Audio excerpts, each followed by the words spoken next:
On an island, a gentle sea breeze mingles with the warm sunlight, while the waves crash playfully against the rocks like mischievous children. A crab scuttles into view, brandishing its two pincers as it moves sideways, glancing back to reveal a trailing entourage of troops making their way onto the sandy shore. This crab appears to be the leader of the troops, forging a path ahead.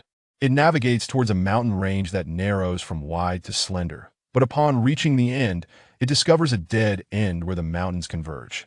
Suddenly, its antenna-like eyes are captivated by what lies before it. This mountain is not lofty at all, in fact, it is rather soft. It climbs the mountain, its six sharp legs treading upon the yielding surface. The crab seems curious. It has only traversed hard rocks and been battered by waves, never before encountering such a gentle terrain. It gazes at its large pincers, its perceptive antennae seemingly deep in thought. In the next moment, a heart-wrenching scream reverberates across every corner of the island. Pain, pain, pain! Jiang Yu winces in agony, attempting to pry the inexperienced crab from his grip. Yet, the harder he pulls, the more intense the pain radiates from below. With no other option, he braces one hand against the pincers while using the other to firmly twist the crab's body. If someone were to witness him at that moment, they would surely question what he was up to. After enduring a torturous struggle, the crab's pincers finally detach, yet they remain tightly clamped around Jiang Yu's groin.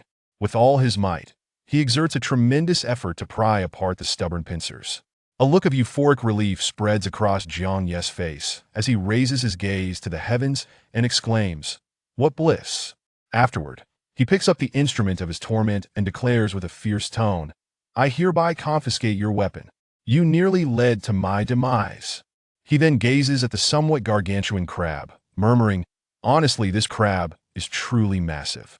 "Wait, a crab?" Jiang Yu jolts upright, as if witnessing a terrifying scene, his pupils constricting in shock. "Where am I?" He surveys his surroundings, greeted by a pale blue sky and the azure expanse of the ocean. "Who am I? Where am I?" The crab slips from his grasp, seemingly unaffected, and scuttles away in a flash. Jiang Yu clutches his forehead, murmuring, "No, no, no, I must have drunk too much last night. This is just a dream. I have no connection to the sea, so why would I dream of it? Is it possible that deep down, I have always yearned for the ocean?" It is only when he slaps himself in the face, the burning sensation on his cheek anchoring him in reality, that clarity strikes. In an instant, various scenarios flood his mind. Kidnapping? Ransom? No, that can't be right. Who would demand ransom here? Plane crash? No, I've never even boarded a plane. Suddenly, Jiang Yu feels a surge of warmth coursing through his wrists. It is then that he notices a peculiar pair of bracelets encircling his hands, which he had failed to recognize amid his struggle with the crab. Yet, the more he inspects them, the more they resemble the silver bracelets found in a jail, albeit without any chains connecting them. Jiang Yu gasps in astonishment. Is this truly a kidnapping? Wait. Upon closer examination, he realizes that these bracelets differ from those typically found in prison, although he, as a law-abiding citizen of the new era, has never encountered them in reality. He has certainly seen enough on the internet and television. He may not have experienced the real thing, but he has certainly seen it run.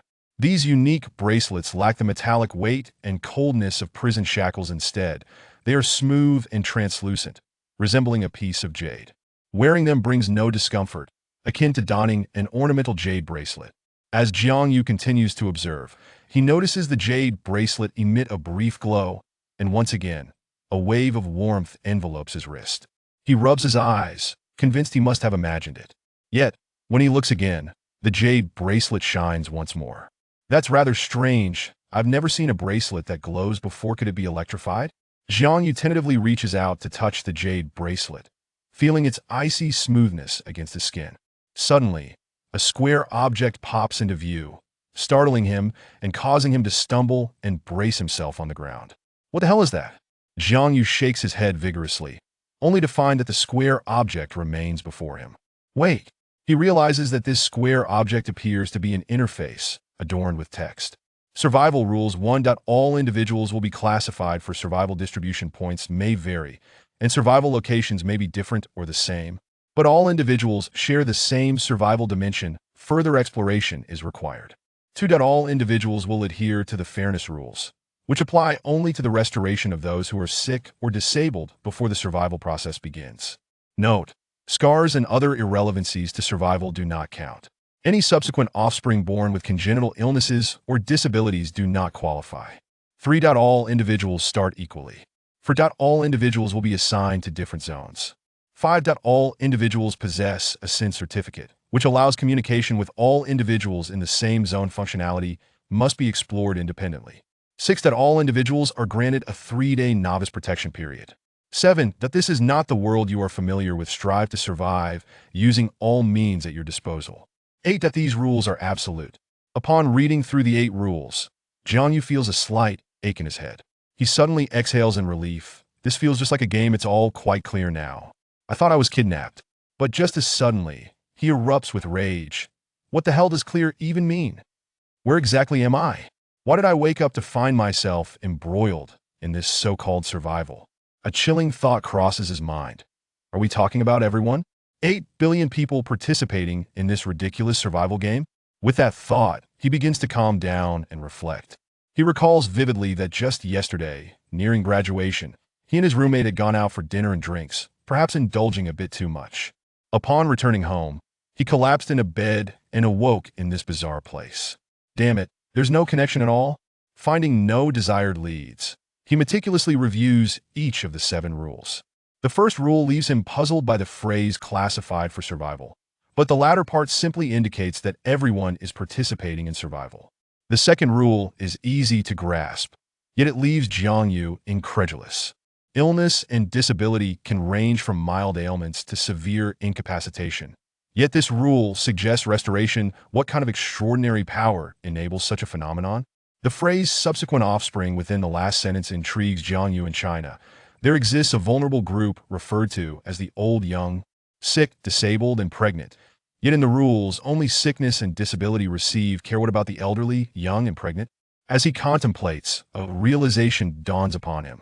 The second rule has an additional fairness rule. Perhaps the orchestrators of this entire affair merely seek to ensure absolute fairness in survival, thus extending care to both congenital and acquired illnesses and disabilities, whereas the elderly, young, and pregnant are considered natural occurrences and thus do not receive special treatment, as implied by the final sentence. Jiangyu examines himself. Aside from his clothing and the inexplicable bracelets, he possesses nothing else, not even his essential items: phone, cigarettes, and lighter.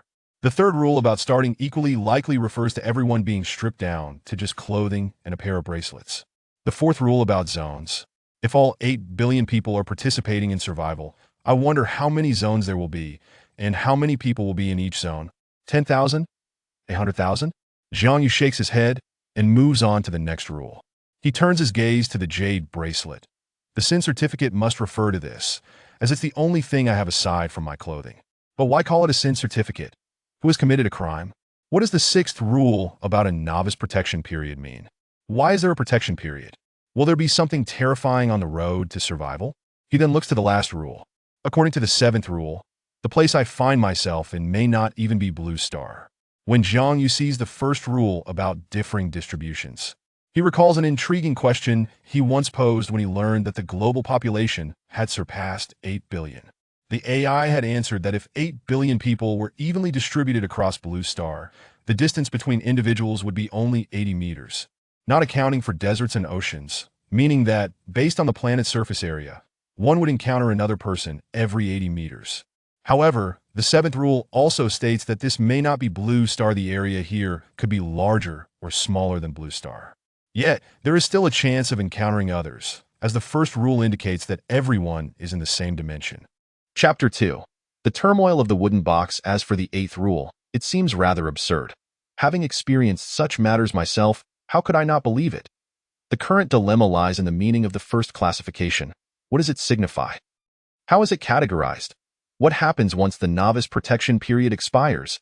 And what, pray tell, is this evidence of sin? Are 80 billion souls truly transported to this bewildering realm to survive? Does such a power exist that can simultaneously translocate and heal billions? Who is the mastermind behind this? Will he observe our struggle for survival from the heavens? Jiangyu felt a surge of frustration. There were simply too many questions. Anxiously, he instinctively reached into his pocket. Yearning for a cigarette, only to realize too late that he possessed nothing. He then fell into a state of bewilderment, recalling his parents. What would become of them? And his sister? I have only just graduated. A bright youth. Yet here I am, forced to survive, a lesson never imparted by my teachers. Is this truly acceptable, Tie-Dye? After a moment of despondency, he regained his composure, remembering that the rules had mentioned additional functions of the evidence of sin. Thus, he caressed the evidence once more, and a user interface materialized before him. Even upon this second encounter, Jiang Yu could not help but exclaim, "It is utterly marvelous. It resembles augmented reality, albeit modern civilization's AR has yet to reach the common populace." The interface was simplistic, boasting a monochrome palette, with black text upon a white background. Atop the survival rules section, an announcement was inscribed at IT appeared that everyone would receive this survival guideline. Beside the announcement, 7 categories were listed: personal, channel, friends, trade, manufacture, and warehouse. Could it be touch-sensitive? Jiang Yu tentatively tapped on personal, and the announcement interface shifted to reveal personal information. Lo and behold, it was indeed intelligent. Name: Jiang Yu. Gender: male. Height: 180 centimeters. Weight: 130 pounds. Strength: 7 stamina, 7 agility, 6 awe. All 3 fundamental physical attributes are present. Is this advantageous or disadvantageous? Jiang Yu scratched his head. In his former society, he had not excelled academically, but under familial persuasion, he had contemplated enlisting in the military, hoping it would spare him some hardship, considering he had always engaged in physical training. Does this system truly comprehend my basic attributes? It even recognizes my proficiency in long-distance running over sprinting. Have I been investigated? He then clicked on Channel, which prompted an input interface to appear. Is this for registering a username? Without an input method, could it possibly require handwriting? Jiang Yu attempted it and, to his surprise, it indeed necessitated manual entry. Consequently, he decided on the moniker Model Citizen to assert his law-abiding status. Upon registration, he noticed a plethora of messages already populating the interface. However, his initial focus was on the channel displaying the world population, 8 billion, followed by 1103 district, 10,000.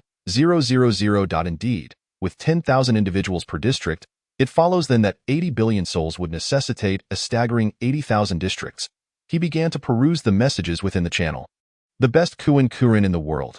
Where is this place? Why am I here? Stable Emotion 996. Did you not read the rules in the announcement? It is clearly stated. The best Kuin in the world, of course. I read it. However, come on. How can you remain so composed? Aren't you even slightly on the brink of a breakdown? Stable Emotion 996. I'm no longer on the 996 grind. Why must I collapse?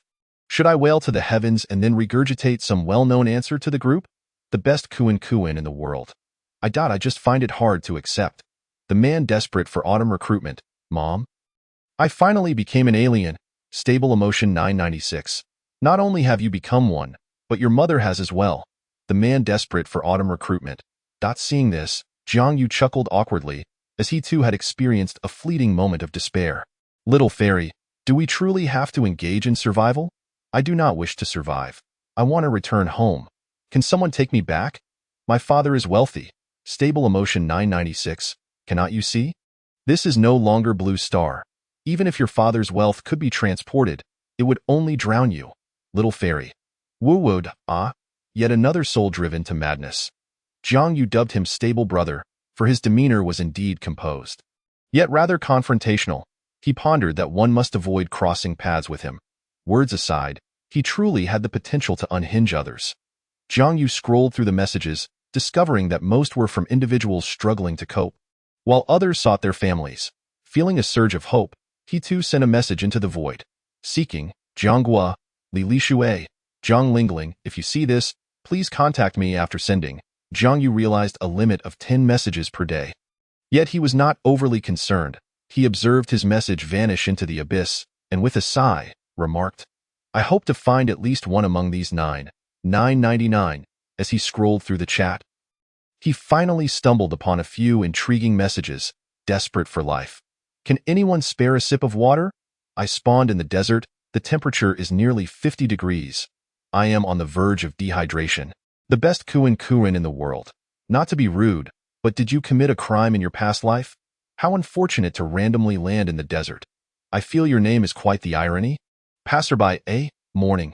Passerby B, morning. Passerby C, morning. This poor soul truly was unfortunate. The thought of a 50-degree desert is chilling. Hot.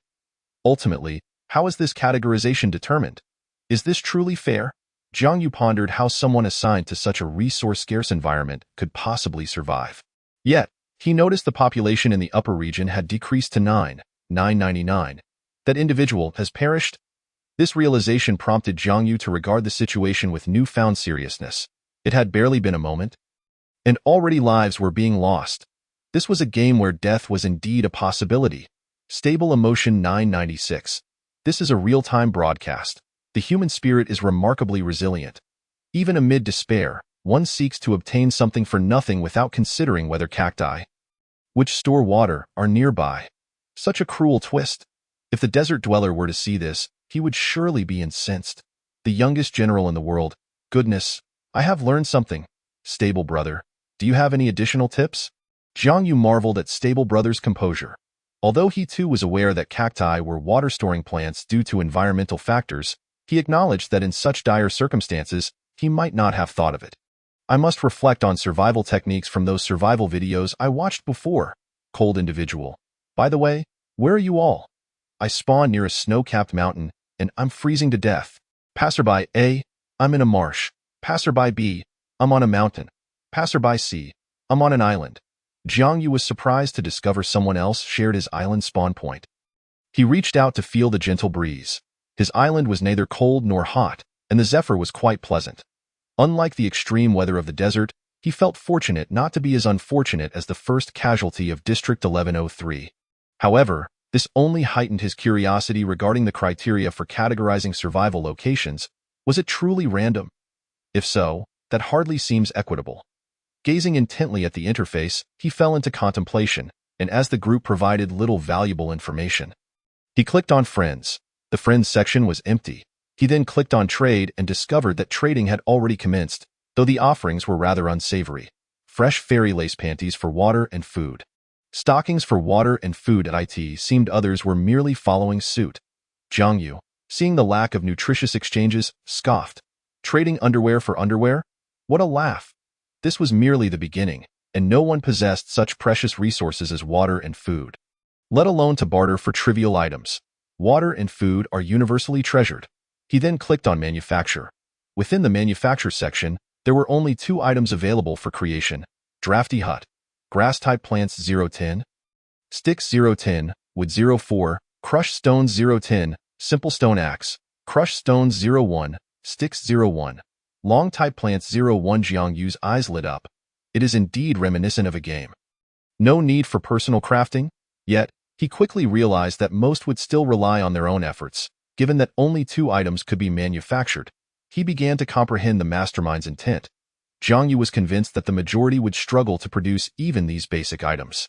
After all, we are all inhabitants of modern society. Who among us possesses such skills?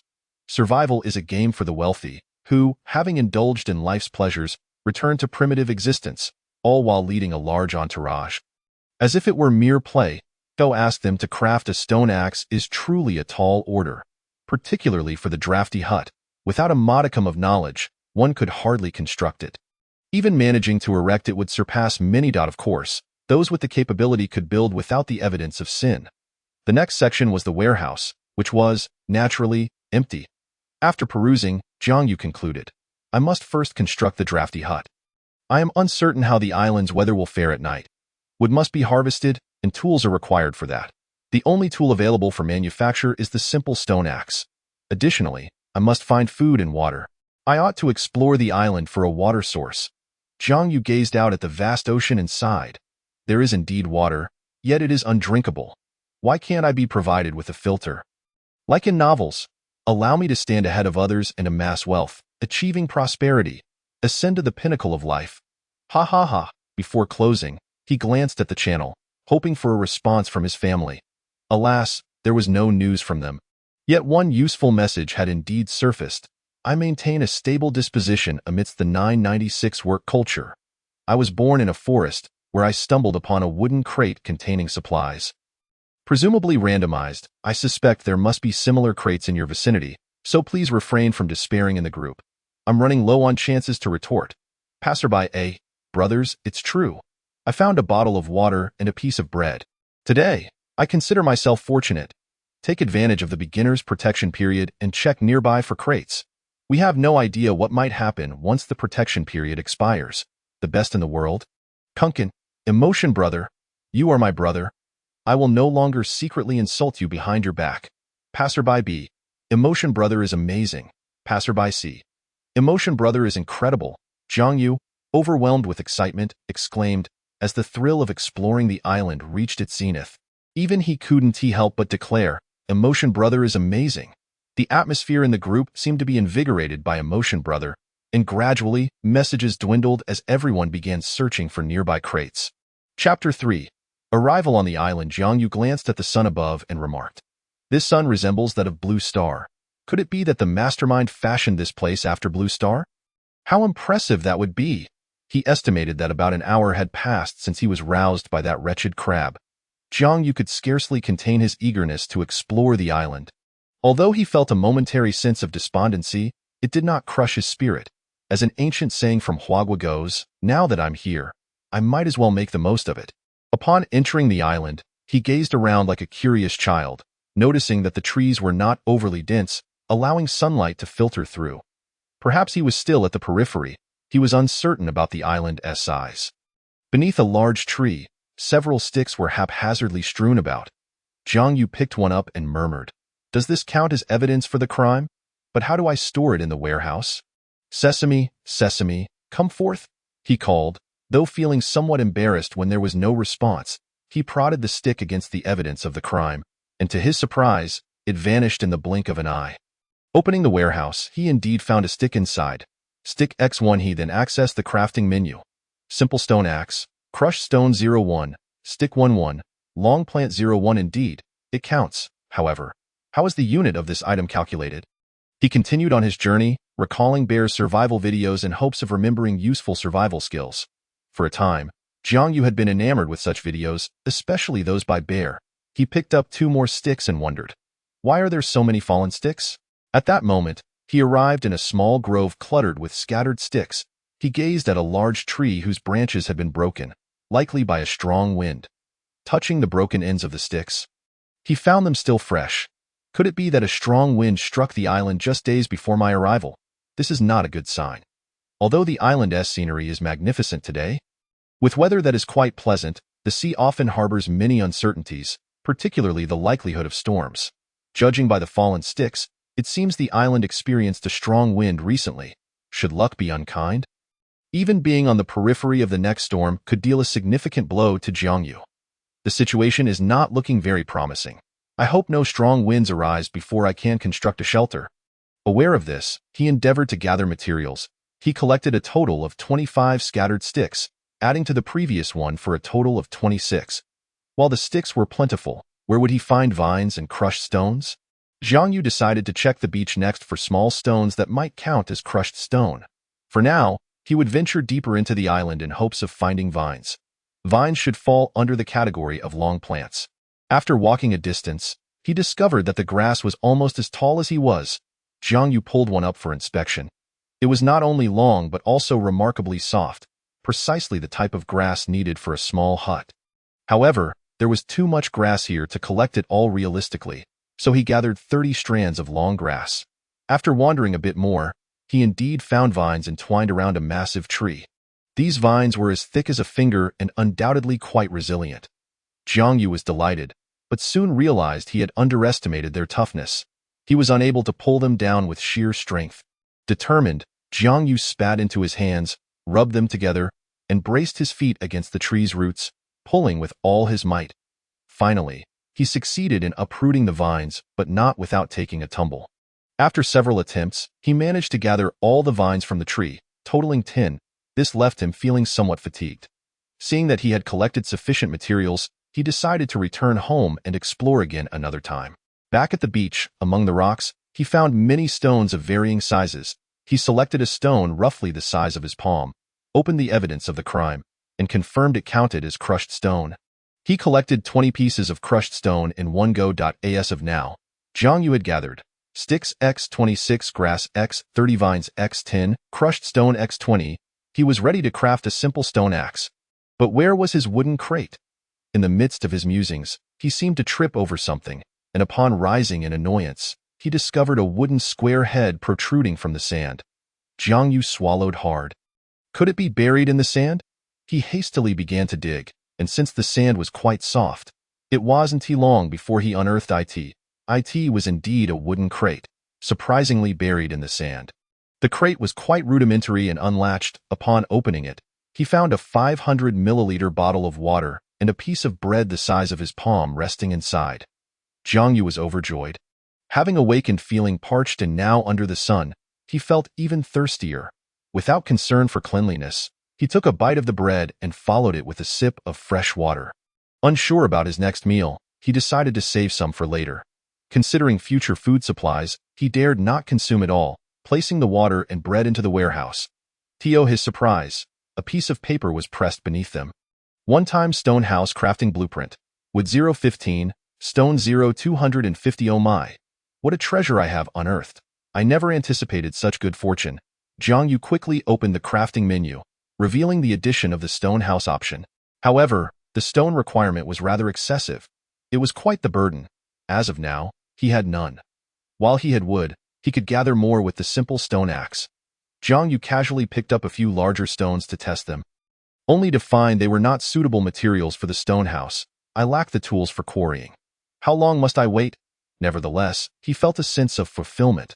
After placing all the items from the crate into the warehouse, he opened the chat channel BY Now. Others had begun sharing their finds, and he was astonished to discover that the items retrieved from the crates were almost identical, either water or bread, with no third item in sight. The best in the world, Kunkin. I found a crate with a bottle of water and a piece of bread. Passerby A. I only found 2 bottles of water. Did anyone find 2 pieces of bread to trade? Passerby B. I happen to have no water. Passerby A. Private message. I see now that the items we retrieved are essentially the same. Either 2 bottles of water, 2 pieces of bread, or 1 of each. Jiang Yu mused. Jiangnan Misty Rain. Why did I find a simple stone pickaxe blueprint in addition to water and bread? Passerby A. Passerby B. Passerby C. Jiangnan Misty Rain's message sparked a fervent discussion. This was their first realization that a third item could be obtained from the crates, an invaluable pickaxe. The prospect of acquiring a pickaxe ignited Jiang Yu's excitement, as it would enable him to gather stones. Reducing the wait time for the stone house, I maintain a stable disposition amidst the 996 work culture. Everyone, hold on. I still have 3 messages left. Let me analyze the situation. I noticed that most people only retrieved water and bread. It seems crates might yield a third item, albeit by chance. If anyone finds a 4th item, please share. In this lifetime, I must suss out Kailualai, the motion brother. I've been searching for an hour and haven't even seen a trace of a crate. Many echoed their agreement. At this point, Jiang Yu sent a message. Society's good youth. Crates might not only lie on the ground. I unearthed mine from the sand, so I suspect they could also be buried or even high up in the trees. Passerby A. Thanks for the tip, Society Brother. I actually discovered a crate in a tree. Passerby B. Society Brother is amazing. Thus, Jiang Yu garnered a wave of 5-star praise. Chapter 4. Crafting a clock. Jiang Yu felt naturally elated and clicked on Jiangnan Misty Rain's message, not forgetting the individual who had uncovered the pickaxe blueprint. There was an option to add friends and trade. He promptly sent a friend request, which was quickly accepted, as the other appeared to be monitoring the channel for information. Society's good youth. Hello, may I ask if your pickaxe blueprint is a one-time use? I also found a blueprint that requires stone. As everyone knows, gathering stone necessitates a pickaxe, and the other party did not seem confused. However, a moment passed before they responded. Jiangnan Misty Rain. The simple stone pickaxe blueprint is not one-time use. Jiang Yu rejoiced. He had assumed all blueprints were single-use. After all, if they were, no one would trade them. It would be too much of a loss, especially for an essential tool like a pickaxe. Society's good youth. May I trade with you? The other party did not reply immediately, seemingly in thought. After a moment, Jiangnan Misty Rain. That would be fine. I need 1 stick and 1 long plant. Additionally, you must provide the materials to craft the pickaxe. Without hesitation, Jiang Yu agreed. He currently had excess materials, so trading for the pickaxe posed no issue. However, he harbored a certain apprehension regarding the character of the other party. What if they took the items and severed their friendship? After all, it was necessary for the other party to produce them. Yet, upon reflection, the items were not too numerous, and he clung to a mindset shaped by the harshness of society. It seemed that the other person lacked the materials to craft a stone pickaxe, and the trade required both sides to contribute items. Thus, Jiang Yu first exchanged one piece of broken stone, one wooden stick, and one long-stemmed plant with the item the other party needed, a wooden stick and a vine, before trading the broken stone for a stone pickaxe. However, such a method of transaction relied heavily on the other party's trustworthiness. If Jiang Nanyanyu truly absconded with the materials, Jiang Yu would have no recourse but to air his grievances in the group chat. Was he destined to receive a harsh lesson upon entering society? He certainly hoped not. With trepidation in his heart, a trade notification appeared. Trade request: simple stone pickaxe for one piece of broken stone. Jiang Yu sighed in relief and promptly accepted the trade. Yet, after a few seconds, there was still no response. Jiang Yu grew anxious and quickly opened his inventory, discovering that the stone pickaxe had been stored there. Little Taochi, so you were here all along, the good youth of society remarked. Pleasant trading. Jiang Yu harbored hopes for a long-term trading relationship as tools inevitably wear out. Clicking to retrieve the item, a small stone pickaxe materialized in his hand. No matter how many times he witnessed this phenomenon, it remained magical. He then prepared to craft a stone axe for himself. Simple stone axe. 19 broken stones, 1 wooden stick, 1 long-stemmed plant. Clicking to craft.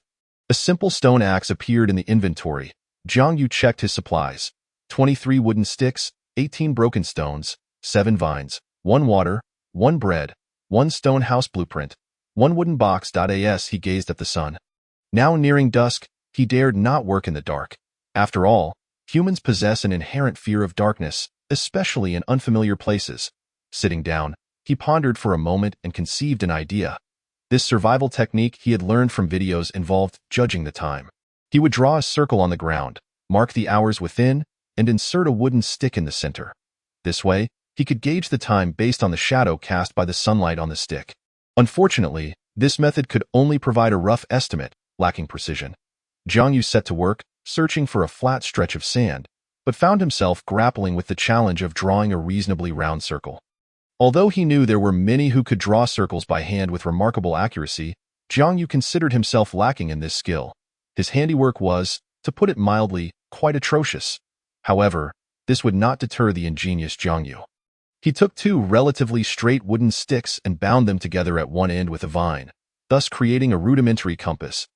He then drove one stick into the sand until it stood firm, using the other stick to steady his trembling hand as he slowly traced a circle in the sand. Perfect. Jiang Yu felt quite pleased, determining the cardinal directions based on the sun's eastern ascent and western descent. He then marked the hours from 1 to 12 along the circle. With this simple clock completed, the shadow cast by the stick indicated the time was between 5 and 6 o'clock. While this method lacked precision, it was a considerable improvement given the circumstances. Jiang Yu then sent a message to Jiang Nanyanyu. Good youth of society, could you disclose your birthplace? No ill intent. Jiang Nanyanyu replied, an island in the sea. Upon reading this, Jiang Yu breathed a sigh of relief, his excitement mounting. Both were situated on islands. Good youth of society. Is the sun setting in your location? Considering the differing geographical regions, he mused it would be rather amusing if one were facing the sunset while the other faced away. Jiang Nanyanyu responded, it's about to set. Why do you ask? The other party seemed slightly apprehensive, as they were still strangers who had only conducted a simple trade once. Good youth of society. This suggests we might be in the same region. At least we are not worlds apart in the eastern and western hemispheres. I just created a time chart, and it's approximately 5 to 6 o'clock now. It will soon be dark. I see you need wooden sticks and vines, likely to craft an axe for chopping trees. It could be dangerous once darkness falls. Perhaps you should prioritize constructing a shelter. Jiang Nanyanyu replied. How did you manage that? On another island, a girl with long hair and a sweet appearance, wielding a stone axe, gazed intently at the chat interface, her eyes wide with astonishment. The other party had not only deduced they were in the same region from her single statement, but had also crafted a time chart and accurately guessed her intentions to chop trees. How clever and composed he must be to have arrived at such conclusions. She, for one, felt utterly flabbergasted. Having been in a state of disarray for an hour upon waking, did he possess a clock? She quickly searched herself for the 10th time, finding nothing but emptiness. Of course, Jiang Yu's actions were not driven by an overflowing sense of compassion. He too faced difficulties and was not in a position to assist others. However, since the other party was his long-term trading partner, fostering a good relationship would benefit him as well. Establishing rapport was essential for future transactions involving the stone pickaxe, so he needed to win over the other party's trust. Heh, good youth of society. I also know where your home is in modern civilization. Do you believe me? Jiang Ninyin replied, I don't believe you. At this moment, Jiang Ninyin crossed her arms. Naturally skeptical, if the other party truly knew her home, she could only surmise that he must have known her during the civilized era, merely toying with her. Yet, her curiosity piqued, given her current situation. Revealing any personal information was out of the question, let alone the notion that someone might recognize her. Good youth of society. Among the names in our group, each one is more abstract than the last. Yours is the most ordinary. Moreover, I surmise that you, upon awakening in an unfamiliar place, experienced a moment of panic before finally coming to terms with reality, adopting such a name out of nostalgia for your hometown. Jiangnan typically refers to the regions around the middle and lower reaches of the Yangtze River, likely encompassing areas close to Jiangsu, Anhui, and Shanghai. Therefore, I wager your home lies within one of these three provinces. After sending this message, Jiang Yu chuckled to himself, how clever I am. Yet, uncertainty gnawed at him. He had merely been speaking whimsically, for Jiangnan represented a broad regional concept rather than a specific area. Jiang Ninyin did not respond. Her mouth was agape, her eyebrows slightly furrowed, utterly speechless from shock. Jiang Yu's deductions were remarkably accurate. Her home was indeed in Jiangsu. The other party did not recognize her but had inferred her location based on her username and a few brief words. He had even correctly guessed her moment of despair and the reason behind her name, a tribute to her hometown. Little did she know that Jiang Yu's awareness of her distress stemmed from his own fleeting moments of despair. He firmly believed that anyone waking up in such circumstances would struggle to accept the reality of it all, except for Emotion Guy. Jiang Yu silently pondered, why hadn't Jiang Ninyin replied? Could it be that I was right? Surely not. I was just speculating. Chapter 5. Constructing a shelter after a considerable passage of time. Jiang Ninyin finally replied, impressive. Initially feeling somewhat constrained by her forced participation in this survival game. Jiang Ninyin was now astonished by Jiang Yu's unexpected intellect, her curiosity eclipsing her earlier apprehension. Jiang Ninyin, can you tell me how you made that clock? Of course, I will compensate you. The ability to discern time was undoubtedly vital, especially given the limited hours available in their current predicament. After all, the novice protection period lasted only 3 days, and who knew what might transpire once that time elapsed? She was acutely aware of this fact. In this mysterious and profoundly unfamiliar environment, she maintained a sense of reverence, yet fear loomed larger. She awaited the response from the good youth of society in silence. Yet he did not reply at that moment. Jiang Yu had discovered something that filled him with delight. I knew it. On such a resource-rich island, there had to be coconut trees, Jiang Yu exclaimed, jumping in joy at the sight of the coconut trees, which appeared like treasures to him. This area was abundant with them. Previously troubled by concerns over a water source, Jiang Yu now saw a glimmer of hope. Realizing dusk was approaching, he had refrained from venturing deeper into the island, instead choosing to stroll along the island's perimeter while messaging Jiang Ninyin, hoping to uncover something useful while gauging the island's size. The sight of the coconut trees brought him immense joy. Jiang Yu gazed up at the coconuts overhead, swallowing hard. He was parched, with only one bottle of water salvaged from the wooden crate, reserved for his evening slumber. The coconut tree's trunk was not as thick as other trees but stood tall. The coconuts were brown with silky fibers, indicating they were ripe. Suddenly, Jiang Yu noticed the leaves of the coconut tree, which were feather-like and quite large. Perhaps they could serve as the grass-like materials needed for a small hut. In various survival videos, their utility was vast. Not only could they be used to craft simple shelters, but they could also be laid on the ground as a makeshift carpet. Nevertheless, Jiang Yu intended to construct a stone house. Due to its height, he was reluctant to take the risk of climbing. After all, there were no branches to grasp, and a fall could mean a slow demise. Thus, he retrieved his simple stone axe. Ready to fell a tree. Primarily, he coveted the coconut leaves. Otherwise, he would never dare to chop down such a precious find. In the midst of his thoughts, Jiang Yu had already begun to work. It was then that he realized how arduous tree cutting truly was. The stone axe he had fashioned was not only small, but also exceedingly dull. The force of the axe striking the tree sent jolts through his hands, making them tingle. Yet he could not afford to dwell on this. It took him a full hour to bring the tree down, during which he rested 3 times, his hands numb from the exertion.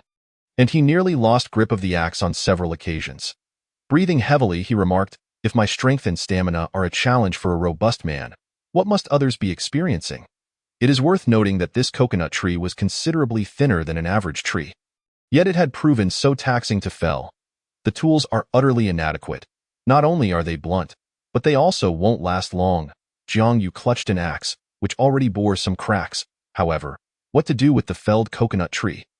Jiang Yu attempted to use the certificate of sin on the fallen coconut tree, and in the blink of an eye, the coconut tree vanished. Upon checking his inventory, Jiang Yu was astonished to find that the certificate of sin had automatically decomposed it for him.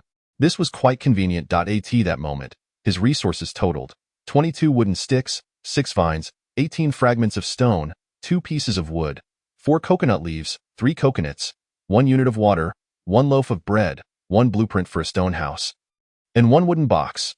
Jiang Yu's eyes widened in disbelief. This can't be right. Tai. I chopped down such a large coconut tree and only got 2 pieces of wood. And weren't there over 20 coconut leaves? And didn't I have 5 coconuts? Curse the certificate of sin. I'll have my revenge. You must be pocketing kickbacks. Jiang Yu felt tears welling up, especially since he had deliberately chosen the largest tree. Had he known, he would have harvested the coconut leaves and coconuts himself before decomposing the tree. Upon checking, he realized that coconut leaves were indeed one of the grass-type plants needed for the small hut. After a busy hour, the sun had set, dipping into the farthest point of the sea visible to Jiang Yu, leaving only half of its head above the horizon. The faint light spilled over the ocean and the islands. And this breathtaking view left Jiang Yu momentarily spellbound. Born in the inland, he had never seen the sea, let alone such a spectacle. Where had his complaints left off? Cursed the certificate of sin. Jiang Yu had no desire to continue his tirade. He needed to hasten and construct a shelter while there was still a hint of light. A small hut was out of the question, and Jiang Yu aimed to build a stone house directly, but first, he needed to make a simple shelter. He took out 4 wooden sticks, each about 80 centimeters long. He inserted 2 into the sand and bound the other 2 to the tops of these sticks with 2 vines, angling them back into the sand. Jiang Yu then used 2 slightly longer sticks, binding them 30 centimeters apart to the angled sticks for stability, preventing the coconut leaves from slipping off. The entire coconut leaf was quite long, over 2 meters, so Jiang Yu wielded his axe to cut it into suitable sizes before laying it over the sticks above him until the shelter was completely covered. The last leaf served as a door. Jiang Yu nodded in satisfaction. While it wouldn't fully shield him from the wind, it was sufficient. Feeling uncomfortable lying down, he spread the long grass he had gathered upon entering the island over the sand. Thus, a simple shelter was completed. Originally, Jiang Yu had intended to construct a full-size shelter, but lacking materials, he had no choice. Though small, it would suffice for him to curl up inside. I've used up all the vines. I must gather more tomorrow. He then noticed a message from Jiang Nanyanyu. Is it about trading the method for making a clock? Jiang Yu mused. This isn't too difficult. Social good youth. Have you completed the shelter? He replied almost instantaneously. Jiang Nanyanyu. You finally decided to respond. Jiang Yu sensed a hint of resentment in her tone. Social good youth. I've discovered some excellent items and have been busy collecting. Jiang Nanyanyu. Not yet. I don't even know how to build a shelter. Social good youth. You, a grown man, don't know how to do this? Ultimately, Jiang Yu decided to inform her. As the construction of the stone house depended on her. Jiang Nanyanyu. This is tough. Jiang Yu couldn't help but feel speechless. Social good youth. Why are you acting like a damsel? Choose between sleeping outside or having at least a shelter. Not receiving a reply from her, Jiang Yu switched to the regional channel, only to find a flurry of requests for help. Shaking his head, he remarked, everyone's here to survive. Yet there are still people like this, expecting others to give them materials and resources. In addition to these, there were numerous trade messages. Passerby A. I need to build a shelter. Willing to trade some wooden sticks and vines. Passerby B. I'm too poor nearby. looking to exchange fragments of stone for wooden sticks. Interested parties, come forth. This made Jiang Yu realize that not everyone had a wealth of resources as he did at his starting point. Some couldn't even find basic materials like wooden sticks. Isn't this the perfect time to sell wooden sticks? Jiang Yu noted that he still had 16 wooden sticks, which were more than he needed. So it would be wise to gather other resources instead. Chapter 6. Speculations on classification. Jiang Yu opened the trading section and found a strong demand for wooden sticks. 2 vines for 1 wooden stick? That's outrageous. Jiang Yu had his own pricing criteria. In his mind, items like vines, wooden sticks, and fragments of stone, which could be easily gathered, were equivalent in value. Of course, water and food were essential for survival and the most expensive, as they were items people dared to buy but not sell. Jiang Yu munched on his bread while searching for items. Though someone is quick on the draw, just posted some vines, and they were snatched up with wooden sticks. Wait, someone is selling stones?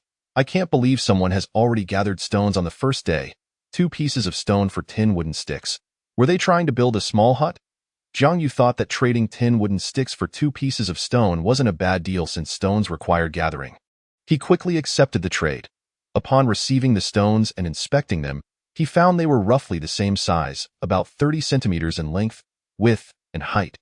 Wow, only a sizable chunk qualifies as a stone. Jiang Yu attempted to lift one, but it was immediately apparent that he had failed, his face reddening as he couldn't even budge it. How heavy is this thing? Thankfully, he had a warehouse. Otherwise, he wouldn't know how to transport it. With a clearer understanding of the situation, he stored the stones and continued browsing the trading section, but found nothing else of interest. It's only the first day. Aside from these 3 common items, it's likely no one has gathered anything else. After finishing his bread, he realized 1 loaf was insufficient for an adult's appetite. He then took out a coconut. In truth, he had been thirsty for a while, but due to the scarcity of water resources, Jiang Yu had been holding back. Suddenly, he remembered the mountains and shouted, cursed the certificate of sin. After venting his frustration, he took out his axe and struck down at the coconut. Feeling the jolt of impact, at least there was progress. A notch appeared, but it wasn't fully opened yet. This time, Jiang Yu moderated his strength to avoid the coconut juice spilling out, which would be a waste. Once the coconut was opened, he eagerly took a sip. It contained approximately 300 milliliters of water, which was relatively small, and strangely, all the coconuts on the island were nearly identical in size. As if standardized. A hint of sourness mixed with sweetness. Not bad. After drinking, he split the coconut in half. Having consumed the juice, he couldn't neglect the coconut meat. Jiang Yu, disregarding appearances, began to scoop out the flesh with his hands. The coconut meat was soft and glutinous, with a mild flavor and a faint coconut aroma, not sweet but retaining the essence of coconut. Overall, every part of the coconut was valuable. Not only could it be consumed, but its shell also served as a container.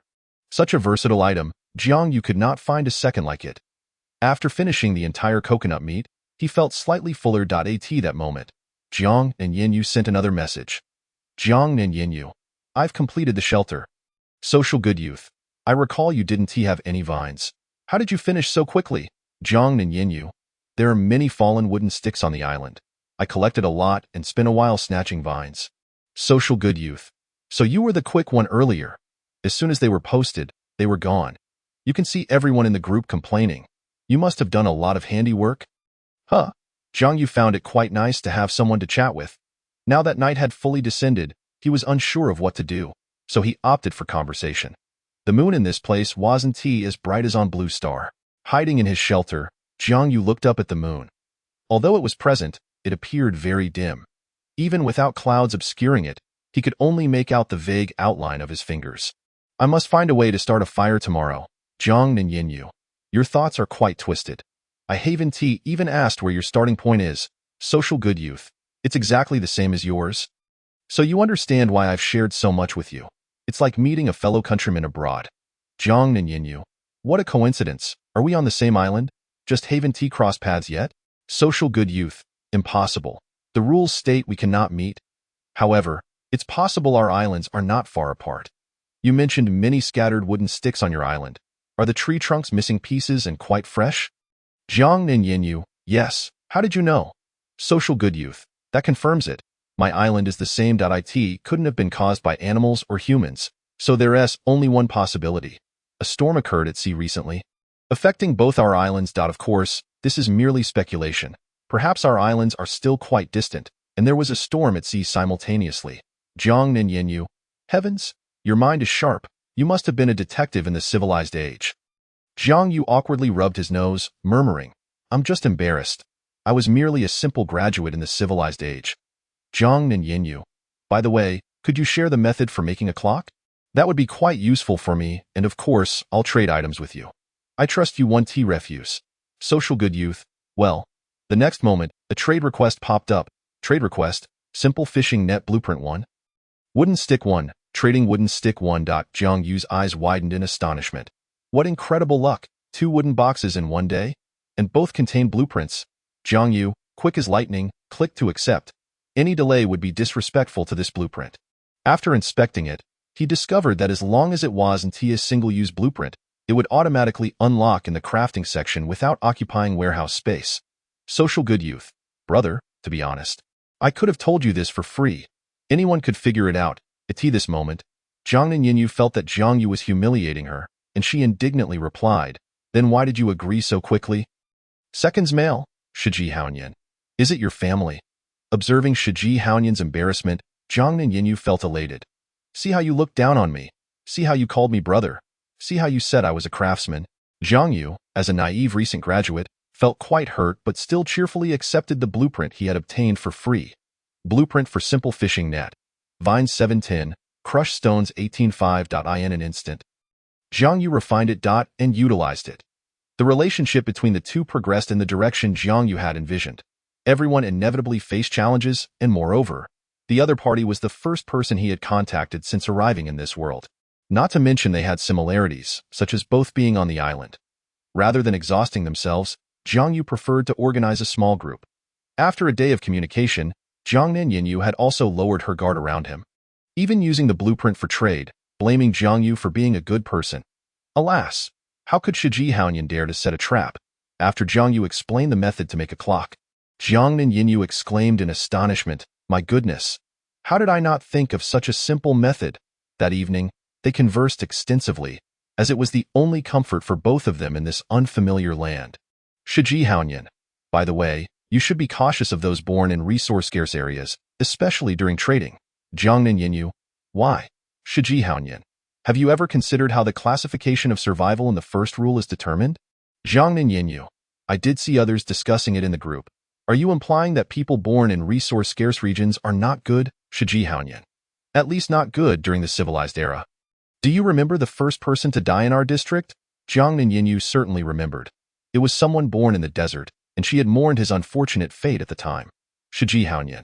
After he died? Kuren Ji's remark about crime caught my attention. I suspect the rules categorize individuals based on crimes committed during the civilized era. The higher the crime, the more likely one is classified into a resource-scarce area. Those with lower crimes, like our district Shueshangu, are merely on the fringes. Compared to them, our birthplace is unbelievably fortunate. Not only is the scenery beautiful, but the weather is also pleasant, and resources are abundant. One can find the basic 3 items with just a short stroll. Jiang Ninyanyu. I see. No wonder you asked me where I was born at the beginning. You were checking if I was a criminal. Shiji Haoyan. Isn't it wise to be cautious? Fortunately, you encountered me today. Otherwise, you would have been left with nothing. Jiang Ninyanyu. Aren't you afraid your guess might be wrong? That I could be deceiving you? Shiji Haoyan. What could you possibly deceive me about? You couldn't even trick me out of a hair. If you were a woman, you might have deceived me with your 24K pure gold diamond encrusted ultra-shiny 18 cm long and thick titanium alloy giant Kuan. Jiang Ninyanyu gritted her teeth, her fists clenched tightly, wishing she could punch him through the evidence of his crimes. How could this clever fellow not guess my gender? Who would want to deceive this guy? Chapter 7. Is she really a woman? The next day, before dawn had fully arrived, Jiang Yu had already risen. It was not that he had a habit of waking up early, but rather that the sudden change of environment, coupled with its poor conditions, made it difficult for him to adjust. He had woken up 7 or 8 times throughout the night. Accustomed to a soft bed, sleeping on the beach had left his back aching. This made him nostalgic for the dormitory bed. Although it was small and hard, it was still far superior in comparison. However, even at night, The island was not particularly cold. It was indeed a comfortable place. He needed to gather materials for the stone house before the beginner protection period ended. Jiang Yu had a premonition that the rules would not provide a beginner protection period for no reason. Certainly, situations would arise that he could not overcome yesterday. He also understood that collecting 250 stones within 2 days would be a difficult task, and if he had not gathered them by then, he would have to start with a small thatched hut. As he contemplated, he had already opened a coconut. Although he had twisted the entire coconut, it did not satisfy his hunger, and there was no other option. As it was his last one, Jiang Yu planned to have one in the morning and one at noon, then search for food in the afternoon. First, he sent out a notification in the group looking for people. He decided to head to the clock's location first, as there were many reefs nearby. In the afternoon, he planned to chop down trees and explore the island, while also searching for wooden crates. By evening, he had to get a fire going. After briefly outlining his tasks, Jiang Yu returned to the place where his dreams began, only to find a group of crabs had destroyed the clock he had drawn. These damned crabs have completely messed up my clock. Just as he was about to feel angry, his gaze suddenly fixated on one of them. So it's you? You beast? Now you've fallen into my hands. Haven't you? He. Among the group of crabs, he had spotted the distinctive one-armed crab. Jiang Yu couldn't help but feel a deep-seated hatred for this crab, as it reminded him of the pain it had caused. You nearly wiped out the Jiang family line, you sinner. Jiang Yu had an idea and took out the wooden crate he intended to use as a storage box, capturing several crabs within it. While the others scattered in all directions, Jiang Yu waved at them, tauntingly saying, "Waving is not a certainty, but rather a practice, little brother. A gentleman takes 10 years to repay a debt. Once I get the fire going today, let's see if I can eat you." Although he had obtained a fishing net blueprint yesterday, which required 10 vines and 5 pieces of crushed stone, he currently had no fire and was still hesitant to eat raw food. So he decided to hold off until the fire was ready to consider fishing. Jiang Yu placed the box containing the crabs next to the clock and spent 2 minutes repairing it.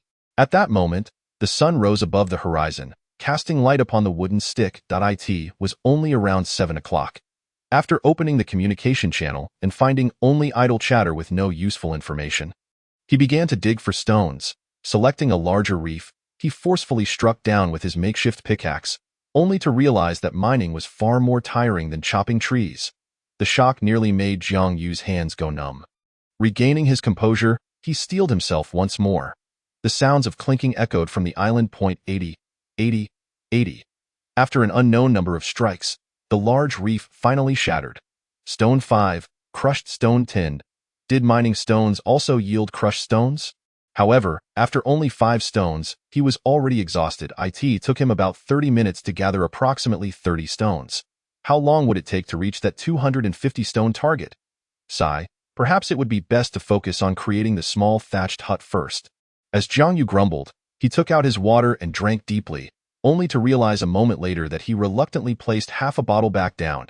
To verify his hypothesis, he took a 10-minute break before resuming work. An hour and a half later, Jiang Yu collapsed on the ground, panting heavily. His guess was confirmed. On his second attempt, he chose a smaller reef and only spent around 20 minutes. Yet he managed to extract only 3 stones and 7 crushed stones. On his third attempt, he selected a reef slightly larger than the first and spent 50 minutes to extract 8 stones and 12 crushed stones. This indicated that a person with a strength of 7 could extract 5 stones and 10 crushed stones in half an hour. But this was closely tied to physical stamina. Human stamina is inherently limited, and as Jiang Yu continued, he sensed his body growing weaker, causing his efficiency to decline. To enhance efficiency, he had to increase his rest periods. With food supplementation being particularly crucial, he needed to find some food, especially salt, as it was a key factor in determining efficiency. Jiang Yu sighed. This is of utmost importance. The half bottle of water in his storage was now gone. Suddenly, he felt a surge of heat in his wrist. Upon checking the evidence of his crimes, he discovered an announcement had been issued. To all, the evidence of crimes will now upgrade the world level. The current world level is 1. World level. What on earth is that?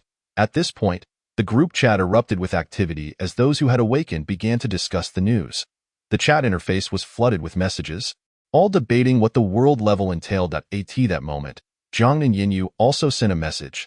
"Dio, you know what the new announcement means?" This fellow had risen quite early, but then again, in this dreadful place. No one could sleep soundly, Shiji Haoyan. How could I possibly know? However, I believe it should be related to the difficulty of survival. Jiangnan Yinyu. I think so too. It's similar to the settings in a game. Shiji Haoyan. What game? Jiangnan Yinyu. Primitive man Jiangyu. Jiangnan Yinyu. By the way, do you still need a stone pickaxe? Jiang Yu looked at the stone pickaxe in his hand, which had begun to show some cracks and wouldn't last much longer. He chuckled wickedly. Finally, it's time to reap my rewards. Before Jiang Yu could send a reply, she sent yet another message. You must need a large quantity of stones, and as far as I know, I'm the only one with a stone pickaxe blueprint. In this current situation where everyone is looking out for themselves, who has the time to help others? Jiang Yu rubbed his nose, feeling somewhat embarrassed. She was referring to his previous attempts to win her favor. He hadn't anticipated that she would see through his intentions so easily. Was it that obvious? Jiangnan Yinyu. However, I know you mean no harm. If I were in your position, I would also seek to establish good relations. Moreover, since you shared with me the method for constructing a shelter, should you need a stone pickaxe in the future, I will help you craft one for free, and you won't need to provide the materials. However, I will require 1 stone from the collected ones. Jiang Yu was somewhat taken aback. According to his own valuation, the materials needed for a simple stone pickaxe were crushed stone 1, wooden stick 1, long grass plant 1. These 3 items were a 1-to-1 ratio, while the stones and the 3 items had a 5-to-1 ratio. Yet, the value of the pickaxe itself exceeded that of the materials used to create it. In Jiang Yu's plan, the materials required for the pickaxe, along with 2.5 stones, would not incur any losses. However, Jiangnan Yinyu not only did not require him to provide any materials, but only accepted a stone. The good young man of society remarked, "Aren't you at quite a loss?" Jiangnan Yinyu replied, "With your intelligence, you surely wouldn't fail to deduce that I am not merely engaging in a transaction with you alone. You have assisted me, providing not only valuable information but also alleviating my boredom. Regardless of your motivations, I trust you harbor no malice. If you have been acting all along, then I can only lament my misfortune. Yet, as you mentioned, what could you possibly deceive me about?" Jiang Yu chuckled softly. Realizing that the individual selling stones yesterday might very well have been the one who purchased the stone pickaxe, it is worth noting that, to Jiang Yu's knowledge, in the entire District 1103, only that individual possessed the blueprints for a stone pickaxe, which constituted a complete monopoly. The monopoly. I desire it as well. Although this situation is but transient, and eventually more individuals will emerge with such blueprints. Jiang Yu understood this principle. Nevertheless, the prospect of a brief windfall was quite enticing. The good young man of society inquired, "Do you need stones now?" Jiangnan Yinyu responded, "Not at the moment, but they will undoubtedly prove useful. Gathering a few won't hurt. However, with my strength and stamina at merely 4, mining stones is rather unwise. I might as well pursue other endeavors." The good young man of society exclaimed, "Good heavens, are you a woman? Such low base attributes?" Jiangnan Yinyu retorted, "You've asked 3 times now. Did a woman offend you?" The good young man of society replied, "You are truly a beauty." Jiang Yu felt a slight warmth in his cheeks, his toes instinctively curling. He recalled the words exchanged yesterday. 24K pure gold. Chapter 8. Crafting the raincoat. After engaging in light conversation with Jiangnan Yinyu, Jiang Yu felt invigorated and thus swung his stone pickaxe into action. However, after only a few strikes, the pickaxe shattered completely, scattering debris across the ground. Jiang Yu's eyes widened in disbelief. Really? It broke like this? It shouldn't have shattered so easily, even if it were caught in a hail of bullets. He grumbled a few complaints before seeking a replacement pickaxe from Jiangnan Yinyu. With renewed determination, he continued to toil. 2 hours passed, and as the clock approached 11:30, Jiang Yu found himself utterly exhausted. The depletion of his stamina compelled him to extend his rest period to recuperate, yet his hunger intensified, forcing him to call it a day. In those 2 hours, he had only managed to gather a mere 10 stones, far less than the quantity accumulated in the preceding hour and a half. Upon inspecting his inventory, Jiang Yu noted, wooden sticks 3, crushed stones 52, wood 2 stones 28, plastic bottle 1, blueprint for stone house 1, coconut shells 4, coconut 1, wooden boxes 2 with the 2 stones traded yesterday. He now possessed a total of 28 stones. He requested 2 stone pickaxes from Jiangnan Yinyu, promising to repay her with 2 stones. After a simple coconut lunch, He returned the 2 stones to Jiang and Yinyu and proceeded to organize his items, retaining only the stone axe and the stone pickaxe. These 2 tools could serve as implements, and if necessary, also as weapons. Having satisfied his hunger, they joyfully ventured onto the island. Jiang Yu adjusted his schedule. The morning's labor had left him utterly drained. Continuing to chop trees post-lunch would not only diminish his efficiency but also leave him utterly fatigued. The newly freed midday break was the perfect opportunity to explore the island. This excursion's primary purpose was to search for wooden boxes and gather useful resources. He recalled that near the grassy area he had traversed yesterday, there lay a patch of dry grass, which would serve as excellent tinder. Jiang Yu muttered to himself as he walked on this journey. Jiang Yu fervently scavenged. He had not collected many wooden sticks yesterday, but today he intended to acquire them all. Guided by his memory from the day before, he approached the vicinity of the grass and began pulling. An hour later, while still fervently gathering, Jiang Yu stumbled upon a wooden box. He eagerly uncovered the dried grass, revealing a wooden chest standing upright amidst the disarray. Joy radiated from his face as he suppressed the urge to open it immediately, deciding instead to carry it back before unveiling its contents.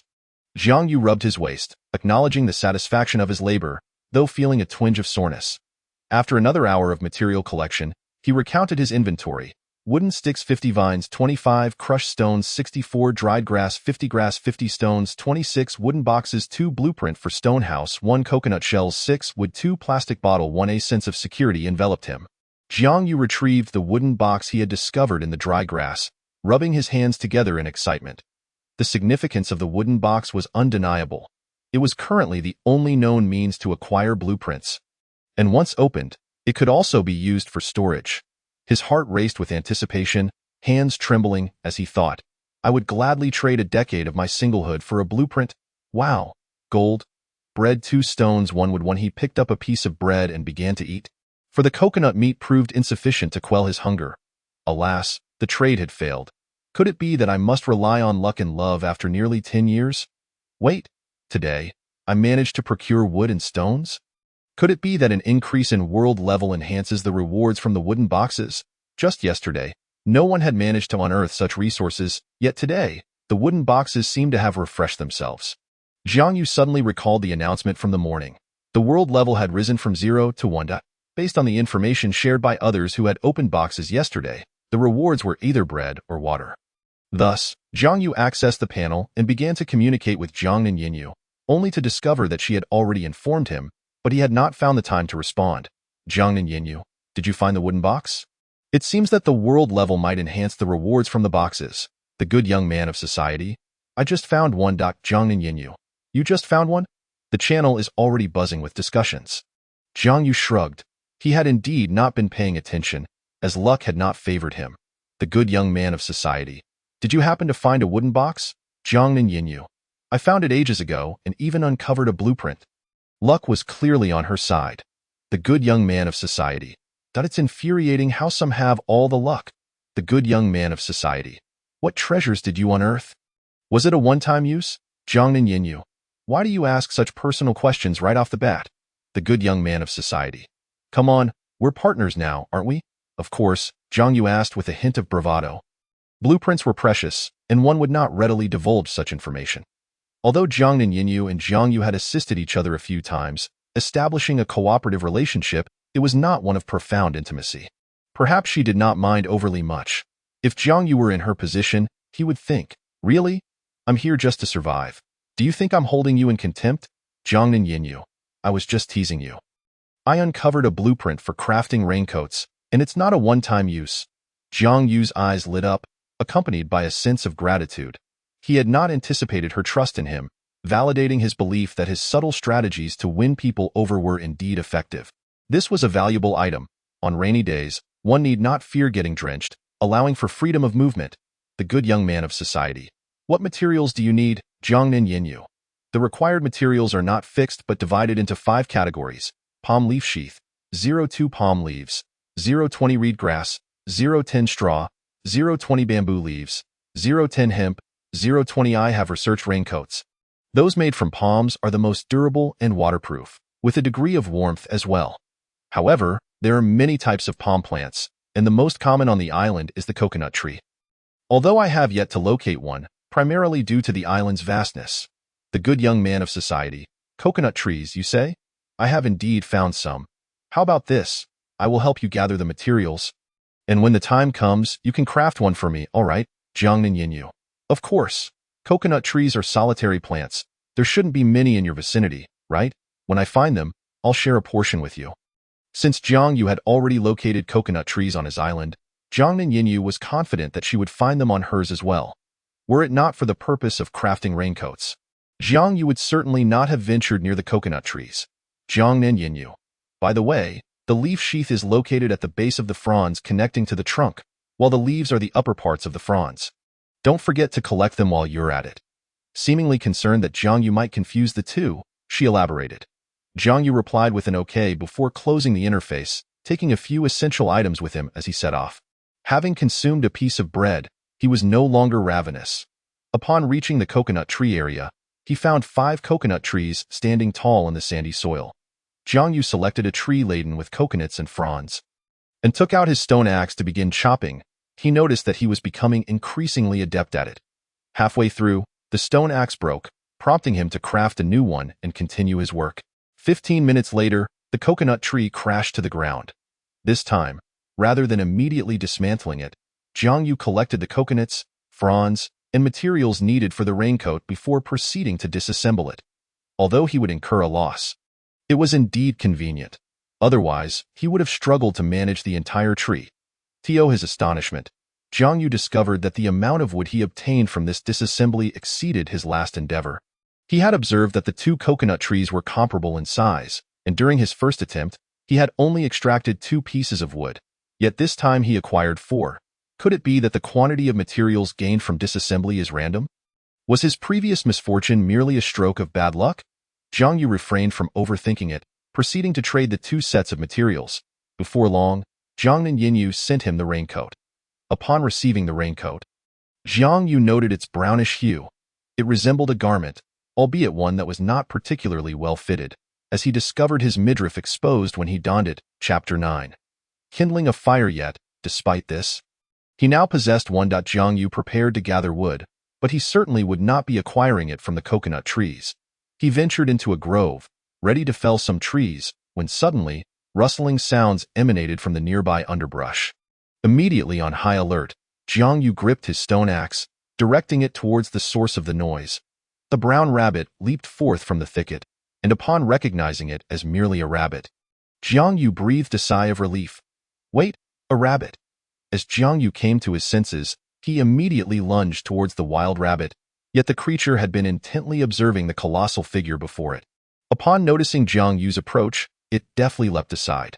Jiang Yu missed his target and promptly began to pursue the rabbit, but he had underestimated its speed and agility. The rabbit's petite form skillfully navigated through the forest terrain, changing directions with ease. What a chase! Jiang Yu exerted all his strength in the pursuit, yet still fell short, maintaining a notable distance between them. Realizing this, he hurled his stone axe, but the result was predictable. His aim was way off. The rabbit arrived at a burrow, stood upright, glanced back at Jiang Yu with a look that was almost mocking, and promptly disappeared into the hole. Witnessing that derisive gaze, Jiang Yu's temper flared. How dare you look back at me like that? Are you Usain Bolt or something? Whoever claims that a rabbit can't outrun a tortoise will face my wrath. Jiang Yu was left feeling despondent. The duck he had almost caught had flown away. Nevertheless, he did not relent. He waited for 10 minutes before conceding defeat.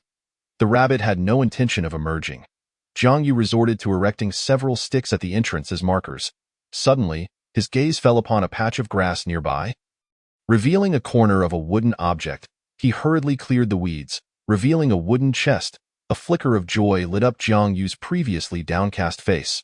Although he had failed to catch the rabbit, he had stumbled upon a treasure. After securing the chest in his storage, Jiang Yu glared at the burrow and declared fiercely, "Next time, I shall return to hunt you down. I, Jiang Yu, will not rest until I savor your flesh." With his spirits restored, Jiang Yu departed from the area, carefully noting his path.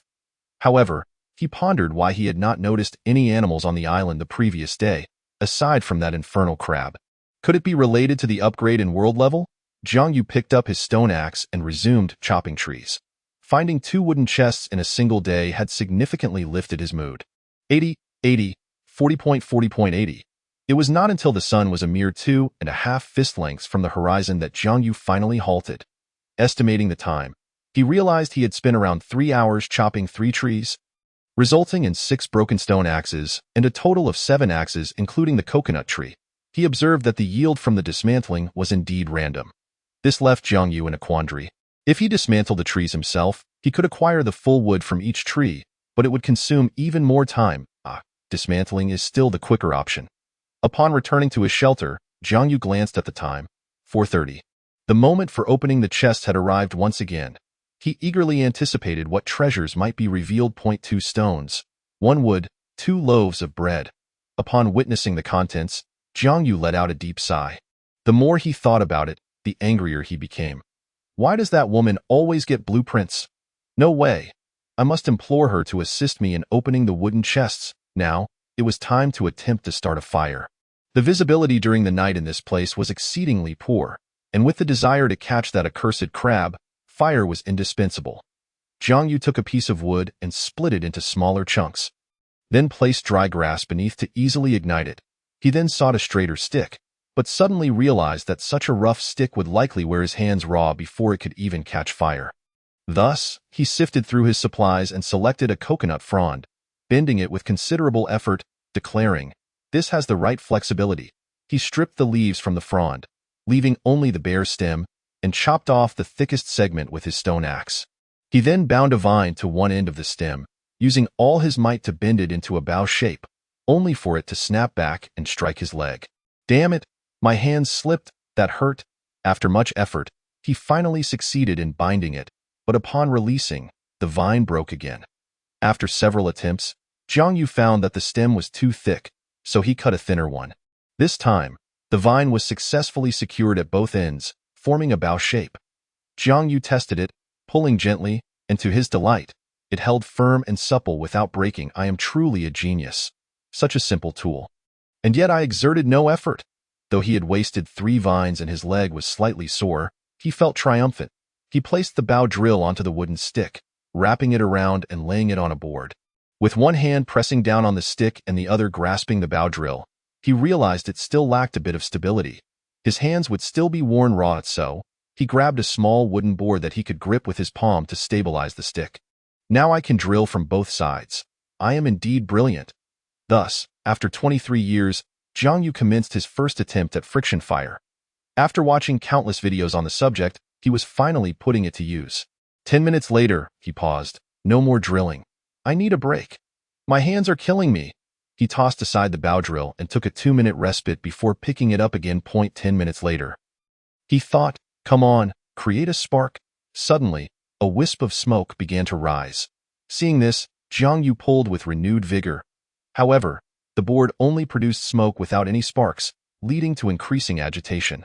Clearly, he had once again failed. His hands ached, and he could no longer continue. No worries. Failure is merely the mother of success. I shall learn from this. After resting, Jiang Yu once again approached the bow drill with renewed confidence. This time, as he drilled away, crack, Jiang Yu. To prevent the vine from snapping, he resolved to bind 2 together this time. Drawing on the lessons from his previous attempts, he began with a steady pull rather than exerting full force. Until the board began to smoke, then, he unleashed his full strength. His eyes fixed on the board, the sound of the stick rubbing against it was particularly grating, and the temperature of the board continued to rise. When sparks still failed to appear, Jiang Yu stopped holding back. Finally, his diligence paid off. A faint spark appeared on the board. Elated, he quickly dumped it onto the prepared pile of dry grass, encircling it with his hands and gently blowing. The dry grass ignited quickly due to its low ignition point, and after a few moments of blowing, the pile successfully caught fire. Jiang Yu hurriedly placed it beneath the arranged wooden sticks, and the flames began to consume the entire pile, as if it craved more fuel, eagerly devouring the wooden sticks. Jiang Yu felt as though he were witnessing the birth of his child. I have finally succeeded. Chapter 10. A toast. After accomplishing all this, Jiang Yu collapsed onto the sandy ground, utterly spent, not a drop of energy remaining. A smile crept onto his face. How could he not feel joy after achieving such a monumental feat? He realized that his arms were completely fatigued. Even clenching his fists required considerable effort. He gazed at the flickering flames, reflecting that all this was indeed worthwhile. Once he regained some strength, Jiang Yu added thicker wooden sticks to the fire and retrieved a wooden chest. Crack, crack, crack, little treasure, feeling lonely? The two-eyed crab stared at him, oblivious to its impending fate. All 6 crabs had been skewered and were now roasting by the fire. Jiang Yu waited patiently, and gradually, the shells of the crabs turned a delightful red, releasing an enticing aroma. Unable to contain himself, Jiang Yu picked up a skewer, blew on it, and began to disassemble that crab. Delicious, and no need to mention. This crab is genuinely massive. As an inland dweller, Jiang Yu had eaten crabs before, but typically only the small, pitiful ones sold in markets. He had never encountered a sea crab of such size, easily the size of his palm. Crack, crack, crack. I'll use your toes to dig into your legs. How does that make you feel? Almost led to the extinction of the Jiang family. You'd better not reincarnate and drink Mengpu's soup. Remember my 24K pure gold. Don't touch the Kuan Kuan. He slurped, wrapping the meat gently. Ugh, too tightly wrapped. The crab meat melted in his mouth. The warmth and tenderness combined with the sweet flavor left Jiang Yu utterly captivated. After devouring 6 legs, he moved on to the large claws, ensuring not to leave a single morsel behind. Oh, a female crab? So much roe. In no time, 3 crabs were completely consumed. Just as Jiang Yu was about to tackle the next one, he suddenly thought of Jiang Nin's misty rain. He opened his friend chat. Good youth of society. Are you there, beautiful? Allow me to treat you to a grand feast. At that moment, on another island, Yi Shishir was munching on bread when she saw Jiang Yu's message. Raising an eyebrow and smiling faintly. What grand feast can you offer while I'm busy with my bread, Jiang Nin Misty Rain? What kind of nonsense is this? I'm enjoying my bread. Good youth of society. Are you really not interested? Jiang Yu chuckled, initiating a trade request. The next second, without even a moment's hesitation, the trade request was accepted, as expected of the Speed King. That was faster than I've ever seen. Unbeknownst to him, on another island, a sharp explosion rang out. Jiang Nin Misty Rain. Grilled crab. How did you manage that, Jiang Nin Misty Rain? Wait, you started a fire? Good youth of society. Just a little, sprinkling some water. Seeing that the other party had not responded, Jiang Yu assumed she was busy showing off her crabs. He shrugged, declaring proudly, just boasting? This is pure skill, you know? Although he lacked confidence in his culinary skills, he was certain about the grilled crabs. After all, it was a surefire way to win over a woman's heart. After a while, Jiang Nin Misty Rain. You are incredible. You got the fire going so quickly. I am still munching on bread, good youth of society. Did you not say you were savoring the bread? Do you want more? Jiang Nin Misty Rain. Yes, good youth of society. How much do you want? Jiang Nin Misty Rain. Stuff my mouth full, good youth of society. The crabs are gone, but I still have coconuts. I'll give you 2, Jiang Nin Misty Rain. Isn't that a bit much? Jiang Yu was momentarily amused by her contradictory stance. Why be so genuine when it came to crabs yet so coy about coconuts? Good youth of society. Enough of the pretense. The crabs are truly finished. And night has fallen, so they've long since disappeared. Jiang Yu once again traded 2 coconuts, receiving instant agreement. He also procured a coconut for himself. Darkness enveloped the entire island, yet the flickering flames illuminated his eyes. Prompting Jiang Yu to smile suddenly, as a good youth of society, I invite you to feast on crabs as a token of gratitude for your assistance and trust in me. Here's to our future and our partnership. Cheers. Jiang Yu raised his coconut towards the moon. Upon awakening on this desolate island, I found it hard to accept my circumstances. My wavering willpower led me to the brink of despair, contemplating a life devoid of purpose. Yet my feet remained anchored, unable to traverse the sea. Thus, I dismissed the thought of surrender, resolutely slapping my own face, reminding myself to be strong, and reluctantly embarking on the path of survival. Soon, I scavenged materials to craft a rudimentary stone axe. Yearning to fell trees, but with a mere strength and stamina of 4, the task proved exceedingly arduous, leaving me in a state of bewilderment. Learning through the channel that wooden boxes could be discovered, I set out in search. Fortune smiled upon me as I unearthed 2 boxes and unlocked 2 blueprints. Puzzled, I inquired within the channel, and soon, many added me. when I learned that I could assist others in crafting for a fee. I felt an overwhelming joy, for this meant I could acquire materials. However, reality struck hard. Upon revealing my conditions, many who obtained stone pickaxes sought every means to evade my terms, deepening my sense of disappointment. Subsequently, another individual reached out to me, impolitely inquiring about blueprint information. I feigned indifference, yet upon realizing they, too, desired to trade for a stone pickaxe, I fell silent for a moment before suggesting that I first collect materials. To my surprise, they readily agreed. Later, this individual approached me again, prompting my suspicion of their intentions. Yet, they revealed they had created a schedule, cautioning me of the dangers that lurked in the dark and advising me to construct a shelter before venturing out for wood, even deducing my hometown from my name, leaving me quite astonished by their prowess. Mustering courage, I inquired about the method to craft a clock, but after a prolonged wait, they merely asked if my shelter was complete, leading me to believe they were withholding information. However, they subsequently shared the crafting method for the shelter, to which I found challenging, yet they called me weak. As dusk approached, I chose not to argue and proceeded to follow their instructions. Trading materials to construct it. Unrelenting, I contacted them again, only to be met with their boast of swift material acquisition, mocking my crafting efforts, seemingly under the impression that I was male. This irked me, and after some discussion, I proposed purchasing the clock blueprint. They accepted, but then claimed they had intended to share the information for free but had forgotten for some reason, which both infuriated and amused me, prompting me to tease them as a second-rate man, seemingly putting them in their place, and I felt a sense of pride. Nonetheless, exchanging blueprints turned out to be beneficial. Upon discovering the simplicity of clock crafting, I was once again astonished. We engaged in extensive conversation, and they provided insightful analyses, which touched me deeply. That I mused, what if I were a fraud?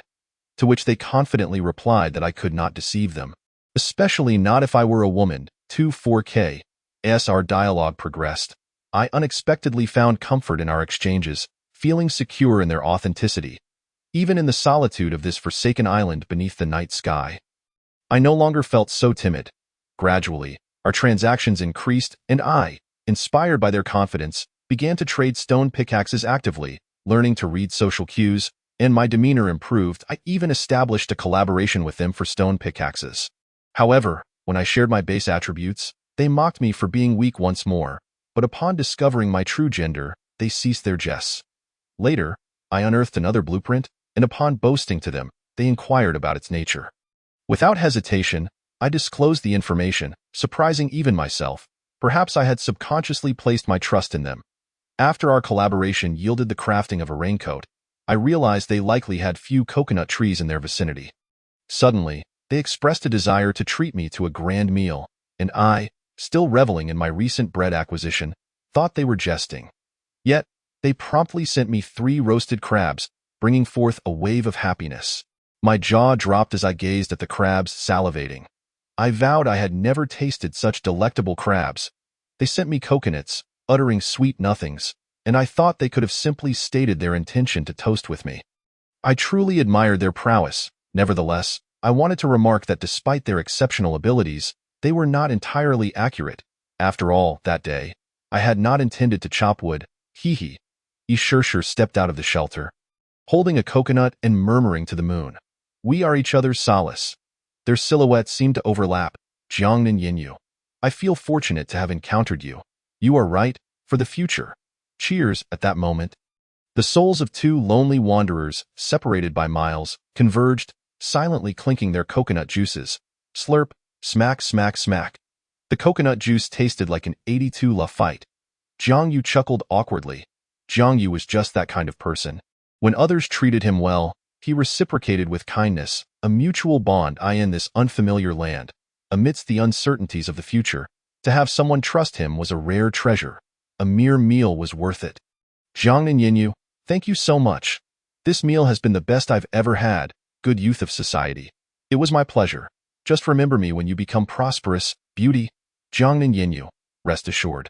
I won't forget you, and please, don't call me beauty. My name is Ishurshur. What about you? Jiang Yu smiled, feeling the moment resonating like an online acquaintance on the verge of reality. Good youth of society, I am. Jiang Yu, 23 years old, naive male, just graduated, 180 cm, six-pack abs, 24. With slight wear and tear. Jiangnan Yinyu. Ha ha ha, your name is rather long. Yi Shishir laughed heartily, finding such a unique self-introduction at first, though she was unsure about the meaning of the last phrase. Good youth of society. By the way, your name is delightful, quite poetic, like a couplet. Jiangnan Yinyu. What couplet? Good youth of society. Poetry. At that moment, Yi Shishir felt a bit dazed. Was he addressing me or something else? Good youth of society. This poem, though simple, is both an acrostic and an endacrostic. If you read it together, doesn't it sound like it's calling you? Upon seeing Jiang Yu's message, Yi Shishir burst into laughter. Playfully responding in kind, Jiangnan Yinyu. What a lovely poem. What a lovely poem, Jiangnan Yinyu. Jiang Yu, look at the channel. Yi Shishir suddenly sent a message, piquing Jiang Yu's curiosity about the commotion. He opened the channel to discover what was happening. Bystander A, please, someone give me some food. I'm pregnant and haven't eaten in 2 days. Is there any kindness left? Yet, no one responded, each merely sending their own messages. Jiangnan Yinyu. That person seems quite pitiable. Forced to seek survival while pregnant. Good youth of society. There's nothing to be done. The rules state that only the ill and disabled receive preferential treatment. The old, weak, pregnant, and young are in natural order. Jiangnan Yinyu. I know, but it still feels quite sad. Good youth of society. What if she is deceiving us? No, as a good youth of society, I cannot tolerate such behavior. Here's the plan. Ask her where she was born. If it's a normal place, I'll share a piece of bread with her. If it's not, then you've helped me see her true nature. It's only the second day. Not many people should have figured out the classification yet. Jiangnan Yinyu. All right, I'll ask. After a 2-minute pause, Jiangnan Yinyu. I asked. She was born in the Highland Wasteland. You guessed right, to be born in such a place where ordinary people would struggle to survive. She surely cannot be a good person in civilization. What harm could a pregnant woman do? Even if she rolled around in distress, she wouldn't end up in such a location. So there's only one possibility. She is pretending to be pregnant to deceive for resources. Although Jiang Yu felt a twinge of pity, he recognized that we were no longer in a law-abiding society, where all manner of miscreants could appear. Good youth of society. Thanks to your inquiry, IVE saved a piece of bread and rescued a lost girl in recognizing her path forward, Jiangnan Yinyu. In that case, I must be your senior. But you're truly clever. I even suspect you just graduated from university. Chapter 11. Wealthy woman seeks sponsorship, Jiangnan Yinyu. Jiang Yu, I noticed you've been posting missing person notices for 2 days. Are they your family? Good youth of society. Yes, my parents and my younger sister. Aren't you searching for your family? I suppose I'm out of luck, having received no replies for 2 consecutive days. They're likely not in our area. Jiangnan Yinyu. My parents are no longer with us. They perished in a car accident. I am an only child. Jiang Yu felt a jolt of surprise, quickly apologizing. Good youth of society. I'm sorry, I can be quite blunt. Jiangnan Yinyu. It's fine. I don't mind, especially now. Good youth of society. Had I known your circumstances were so tragic, I should have eaten 1 less crab to save it for you. Jiangnan Yinyu. Ha ha ha, well, I expect to eat again tomorrow. Good youth of society. All for you, Jiangnan Yinyu. Jiang Yu, look at the channel. Jiang Yu, curious about how a meal had opened the floodgates of conversation, wondered where his previously aloof demeanor had gone. However, with idle time on his hands, having someone to chat with was a blessing. Jiang Yu opened the channel once more, only to find a motion guy speaking, and he immediately straightened his posture. This was someone he needed to observe and learn from attentively. I find myself in a state of emotional stability, working tirelessly from 9 a.m. to 9 p.m. Friends, I have stumbled upon an intriguing discovery. For those wishing to construct a quaint little cabin, there lies an inconspicuous object resembling a button adjacent to the construction options. This object allows one to adjust the materials required for the default settings. The more materials one possesses, the larger the cabin that can be built. Through personal experimentation, I have determined that setting the materials to grass plants 35, sticks 100, wood 10, and rubble 30 yields the most efficient use of resources, providing a modest 5 square meters of living space. Impervious to wind and rain. Of course, adjustments should be made according to one's circumstances. This feature is not limited to the little cabin. Many other constructions also possess this subtle button. Jiang Yu was moved to tears.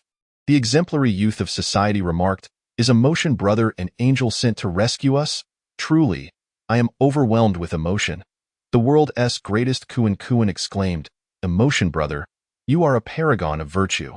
"What fortune it is for us," a bystander chimed in. "Emotion, brother, is indeed impressive." Jiang Yu was astonished to discover such benevolent individuals still existed. Thus, Jiang Yu decided to investigate further, discovering that within the construction options for the little cabin, there was indeed a rather inconspicuous button. Upon clicking it, Jiang Yu observed the required materials increasing, yet realized they could not be decreased. This implies that the default setting utilizes the minimal materials. However, one cannot simply add a single type of material. Rather, all materials must increase proportionally, lest the cabin transform into a wooden shack.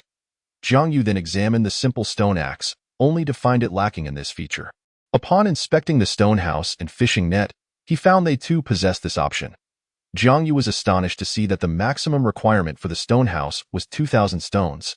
While the wood requirement was 150, he pondered whether to conserve this opportunity, as the blueprints were one-time use only. Once the smallest cabin was constructed, larger versions would be unattainable. Not to mention, acquiring 200 stones was already a daunting task. He reasoned that new blueprints would surely emerge in due time. Jiang Nanyanyu interjected, "Jiang Yu, I have discovered that the raincoat also has this feature. Perhaps one could create a full-sized version." The exemplary youth of society inquired, Sure. Have you completed your little cabin yet?" Jiang Nanyanyu replied, "Not yet. I am still waiting to exchange for wood that I plan to construct a cabin based on Emotion Brother's recommended proportions." Indeed, Jiang Yu himself was troubled over his own stone supply, trade. Jiang Yu suddenly remembered, having nearly forgotten that aspect. He quickly opened the trading interface. Scanning through, he found all manner of trades available, yet the elusive blueprints remained absent. The island certainly had its limitations. Despite the abundance of materials I had never encountered on the island, why were not all individuals placed upon it, given that it is a survival game? Nevertheless, the majority of items were still the usual fare. Jiang Yu located the stone trade. 1 stone in exchange for 10 sticks. He approached the trader.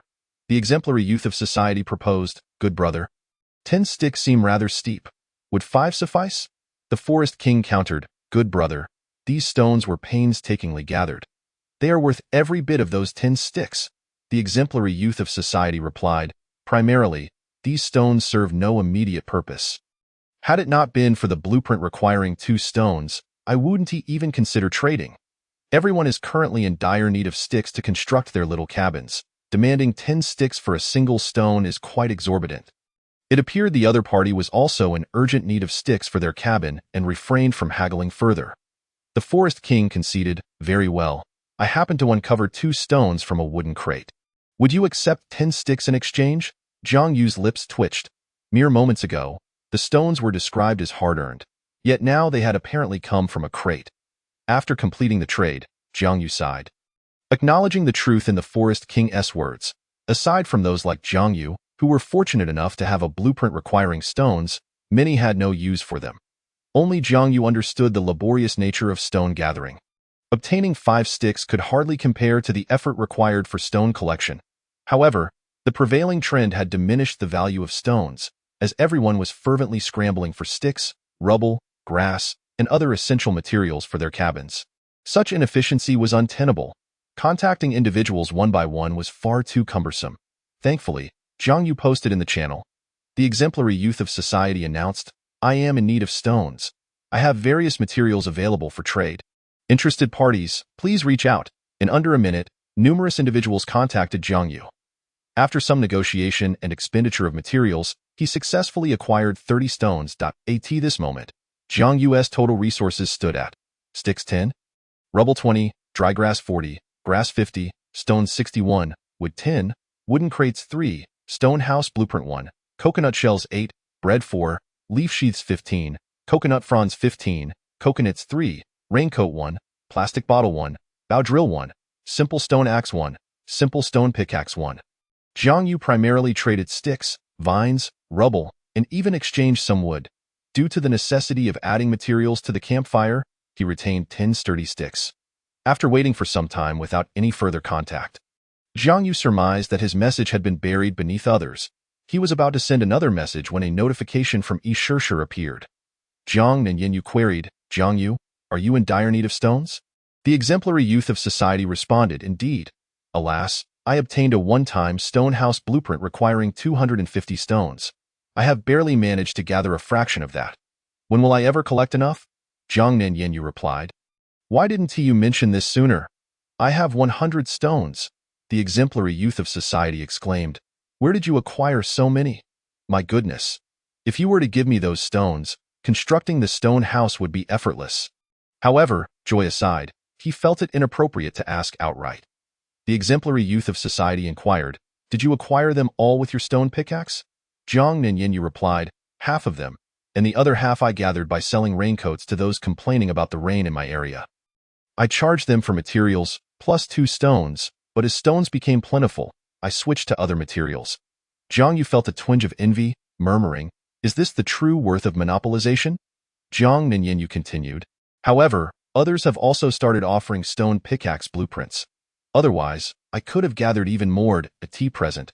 I do not require so many stones. Do you have any other materials? I would be willing to trade. What a true affluent individual!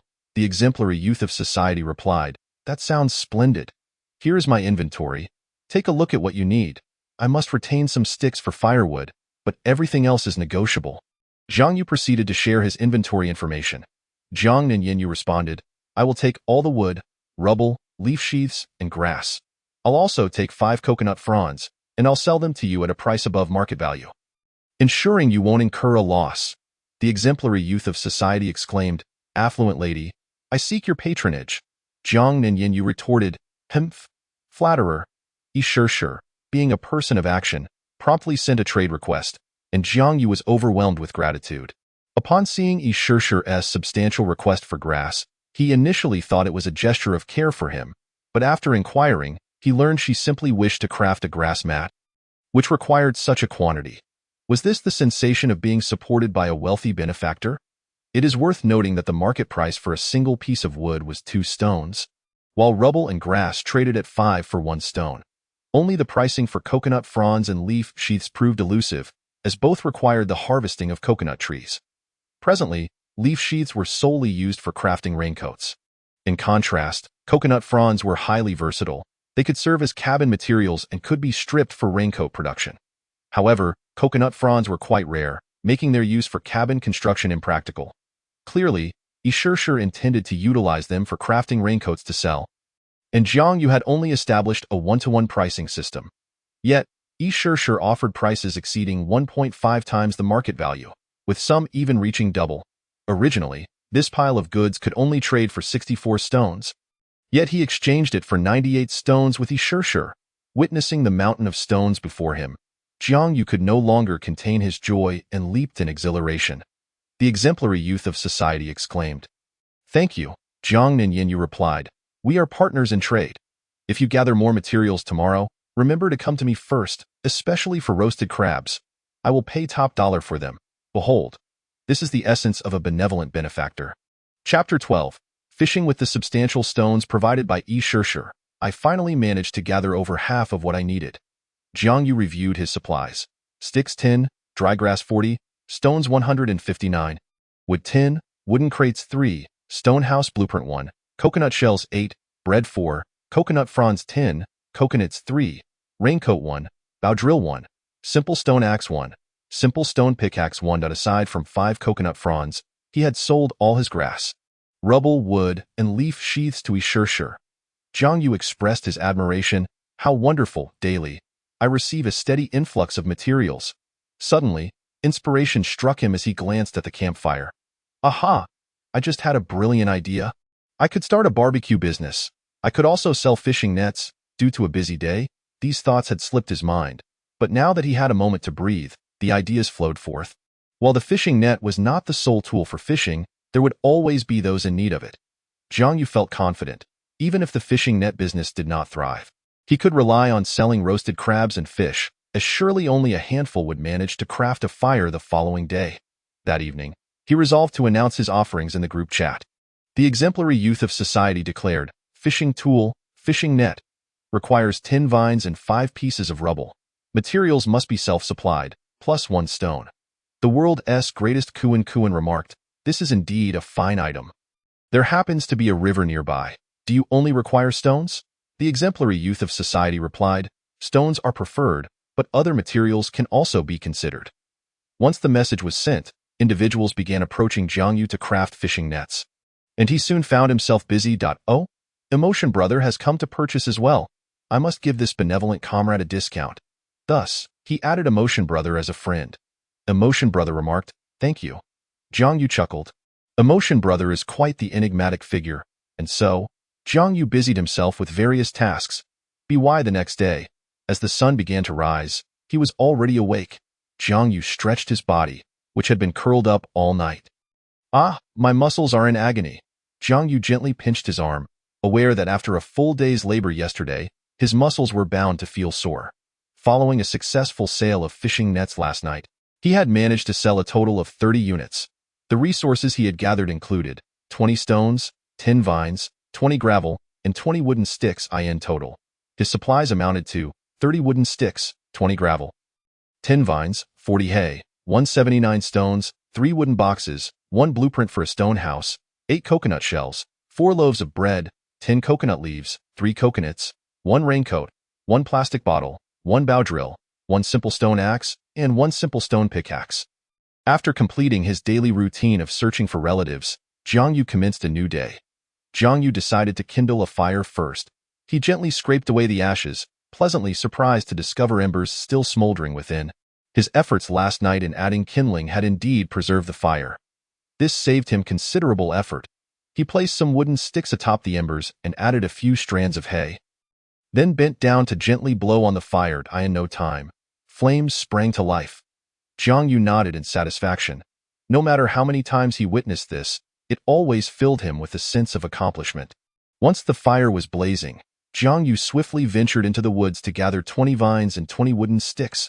Upon returning, he found the fire still burning, which relieved him.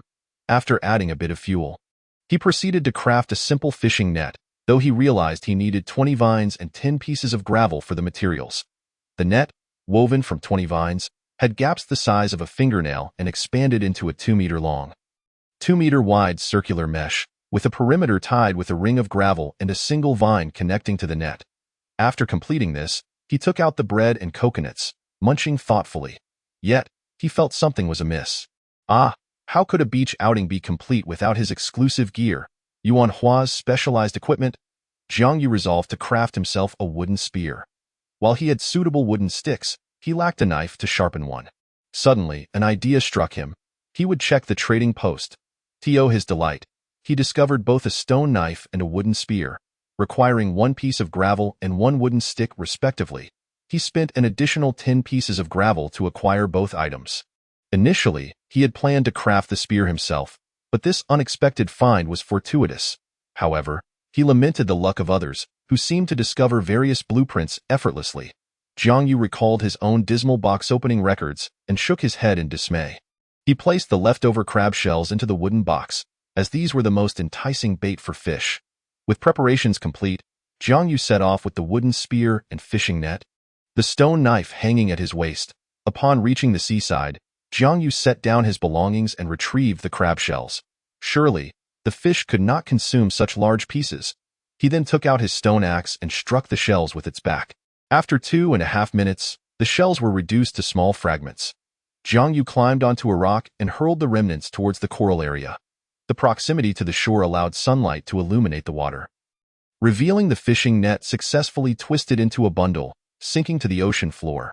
With a rope, he pulled the net up, and after several attempts, Jiang Yu finally mastered the technique. He threw it like a frisbee, imparting a rotational force to ensure the net spread wide upon release. He scattered the crushed crab shells atop the water's surface to attract fish. After waiting 10 minutes and seeing no fish appear, Jiang Yu decided to check if any crabs had come ashore. He pressed a stone firmly on the rope to secure it, fearing that if the net were lost, he would be reduced to tears. Retreating to the beach, he began to patrol the shoreline with his wooden spear. Before long, he spotted a crab feeding. With a sudden motion, Jiang Yu seized its back. The crab, disturbed mid-meal, became agitated, snapping its claws in a wild frenzy. Yet it could not reach him. This poor creature must have gotten separated from its companions. Jiang Yu mused, perhaps it would share tales of its family with him. He placed the crab into the wooden box and continued his search. To his delight, he stumbled upon a gathering of crabs. Over a dozen huddled together on the sand. Jackpot! As the crabs noticed the approaching giant, they scattered in a panic, and Jiang Yu hurriedly scooped them up. Some audacious crabs even attempted to fight back, resulting in a few minor injuries for Jiang Yu. "Well done, crab," he exclaimed, "but your time ends here." In total, 7 fortunate crabs were captured, adding to the one he had previously caught, making 8 in total. Once the crabs relaxed, he planned to strike again. With the wooden box in hand, Jiang Yu made his way back, his spirits buoyed, humming a tune. 1 crab, 2 crabs, 8 legs, hey, 2 large claws, hey. 6 little legs, oh they pinch so tight, you can't pull away. Upon reaching the rocky outcrop, Jiang Yu retrieved the stone he had used to weigh down the rope, then tugged on the line. The submerged net began to contract, eventually emerging from the sea's depths. To his astonishment, the net was ensnared with an assortment of fish, 20 in total, comprised of 15 small fish, each roughly the size of a palm, and 5 larger ones. The one adorned with stripes must be a grouper, a prized catch in civilized times. Aside from this grouper, Jiang Yu could not identify the other 4 larger fish.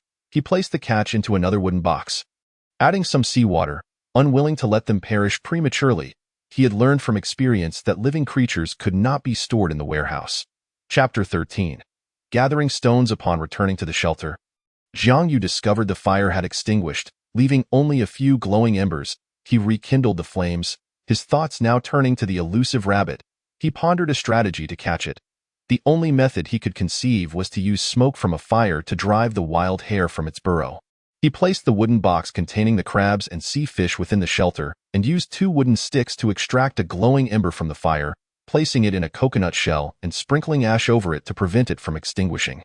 He then carefully carried the coconut shell into the forest. Arriving at the marked burrow, Jiang Yu rubbed his hands together, whispering, "I hope the rabbit is home." After igniting the hay, he tossed in everything combustible nearby. And soon the flames grew, emitting thick smoke. Jiang Yu blew with all his might, but his breath was insufficient to alter the wind's direction. Thus, he removed his clothing to fan the flames, which intensified the airflow, sending the smoke billowing into the burrow. After several minutes, Jiang Yu fixed his gaze on the entrance, ready to strike with his wooden spear at the moment the wild hare dared to emerge. Suddenly, a commotion erupted from within the burrow. The hare, seemingly startled, bolted out with its eyes shut, akin to a headless flyt, collided with a rock at the entrance, leaving Jiang Yu momentarily stunned. Had it truly knocked itself out? Could he be so fortunate as to witness such a sight? Seizing the hare by its ears, Jiang Yu lifted it into the air. This hare boasted a rich brown coat, long ears, and a notably larger stature than the average rabbit, particularly in its robust legs. With a swift motion, Jiang Yu delivered a fatal blow with his wooden spear, marking his first act of taking a life, though he didn't consider the crabs to count. As he turned, Jiang Yu was startled to see another hare peering at him from the burrow. This one was even larger. Upon noticing the hare in Jiang Yu's grasp, it seemed to recognize its kin and went into a frenzy. Charging at him, startled, Jiang Yu thrust his wooden spear, piercing it through. His aim was true, as the sharp tip entered the hare's body, eliciting a pitiful cry. After a brief struggle, it succumbed. Double fortune. It seemed the hardships of life had led him to this bountiful turn of events. Just then, 2 small hares emerged from the burrow. Jiang Yu's eyes sparkled with delight. Fourfold fortune. He had not anticipated such serendipity today. He had stumbled upon the entire family. Turning to the 2 little hares, he smiled, though to them, his grin appeared devilish. Now, little ones, how about I turn you into cozy slippers to accompany your dear parents?" The little hares shivered at his words, realizing their predicament. They were significantly smaller than their parents, measuring only about 1/3 of their size, too small for slippers. Perhaps it would be best to raise them instead. Seeing their diminutive stature, Jiang Yu decided to keep them. He placed the small hares into the wooden box, tying the larger hare to his waist, and began to sing a cheerful tune about the little hares. "Little hares, be good. Your skins will make shoes, 1 for each foot. Oh, how comfortable they will be." Instead of returning immediately, Jiang Yu extinguished the fire and turned to gather additional materials. An hour later, he returned to the shelter, laden with spoils, and began to inspect his inventory.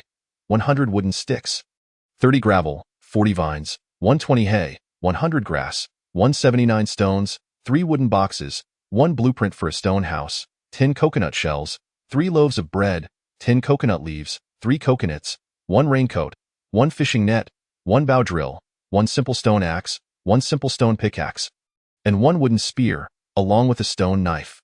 During this collection, Jiang Yu focused on fundamental materials, yet he noticed that the scattered wooden sticks were dwindling. To gather more, he would either need to venture deeper into the island or seek them elsewhere, or resort to chopping down trees, but that method was dreadfully inefficient. When would another storm arrive? That would save him the trouble of felling trees. Unfortunately, this trip had yielded no wooden boxes. Jiang Yu first crafted a cozy nest for the 2 little hares from the wooden box, layering it with hay to keep them warm, then breaking up some tender grass to place inside. He was relieved to see the little hares begin to nibble on the grass now. It was time for the grilling segment. As he felt quite hungry, gazing at the time, it was now noon as the fire crackled to life. Jiang Yu commenced the task of skinning 2 plump rabbits, due to the bluntness of the makeshift stone knife. It took some time to pierce the knife into the rabbit's belly, and with a sudden sizzle, the skin was cut open in that instant. The innards of the wild rabbit, reeking of a strong, metallic scent, spilled forth, causing Jiang Yu to feel a wave of nausea. Although he generally relished offal, beef tripe and chicken innards being no exception, this was his first experience with slaughter, and the reality of it was undeniably revolting. After clearing the viscera, Jiang Yu did not discard them. Instead, he gathered them for later use. He then began to separate the rabbit's skin from the flesh, taking care as he desired to preserve the pelt intact. It took him a full 10 minutes to completely remove the skin, though some fat remained due to the knife's dullness. Following the same procedure, he soon had both rabbits skewered on wooden sticks. As he gazed at the robust thigh meat, tears of emotion welled at the corners of his eyes. However, the rabbit meat was intended for his own consumption, and first, he had to finish selling the fish. Swallowing hard, Jiang Yu took advantage of the bright sun to fashion a couple of wooden supports, intertwining 4 sticks and binding them with vines, then laying another stick across the top. Finally, he washed the pelts in seawater and hung them up to dry. Jiang Yu then turned his attention to the fish. Upon opening the wooden box, he discovered it was leaking. The seawater had drained away, and many of the fish had perished. He had done his best. This could not be considered a case of unscrupulous trading. With experience from the rabbits, processing the fish seemed simpler. He scaled the fish, removed the entrails, and with a final cut, spent half an hour preparing 20 fish. However, the fire was too small, and he could only fit 10 fish at a time. Consequently, there was no time to spare, and he had to turn them frequently, risking some being charred beyond recognition. After half an hour, Jiang Yu inspected the fish and confirmed they were perfectly grilled. Finally, they were ready. These fish were intended for trade for stones. But first, he must taste them. Jiang Yu selected a small fish. Its skin was crisp and golden brown from the heat. Taking a bite, he found it was not as delicious as he had imagined. The flesh was tender, but it bore a strong fishy odor. Nevertheless, it was the best thing he could eat at the moment. The protein content was 10 times that of beef. Satisfied after devouring one, he placed the remaining fish back on the rack and opened the trading channel. Selling grilled fish, approximately 5 taels for small fish and 1 pound for large fish, first come, first served for 19 fish, 1 per customer.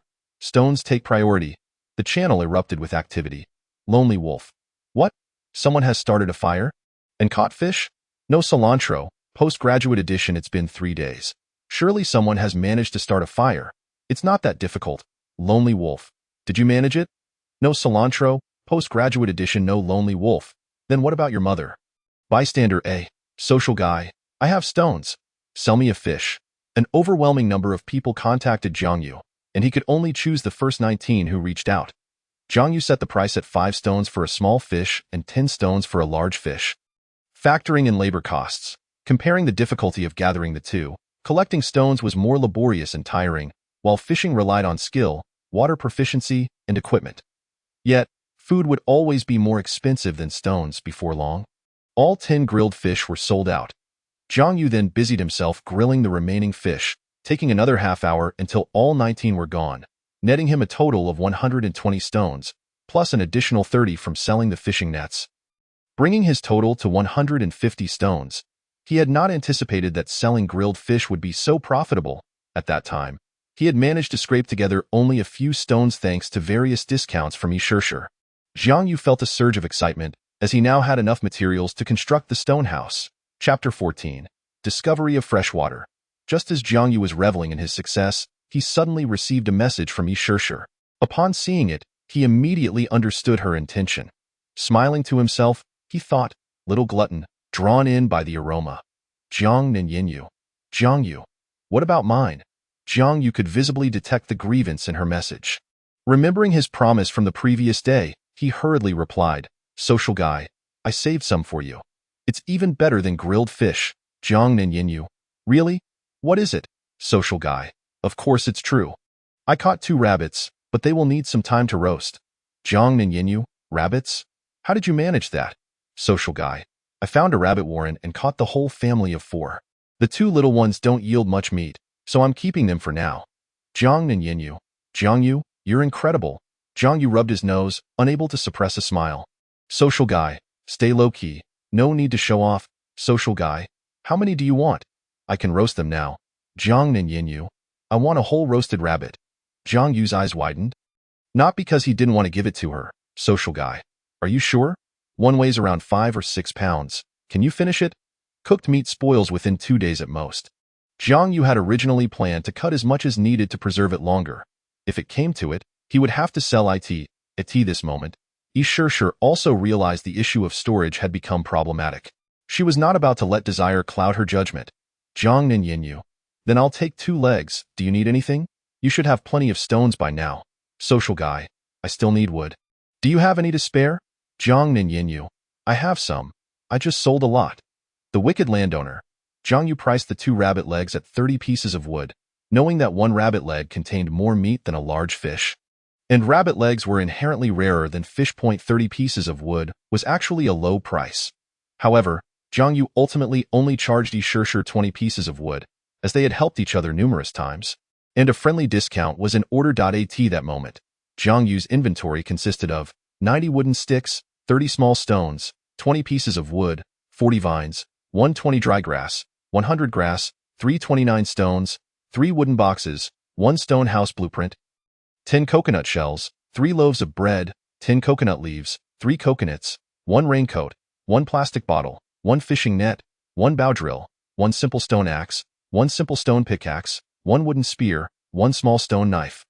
After checking his supplies, Jiang Yu used the small stone knife to cut off the 4 rabbit legs, skewered them onto wooden sticks, and began roasting them. Aside from the 2 legs for Yishishir, he had long craved rabbit legs himself. Jiang Yu began to contemplate the location for the stone house while flipping the legs. Half an hour later, he sliced into the rabbit legs with the small stone knife and found them thoroughly cooked.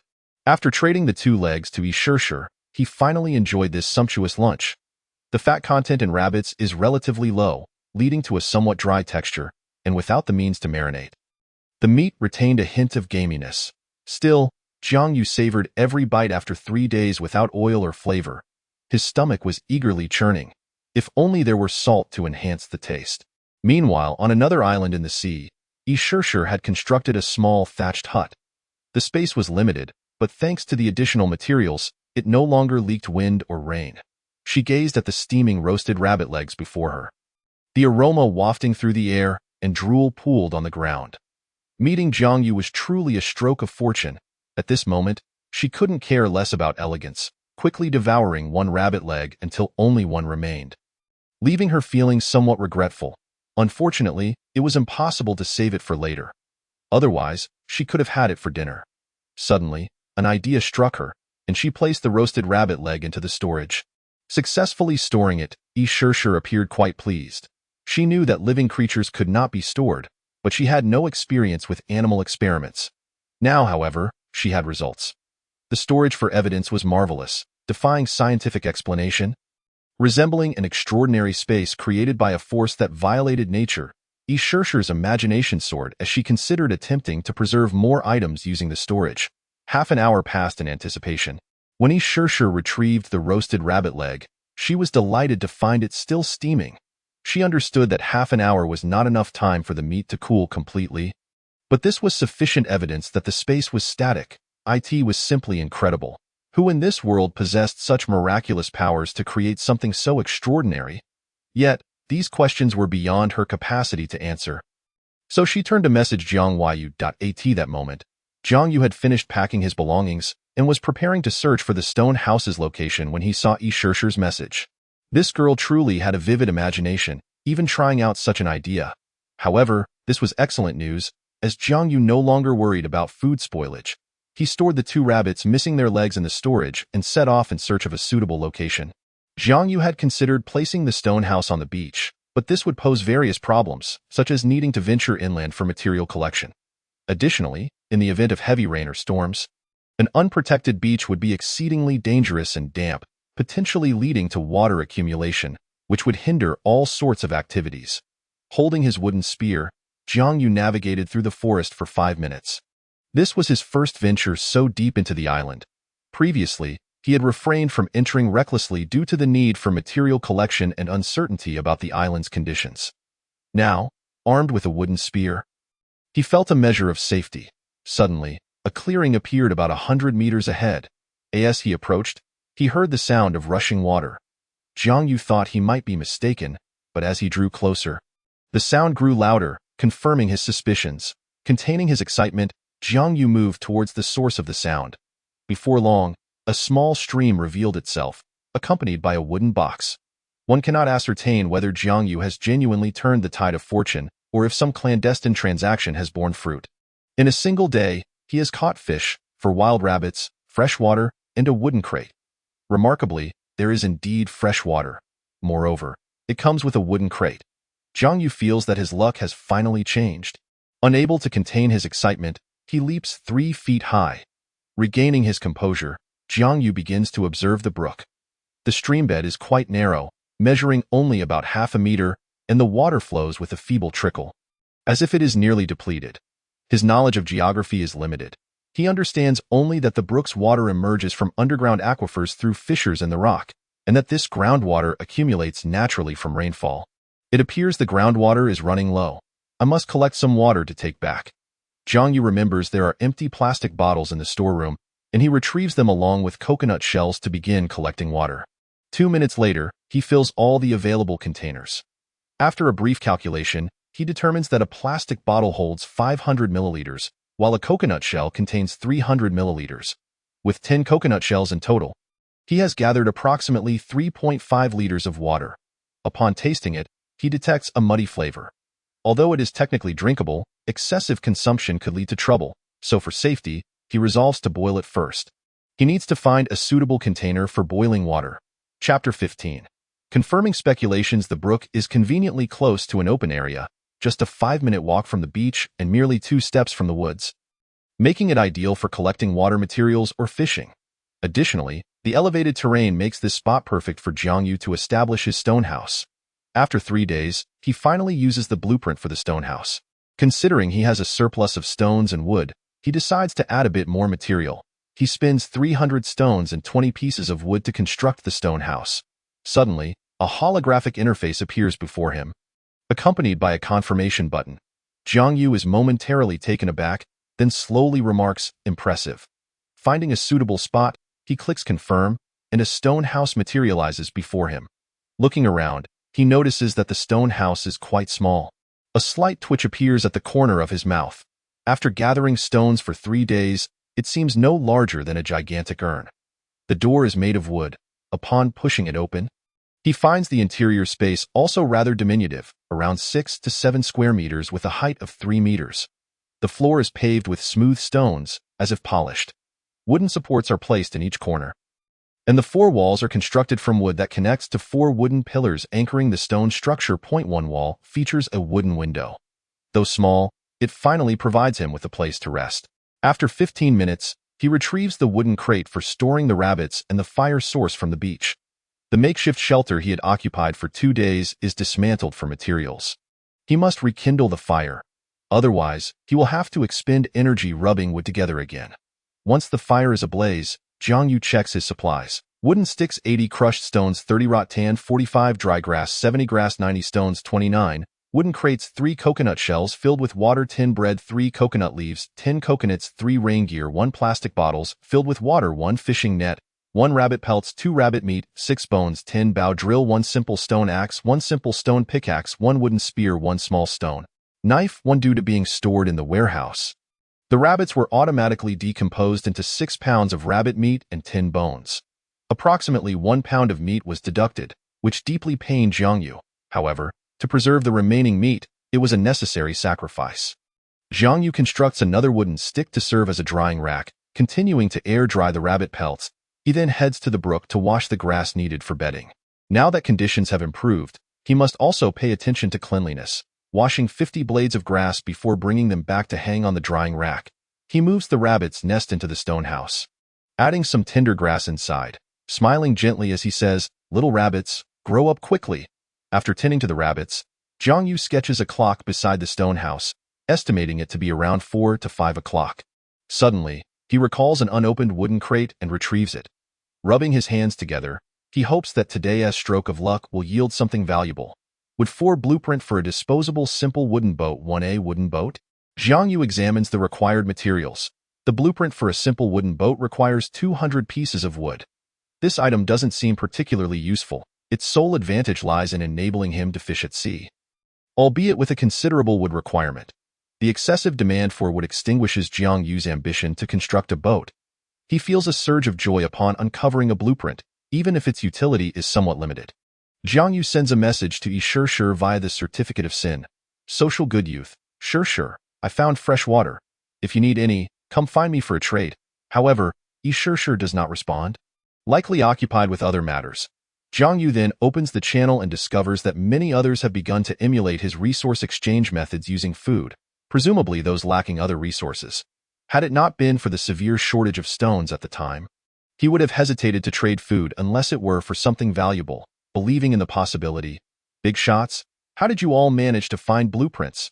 I've run myself ragged for 3 days only to find 5 wooden crates without a single blueprint. Jiang Yu is astonished to see numerous people echoing his sentiments. He finds it peculiar. He considers himself quite unfortunate for having uncovered 2 blueprints from 4 crates, yet others have opened 5 crates without yielding any blueprints. Curiosity piqued, he inquires further. Social good youth. May I ask where you originated from? Believing in the possibility. The wasteland, where resources are scarce. Could it be related to our point of origin? Jiang Yu realizes the implication and mutters to himself. It might indeed be connected to your point of origin. However, he refrains from sharing this insight, instead advising him to search for more crates and give it a try. Jiang Yu had not anticipated that the probability of obtaining blueprints from crates would be linked to resource availability. This suggests that those born in resource-deprived areas have a lower chance of finding blueprints. Jiang Yu remains puzzled by this revelation. If the rules are meant to be fair, why categorize individuals based on their sins? As he contemplates this, a surge of anger wells up within him. What is it to me if they have committed sins? I have not transgressed. Why should I be shackled for their wrongdoings? The Certificate of Sin, while offering convenience for survival, is, in Jiang Yu's eyes, merely a fetter, unjustly tearing families apart, branding people with guilt, shackled. How infuriating. If I ever catch the orchestrator behind this. Suddenly, Jiang Yu realizes that even if he did catch them, what could he possibly do? Can a person capable of dragging all of humanity into a strange world truly be dealt with by him? However, Jiang Yu does not lose his fighting spirit. Even if I cannot defeat you, I shall curse you 1,000 times. After calming himself, he resumes his thoughts. Although he currently lacks concrete evidence to validate his classification theory, he is eager to prove it. Yet, he cannot simply approach someone and inquire about their past misdeeds. An idea suddenly flashes in his mind. Perhaps it is indeed feasible. Since we are all here to survive, why should I fear him tracking me down through the wires? Without hesitation, Jiang Yu contacts the individual, referred to as possibly brother. Social good youth. Brother, have you ever committed a crime? Facing the unexpected inquiry, possibly brother seems somewhat irate. Believing in the possibility. Why do you ask this, if you're not trading? I 1T respond. Social good youth. Please, brother, I'm merely concerned for you. Not only are you born in a barren wasteland, but you also cannot find blueprints from crates. His words seem to strike a chord. Believing in the possibility. Indeed, brother, I have truly fallen on hard times. Social good youth. So, have you committed a crime? Believing in the possibility? No. Why are you fixated on this? Social good youth. I'll give you 5 wooden sticks for your answer. Believing in the possibility. Well, it was an attempted rape. Will that suffice? The other party seems to admit to lacking wooden sticks. Jiang Yu, keeping his promise, sends a trade request. Wooden sticks 5 for wooden sticks 6 in less than a second. The entire transaction is completed. The other party appears to be clicking agree frantically. Since the trade requires both parties to provide items, he fails to notice the 6 following the wooden sticks. By the time he realizes, his hand has already clicked confirm. Believing in the possibility? Are you out of your mind? Jiang Yu chuckles. Social good youth. You're still coveting my 5 wooden sticks despite your situation? You despicable rapist, I wish your family all the best. May your father end up in a sewing machine. May your mother work late-night shifts. May your wife be unfaithful. May your daughter not be your own. And may your son be without an anus. You should go take care of your mother's business. Jiang Yu had initially been suppressing his anger, but upon discovering the other party's identity as a rapist, he erupts, unleashing his frustration upon him. Once done, he blocks the individual, denying him any chance for a response. What a relief. It's a shame I can't send voice messages. Heh, I even tricked him out of a wooden stick. This is not an authoritative conclusion, perhaps merely a coincidence. Thus, Jiang Yu proceeds to inquire several individuals who had echoed the rapist's sentiments in the channel, discovering that they had all committed crimes during civilized times, either by deceiving others for money or stealing. This solidifies Jiang Yu's theory. Chapter 16. A boat. Jiang Yu sits beside the fire, sighing as he wonders how his parents and Lingling are faring. Given their background as farmers, he has confidence in their survival skills. They must know a thing or two about enduring hardships.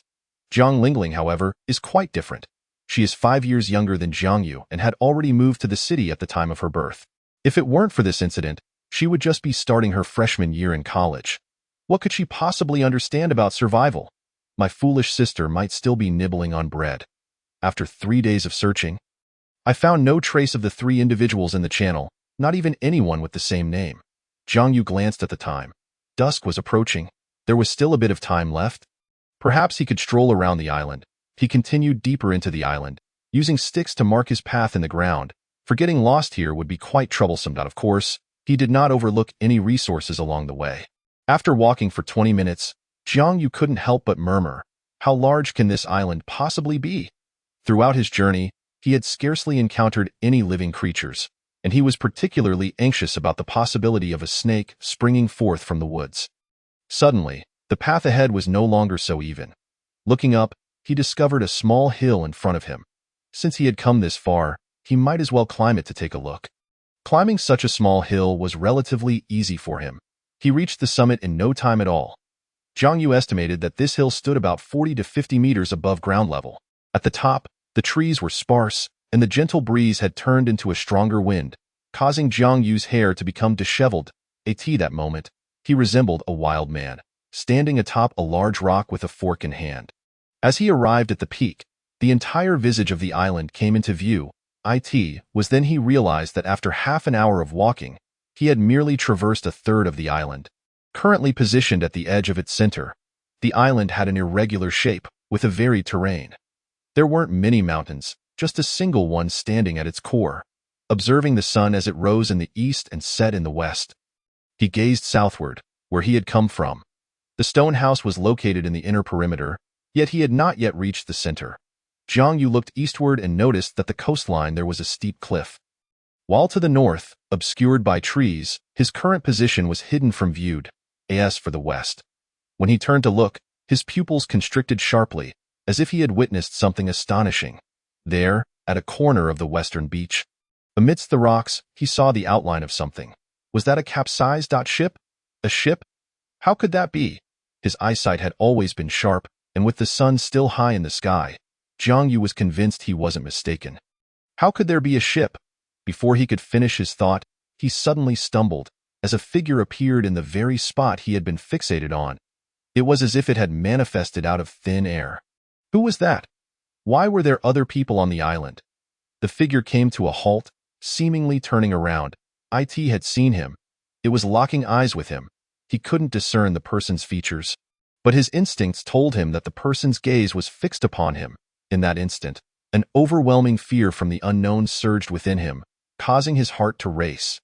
Just as Jiang Yu was lost in thought, the figure vanished, gone.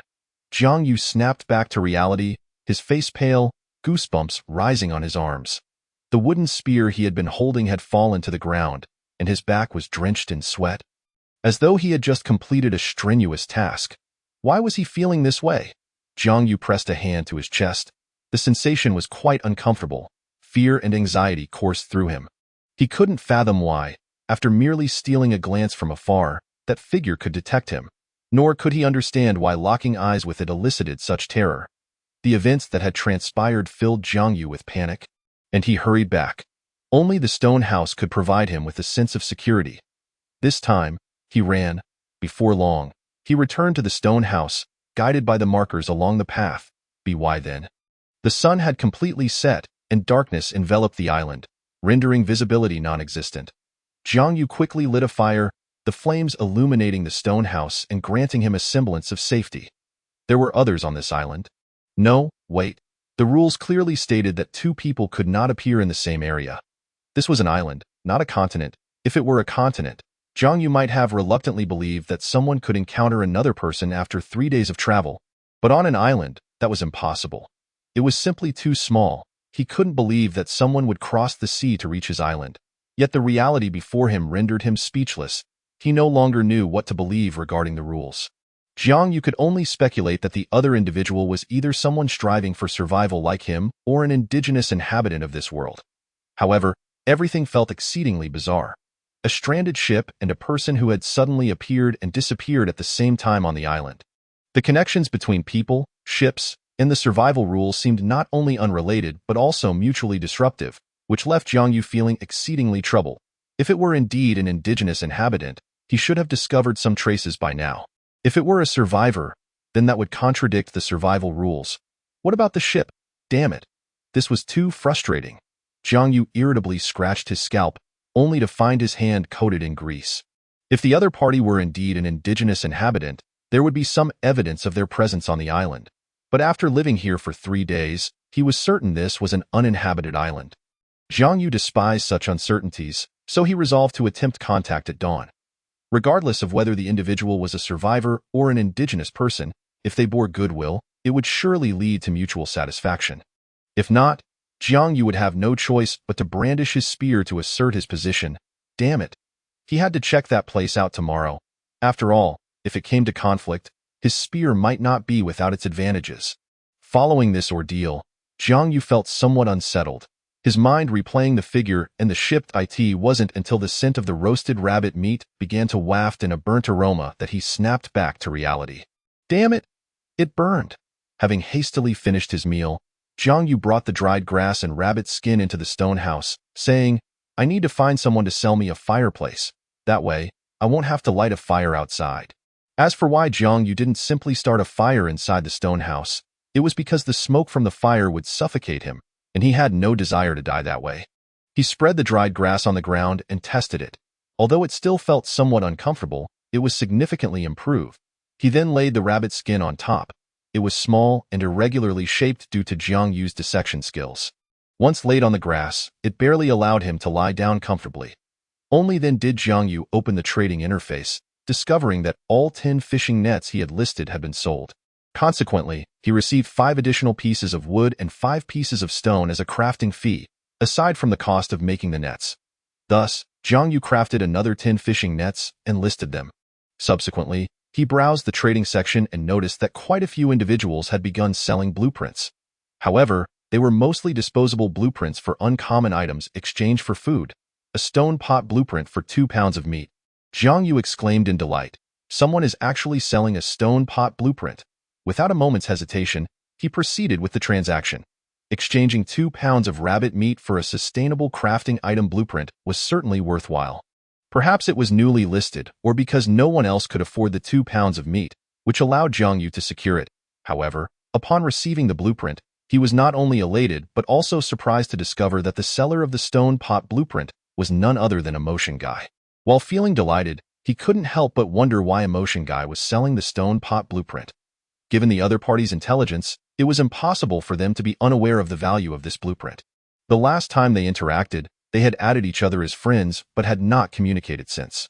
Jiang Yu, hoping to forge a connection, intended to reach out to the other party, but before he could send a message, Emotion Guy surprisingly initiated contact first. Chapter 17.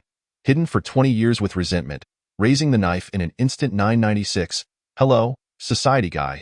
Emotion Guy, it's a pleasure to finally meet you. Jiang Yu couldn't help but twitch his mouth, saying, goodness, is this how we're starting off with a wave of commercial flattery? He increasingly sensed that something was amiss. 996. Society Guy, I'll be straightforward. In my personal ranking, there are very few capable individuals in our area, but you are one of them, and quite prominent at that. Wow, this guy's perception of people is spot on. After a brief self-praise, he pondered the other party's intentions. Was this a proposal for collaboration? Don't ask Jiang Yu how he knew, for he had once used a similar approach to annoy Yi Shishir, a Klitsch opening line. Oh, how did you know that I am indeed one of the capable individuals? 996. First, capable individuals would never waste their time, especially not spending the entire day chatting in the channel. Second, not long ago, you must have opened some blueprint and were in desperate need of stones, hence you started shouting in the channel to trade for stones, but still couldn't gather enough. So you resorted to selling your meat and fishing nets for stones. While everyone else rushed to craft small huts, you required such a large quantity of stones. I can't think of anything else apart from the stone house blueprint. Third, being able to offer 2 pounds of rabbit meat for a blueprint. Aren't those points sufficient to prove your capability?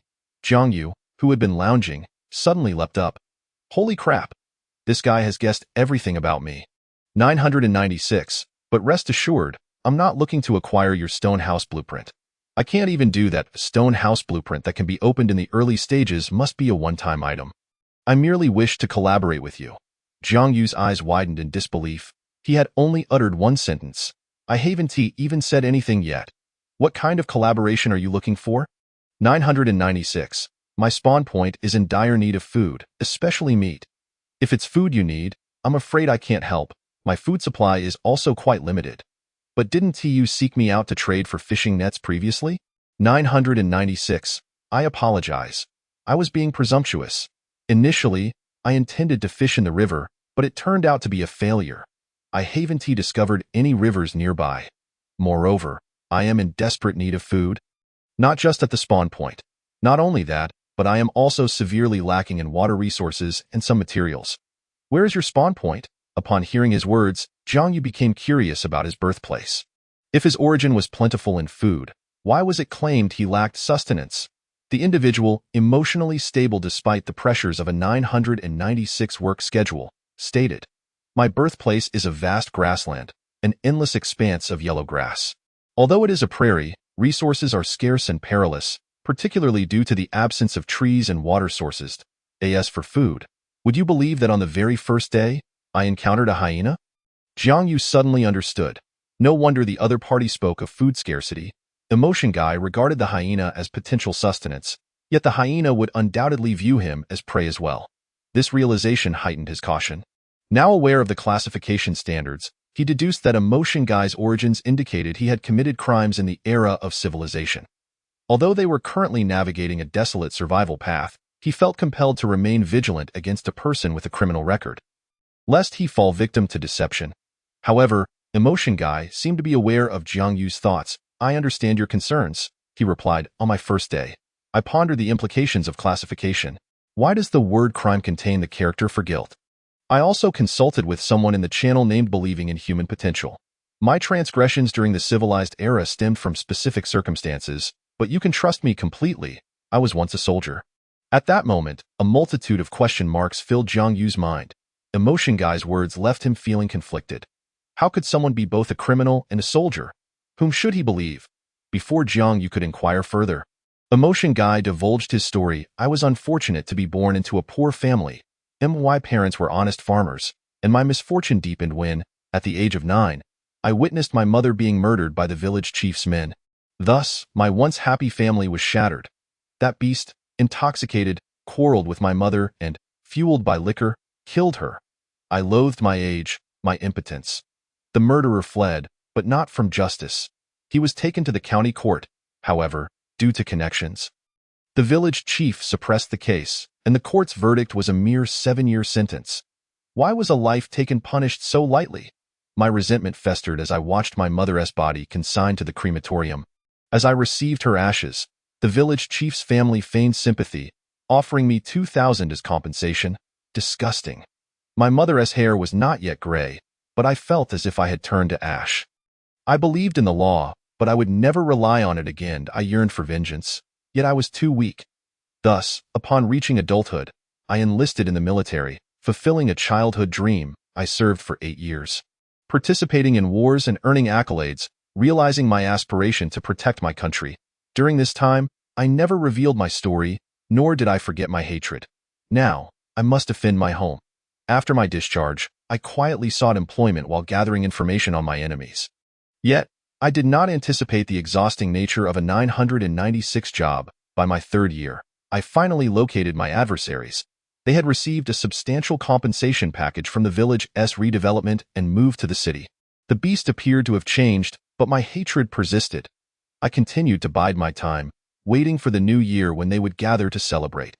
Under the cover of darkness, I ensured their reunion was interrupted. My hands stained with blood, I stood before my mother's grave. Mother, I have avenged you. It is the new year. I have come to light fireworks for you. Watching the brilliant display overhead, I felt an immense weight lift from my heart. I had finally exacted my revenge, freeing myself from the burdens of a 996 job. I lingered there until dawn, then surrendered myself, having completed my mission, ready to join my mother.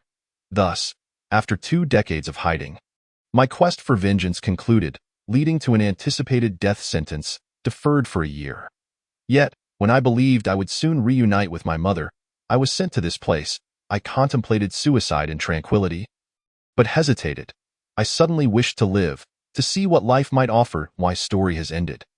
Jiang Yu fell into a profound silence, unable to quell the turmoil within him. He had not anticipated such a harrowing tale from Emotion Guy. He found himself imagining what it would be like if he were the protagonist of such a narrative.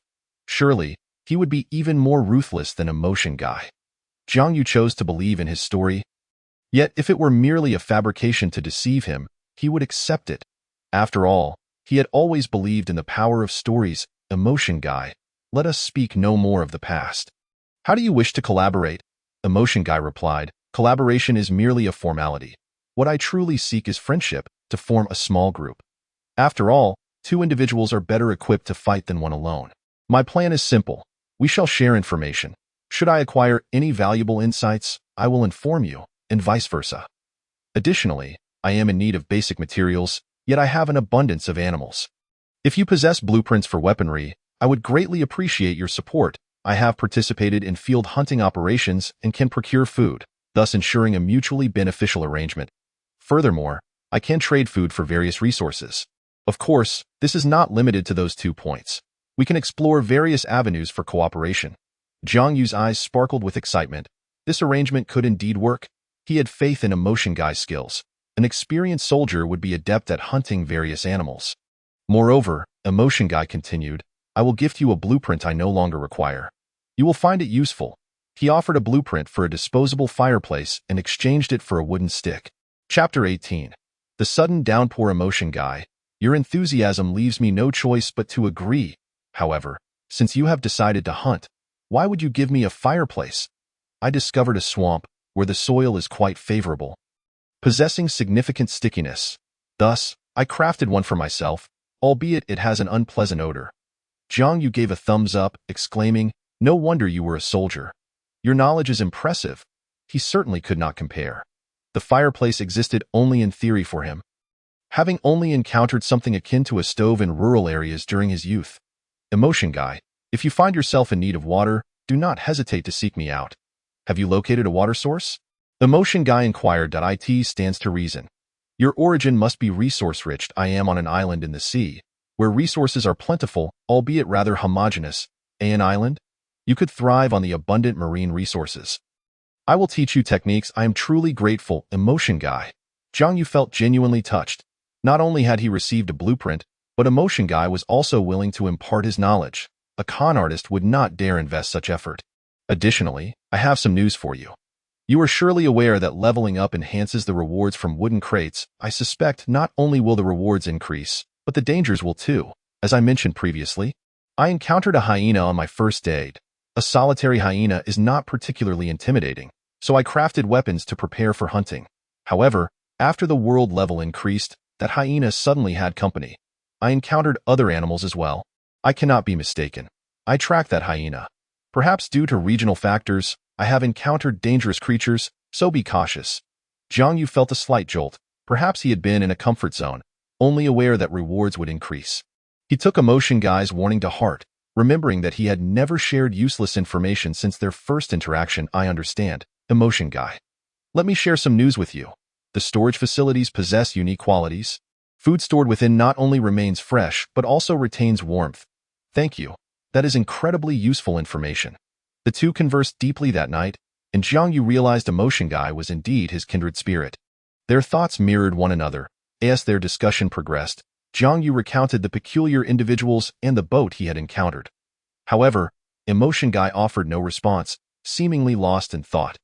Jiang Yu chuckled softly. He too had experienced such a state. His right brain wildly speculating while his left brain vehemently countered. After all, a significant logical dilemma existed that could not be resolved alone. Approximately half an hour later, Emotion Guy finally responded, "Your information is invaluable. While I cannot fully comprehend it, it is undoubtedly not a coincidence. I have but one hypothesis. That person is neither an indigenous inhabitant nor a survivor." "What do you mean?" Jiang Yu inquired. "You have already deduced the answer. There is no need for further inquiry." A chill coursed through Jiang Yu's veins. The puppeteer, indeed. Only this explanation made sense. The rules stated that no one could be together. Yet this individual had appeared, leading to but one conclusion. Either the rules were flawed, or this person was not truly human. Jiang Yu leaned towards the latter. Yet, ultimately, it was merely speculation between the two. "In our region, you are the first to encounter such an occurrence. Remember to exercise caution when you go tomorrow." "Understood." Emotion Gu. By the way, let me introduce someone to you. Before you arrived, I had established cooperation with her. Without her, I wouldn't have been able to gather stones so quickly. The storage food information was also her discovery. Jiang Yu produced 2 blueprints, his smile nearly stretching to his ears. Stone pot blueprint, stones, 34.5 manufacture. Blueprint for a disposable stone fireplace, stone, 2915, gravel, 2010. Let us go all out, Grandpa. Jiang Yu first set up the fireplace and discovered that its placement mirrored that of the stone house. Could it be that all architectural blueprints are single-use? Jiang Yu positioned the fireplace not far from the bed, given the limited space of the stone house. The fireplace, entirely crafted from stone, stood about a meter tall and featured a small platform with a chimney above. He then took out a stone pot to place beside it, allowing for simultaneous cooking and roasting when needed. Finally, filled with joy, Jiang Yu moved the firewood inside. In an instant, the small stone house was illuminated by the flickering flames, and a sense of satisfaction surged within him, almost prompting him to toss a piece of wood into the fire. Damn, is this extravagance truly necessary? There are only 3.5 pounds of rabbit meat left.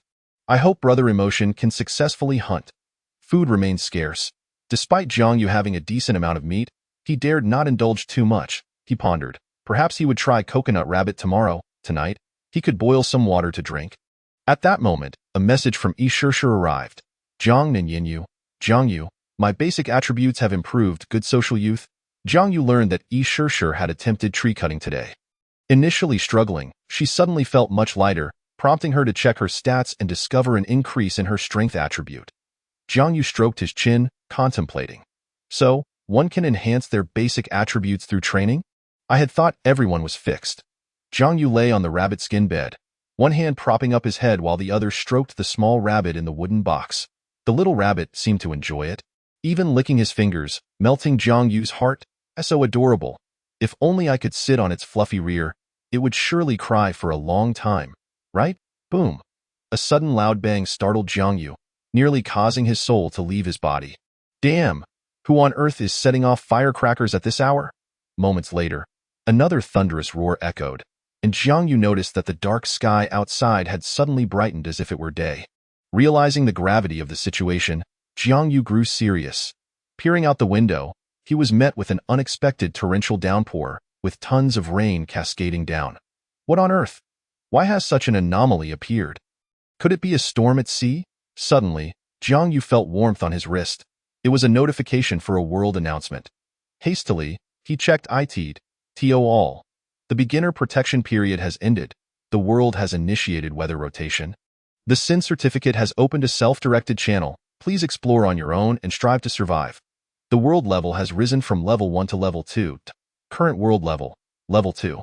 Jiang Yu swallowed, murmuring, "This damn beginner protection period ends and I'm jolted awake." Jiang Ninyanyu. Jiang Yu, did you hear that? Such loud thunder, good social youth. I heard it. Let us check the channel for unified information. Jiang Yu first inquired about Brother Emotion. Good social youth, Brother Emotion, is it thundering and pouring over there? I am stable under 996. It's raining quite heavily, but I haven't heard any thunder. Is it thundering on your island? Good social youth. Yes, it's the first time I've seen it this intense. The sky is all lit up. I am stable under 996. I glanced at the channel and gathered that after the beginner protection period ended, it began to rain heavily in all areas.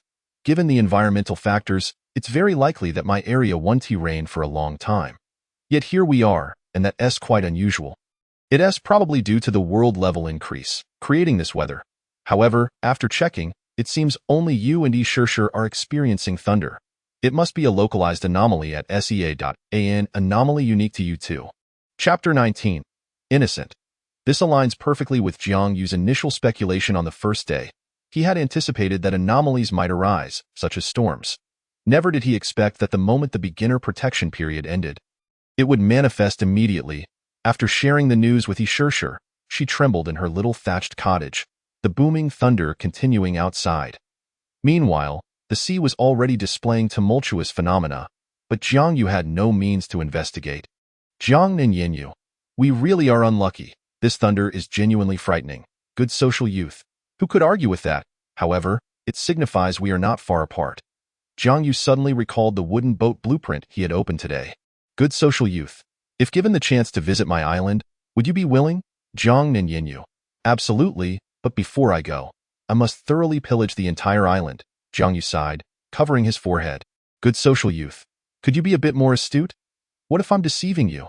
If you arrive, I might just devour you whole, and then you'd be finished. Jiang Ninyanyu. Jiang Yu? You big pervert, good social youth.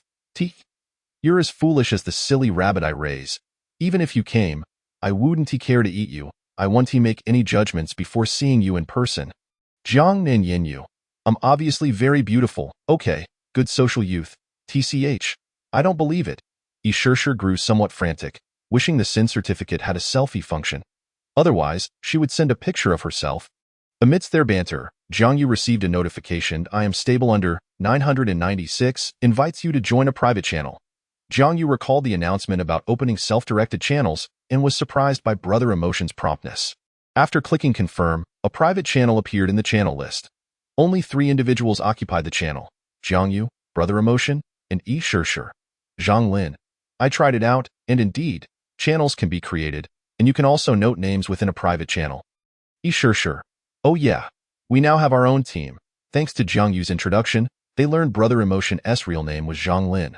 Both Shirshir and Jiang Yu felt grateful towards this warm-hearted older brother, who often teased them and had a tragic backstory, leading to a growing camaraderie. Jiang Yu. The ability to create private channels is now available. Could this be an encouragement for us to collaborate? Zhang Lin. My guess aligns with Jiang Yu's. The opening of private channels implies that many will form small groups like ours after tonight. Jiang Yu. It doesn't matter. They can live their lives. And we live ours without interference. Zhang Lin. By the way, Jiang Yu, since we can write names, think of one for our team. This question momentarily stumped Jiang Yu. As he pondered, his gaze fell upon the SIN certificate on his wrist. Jiang Yu. Since they claim we humans are guilty, I wish to ask, what crime have humans committed? Let us name our team Innocent. Zhang Lin. Innocent. That's a great name. At that moment, on a vast grassland, only a few trees stood tall, with a small thatched cottage covered in yellow grass nestled among them. Zhang Lin gazed at the ceiling. Indeed, what crime have we committed? Shirshir. Ha ha ha. Jiang Yu, you're too funny. You sound like a middle schooler, Jiang Yu. Zhang Lin snapped back to reality. sharing a smile within the channeled eye in the channel. Bystander A. What if I haven't built a thatched cottage yet? Bystander B. Same question. The world's best Kuan. Then you might as well perish. Jiang Yu glanced over and closed the interface, resting his hands behind his head, muttering to himself, tonight shall be a sleepless night. Early morning, the stone house lay shrouded in darkness, the sun nowhere to be seen. Jiang Yu sighed. At least the thunder has ceased and the wind has calmed, but this damned weather makes it impossible to tell the time. The clock is rendered useless. Thankfully, he had moved the fire inside yesterday. Otherwise, it would have been extinguished by the heavy rain. The thunder rumbled throughout the night, coupled with a sudden gusty wind. The howling wind sounded like the wails of a vengeful spirit, making it impossible for Jiang Yu to sleep soundly, resulting in dark circles under his eyes by morning. Fortunately, the position of the stone house, surrounded by trees, significantly reduced the wind's force. However, Jiang Yu dismissed any further thoughts. Accepting the situation, he still needed to eat. He kindled the fire, suddenly recalling how the fishing nets had sold. Likely due to the heavy rain, he had only sold 5 nets, earning 5 pieces of wood. The consumption of sticks and straw was quite severe, and he was reluctant to use wood for burning. Sigh. When will I attain the freedom of wood? As he muttered to himself, Sure sent a message in the innocent channel. Sure, Jiang Yu, brother emotion. My raincoats are selling like hotcakes. There are so many people wanting to buy them that I can hardly keep up. Zhang Lin, you could definitely raise the price a little. Trying your hand at being a capitalist is a bad idea. Jiang Yu felt embarrassed, replying, Is this some kind of humble brag? He gazed out at the torrential rain. In this era without umbrellas, the emergence of raincoats perfectly substituted for them. Currently, few had open blueprints for rain protection, so the raincoat surge in popularity was only natural. Jiang Yu, keep it up, wealthy lady. Want some food? I'm preparing to cook a pot of coconut rabbit to trade for supplies. Brother Emotion can get a share too. Although the two were already aware of Brother Emotion's name, they had grown accustomed to calling him that. Sure, I want some. Based on the experiences you and Brother Emotion shared, I attempted to start a fire yesterday, but it was so difficult. My hands nearly cramped without a spark. Jiang Yu's lips twitched as he recalled how he and Brother Emotion had tortured themselves trying to teach Sure to start a fire yesterday. Jiang Yu, teaching you was such a trial. If you want to start a fire, I can sell you some embers. Sure, forget it. I want to try myself. I can't always rely on you guys. Jiang Yu shrugged, saying, This girl is quite stubborn. The pot of water he had boiled yesterday was now empty, leaving him with only 2.9 liters of fresh water remaining. He began his dark culinary adventure. He placed the stone pot atop the fireplace and cracked open 2 coconuts, pouring their juice into the pot. The stone vessel was modest in size, yet it was nearly filled to the brim with the coconut liquid. Not one to waste the coconut flesh, he intended to use it as a garnish. He tossed in some firewood to stoke the flames. However, after a prolonged wait, the coconut juice showed no signs of boiling. Jiang Yu could not help but remark once more, the heat retention of this stone pot is woefully inadequate. Resolutely, he added more wood to intensify the fire. After half an hour of simmering, the coconut juice finally came to a boil. Jiang Yu took a taste, and a wave of sweetness blossomed on his palate, far superior to the earthy flavor of fresh water. Although he had sampled coconut juice before, he had not anticipated that boiled coconut juice would be so delightful. Gaining confidence in his culinary experiment, he unceremoniously tossed in both the coconut flesh and a pound of rabbit meat. In the midst of waiting, he suddenly remembered his lack of utensils. He could hardly eat with his hands. Thus, he selected a relatively straight twig from the storeroom, splitting it into 2, and used a small stone knife to smooth the surfaces. He washed them clean with natural rainwater outside. After another half hour, an enticing aroma wafted from the stone pot. Jiang Yu stirred it gently with his homemade chopsticks, upon discovering that the rabbit meat was thoroughly cooked. He used a fresh coconut shell as a bowl to serve 3 bowls of soup. 2 pieces of rabbit meat for Sure, 2 pieces for Shu, and the remaining 3 pieces were all his. He traded Sure's portion, and to his surprise, the counterpart offered 10 pieces of wood. What a generous benefactor. Jiang Yu then traded Shu's share, though this time it was merely a gift. The two became partners. And the other even gifted him a blueprint, showcasing abundant goodwill. Jiang Yu, recognizing the importance of reciprocity, offered Shu a warm bowl of soup. Thank you. Zhang Lin expressed gratefully. Jiang Yu began to savor the coconut rabbit he had concocted. He had heard of coconut chicken, but was uncertain if coconut rabbit existed. He lifted a piece of rabbit meat to his mouth. Since it had not simmered for long, it remained somewhat tough. However, the infusion of coconut juice imparted a refreshing sweetness to the meat, devoid of any unpleasantness, instead brimming with flavor. Jiang Yu was astonished to find that the gamey taste of the rabbit had diminished significantly through the cooking process. As for the coconut flesh, originally quite chewy, it transformed into an exceptionally tender delicacy after being boiled, offering a unique taste experience. Thus, he began to feast heartily. The rabbit meat was scarce, but Jiang Yu felt satisfied. Finishing every last drop of the sumptuous broth, marking the conclusion of this extravagant breakfast. Due to the incessant rain throughout the night, the temperature had dropped considerably. Nonetheless, Jiang Yu felt warm and content. Chapter 20. The Survivalists of the Previous Generation. Having filled his belly and quenched his thirst, Jiang Yu did not forget the tasks of the day. He fed the rabbit some tender grass. Clad in his rain gear, he pushed open the door. Outside, the wind had calmed considerably, yet the heavy rain continued unabated. Testing the effectiveness of his rain gear, he found it remarkably efficient. Raindrops fell upon it without a hint of dampness. With such heavy rainfall, it was a prime opportunity for water collection, though he lamented the lack of containers. Jiang Yu filled every available vessel with rainwater, even employing the stone pot to collect more. After a brief calculation, he determined he had approximately 700 milliliters of capacity, totaling 4.2 liters of water. As for the coconut shells used for the coconut rabbit, he planned to gift them to the two as containers. As he had no need for the two halves, he resolved to craft more stone pots or search for wooden barrels to serve as additional containers. Unfortunately, that dilapidated wooden box leaked. Jiang Yu first ventured to the creek, where the water flow had reached its peak, a stark contrast to the previous day. It was like comparing an aged elder to a vigorous young man. He collected some essential supplies, particularly wooden sticks. As the strong winds had snapped many branches from the trees, after 20 minutes of gathering, he had accumulated 100 damp wooden sticks, 40 vines, and 30 small stones.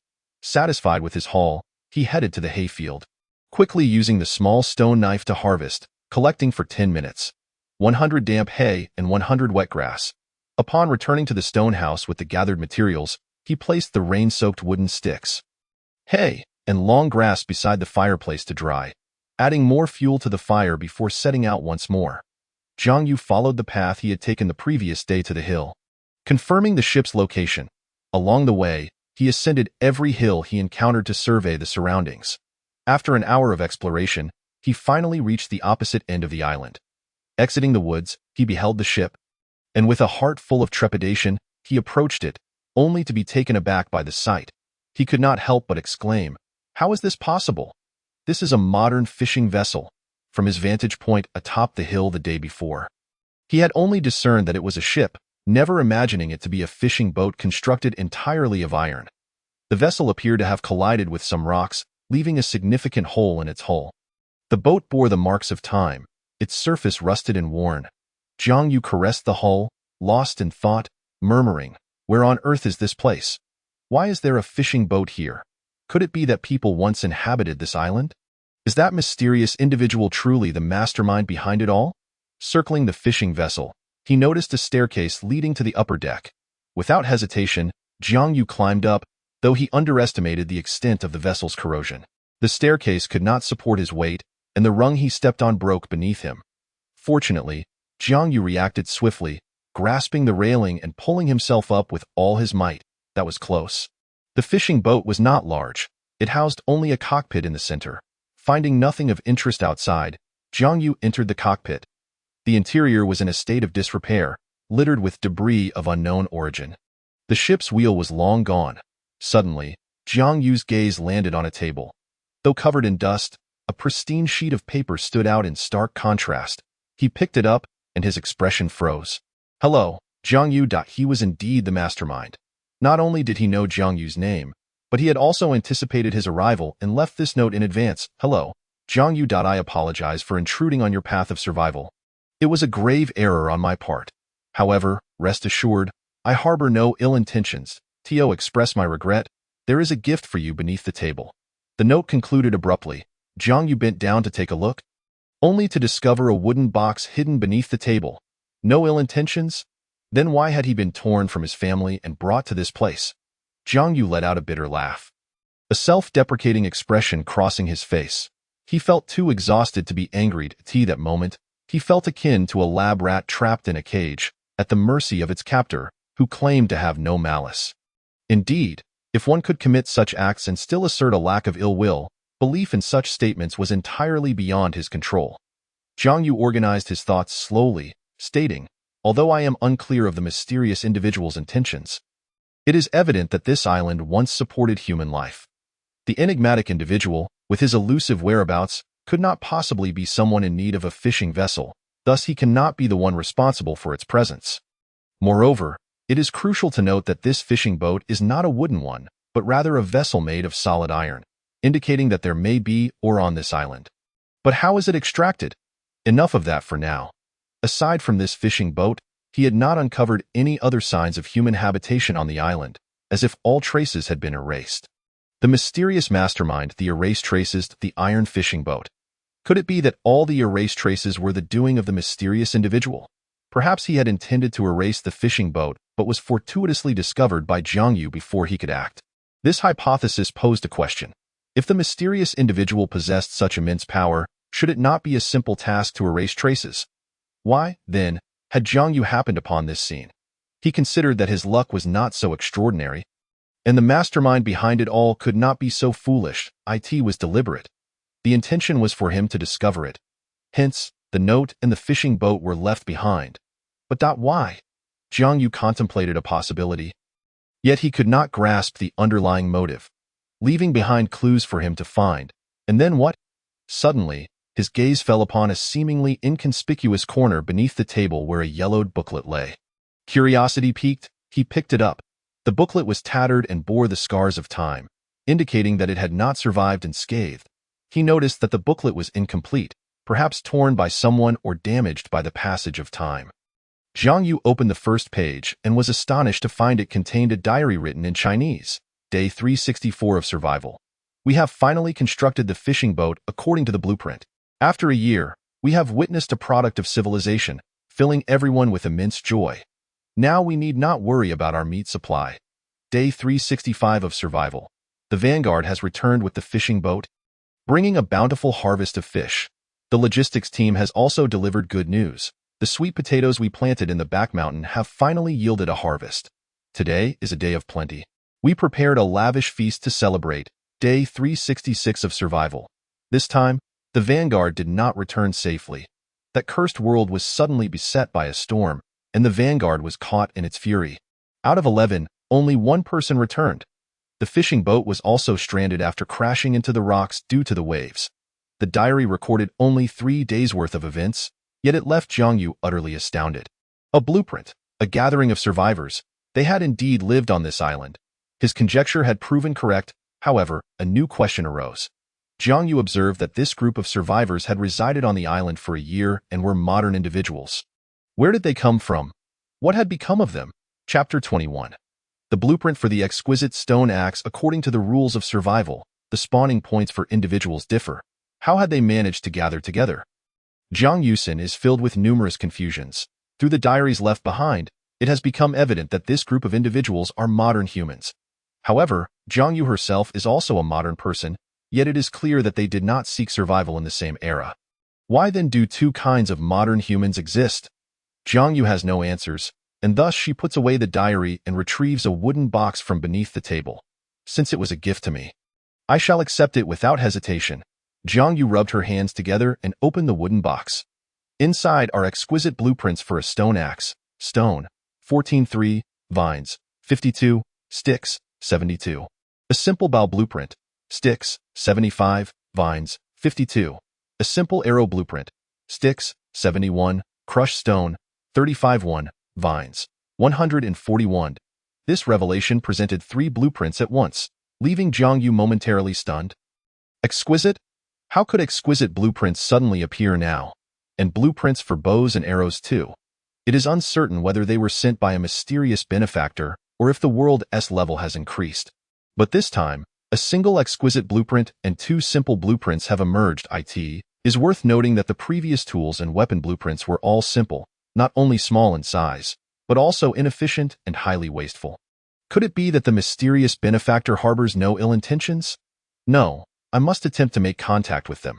After thoroughly exploring the fishing boat and finding no further clues or items, Jiang Yu disembarked. This exploration not only revealed that modern humans once inhabited this island, but also yielded substantial rewards. At this moment, heavy rain continued to pour outside. Just as Jiang Yu prepared to gather some iron sheets from the fishing boat, a sudden gale swept in without warning, knocking her to the ground. Staggering to her feet, she shielded herself from the powerful wind, leaning forward to avoid being blown away. This is absurd. It arrives without warning. Suddenly, the sound of crashing waves reached her ears from behind. Turning around, she was nearly struck with terror. The sea was now engulfed by towering waves that had formed to a height of 3 meters. "Good heavens!" Jiang Yu shouted in alarm, having never witnessed such a scene before. Without a thought for the wind direction, she summoned all her strength and fled against the gale. Fortunately, she was not far from the woods. Using both hands and feet, she dashed into the depths of the forest, her heart racing with panic. Climbing the nearest hill and then a large tree, she clung tightly to a branch, which was the best solution she could devise at the moment. At that moment, the monstrous waves had already reached the shore, yet the onslaught had not ceased, continuing until they reached the outskirts of the woods, submerging countless trees, leaving only their leaves visible, with the waves only 3 meters high. They were insufficient to reach the hilltop, and Jiang Yu managed to evade this disaster by running swiftly. After a full 10 minutes, the waves finally receded, and Jiang Yu, trembling with fear, climbed down from the tree. She observed that many trees at the forest's edge had been toppled by the impact of the waves. However, Jiang Yu was not tempted by the prospect of treasure. She knew that even if she returned now to scavenge, her life could be at stake, as another wave could arrive at any moment. She immediately set off towards the stone house. For half an hour, Jiang Yu did not dare to pause, and at last, she glimpsed the outline of the stone house. She ran even harder, quickly entering and shutting the wooden door behind her. Only then did the joy of having survived wash over her.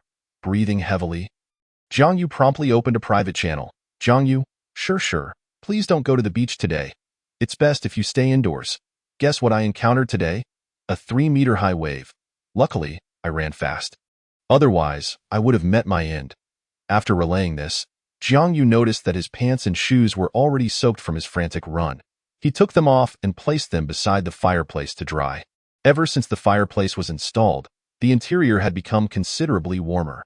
Left with only a pair of underpants, his bare legs felt no chill as he filled a stone pot with fresh water and placed it over the fire. The materials he had left by the door to dry were also now ready, and he stored them away in the warehouse.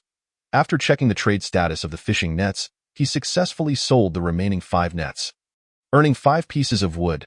The inventory included sticks 160, crushed stone 90, vines 140, dry grass 140, grass 140, stone 14, wood 15, wooden boxes 4, coconuts filled with water 10, bread 3, coconut leaves 10, coconut 1, water-filled plastic bottle 1, fishing net 1, rabbit meat 2.5, bones 10, bow drill 1, simple stone axe 1, simple stone pickaxe 1, wooden spear 1, crushed stone knife 1, one-time wooden boat blueprint 1. At this moment, within the unblemished channel, Isher and Zhang Lin also replied. "Isher, I saw it too. Just seeing it from afar scared me so much that I didn't dare step outside. Thankfully, you reminded me to choose a high location for the house." Zhang Lin, a 3-meter-high wave? That qualifies as a giant wave. You all should stay away from the beach for the next few days. Jiang Yu, I definitely want to go. It was too terrifying. It turns out that the tsunami scenes in movies are genuinely frightening. Zhang Lin, by the way, Jiang Yu, did you explore that boat this morning? What was the outcome? Jiang Yu did not hold back. He understood that keeping this information to himself would be of no use. It was better to share it for collective contemplation. Moreover, this mattered not only to him, but also to others.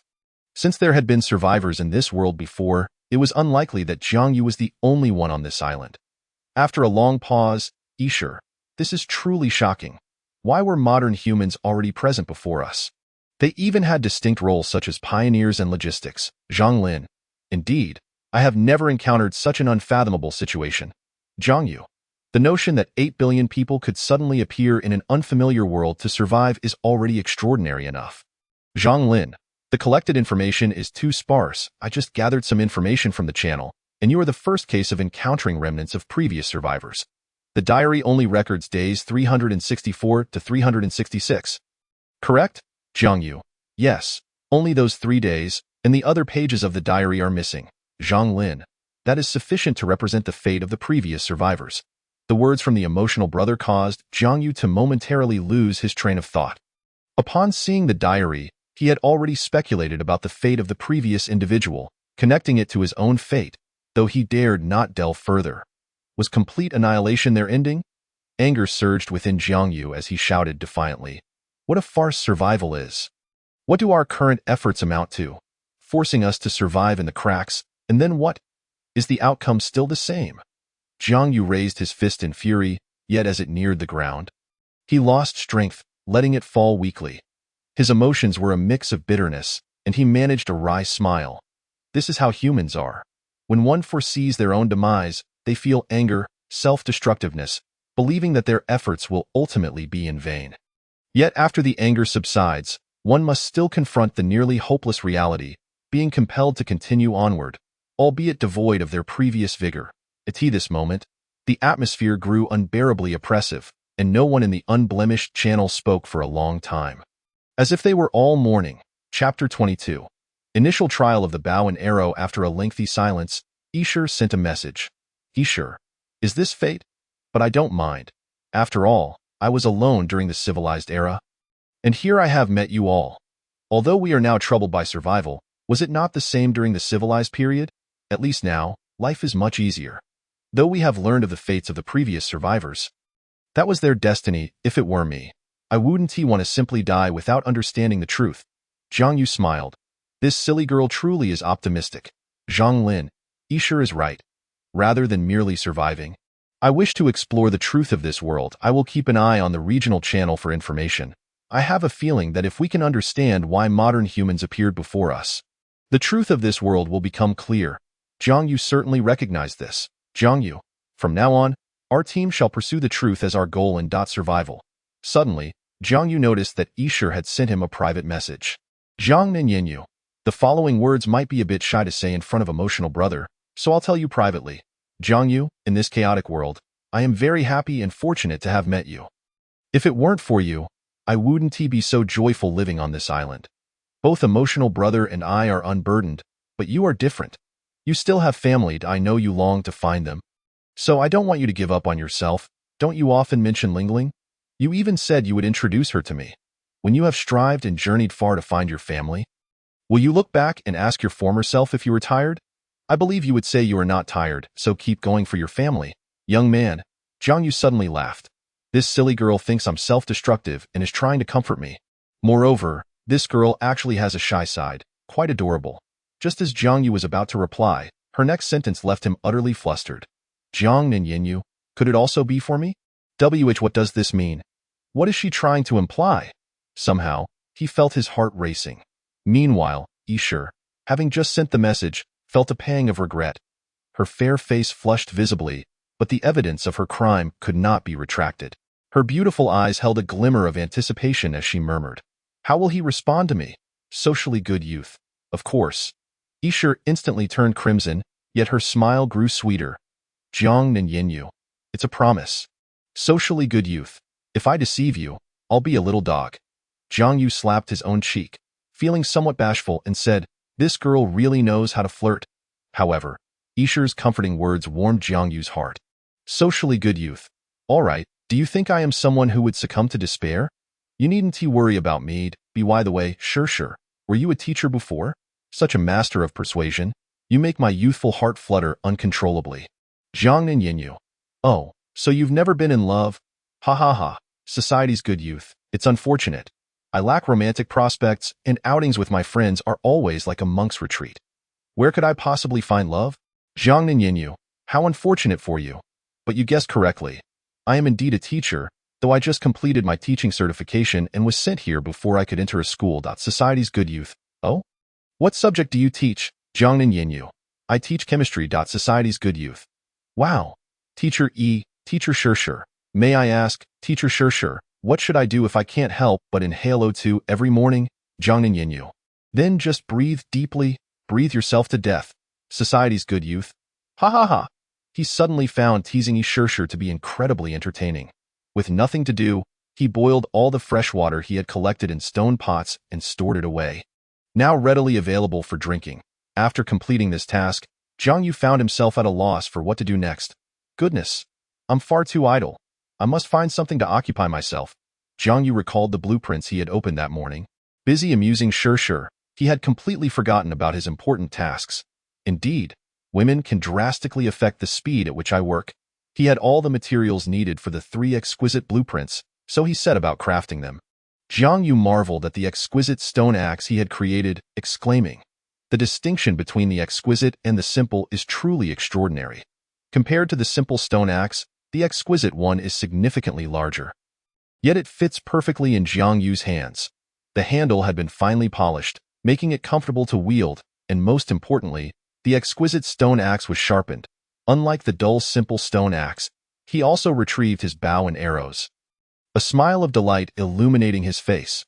With this equipment, capturing that rabbit would be far less troublesome. Jiang Yu donned his dried trousers and poncho, preparing to venture out for a test. The heavy rain showed no signs of abating. Yet the fierce winds had subsided, leaving only the steady downpour. He selected a random tree, wielding the exquisite stone axe, and began to chop. Half an hour later, wiping the rain from his face, he exclaimed, "The efficiency is nearly double that of the simple stone axe. Is the difference truly so vast?" Previously, it took him an hour to fell a tree with the simple stone axe. Now, the exquisite stone axe required only half that time, an improvement of more than just a little. Let us get to work. 2 hours later, after exhausting his stamina primarily due to hunger, Jiang Yu had felled 4 trees, yielding a total of 45 pieces of wood. While he still needed to take breaks, his efficiency was undeniably high. Rubbing his rumbling belly, he mused, "I can't seem to gauge the passage of time that well. I'll head back for something to eat." After a simple meal of 2 pieces of bread and finishing the last of the coconut, he used the 2 coconut halves to collect water, totaling 4.8 liters of fresh water. After checking the warehouse, Jiang Yu stepped outside. He took out his bow and arrows, crafted from wooden sticks and vines. With the arrowheads made of sharpened stones affixed to the wooden shafts, drawing the bowstring, he released an arrow, which soared through the air. Pulling the bowstring was not particularly taxing, but it significantly reduced the range. Currently, the wooden bow's effective range seemed to be about 30 meters, likely a consequence of the material. It fell short of a conventional bow's range. Jiang Yu picked up the stone arrow, eager to test its power. He aimed at a sturdy tree, advancing to within 20 meters. Once again, he drew the bowstring. Whoosh! The stone arrow did not strike the trunk as Jiang Yu had envisioned, but instead grazed the edge. This was to be expected, as his only prior experience with a bow and arrow had been in a club. My aim is utterly off. Picking up the stone arrow, he tried again, moving 5 meters closer to the tree. After several attempts, he finally hit the trunk when he was only 10 meters away. Jiang Yu rejoiced and rushed over to inspect the damage. The arrowhead had embedded itself into the tree. Not bad at all, but 10 meters, even a child could hit that. My accuracy. Chapter 23. The exquisite stone axe is a hot commodity. Upon returning to the stone house, Jiang Yu, having exerted himself, found his clothes somewhat damp and had to sit by the fireplace to dry off. He opened the channel to share his news with the others. Jiang Yu, did you all open any wooden crates today? With the world level raised to level 3, the rewards have become much richer. I managed to open 3 blueprints at once, one of which was for the exquisite stone axe Shirshir. Really? I'll go check near the little thatched cottage. Jiang Yu, emotion brother, do you need a bow and arrow? Zhang Lin, did you really get one? I just encountered a deer today and tracked it to its den, but I was afraid of startling it, so I didn't act with a bow and arrow. It would be much simpler. Jiang Yu felt a surge of excitement. The bow and arrow held little use for him, but giving them to Emotion Brother would allow him to hunt and secure a food source. As a veteran, Zhang Lin's aim would undoubtedly be far superior to Jiang Yu's. Jiang Yu, in that case, I'll give you the bow and arrow along with 10 stone arrows, and you can share some meat with me after catching your prey. Zhang Lin, no problem. Jiang Yu, you're providing me with something great. With the bow and arrow you've given and Shirshir's poncho, Expect a deer meat feast tonight. Jiang Yu immediately crafted a wooden bow and 10 stone arrows to trade with Zhang Lin, his mind wandering as he salivated at the thought.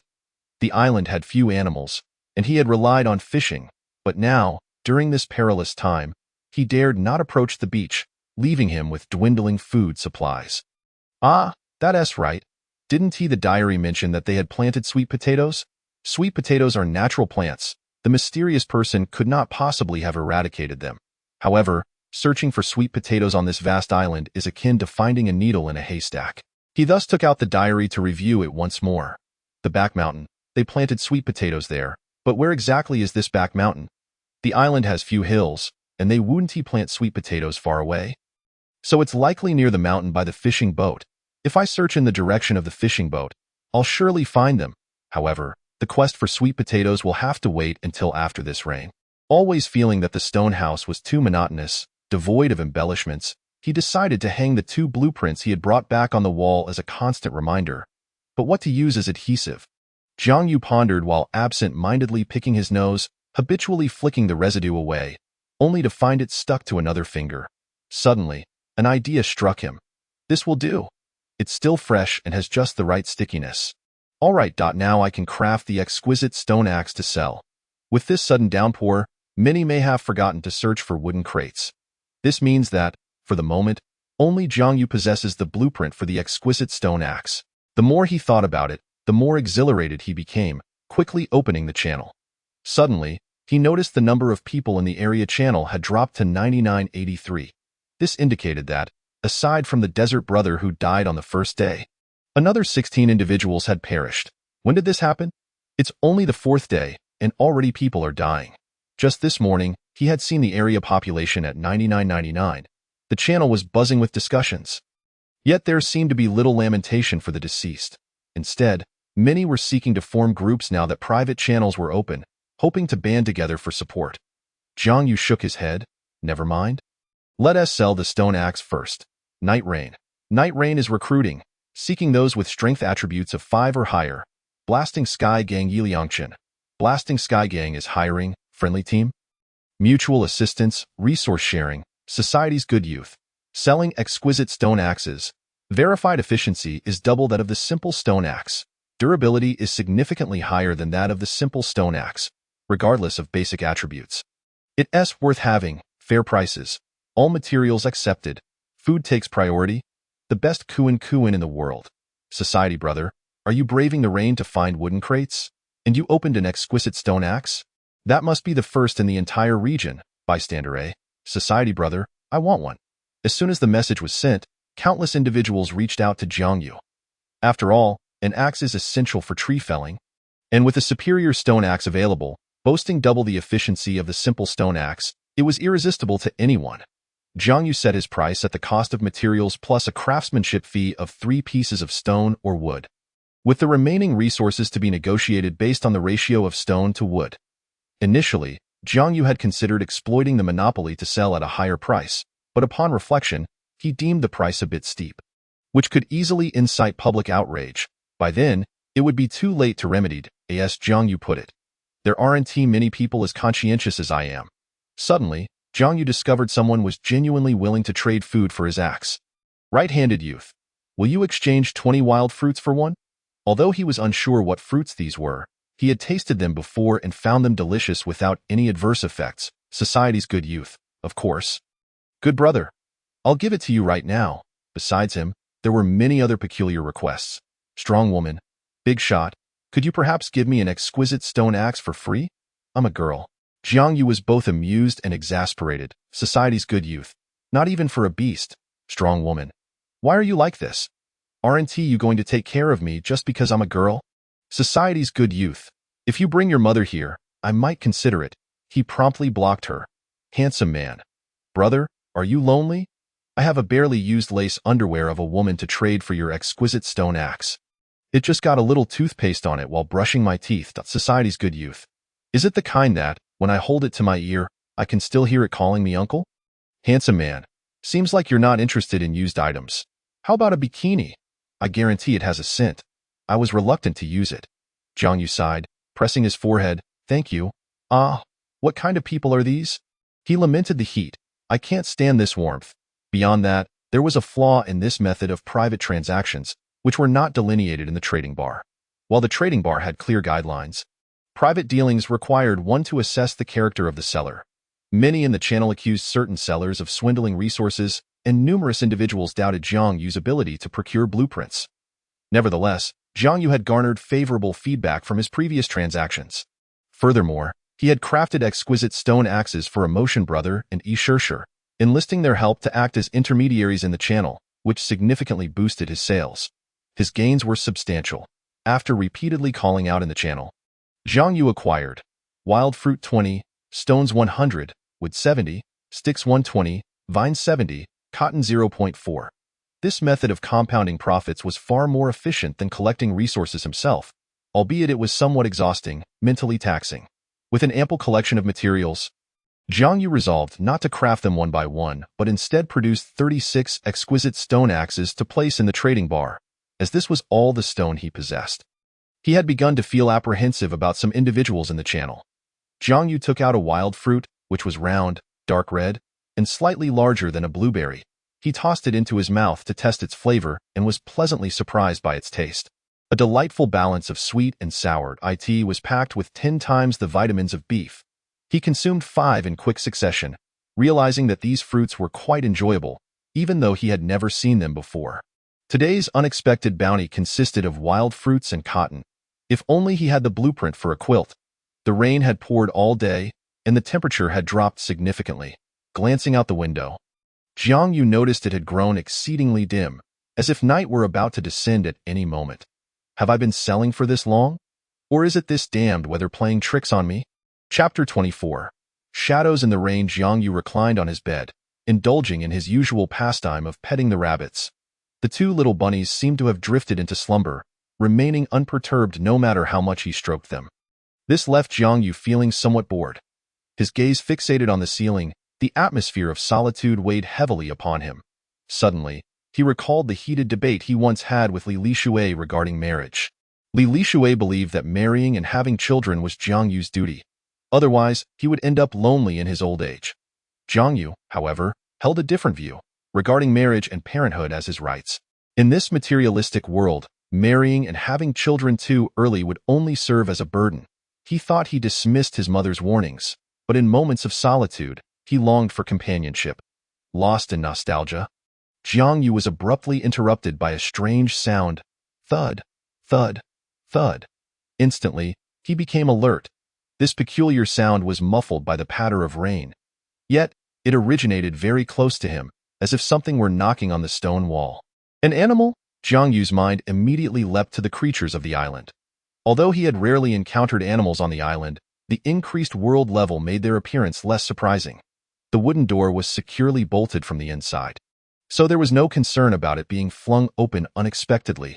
Cautiously, Jiang Yu opened the wooden window, and suddenly, a shadow darted past him. The dim sky obscured his view of what it was, but he could only see a silhouette fleeing his stone cottage, vanishing into the rain. What sort of creature would come to collide with my stone abode on a rainy day? Jiang Yu did not pursue it. That would be a foolish act. Forget it.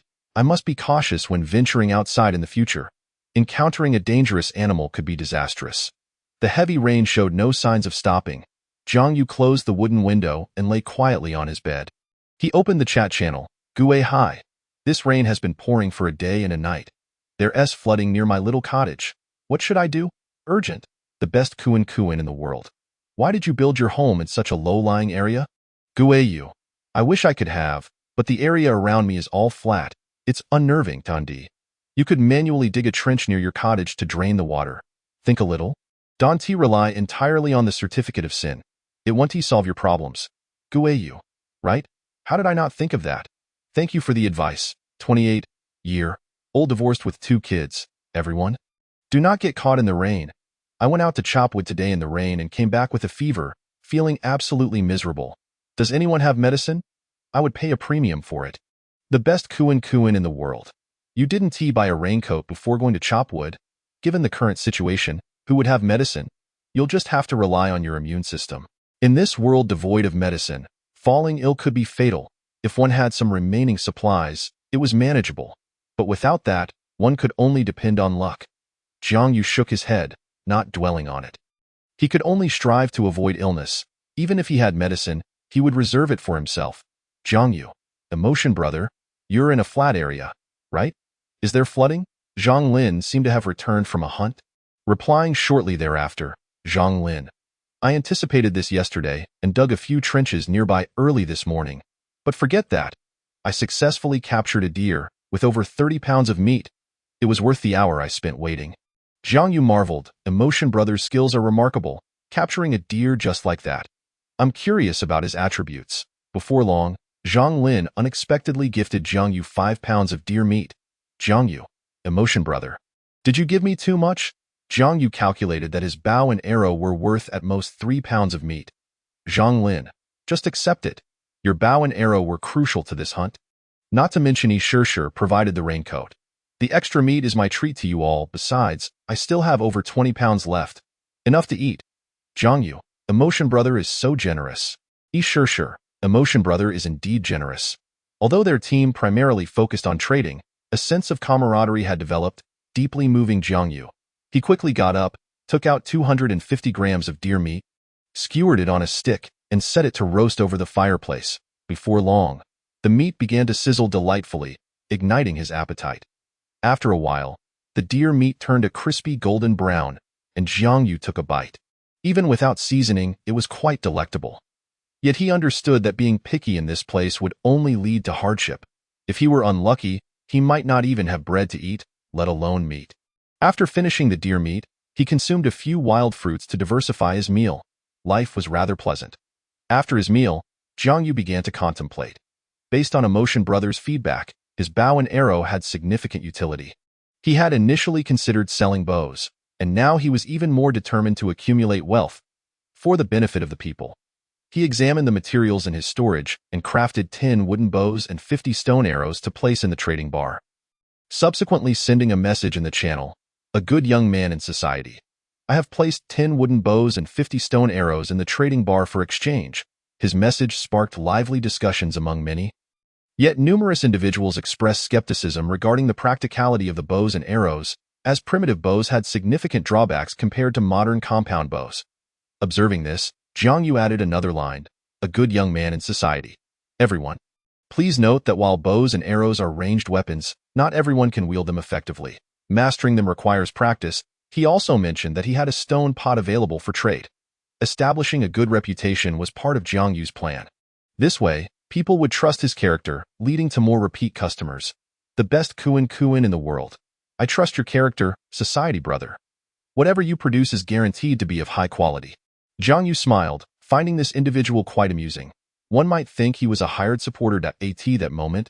Emotion Brother also sent a message. I work 996 and my emotions are stable. I can attest to their effectiveness.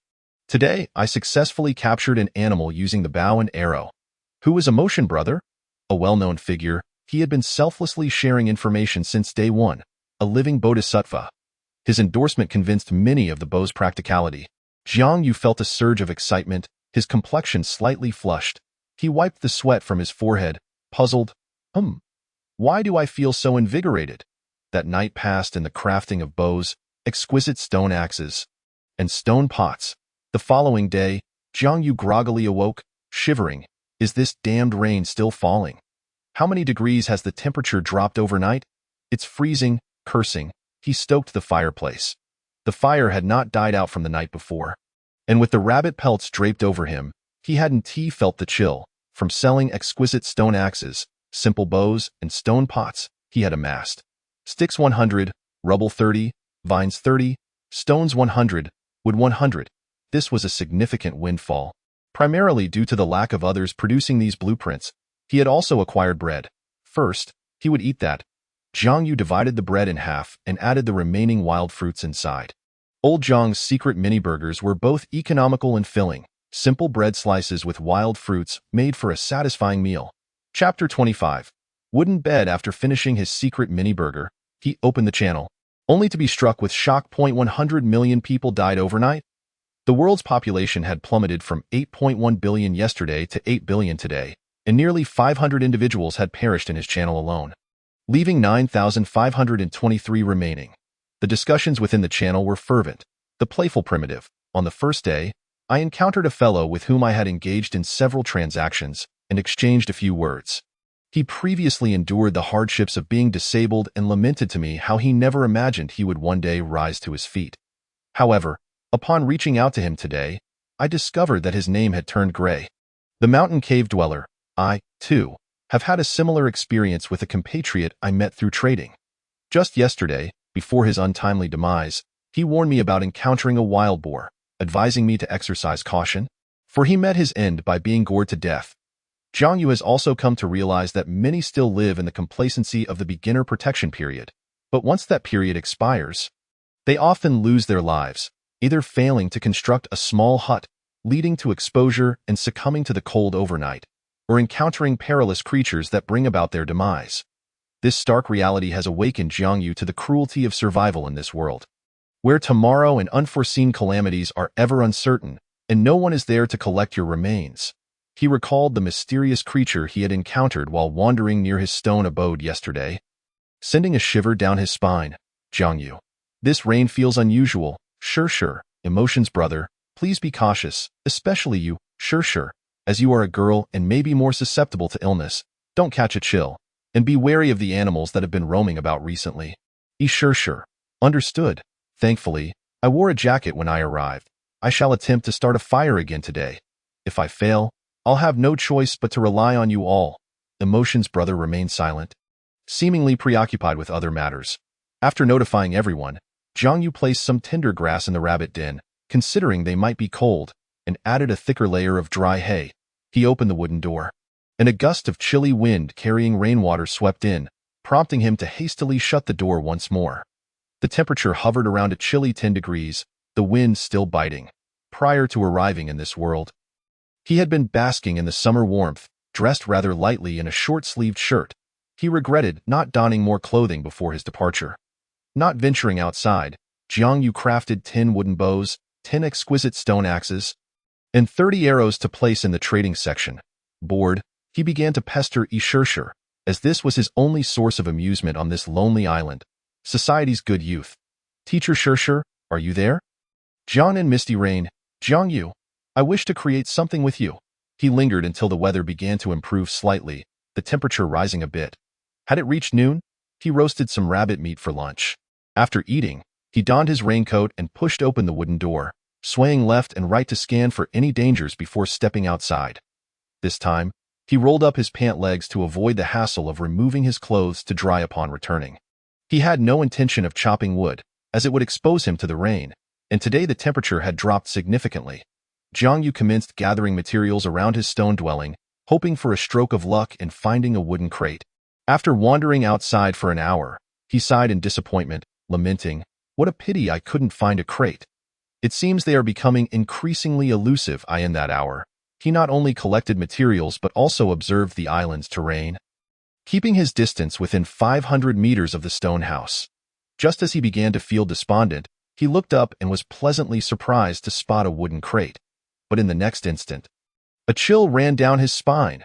Fear surged within him as he instinctively drew his wooden spear, vigilantly watching the crate's direction. It turned out Jiang Yu had inadvertently stumbled upon a very small cave. The cave was shallow, allowing him to see inside from the entrance, where a wooden crate lay, but coiled above it was a snake. Although the snake was small, its camouflage in the grass had prevented Jiang Yu from noticing it until now. And they were only 5 steps apart. The snake, having also noticed Jiang Yu, flicked its tongue, its vertical pupils fixated on him as if to ward off this intruder in its territory. What a predicament! It seemed he had unwittingly disturbed a snake's lair. The snake was not large, measuring only about 5 centimeters in diameter, but coiling its body made it difficult to gauge its length. Being a cold-blooded creature, the snake exhibited no fear. Jiang Yu thought, "I must slowly retreat. Oh no, it's coming for me."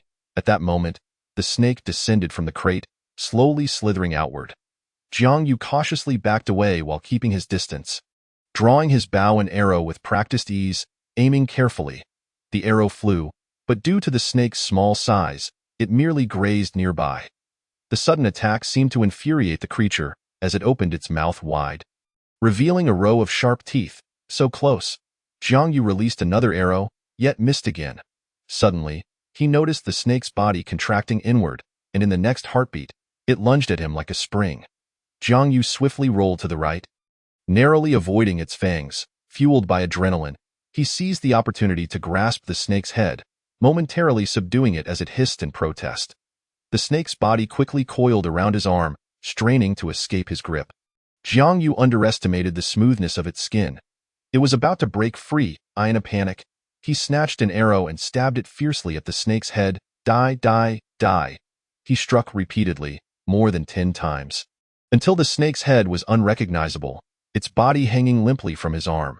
Jiang Yu tossed it aside, still clutching the arrow. Should the snake make any movement, he was ready to deliver a finishing blow. After 2 minutes of stillness, he finally relaxed, noticing his hands smeared with snake blood.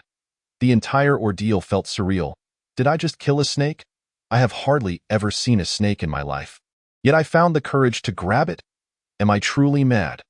Once he regained his composure, Jiang Yu reflected on the snake's sudden assault. His heart raced, and he could feel his blood coursing rapidly through his veins. He had unleashed an inner potential driven by a singular thought: to eliminate this snake. Slowly approaching with the arrow, he prodded it a few times, but it remained motionless. Deciding to be thorough, he retrieved his exquisite stone axe and severed the snake's head. Just kidding, whether you die or not, I must ensure a killing blow. Jiang Yu picked up the snake's body and muttered, I wonder if this snake is venomous. I did eat snake meat during rural feasts as a child. He decided to dissect it first and consult Emotion's brother later. Snake meat 0.8 snake, skin 1 snake, gallbladder 1 snake, head 1. After dismantling it, Jiang Yu reclaimed his arrows, filled with joy as he embraced the wooden crate nestled in the snake's lair and placed it in his storage. Upon returning to his stone house, he reignited the fire in the fireplace, settled beside it, and laid out the collected 100 damp wooden sticks on one side to dry. Finally, he opened the wooden crate to reveal its contents. One time use wooden bed blueprint, 1 cotton tin milk, 1 oh joy. Another blueprint. Wait, is it really possible to find milk now? When I first saw the white liquid in a plastic bottle, I thought, who is so skilled? Jiang Yu picked up the plastic bottle filled with milk, intending to take a sip, but reconsidered and stored it in his warehouse instead. Such a rarity should be conserved. The items obtained from the wooden crate are not categorized as good or bad, merely varying in quantity. However, Jiang Yu was not overly concerned, for a crate that yielded blueprints was always a good one. One time use wooden bed blueprint. Wood. 185 tin. Jiang Yu gazed at his disheveled bedding, growing increasingly dissatisfied, and promptly set about tidying up.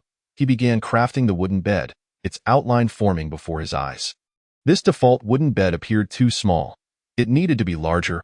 Ultimately, he utilized 25 pieces of wood to create it. In the next instant, a wooden bed snug against the stone wall materialized. Measuring 2 meters in length, 1.5 meters in width, and 30 centimeters high, it lacked 4 legs and a headboard, resembling a floor bed. The center was a wooden plank laid atop, lower than the edges, forming a recess. The already cramped stone house felt even more confined. Though small, it was complete in every aspect. However, this object bore an uncanny resemblance to a coffin, a large coffin enclosing a smaller one. Chapter 26. The utility of ashes. Am I destined to be associated with coffins? After a few sarcastic remarks, he began to lay down the bedding, and in no time, a mattress made of grass was completed. If only there were a soft mattress, by the way. Is there a blueprint for such a thing? Lying on the wooden bed, it was significantly more comfortable compared to the cold, hard stone floor. He then opened the innocent channel. Jiang Yu, Emotion's brother, I killed a snake. How can I tell if it's venomous? Zhang Lin seemed to have finished his tasks and replied shortly after. Zhang Lin, you killed a snake? I wouldn't even dare touch one. First, there's hardly any meat. Second, distinguishing between venomous and non-venomous requires knowledge. Third, even if it's not venomous, a bite would be quite unpleasant. It's simply not worth the risk. And you dare to engage with such a dangerous creature? Truly, you are fearless. Jiang Yu scratched his head, realizing he had indeed been somewhat reckless. Jiang Yu. There was no choice. It was guarding a wooden crate. And to secure the crate, I had to take it down. Luck, sheer luck. Zhang Lin. You truly have some guts. A simple method to discern if a snake is venomous is to check for fangs. Non-venomous snakes lack them. Some venomous snake meat can also be toxic, so don't consume it recklessly. Alternatively, you could show me the snake's head. Perhaps I can identify it. That moment, the snake had opened its mouth, revealing no fangs. Never mind, for safety's sake, I shall show emotions, brother. Jiang Yu retrieved the snake's head, now grotesquely disfigured from his arrows, and offered it to Zhang Lin for trade. Zhang Lin, this snake has seen better days, however, it's merely a common rat snake. You can eat it without worry. Just be mindful that wild snakes may harbor parasites, so make sure to cook it thoroughly. As for the gallbladder, it's quite beneficial for dispelling wind and dampness. With Zhang Lin's assessment, Jiang Yu finally felt reassured. Tonight's spicy strips were secured. Wooden sticks 250, crushed stones 100, vines 155, hay 120, grass 130, stones 260, wood 170, wooden boxes 6, coconuts filled with water 12, coconut leaves 10, plastic bottles filled with water 1, fishing nets 1, rabbit meat 2, deer meat 4.5, snake meat 0.8, snake gallbladder 1, snake head 1, bones 10, bow drill 1, exquisite stone axe 1, simple stone pickaxe 1, wooden spear 1, crushed stone knife 1, disposable wooden boat blueprint 1, stone pot filled with water 1, raincoat 1, simple wooden bow 1, simple arrows 10, cotton 0.5, plastic bottle filled with milk 1. After harvesting a batch of exquisite stone axes and bows for trade, I inspected the warehouse and remarked, with this rain, few venture out to chop wood or fish. My stone axes and fishing nets are struggling to find buyers. Moreover, everyone is seizing the rainy day to search for wooden boxes, and many have unearthed exquisite tools. Alas, I monopolized the market for but a day. The exquisite stone axe that sold like hotcakes yesterday is now met with scant interest. Many anticipate the rain to cease by the next day, yet it continues without relent. Furthermore, the toll of the previous night has claimed numerous lives, leaving few willing to brave the rain for lumber. Jiangnan Yinyu exclaimed, Jiang Yu, I finally managed to start a fire, but it nearly exhausted me. Could you lend me some wood ash? Jiang Yu, curious, inquired, what does this silly girl want with wood ash? Jiang Yu was aware that wood ash is the residue left after burning plants. The good youth of society queried, what do you need wood ash for? I just throw it away when I have too much. Jiangnan Yinyu chuckled. Who would have thought such a clever you would be oblivious to this? Allow me, your teacher, to enlighten you. Jiang Yu rolled her eyes, thinking, she's really putting on a show. Jiangnan Yinyu continued, wood ash has excellent adsorptive properties. It can remove grease and is quite useful, even in civilized times. Some have used clean wood ash as a substitute for shampoo. Moreover, it can be utilized for brushing teeth and washing faces. I intend to use a stone pot to boil water for bathing. Jiang Yu, feeling her greasy hair, attempted to tidy it, but ended up with a flurry of snowflakes, awkwardly smiling, revealing a set of yellowed teeth. At that moment, her appearance was hard to describe. Oh dear. It seems I need to clean up. Otherwise, this sunny lad will truly resemble a wild man. The good youth of society expressed gratitude. Thank you for your guidance, Teacher Shirshir. I have plenty of wood ash, still warm. But, Teacher Shirshir, could you save some of the bathing water for me? Jiangnan Yinyu retorted. What do you need the bathing water for? Isn't it still raining? If you're short on water, you can collect some. The good youth of society replied. I want to drink it. Jiangnan Yinyu exclaimed. You foolish Jiang Yu, get lost, fine. I admit that at this moment, I am no longer the good youth of society. Jiang Yu gathered a pile of burnt wood ash with a stick, then emptied the water from a coconut shell to use as a container for the ash. Handing it to Ishur, he retrieved the stone pot. For the past few days, he had been boiling water with it, immediately collecting rainwater to continue boiling, keeping the stone pot in constant use. After half an hour of boiling, Jiang Yu began his cleansing ritual. He stripped off his clothes, leaving nothing but his underwear, his well-defined muscles and impressive physique on full display as he narcissistically struck a son of Zeus pose, muttering to himself, Won't that dazzle those little girls? He filled a coconut shell with warm water, opened the wooden door, added some rainwater to moderate the temperature, and poured it over his head. After wetting his hair, he grabbed a handful of wood ash and rubbed it into his scalp. He then filled another bowl with water to rinse away the remaining ash. I love bathing. My skin feels marvelous. This downpour, although perilous, at least ensures I have plenty of water. Thus, Jiang Yu smeared wood ash across his body and teeth, brushing with one hand while scrubbing his body with the other. After using the remaining warm water to clean himself, he collected another pot of rainwater to place by the fireplace, sitting quietly beside it, waiting to dry off. Jiang Yu stroked his beard, a part he truly couldn't shave. He wondered if that silly girl had finished washing up. He. Realizing that the dragon was about to awaken, Jiang Yu ceased his daydreaming. Before long, his hair had dried, and Jiang Yu had dressed, running his fingers through his hair. The oil was mostly gone, but the wash had left his hair a bit dry. Jiang Yu took down a piece of paper stuck to the wall, a note left by the mysterious figure. He had longed to reach out, considering writing back, but with no ink and the persistent rain. He had delayed. It was Escher who reminded him of the uses of wood ash, sparking an idea. He took a coconut shell, filled it with wood ash, added a bit of rainwater, and stirred it with a stick, forming a gray-black mixture suitable as ink. He broke the stick into smaller pieces to use as a pen and began scribbling on the note, writing in crooked letters the words, "Let us meet." After finishing, he affixed a lump of the mixture to the wall to dry.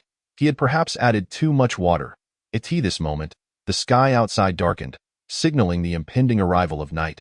Lying in bed, idly scrolling through channels, Jiang Yu suddenly heard a crashing sound against the wall. He immediately sprang up, grabbing his wooden spear, pressing his ear against the wall to listen for any movement. Chapter 27. The Wild Boar Visits the Hut. Thud, thud, thud. Jiang Yu realized that the sound of the wall being struck originated from the side of the wall adjacent to the wooden window by his bed. Damn it. For the third time now. Do you think my patience is infinite? I'll see what kind of beast you are. Yes, Jiang Yu spoke. He opened the wooden window, only to be met with a pair of black eyes. Startled by the sudden proximity, Jiang Yu instinctively lunged with his spear. The spear struck the creature, and an instant later, a deafening roar echoed as it began to dart around the stone house. A wild boar? Jiang Yu finally got a clear view of the beast. A massive wild boar with two prominent tusks. Suddenly, the boar charged again, and in an instant, the stone house trembled from the force of the impact, causing the little rabbits inside to tremble in fear. Thankfully, the stone house was sturdy. If it were a small hut, it would have surely collapsed. Damn it. You dare to ram my stone house, however. He certainly didn't dare to go outside, as he suspected that stepping out would result in being tossed aside by the wild boar. He readied his bow and arrows, aiming, but to his surprise, the boar fled. It charges once and then runs? After waiting in silence for 10 minutes, he realized the boar had not returned, so he donned his raincoat and went outside to investigate. Arriving at the spot where the boar had crashed into the stone wall, he discovered two holes the size of thumbs. The force of that wild boar's charge was indeed formidable. If a person were struck, not only would they be pierced through, but their intestines would likely be shaken loose as well. Returning to the house, Jiang Yu felt a shiver of fear. These recent encounters had made him aware that dangerous animals had appeared on his island, and a wild boar at that, which could be more troublesome than many beasts. This wouldn't he do. He needed to devise a plan to deal with it, lest it return again and bring down his stone house. This moment, Jiang Yu felt a pang of hunger. Pulling out some spicy strips and a snake gallbladder to roast in the fireplace, wary of parasites, only daring to eat them after they had been thoroughly cooked. The spicy strips were rather bland, as they had been roasted too dry. The snake gallbladder was said to possess medicinal properties. Curious, Jiang Yu picked it up, examined it, and swallowed it whole. The moment it hit his mouth, a bitter taste overwhelmed his palate, nearly causing him to gag. Struggling to endure the flavor, he didn't dare chew. Instead, he quickly gulped down several mouthfuls of water, only to find the bitterness lingering. This snake gallbladder is unbearably bitter. Sated, he prepared to. The following day, Jiang Yu rose early, having not slept well that night. He had dreamt of a gigantic wild boar crashing through his stone house, burying him alive beneath the rubble. He washed his face with rainwater and immediately checked the global and regional population counts. Global population, 7.9 billion. Regional population, 9384. Jiang Yu muttered to himself, another billion dead. In the span of just 2 days, 2 billion lives had been lost, a truly alarming statistic. If all 2 billion corpses were stacked from shortest to tallest, they would surpass the distance from the surface of the blue planet to the atmosphere. Humanity is indeed fragile. No one mourns for the deceased, not even Jiang Yu. as he was too preoccupied with his own survival to concern himself with others. He had a quick bite of roasted rabbit meat before diving into the trading post to search for useful items. He was ready to implement his hunting plan. Before long, he found the shovel he desired. Should I choose the simple stone shovel or the exquisite stone shovel? Never mind. I'll go with the exquisite one. He exchanged 3 stones for an exquisite shovel and donned his raincoat, heading out to set traps. Jiang Yu believed the most effective trap would be to dig a hole in the ground and place wooden spikes inside, a method he had often seen in Bear Grylls survival videos for capturing animals. Without wasting time, Jiang Yu began digging at the base of a large tree near the stone house. After more than half an hour, he had created a pit 1 meter in diameter and 50 centimeters deep.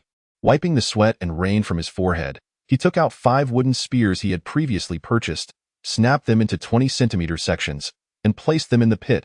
He then covered the opening with a few coconut leaves and a small amount of soil.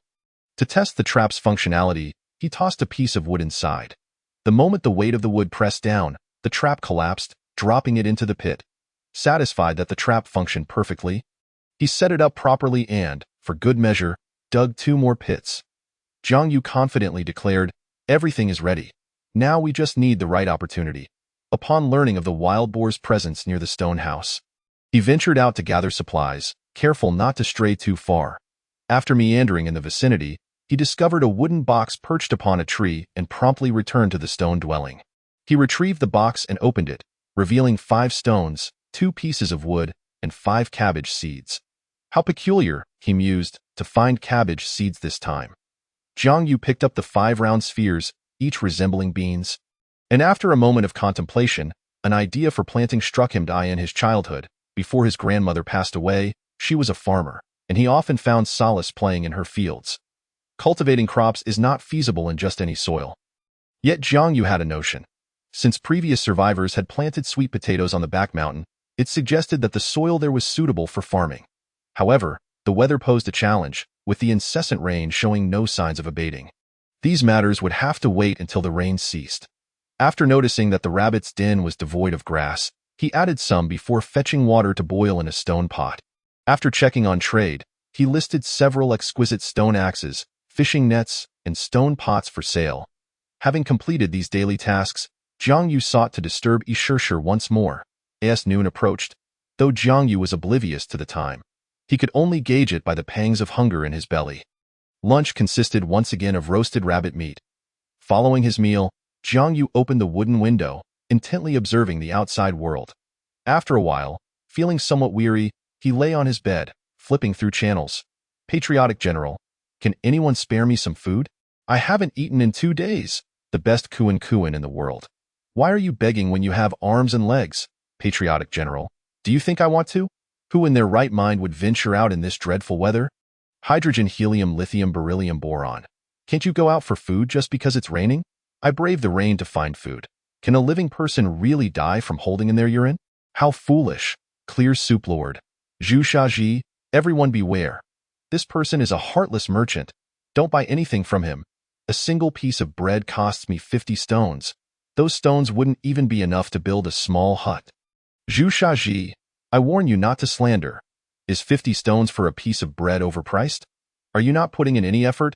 Haven't you tried mining stones? Master of the Wuji sect. The Wuji sect is recruiting.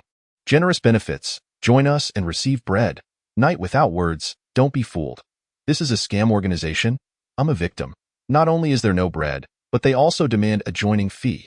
Just as Jiang Yu was engrossed in the entertainment program, he suddenly heard footsteps outside.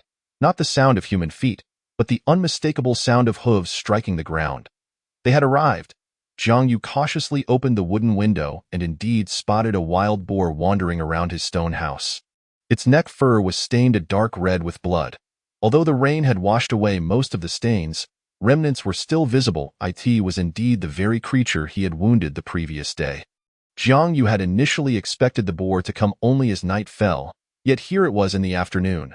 Donning his raincoat, he remarked darkly, "Its desire for revenge is quite strong, but I am no Zhuge Liang. You cannot summon me at will." Chapter 28. The Hunt for the Wild Boar. A bare-handed individual is always at a disadvantage against a wild boar. Humans often rely on their intellect to overcome such beasts. With their developed brains, humans craft weapons and set traps to ensnare prey. Jiang Yu quietly retrieved his bow and arrow, stealthily peering out from the wooden window.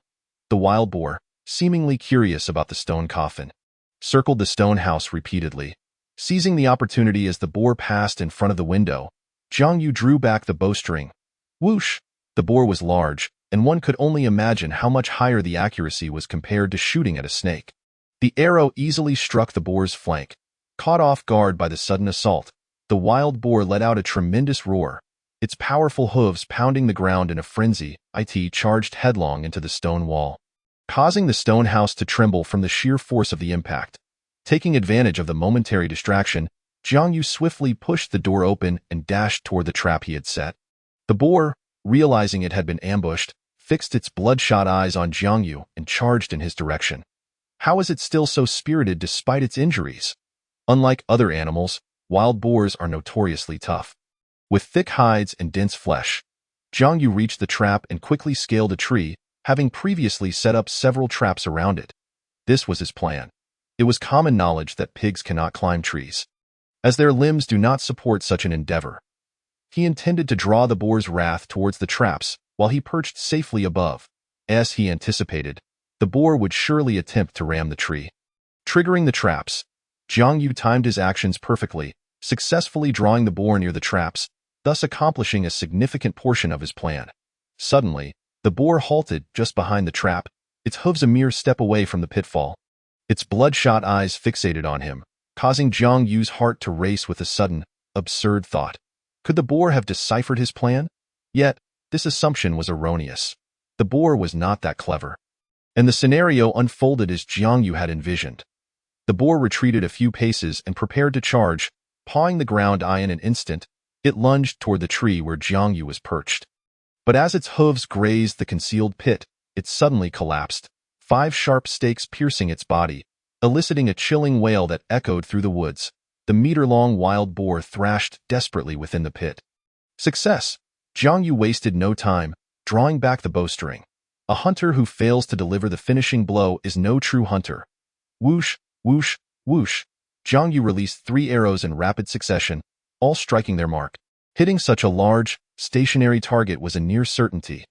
The boar howled in agony, its massive form struggling more fiercely than ever. Why won't you die already? Just as Jiang Yu prepared to shoot again, a shocking sight unfolded before him. The wild boar, despite its staggering injuries, somehow managed to rise to its feet. Its front and hind legs, along with its body, were impaled by 5 spikes, and 5 arrows were embedded in its back. How could it still stand? What extraordinary vitality this creature possessed. Another arrow was released, and the boar appeared dazed, teetering as though it might collapse at any moment.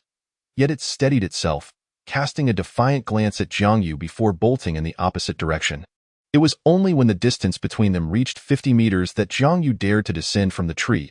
That moment, the pit was already stained red with rainwater and blood. The more he thought about it, the angrier he became. Strike while it's weak, pursue. Following the faint trail of blood washed away by the rain, Jiang Yu quickly closed the distance. He would not have pursued under normal circumstances.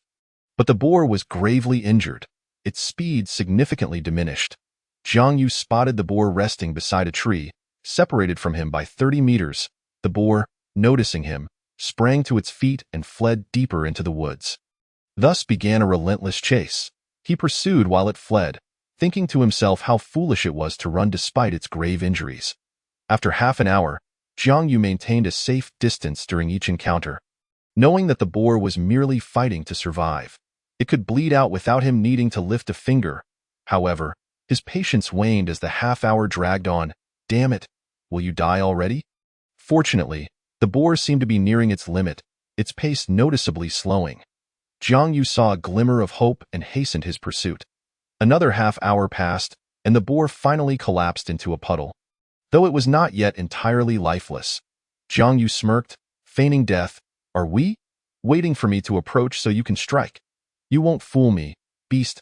He cautiously advanced, aware that his wooden bow had a limited range. As he neared within 10 meters, just as he was about to ascend the tree, the fallen boar inexplicably summoned the strength to charge at him. Jiang Yu's heart leapt in alarm as he scrambled up the tree. narrowly evading the deadly impact. Though the boar was gravely injured, this blow was still formidable. The entire tree shook as its long tusks embedded into the trunk, a testament to its strength. Yet, it seemed that this was its last surge of energy, for it lacked the strength to free its tusks. Seizing the moment, Jiang Yu knocked an arrow and drew the bowstring with precision. He had prepared 30 arrows for this very encounter. The arrows rained down upon the boar like a relentless storm, their sharp tips piercing its massive body. A total of 10 arrows were unleashed, and the boar emitted its final mournful cry before collapsing, devoid of strength. However, Jiang Yu was not one to leave things to chance. The barrage continued unabated until every arrow had been expended. By the end, the boar resembled a hedgehog, riddled with arrows. Still not entirely convinced, Jiang Yu waited an additional 10 minutes before cautiously descending from the opposite side of the tree. Upon landing, the boar remained motionless, and only then did he feel a sense of relief. He extracted his exquisite stone axe and struck down at the boar's neck, delivering a series of blows until the head was severed. Jiang Yu squinted and chuckled. Next time, remember not to crash into my wall. He collected all the arrows from the boar's body and removed the sharp tips, pondering how to process the carcass. The wild boar measured 1 meter in length and stood 50 centimeters tall, quite substantial, indeed, likely fully grown. Unsure of how to dissect it himself, he decided to leave it to the witness of sins for dismemberment. Wild boar hide 1 wild boar meat 150 fat 20 bones 30 wild boar tusks 2 Jiang Yu's eyes widened in disbelief. For such a large wild boar, only 150 pounds of meat and 20 pounds of fat? What on earth did they deduct? Jiang Yu felt a pang of sympathy, yet he understood that he was currently unable to dissect the wild boar. Never mind. A loss is a loss. At least the tusks and hide are intact. The bones can be ground into powder, which may serve as fertilizer for planting. Upon returning to the stone house, he conducted a thorough inspection of the warehouse. Wooden sticks 200, crushed stones 80, vines 100, hay 100, grass 110, stones 260, wood 170, wooden boxes 7, filled coconut shells 12, palm leaves 5, filled plastic bottles 1, fishing nets 1, deer meat 4, wild boar hide 1, wild boar meat 150, fat 20, wild boar tusks 2, bones 40, bow drill 1, exquisite stone axe 1, exquisite stone shovel 1, simple stone pickaxe 1, wooden spear 1, stone knife 1, disposable wooden boat blueprint 1, filled stone pot 1, raincoat 1, simple wooden bow 1, simple arrows 30, cotton 0. 5. Filled milk plastic bottle 1, cabbage seeds 5. What a bountiful harvest! Jiang Yu had achieved the milestone of single-handedly hunting a wild boar in his survival journey. Chapter 29. Rice. Jiang Yu promptly took out the wild boar hide, still stained with a mix of blood, mud, and rainwater, and washed it with rainwater. After drying it in the fireplace, he laid it on the wooden bed. This moment, the grass, having been trampled by Jiang Yu, had become quite unkempt. Although he now had the wild boar hide, it still appeared rather shabby. Nevertheless, Jiang Yu felt a sense of satisfaction as he remarked, "At last, it resembles a bed. If only I had some bedding." Immediately, Jiang Yu checked the trading post, but to his dismay, there were still no bedding blueprints available. Crafting bedding manually was currently a formidable task. Jiang Yu could only try his luck in the trading post, but no one had offered any bedding blueprints. Suddenly, a thought struck him. He still had 250 grams of cotton. He tapped his forehead. How could I have forgotten this? Thus, he exchanged the grass beneath for cotton. But the cotton was insufficient, leaving many areas still filled with grass. Jiang Yu then wrapped the wild boar hide around the bed through the gaps in the wooden window, binding the ends with vines. As for the rabbit hide, he intended to use it as a covering for himself. Jiang Yu opened the channel and contacted the person with whom he had previously traded cotton. Social Good Youth. Hey buddy, do you still have cotton? That Sunshine Rainbow horse? Social brother, I'm all out. Jiang Yu was relatively well known in Channel 1103, primarily because the tools he provided were exceptionally useful, earning him many acquaintances. Social Good Youth. Do you happen to have a large supply of cotton? He knew that cotton was quite popular, renowned for its excellent warmth retention, yet there was no crafting method available. That Sunshine Rainbow horse. Indeed, there is a cotton field nearby, but it's difficult to harvest in the heavy rain. It's time-consuming and labor-intensive. Social Good Youth. In that case, when the rain ceases and you go to gather cotton, please save some for me. I'll pay a premium. that Sunshine Rainbow Horse. No problem that I'm counting on you for my exquisite stone axe. Social good youth. Sounds good. As evening fell, Jiang Yu prepared himself a simple feast of roasted wild boar meat. Consuming a full pound before feeling satisfied, he downed a bowl of water from a coconut shell in one gulp, exclaiming, "What a delight!" By nightfall, the channel became lively, as did their small trio channel. During the day, everyone had their own tasks, leaving little time for conversation. Zhang Lin. Today, I ventured nearly 3 kilometers from the small thatched hut and hardly encountered any animals. However, I did discover an oasis formed by a small grove. And I plan to move there once the rain stops. The environment for Emotion Brother was considerably more challenging, as they were well aware. Sure. In this downpour, the island is actually more perilous than other places. I've seen massive waves again today. Jiang Yu had been wandering within the island, pursuing the wild boar, and thus had not witnessed this. However, he and Sure were in close proximity. Jiang Yu. I'm actually more curious about how previous survivors managed to congregate. According to the diaries left behind, it's clearly recorded that this island indeed gathered some survivors, but how they came together remains a mystery. Sure. Do you think it's possible that there are some sort of teleportation scrolls in this world? Just like in novels, perhaps we are unable to obtain them. The diary also mentioned that they had lived on the island for a year, right, Jiang Yu? Your imagination runs wild. It appears that this world is not a magical one. Zhang Lin. But surely, there have been inexplicable occurrences, haven't there? I lean more towards Sure's conjecture. Sure. I was just speaking whimsically. This heavy rain persisted for several days. Today marked the 10th day. How long would this rain continue? In the span of 4 days, 1,000 people had perished.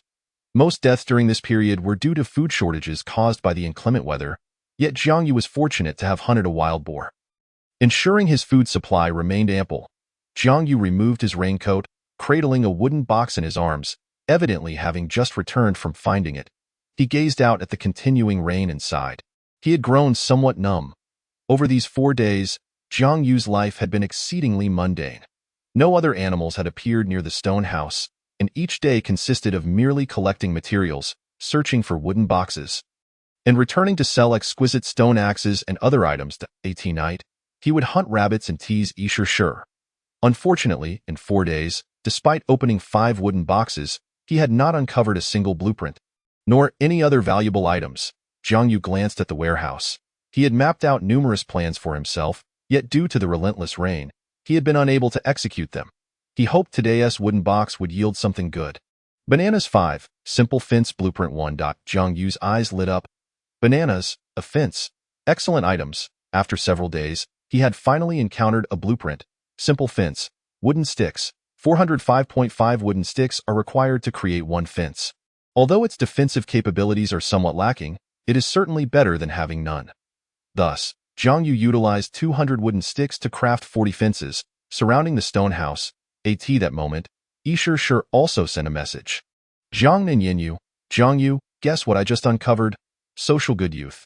I know you're lucky. Just spill it, and I'll offer my advice. Jiang Yu, a blueprint for a disposable stone house.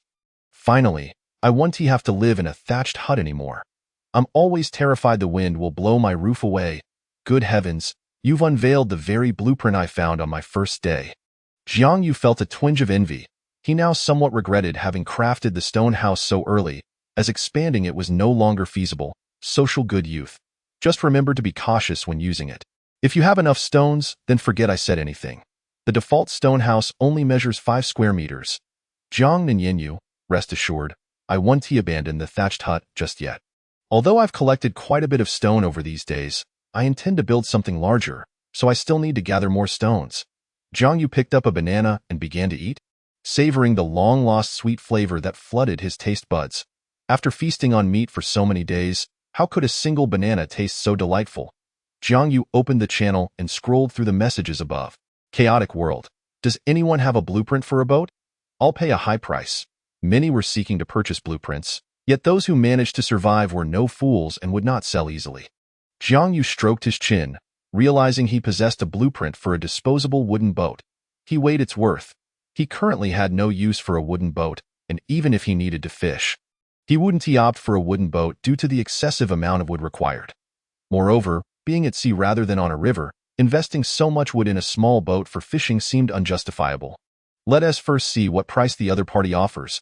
Social good youth. What price can you offer? Wooden boat blueprints aren't cheap. Chaotic world. Do you have one? That's fantastic. I can offer you anything you need. Even food. Jiang Yu frowned, muttering, is the other party really that eager? Social good youth. Unless you have something of value. I want to sell the blueprint. As soon as Jiang Yu's words left his mouth, the other party seemed even more anxious. Chaotic world. Ah, I knew it wouldn't be so easy to obtain. Actually, I need the wooden boat to cross a river. I've observed that the river stretches quite far. And I've spent 2 days searching for land on the other side. The reason I'm so eager to get across is that I discovered rice on the opposite bank. What? Rice? Jiang Yu, who had been leisurely listening to the tale, felt as though thunder had struck his ears at the mention of rice. Chapter 30. A change in mindset. Social good youth. Good brother. Without further ado, I'm ready to trade you the wooden boat blueprint. Chaotic world. Really? Social good youth. However, once you find the rice, you need to share some with me. A 60-40 split. I take 40, you take 60. Jiang Yu appeared exceptionally excited. It had been far too long since he had tasted rice, and he had almost forgotten what it tasted like. His request was not unreasonable. The other party's dilemma was crossing the river, and Jiang Yu was solving that problem while also negotiating a fair share. Chaotic world. That's acceptable, but aren't you worried I might deceive you regarding the blueprint? To avoid a trust crisis, let us settle a deposit first. We can trade back once I find the rice. A trade of blueprints? The other party was offering a disposable stone house blueprint as collateral? Was the drop rate really so high? Now Jiang Yu was finally convinced that the other party had indeed discovered rice. Otherwise, they wouldn't offer a disposable stone house blueprint as a deposit. After the trade was completed, he inquired, Social good youth. Do you know how to cultivate rice? Chaotic world. I previously worked at an agricultural research institute. Wow, a big shot. Jiang Yu licked his lips, feeling as though he had stumbled upon a treasure. Social good youth. Big shot. I calculated that a wooden boat blueprint isn't worth this much rice. I only want 30%, and would you teach me how to cultivate it? A chaotic world. I don't have much time. A good young man of society. I will pay. A chaotic world. It is a pleasure to cooperate. With the affirmation from the big boss, Jiang Yu was almost elated to the point of jumping for joy. In this world, it can be succinctly stated that material possessions reign supreme. After waiting for 3 hours, the other party finally replied, a chaotic world. There is very little rice, only a total of 50 pounds. A good young man of society. Does that mean we can soon feast on rice? A chaotic world. Who told you that? It is still far too early in this world that starts from scratch. Rice has become a luxury. It took me 2 hours to harvest 50 pounds of rice, and that is merely the first step. The subsequent processes are exceedingly tedious. While separating the rice grains can be done with time and effort, milling them into brown rice without a rice huller is utterly impossible. One cannot possibly shell each grain by hand, can they? Do not assume that our daily consumption of rice during civilized times was simple. It was carefully selected premium rice after polishing. Here, obtaining brown rice is already a success, and that is just one part of it. If we calculate under normal circumstances, 1 pound of rice yields 0.6 pounds of brown rice. Thus, 50 pounds of rice will only provide 30 pounds of brown rice. Coupled with the planting yield, it is far from sufficient. Therefore, young people of today, the times have changed. Jiang Yu sighed, realizing he had underestimated the complexity of the situation and forgotten the origins of food. Suddenly, a line of poetry came to mind, vividly illustrating the reality here. A good young man of society. Can you make a rice huller? A chaotic world. In theory, yes, if given enough time and materials, I should be able to construct one. A good young man of society. How long will it take? A chaotic world. A month? 2 months? I do not know. I have only studied it theoretically. A good young man of society. That is far too long. A chaotic world. Look, you are unwilling to wait even a month or 2? Let alone plant rice. By the way, do you truly wish to plant rice? Is it merely because you desire to eat rice? Young man, this is no longer the world of the past. You need to adjust your mindset. The other party's words left Jiang Yu speechless, a flush of shame appearing on his face as the other party had accurately guessed his thoughts. Indeed, I simply wish to eat rice, but what right do I have? During the civilized era, our nation took nearly 30 years to transition from famine to food abundance. during which countless efforts and sacrifices were made. And here I am, lost in wishful thinking. Jiang Yu took a deep breath. A good young man of society. I have learned from your words. You are right, I need to adjust my mindset. However, I will not abandon the idea of planting, no matter how arduous it may be. Simply because I wish to eat rice. The burdens of planting will need to be shouldered by you as well, the chaotic world. You are quite candid, far better than those I encountered before. Rest assured, since we have established a partnership, I will not withhold knowledge from you. By the way, is your water source sufficient? Planting rice requires copious amounts of water, a good young man of society. Even if my water is insufficient, I will still plant. Moreover, I know you have a river nearby, so I can always purchase water from you if mine runs out, right? Do not ask for reasons. It is simply because I cannot bear to see people suffer. A chaotic world. Ha ha ha, you are quite amusing. But do not share this with others. In this world, hoarding resources is the hard truth. Only when one is well-fed can they speak of compassion for the suffering of others. Do you not agree? If it were not for your blueprint of a wooden boat, I would not have shared this with you, a good young man of society. Rest assured, I merely wish to ensure my own sustenance. In return, I will pay you 20 logs or equivalent resources every month for you to teach me how to plant. How does that sound? A chaotic world. Forget the monetary aspect, you are quite interesting. Just ask me whenever you have questions in the future, but I can only give you 3/10 of these 50 pounds of rice. Also, I am not yet 40, so do not address me as such. A good young man of society. Uncle, you are indeed a blessing to the people, a chaotic world. Oh? You truly cannot see it. Did I not just mention the importance of hoarding resources? A good young man of society. I am the people, and you are my blessing, a chaotic world. Ha ha ha ha. I love your words. Jiang Yu reflected that he was gradually becoming the very person he despised. YET was truly delightful. The two conversed joyfully, and Jiang Yu learned that the other party's surname was Li, and that he was an elite from an agricultural research institute. As night fell, Jiang Yu roasted a pound of wild boar meat for dinner.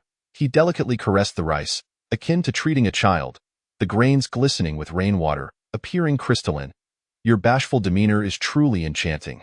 Jiang Yu opened the trading interface to search for useful items, encountering an array of bizarre offerings, such as transparent plastic sheets for 5 logs, socks for food, and so forth, but none of these were of interest to him. Soon enough, he discovered someone trading wooden barrels. Without hesitation, he spent 40 logs to purchase all 10 barrels. The seller, noticing that all barrels had been bought by the same person, promptly contacted Jiang Yu, the esteemed customer, and upon learning of his desire for more barrels, crafted an additional 20 barrels for him at a discount, bringing his total expenditure to 90 logs. Jiang Yu's motivation for acquiring these barrels was not for mere novelty, but to gather ample fresh water. With a capacity of 15 liters per barrel, 30 barrels could hold 450 liters of fresh water. Chapter 31. Has the rain ceased? Jiang Yu lay on his wooden bed, still immersed in the joy of freshwater freedom, when Yi Shishir urgently messaged him. Jiang Yu, do you know what blueprint I discovered today? A good young man of society. What could possibly be of significance? I have achieved freshwater freedom today. Jiang Yu, it is raining now. Who hasn't he achieved freshwater freedom? A good young man of society. Surely the rain must cease at some point. Sure, you cannot confine yourself to the present. Broaden your perspective, Jiang Yu. Forget it. I want to argue this with you. I truly uncovered a remarkable blueprint. Betting. A good young man of society. Betting and What? Betting? You unlocked that extraordinary blueprint? Is it disposable or unlocked? Jiang Yu. Of course, it is unlocked. Hee. Now you see my prowess, don't you? Jiang Yu realized an opportunity had arisen and immediately sprang up, barking at the ceiling. Woof woof woof. A good young man of society. Sure, my dear sure. Whoever marries you will hold the key to the blueprint. Won't they? I have treated you well. Jiang Yu. You said the same when I unveiled the fishing spear blueprint. That trick won't work. Jiang Yu stroked his chin, pondering. This foolish girl has unraveled my scheme. A good young man of society. I advise you to be wise and show me. Jiang Yu. Are you going to use force this time? What if I refuse? A good young man of society. Do not compel me to perform a 360-degree front and back flip, an invincible aerial spin to grab your scalp, and then kneel to beg you. Jiang Ninyu. Ha ha ha, Jiang Yu, you always manage to make me laugh. Of course, I will give it to you. The materials for bedding are quite diverse, ranging from cotton and silk to straw, hay, and even weeds. The issue lies in the quantity of materials and whether they provide warmth. Upon reading the other party's description, Jiang Yu instantly grasped the developmental potential of this bedding blueprint. It is indeed an essential household item. Who can guarantee that one will not feel cold while sleeping at night? The consequences of catching a chill are dire. Moreover, this item is not disposable, and he has yet to see anyone trading bedding, which implies that Yi Shishir could monopolize the entire regional channel in a short period, amassing a wealth of resources. Yet another monopoly. The weather was cooling down amidst the torrential rain, and many people near the cold regions were experiencing even lower temperatures. If bedding were to become available, they would undoubtedly rush to acquire it at the first opportunity. Thus, Jiang Yu shared his plans with Yi Shishir. He felt no envy at her discovery of the bedding blueprint. Rather, he was genuinely pleased for her.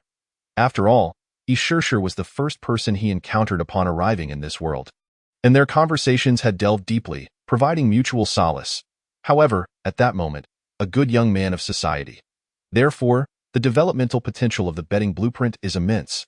If managed well, it could even alter the dynamics of the 1103 region for a time. Jiang Ninyu.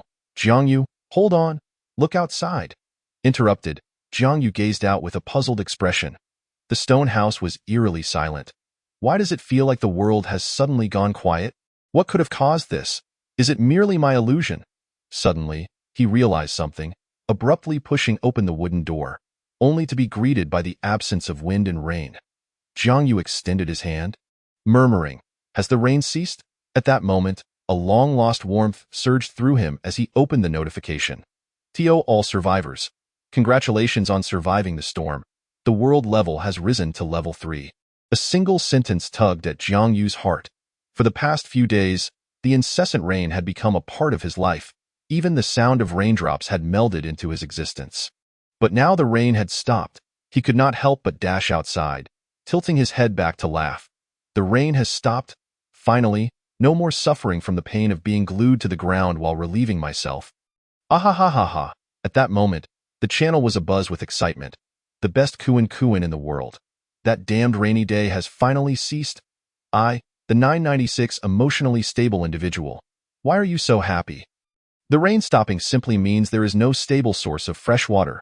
The best Kuan in the world. Oh right. This serves as a reminder to everyone in the region that their stable source of fresh water has vanished. Jiang Yu patted his chest, relieved that he had purchased barrels in advance to collect rainwater. Coupled with that small stream, he had no worries regarding his water source. However, the cessation of rain also had its advantages. He could finally put his plans into action. In the span of 11 days of survival, Jiang Yu rose with the dawn, eagerly pushing open the door to stretch out his hand and bask in the long-awaited sunlight. At long last, he beheld the sun again. Upon checking the regional population count, he discovered that another 50 had perished, an occurrence he had become rather accustomed to. The death toll dwindled each day, perhaps serving as a natural selection.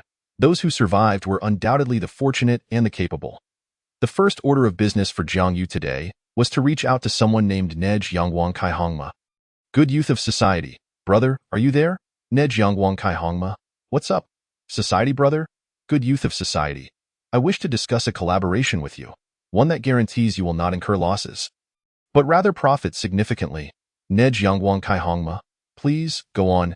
Good youth of society. Previously, I mentioned my need for cotton, and now I require a substantial quantity. I would like to hire you as my collection personnel. I can offer you 5 pieces of wood or equivalent resources for an hour, along with 3 gene of wild boar meat to cover your meals.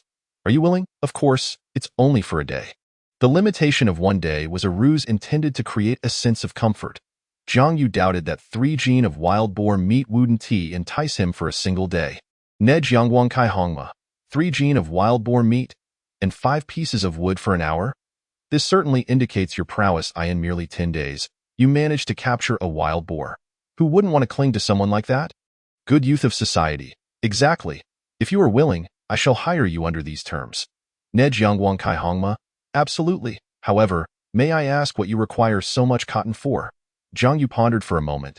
The plan devised by the three of them last night involved using the bedding blueprints from E. Shershur to monopolize the upper-tier quality of bedding, with only cotton available in the market.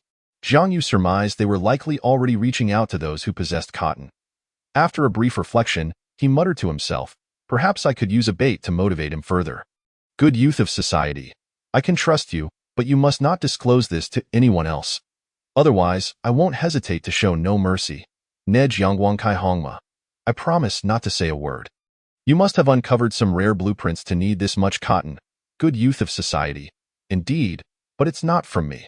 My companion has obtained the bedding blueprints. That is all I can divulge. Nej Yangwang Kai Hongma. What? Bedding, society brother. I can forego the hourly fee, however. I would still like the 3 gene of wild boar meat, provided your companion can share a copy with me. Good youth of society. Hold on. Your cotton field must still have plenty of cotton left. Your strength alone cannot harvest it all. This is merely the first step. We indeed wish to collaborate with you in the future. Nej Yangwang Kai Hongma. Certainly, absolutely. With a few simple words, Jiang Yu had deftly maneuvered the conversation. Clenching his fist, a triumphant smile spread across his face, evoking the laughter of a capitalist. He. Yet, he was now prepared to embark on a significant endeavor. Chapter 32. Searching for sweet potatoes, Jiang Yu roasted 2 gene of wild boar meat, consuming one himself and gifting the other to Xiao Ma, fulfilling his promise to the latter. He then took a piece of paper and departed from the stone house. Intending to send a reply to the mastermind behind the scenes.as for how to respond, Jiang Yu was uncertain. Thus, he decided to leave the note on the fishing boat where the mastermind had first contacted him. He merely needed to place the paper on the boat. Whether it would reach him remained unknown. Now, all he could do was attempt this esoteric method. Perhaps that lunatic was spying on me, no? If I insult him, he would hear me, wouldn't he? Having not strayed far from the stone house for too long, Jiang Yu nearly lost his way in the woods. Moreover, the markers he had previously constructed had been obliterated by the torrential rain. Relying on his faint memories, he invested considerable effort before finally locating the small hill and confirming his bearings. An hour later, he arrived near the fishing boat. At this moment, several trees floated along the beach. While the distant sea remained eerily calm, devoid of any waves, Jiang Yu discovered that the fishing boat had been washed ashore by the waves. The already dilapidated vessel had suffered further damage. With iron fragments of varying sizes scattered about, some taller than Jiang Yu himself, others merely the size of his palm. To his astonishment, he successfully managed to store some of these fragments in his warehouse. An idea suddenly struck him. As the threats posed by dangerous animals on the island increased, so too must his defensive measures.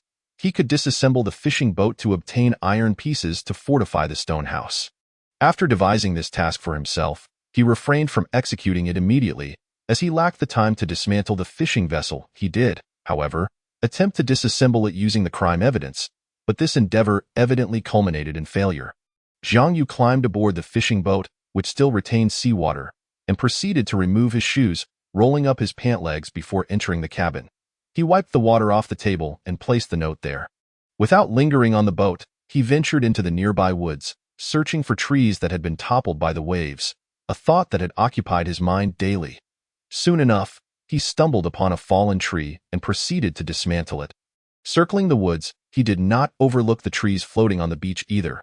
Half an hour later, Jiang Yu had salvaged 12 trees, acquiring 100 pieces of wood.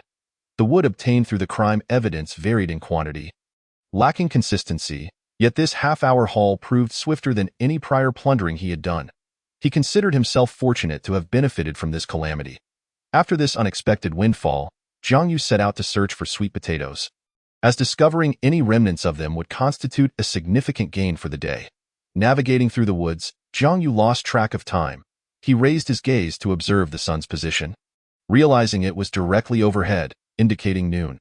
Instead of returning to the stone house, he traded 1 gene of wild boar meat to Xiao Ma, took a sip of water to refresh himself, and continued his quest. Damn it, no sweet potatoes yet. Even the meat lacks flavor. During this time, he scoured the nearby hills around the fishing boat but still found no trace of sweet potatoes. Consequently, Jiang Yu shifted his focus to the central mountain of the island. Having traversed the surrounding hills, it became clear that the only remaining summit worthy of being called the Back Mountain was that towering peak. However, Upon reaching the island's center, Jiang Yu encountered treacherous terrain. The central area was elevated, primarily consisting of sloped paths, compounded by the rain that rendered the ground exceedingly slick. Despite wearing sports shoes with anti-slip capabilities, he stumbled frequently. Ultimately, he resorted to using all fours to ascend. After navigating the lengthy slope, Jiang Yu discovered that the path ahead had leveled out, signaling that he had arrived at the base of the mountain. Since sweet potatoes were cultivated by human hands, they would not be foolish enough to plant them in a location that required such effort to reach. Thus, it was highly probable they were situated somewhere near the mountain's foot. After a brief contemplation, Jiang Yu began his search at the mountain's base, and to his delight, he soon uncovered something remarkable. Nearby bushes bore blue fruits. Although he did not recognize the bush that produced these fruits, he certainly recognized the fruits themselves. Jiang Yu beamed with joy. Blueberries? I found them. To his astonishment, blueberries grew on this type of bush.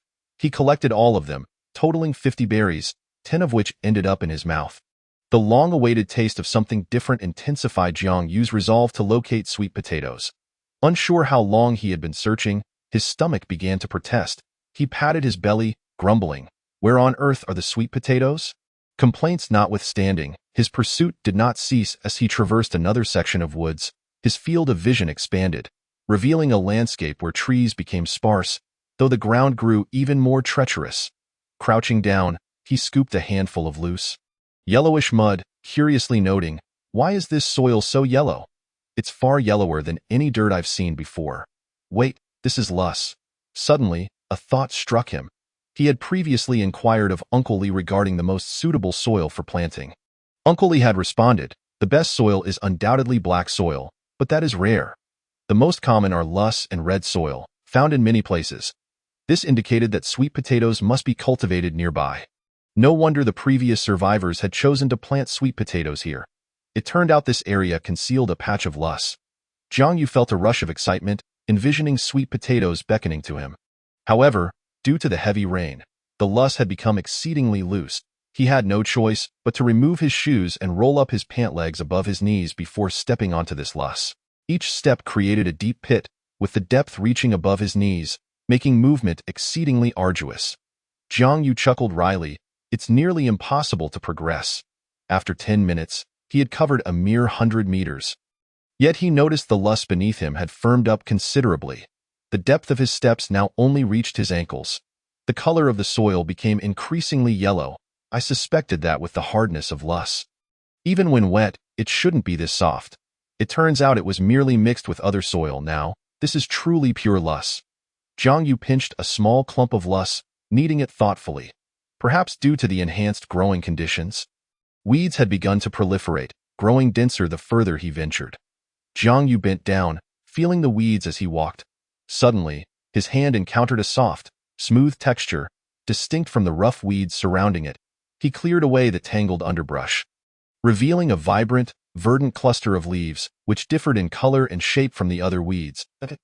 "Those are sweet potato leaves," Jiang Yu exclaimed with palpable excitement, gently caressing the sweet potato foliage. The leaves bore a striking resemblance to hearts, with pointed tips. In his childhood, he had curiously asked his grandmother what this heart-shaped leaf was, to which she affectionately replied, "That is the leaf of the sweet potato." Dear, a sweet, delightful leaf. It was this characteristic that had etched the memory in Jiang Yu's mind. "Grandmother, thank you." Chapter 33. The Black Bear. Jiang Yu lifted his gaze, surveying the modest expanse of yellow earth before him. Untended and overgrown, it was a wild tangle of weeds, yet upon closer inspection, one could discern the leaves of sweet potatoes nestled amidst the chaos. After a cursory count, he estimated there were perhaps a dozen clumps. Remnants from a bygone era, far fewer than he had envisioned. Nevertheless, this discovery was enough to send Jiang Yu into a frenzy, murmuring to himself, "I've struck it rich, I've really struck it big." Just as he prepared to dig fervently, his peripheral vision caught sight of a sizable cave not far off. The cave appeared deep, with sunlight barely penetrating its depths, illuminating only the entrance where it seemed wooden box lay. Jiang Yu thought he might be mistaken, but squinting to focus, he realized it was indeed a wooden box, sending him into a renewed state of excitement as he approached the cave, whispering, "What a splendid day it is." However, halfway there, he suddenly halted. An ominous intuition creeping over him, a chill running down his spine. Once more, he glanced at the cave and felt an unsettling familiarity with its layout. Why did it seem so reminiscent of a certain Spicy Snacks storyline? As he pondered this, a shadow emerged from the cave's entrance, its form covered in dark fur and crawling forward in an instant. Jiang Yu was frozen in fear, dropping to the ground. His sudden movement went unnoticed by the creature. The figure rose to stand upright, stretching its forelimbs as if awakening from slumber, seemingly yawning. Meanwhile, Jiang Yu remained motionless, his mind racing. How could it be a bear? How could there be a bear here? Is it reasonable for an island to harbor a black bear? This is utterly absurd. The thrill of discovery evaporated, replaced by a singular thought: escape. He understood all too well that an unarmed person stood no chance against a bear. Jiang Yu tensed, holding his breath, fixated on the bear's every movement. Fortunately, the black bear seemed merely to be enjoying the fresh air, showing no inclination to venture out. Once the bear retreated into the cave, Jiang Yu cautiously rose and began to back away, his gaze never straying from the cave until he was finally out of sight, at which point he broke into a run. After covering a fair distance, he glanced back, relieved to find no signs of pursuit. Leaning against a tree, he gasped for air, panic etched across his face. Damn it, is the script of this world all the same? Luring me with a wooden box only to set a trap? At level 3, and I encounter a bear. How does one even navigate this? Is there anyone to manage this? Jiang Yu's tirade of complaints was entirely justified by the absurdity of encountering a black bear on an island, especially right next to the sweet potato patch. Once he calmed down, he reflected on the bear. It was evidently a recent arrival. Otherwise, previous survivors would never have dared to plant crops near a bear's den. When the bear stood, Jiang Yu estimated its height to be around 1.2 meters. Was that short for a bear? It was only a bit taller than the wild boar. Never mind. I'll consult with Emotion Brother. Jiang Yu shared his predicament in the innocent channel. Sure. Jiang Yu, you must be careful. Jiang Yu, don't worry. I'm not that reckless. By the way, sure. Be cautious as you explore the island. Dangerous animals are starting to appear. He felt reassured about Zhang Lin. His capabilities in this regard far exceeded Jiang Yu's OWN.AT that moment. Emotion Brother replied. Zhang Lin, a bear standing 1.2 meters tall, is considered subadult, but that doesn't imply much. It might just be naturally short. My advice is to steer clear of its territory. While black bears are generally more docile than other species, not every bear shares the same temperament. The most crucial point is that black bears possess a strong territorial instinct.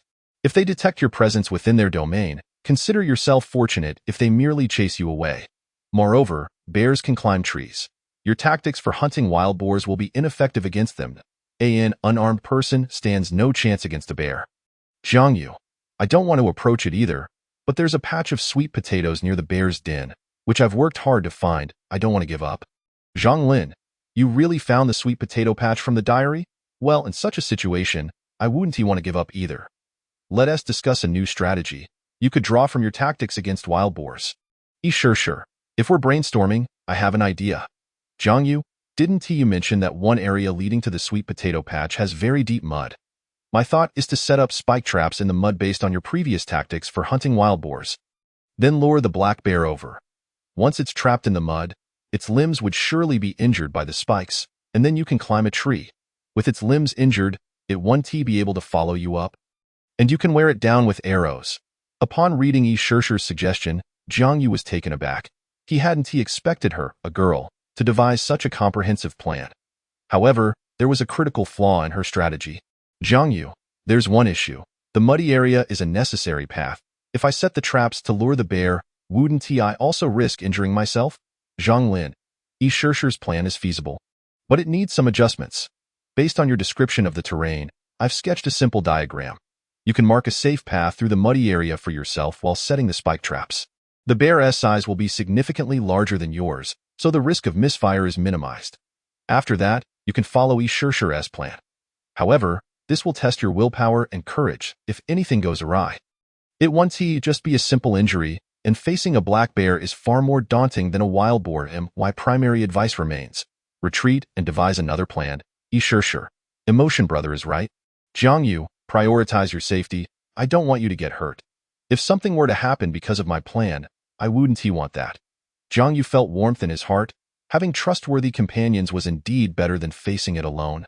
At that moment, his mind was a battlefield of conflicting thoughts, to act or not to act. If he chose to act, he would be risking his life. If he opted out, he would survive but lose the sweet potato patch. Act or not act, Jiang Yu, emotion brother.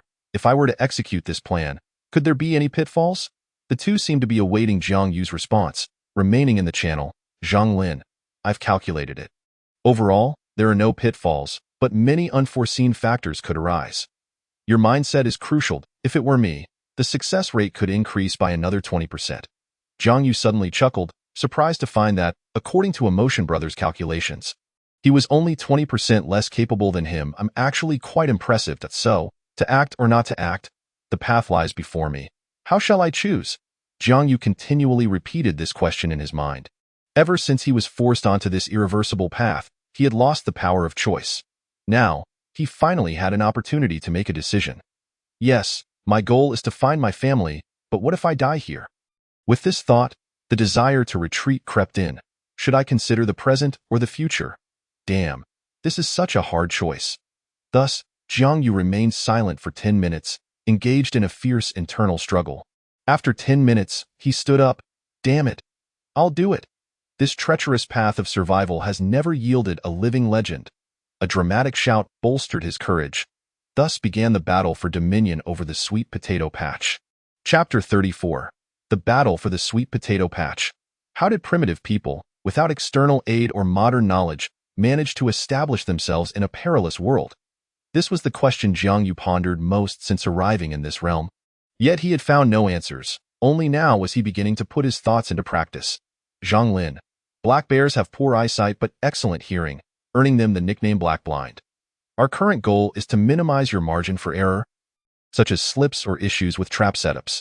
First, the raincoat made from leaf sheaths has strong anti-slip properties. You can cut the raincoat in half and wrap it around your feet. Second, ensure the traps are solidly set. The wooden spears must be driven deep into the soil, or they won't inflict sufficient damage on the bear. Third, and most importantly, maintain your composure. Panic will only alter your mindset. Fourth, be swift in climbing trees. Even if something goes wrong, you can rely on your bow and arrows to keep the bear at bay.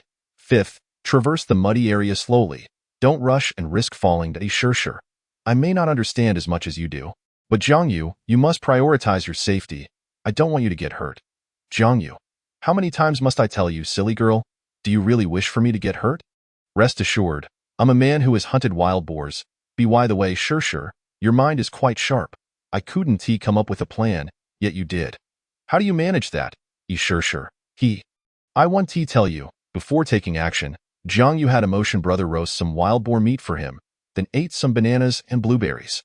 Feeling moderately full, he began his endeavor, following Emotion Brother's guidance. He cut the raincoat in half and secured it to his feet with vines. He discovered it significantly enhanced his grip. Subsequently, he purchased 20 robust wooden spears from the trading post, each sharpened to a fine point. He approached the muddy area, inserting the wooden sticks into the ground until they were firmly set, leaving a third protruding above the surface as a marker. Jiang Yu then planted the wooden spears evenly spaced apart, akin to planting seedlings, and upon realizing they weren't secure enough, he manually dug deeper until they were hidden, testing them to ensure he could not pull them out himself. Of course, he left ample space on either side for himself. All 20 wooden spears were thus successfully arranged. Jiang Yu arrived at the sweet potato field, cautiously approaching the cave, where the black bear still had not emerged, seemingly lost in a deep slumber. He dared not get too close, fearing an unexpected confrontation. Taking a deep breath, he shouted, "Wake up!" His voice echoed throughout the foot of the mountain, and Jiang Yu exerted all his strength into that call, convinced it would rouse the creature. Just as he anticipated, the shout startled the black bear, which stepped out of the cave, surveying the area as if searching for the intruder disturbing its midday rest. Jiang Yu's heart raced as he fixated on the bear. To his surprise, the black bear did not exhibit the same aggressive demeanor as a wild boar. Instead, it stood upright, seemingly attempting to appear larger. Is it trying to intimidate me? Jiang Yu mused, noting the absence of morning irritability in the bear. Feeling that his provocation was insufficient, he threw a handful of pebbles, and one struck the bear's head. The humiliating incident seemed to provoke a reaction, as the bear opened its mouth and let out a roar, one far louder than Jiang Yu's, yet it still refrained from attacking. Frustrated by the bear's calmness despite such provocation, Jiang Yu hurled another stone, which finally triggered the bear's fury. With its forelimbs on the ground, it charged towards him. Seeing this, Jiang Yu's heart raced uncontrollably, and he sprinted away, but he quickly realized that his speed was no match for the bear's. And the gap between them was closing fast. He prayed that his legs would carry him faster. The quagmire appeared directly ahead. When they were merely 10 meters apart, Jiang Yu reached the muddy ground, his feet sinking as he fought to maintain his balance and avoid falling. Suddenly, he noticed silence behind him. Glancing back, he saw the bear had halted at the edge of the mire. They were alarmingly close now. And it was Jiang Yu's first encounter with a bear at such proximity, sending a wave of primal fear surging through him. He continually reminded himself to remain calm. Seeing that the bear did not take the bait, Jiang Yu reluctantly drew his bow and arrow, seeking to provoke it further. With only 10 meters between them, the arrow easily struck the bear's body, yet the makeshift arrow's impact paled against the bear's tough hide. With only the tip embedding itself, the sudden pain enraged the bear, which roared in fury, pounding the ground with its limbs, its eyes now filled with hatred as it turned its gaze towards Jiang Yu. Its simple mind, overwhelmed by anger, failed to consider the danger, and it stepped into the quagmire. Observing this, Jiang Yu swiftly retreated, reminding himself of the advice he had received to control his emotions. Though facing such a formidable beast inevitably incited panic, his nerves caused him to slip, tumbling into the mire, and as he flailed in the muck, his mind went blank, conjuring various thoughts. Had he truly made a fatal error? Would the bear's claws tear into his back? But these were mere fleeting thoughts. Within 10 seconds, he pushed against the ground, constantly reminding himself to remain composed. After a few desperate attempts, he finally steadied himself. Rising and coughing as dirt nearly choked him. Not daring to linger, he continued towards the marked stick. He glanced back and noticed the bear struggling more than he was, its low stature making the mire deeper. Nearly reaching its head, Jiang Yu paid it no mind and pressed forward, bending at the waist to feel for the wooden spear buried in the ground. After advancing a few more meters, he paused, turning to face the bear once again. This time, he felt his blood coursing faster, even his hands trembling, but his heart was no longer overwhelmed with fear. The bear, now coated in mud, appeared more like a brown creature than a black one, roaring defiantly as it exerted itself to advance toward him.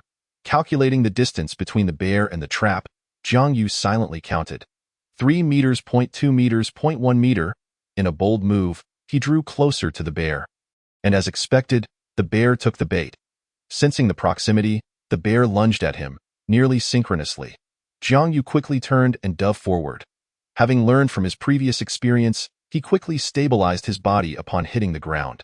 The bear's paw was now merely 2 steps away from his feet, capable of reaching him with a mere stretch, yet the bear was too consumed by the chase to consider this. After the enticing maneuver, it fell squarely into the trap. Several wooden spears pierced its body, eliciting a heart-wrenching roar. The bear struggled to escape, but the mire held it fast like a swamp, and having lost its balance, any attempts to move only led to more injuries. Within half a minute, the bear ceased its struggles, its body now impaled by numerous spears, the most grievous being one that pierced its paw, staining the muck with its blood. The bear did not die immediately. Its bloodshot eyes fixed intently on Jiang Yu. Suddenly, it opened its mouth and, with its last ounce of strength, released a thunderous roar that reverberated throughout the mountain base. A sound echoing its unwillingness to succumb. In that moment, Jiang Yu saw sorrow reflected in its eyes. After a tense 10 minutes, the bear's eyes finally closed, seeming to pass into death.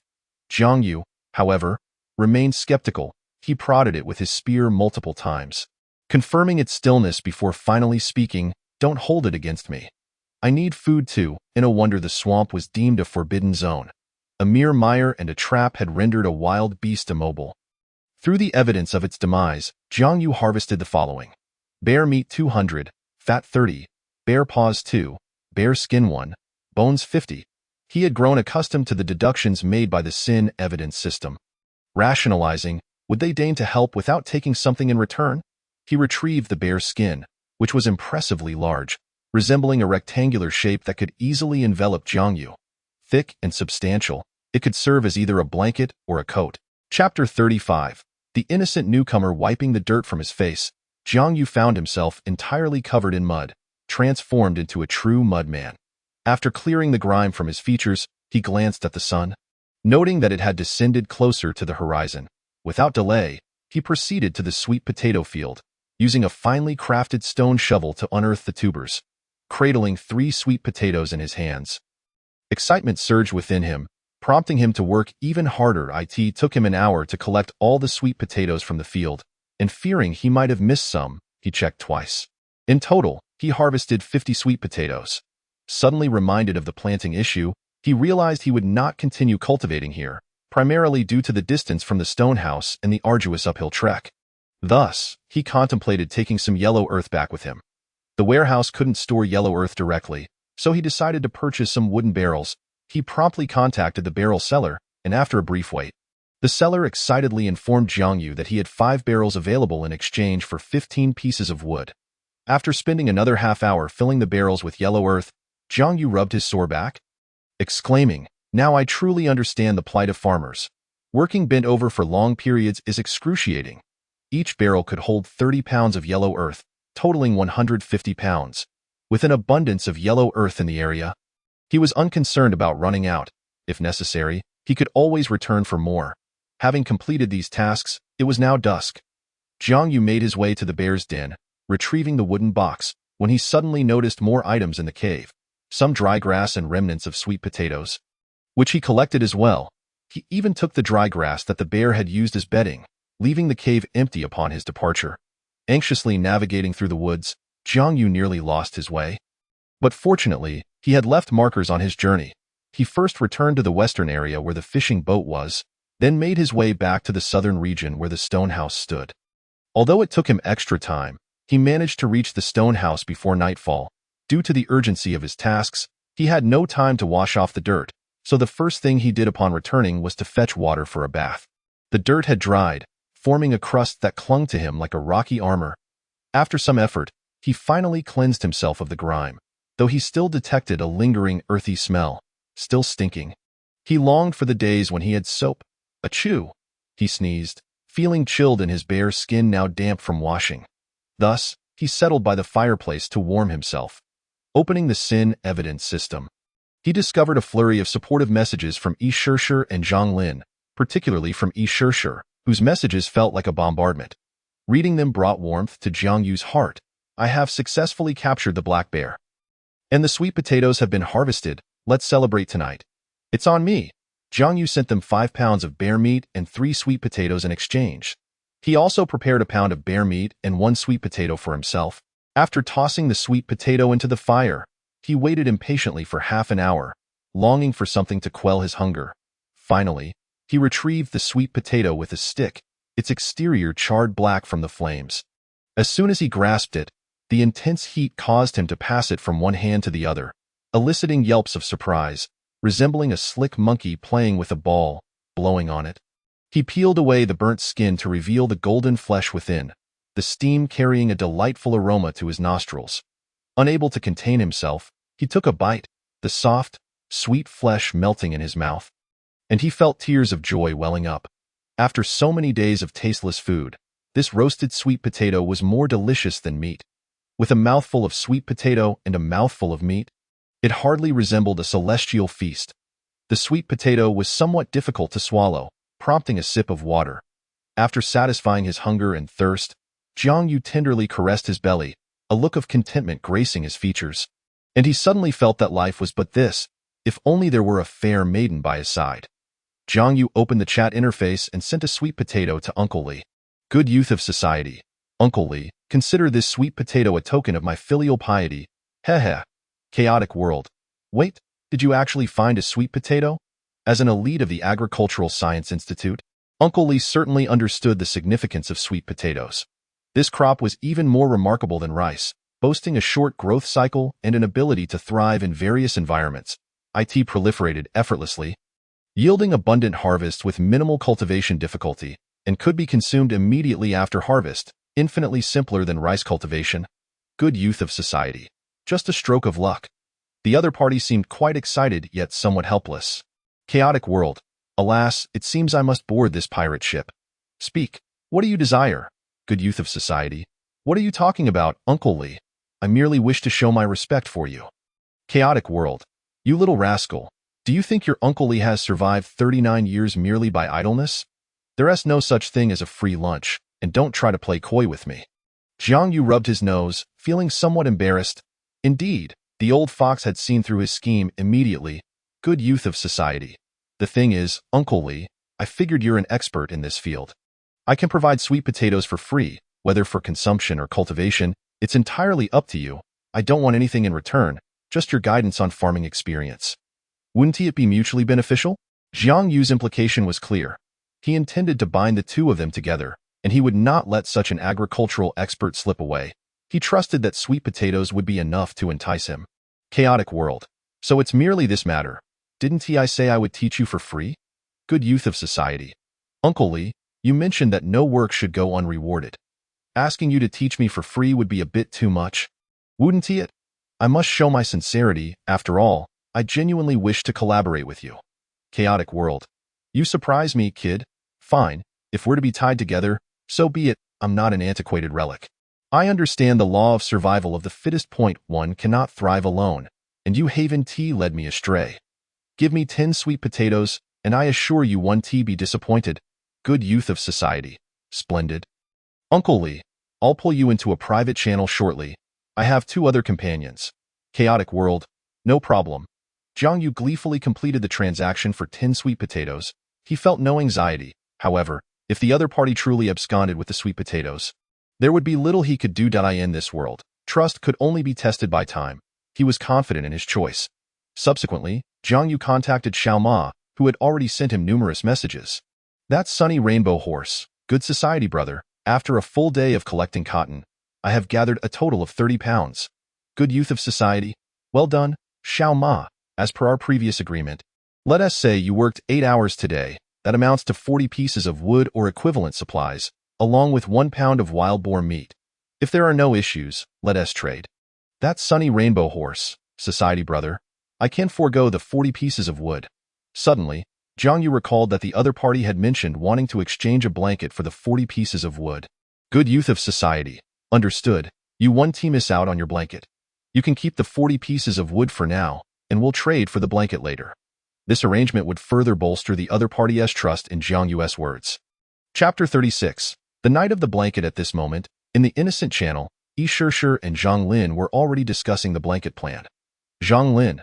Today, I surveyed all the cotton available in the market. A total of 50 pounds, and I acquired it all. They thought I was a wealthy patron, Yi Shishir. I contacted everyone who had cotton. Their yields were not substantial, and I incurred some costs to have them assist in gathering. In total, we managed to collect only 20 pounds. Jiang Yu stroked his chin and remarked, "It seems that Xiao Ma possesses the most cotton. Judging by his demeanor, his cotton field must be quite extensive. We could indeed collaborate closely, Jiang Yu. I have 30 pounds on hand, which brings us to a total of 100 pounds of cotton. If we follow the default proportions in the blanket blueprint, we can produce 50 blankets.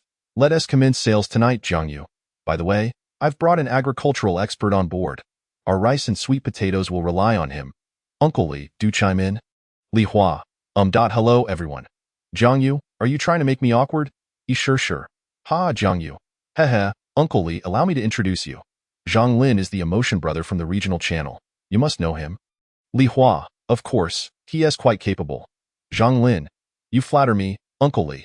Jiang Yu has mentioned you numerous times. You are indeed the most formidable among us, Jiang Yu. All right. No need for commercial flattery and innocent. Emotion Brother is our primary vanguard. Shishir handles logistics and security, and as for me, I suppose I'm the second vanguard. With your arrival, you'll naturally become the mainstay of our logistics. Jiang Yu? Inspired by the Survivor's diaries left behind, discussed with Yi Shishir and Zhang Lin to delineate roles within Innocent. With strength and physical attributes reaching 8, Zhang Lin naturally became the first vanguard. Yi Shishir. I have no objections, Li Hua. Impressive, you even delineate positions. You are the most formidable group I've encountered among all sorts of peculiar organizations. By the way, I just saw you discussing blankets? Jiang Yu. Indeed, Shishir proposed the blanket blueprint, and we aim to seize the opportunity for a harvest. Thus, Jiang Yu shared the plan with Li Hua. Their small collective, trust was paramount, followed by capability. Since they had welcomed Li Hua into Innocent, there was no need to conceal anything. Otherwise, it would only foster feelings of exclusion, deterring future members from joining them. Li Hua. Honestly, you've astonished me. I almost felt as if I had returned to a civilized era. Speaking of which, could you sell me a blanket? Jiang Yu. What are you saying, Uncle Li? In our team, mutual assistance is the core. Rest assured, you are considered a core member, and you shan't miss out on the benefits. Thus, they commenced their plan. Jiang Yu and Zhang Lin entrusted all their cotton, along with some vines, to Shishir, who naturally assumed the sales task. Prior to this, Shishir had crafted a blanket for each of the three using 2 pounds of cotton. However, Li Hua still opted to trade 20 pieces of wood, as he felt somewhat guilty about receiving without contributing. Jiang Yu then requested another blanket made of 2 pounds of cotton from Shishir to trade with Xiao Ma, that sunny rainbow horse. Society brother. You read truly remarkable. You really have blankets. May I join your ranks? Good youth of society. Ahem. Xiao Ma, you must understand that our team is quite stringent. Not everyone can simply join. We are not like those teams that recruit members daily in the channel. As you know, that sunny rainbow horse. Society brother, you're right. I've joined before. They feigned offering benefits, only to lure me into a private channel, treating me well initially, then turning around to block me after taking my supplies. If it weren't for someone revealing the truth, I would have fallen for it myself. Heavens, how is it that such swindlers exist everywhere? In a world devoid of legal constraints, such scenarios will only proliferate. Humanity is inherently malevolent. Good youth of society. Nevertheless, I will inform my companions. If they agree, you will naturally be brought in. Jiang Yu suddenly felt that his phrasing resembled that of a con artist. Shaking his head, he resumed his tasks, checking his inventory. Wooden sticks 80 crushed stones 380 vines 200 hay 100 grass 120 stones 350 wood 140 wooden boxes 12 coconuts filled with water 10 coconut shells 2 coconut leaves 5 plastic bottles 1 wooden buckets filled with water 30 fishing nets 1 wild boar meat 140 bear meat 189 fat 50 bear paws 2 bear hides 1 bones 90 wild boar tusks 2 bow drill 1 exquisite stone axe 1 exquisite stone shovel 1 simple stone pickaxe 1 wooden spear 1 crushed stone knife 1 stone pot filled with water 1 simple wooden bow 1 simple arrows 30 plastic bottle filled with milk 1 cabbage seeds 5 bananas 2 rice 15 iron sheets 5 blueberries 30 sweet potatoes 32 wooden buckets filled with soil 5 blankets 1 total meat 329 pounds total water 453 7 liters potable water 3.7 liters. The corners of Jiang Yu's mouth stretched to his ears. He was undoubtedly a prosperous patron. Jiang Yu retrieved the blanket, marveling at its pure, untainted fabric, and couldn't he help but rub his head against it. The softness and comfort of a cotton blanket were incomparable to any other material. This blanket was not large, just enough to envelop one person, as Shishir had only used 2 pounds of cotton. Considering the rain had ceased and temperatures were rising, ensuring warmth without overheating, Jiang Yu planned to indulge in the blanket when he went to sleep later. After putting it away, he took out a bear hide caked in mud, intending to use it as a blanket atop his wooden bed. With his clothes still damp from washing, Jiang Yu had no choice but to step out naked to clean the bear hide. As he opened the door, a chill swept over him. Although the sun had shone all day, the temperature remained low, leading to nighttime temperatures hovering around a mere 10 degrees. Achoo! Jiang Yu wiped his nose and murmured, I need to wash this quickly and return to the fire. It's a bit chilly outside. The bear hide was large and muddy, and lacking cleaning tools made it even more challenging to wash. The more he scrubbed, the more he doubted, yet he persevered, using 2 buckets of water and scrubbing for an hour before finally cleaning the entire bear hide. Damn it, finally clean. My hands are sore. With all his might, he wrung it out, propping it up with a wooden stick to dry by the fireplace. As he noticed the fire dwindling, Jiang Yu added more wooden sticks to stoke the flames.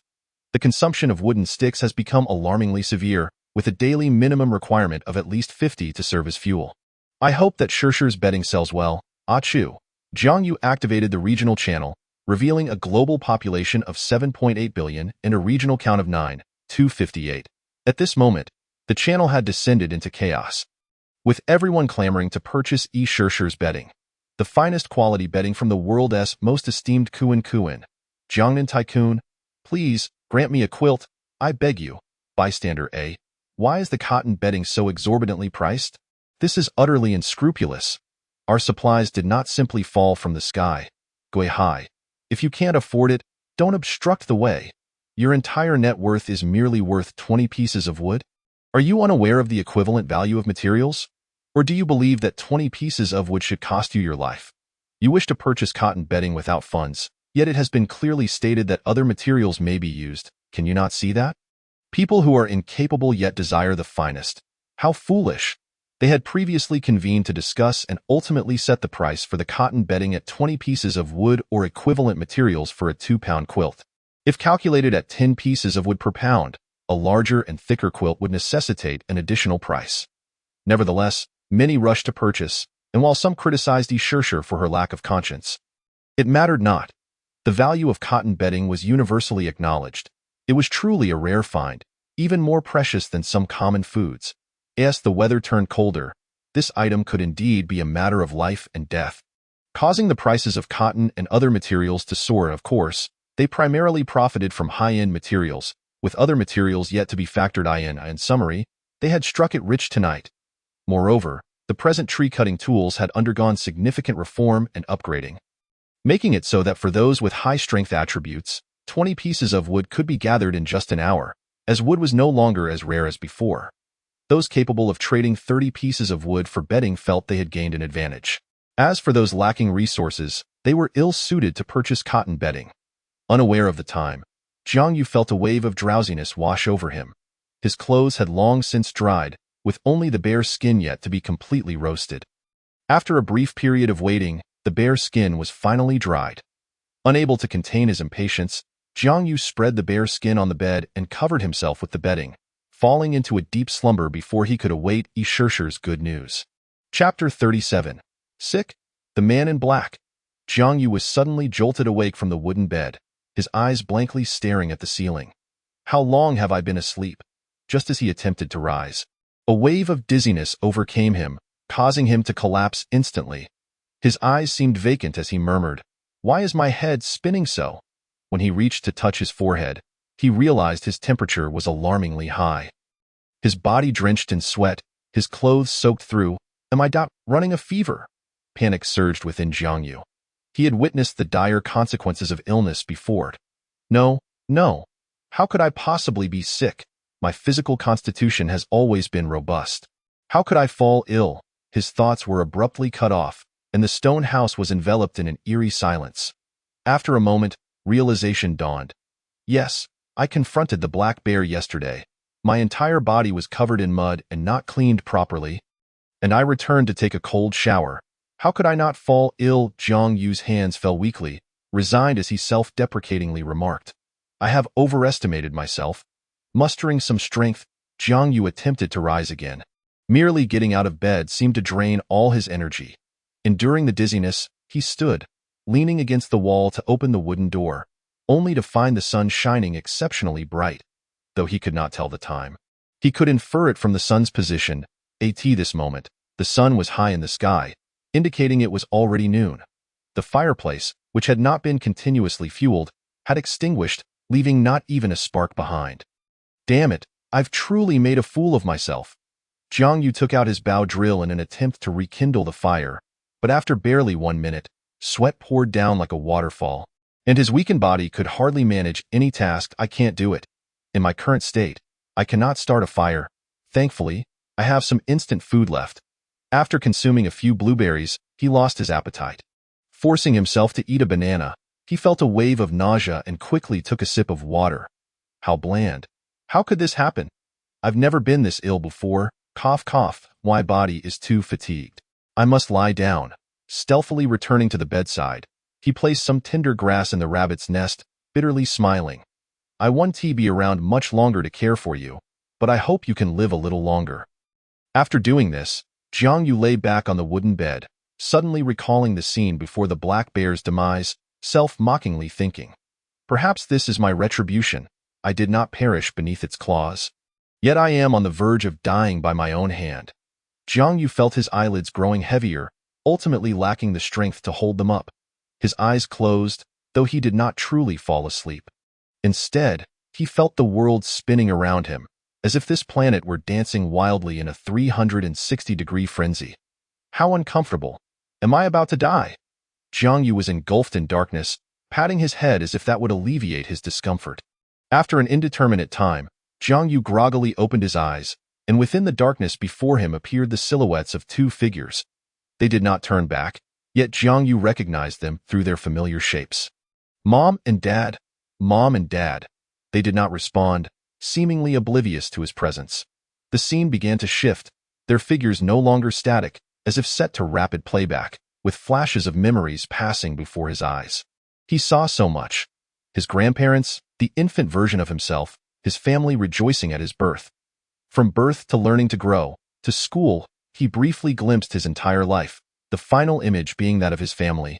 The grown Jiang Yu seemingly engaged in conversation with his father, a smile gracing his face, as they held the young Jiang Lingling, who appeared to be drifting further away. Jiang Yu wanted to cry out. Yet for reasons unknown, he fell silent. He longed to reach out, but felt no presence of his body, existing only as consciousness. Mom and Dad Lingling. Don't go. Jiang Yu wished fervently that they could hear his thoughts, that they might turn around, take his hand, and pull him from this abyss of darkness, but all was mere figment of his imagination. They did not stop, nor did they turn back. Ultimately, they departed from this place. Jiang Yu felt a sense of despair, slowly closing his eyes, when suddenly, a voice calling his name pierced through the silence, perhaps calling for him. Jiang Yu, could it also be for me? Uncertain of how long he had been lying there, Jiang Yu abruptly opened his eyes, his gaze somewhat dazed, staring blankly at the ceiling. He touched his forehead and found that his fever had not diminished. Rather, it was steadily rising. Jiang Yu groggily shook his head.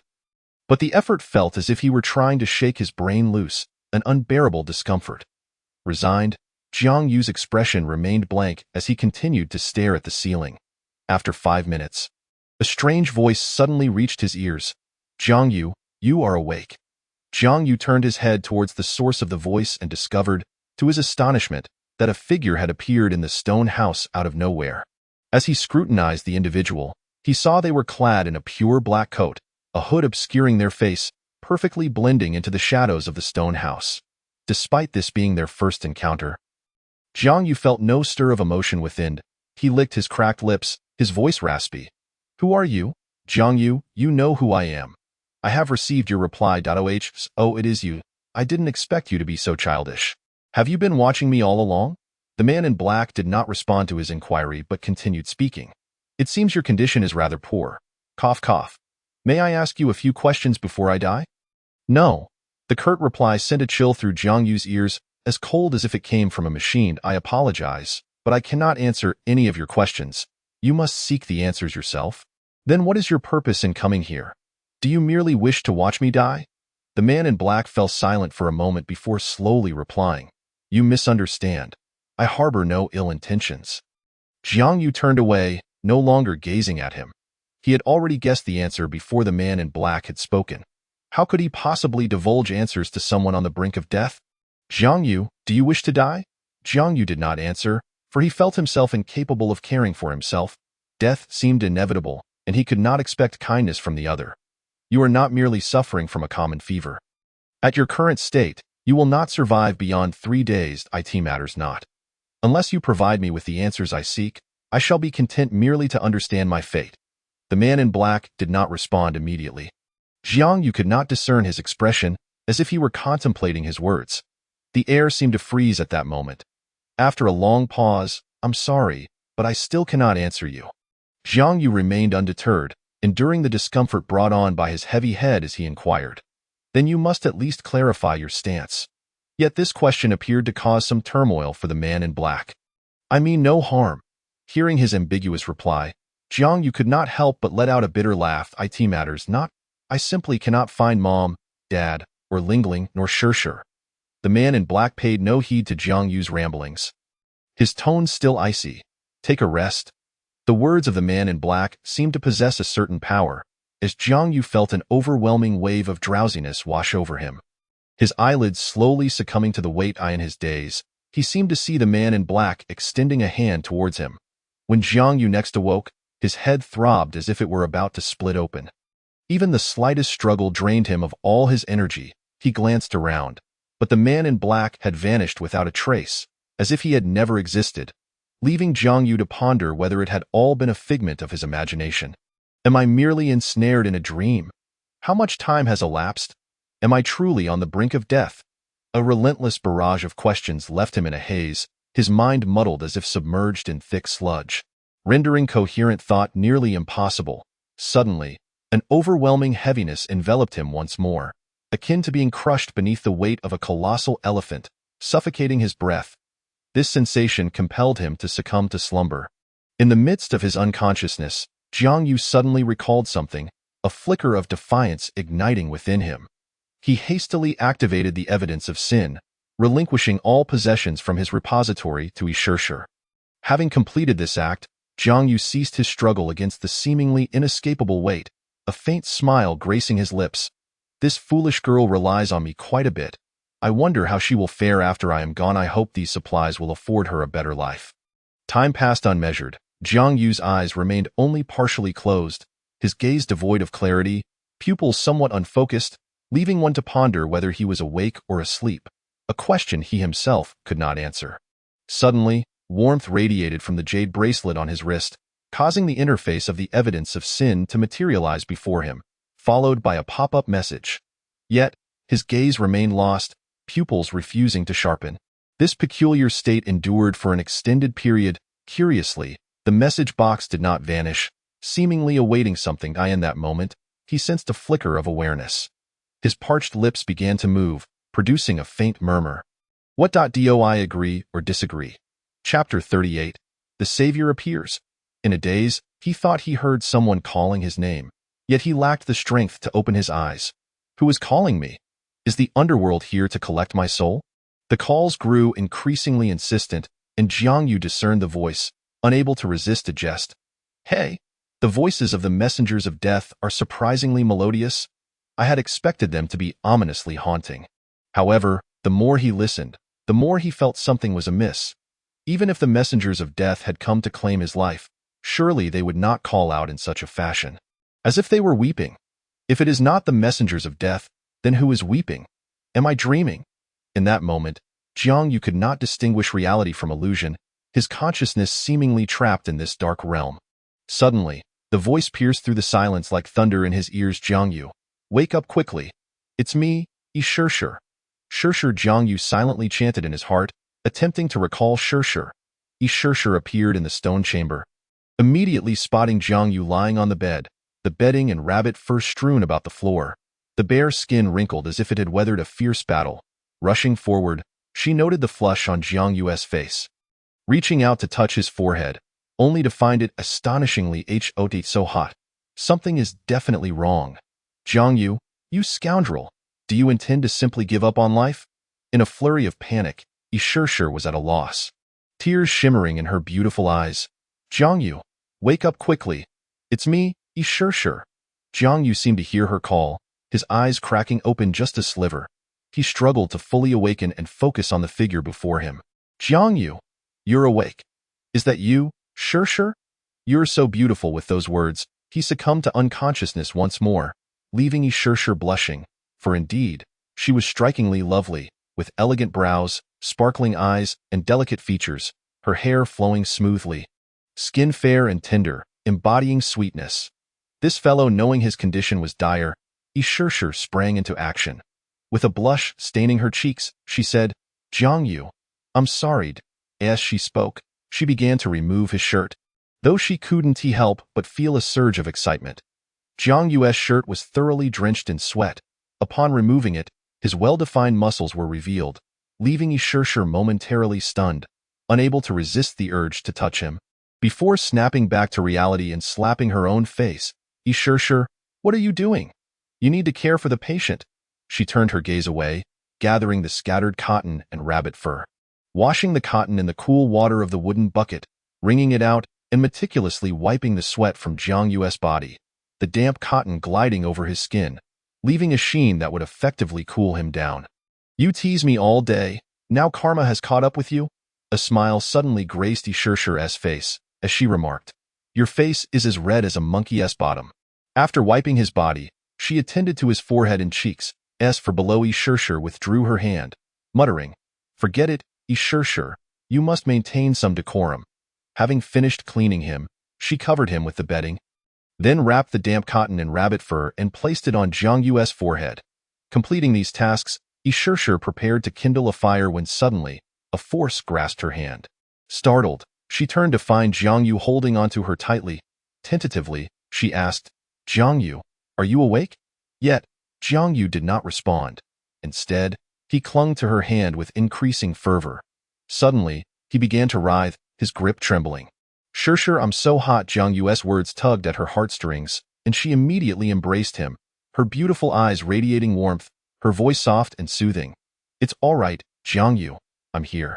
It seemed as if some magic enveloped him, for Jiang Yu ceased his struggles, simply holding her tightly. His body temperature was alarmingly high, like a burning coal. Yishir had never encountered such a severe fever before, and she endeavored to use her own body to cool him down. After a moment, Yishir found her own cheeks flushed, and upon seeing Jiang Yu calm down, she finally released him. Yishir took out a bow drill and began to create sparks. Her movements were practiced, clearly the result of many prior failures. After half an hour, the fireplace finally blazed to life once more. Wiping the sweat from her brow, she filled a stone pot with water and placed it over the flames. Due to limited ingredients, her options for nutritious food were scarce, so once the water boiled, she simply added wild boar meat, bear meat, and chunks of sweet potato. Yishir opened the Innocence channel. Yishir, Jiang Yu has a fever. I am currently taking care of him. Eli Hua, that rascal was so energetic yesterday. How could he have a fever today? Yishir, his fever is quite peculiar. His temperature is exceedingly high. I've never seen anything like it. It's terrifying. What should I do? Zhang Lin, a very high temperature. That sounds serious. From now on, every 10 minutes, use the cotton soaked in water to wipe his entire body. Relying on his own body to cool down will not suffice. Physical cooling is essential, especially for the forehead, nape, armpits, abdomen, groin, and soles. The time for those areas should be halved. Also, food is indispensable. All his supplies are with you, so food should not be lacking. Yishir, yes, I'm preparing food, but the groin, where exactly is that? Li Hua, silly girl, that refers to the buttocks. After all, why do they administer fever-reducing injections through the buttocks? The blood vessels and nerves there are quite abundant. This kid really worries me. He has reaped so many benefits from me, yet still calls me Uncle Ls and Uncle. I should find some nearby herbs for him. Once Li Hua spoke, no one doubted him. After all, his knowledge surpassed theirs significantly, and he remembered some herbs. Zhang Lin, Uncle Li, be careful. It's getting dark. Li Hua, don't worry, I have it under control.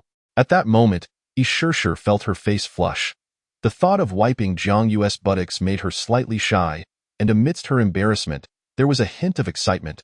While waiting for the food to cook, Yishir again tended to his body, having completed the upper half. Summoning her courage, she removed his trousers, and in an instant, springtime blossomed.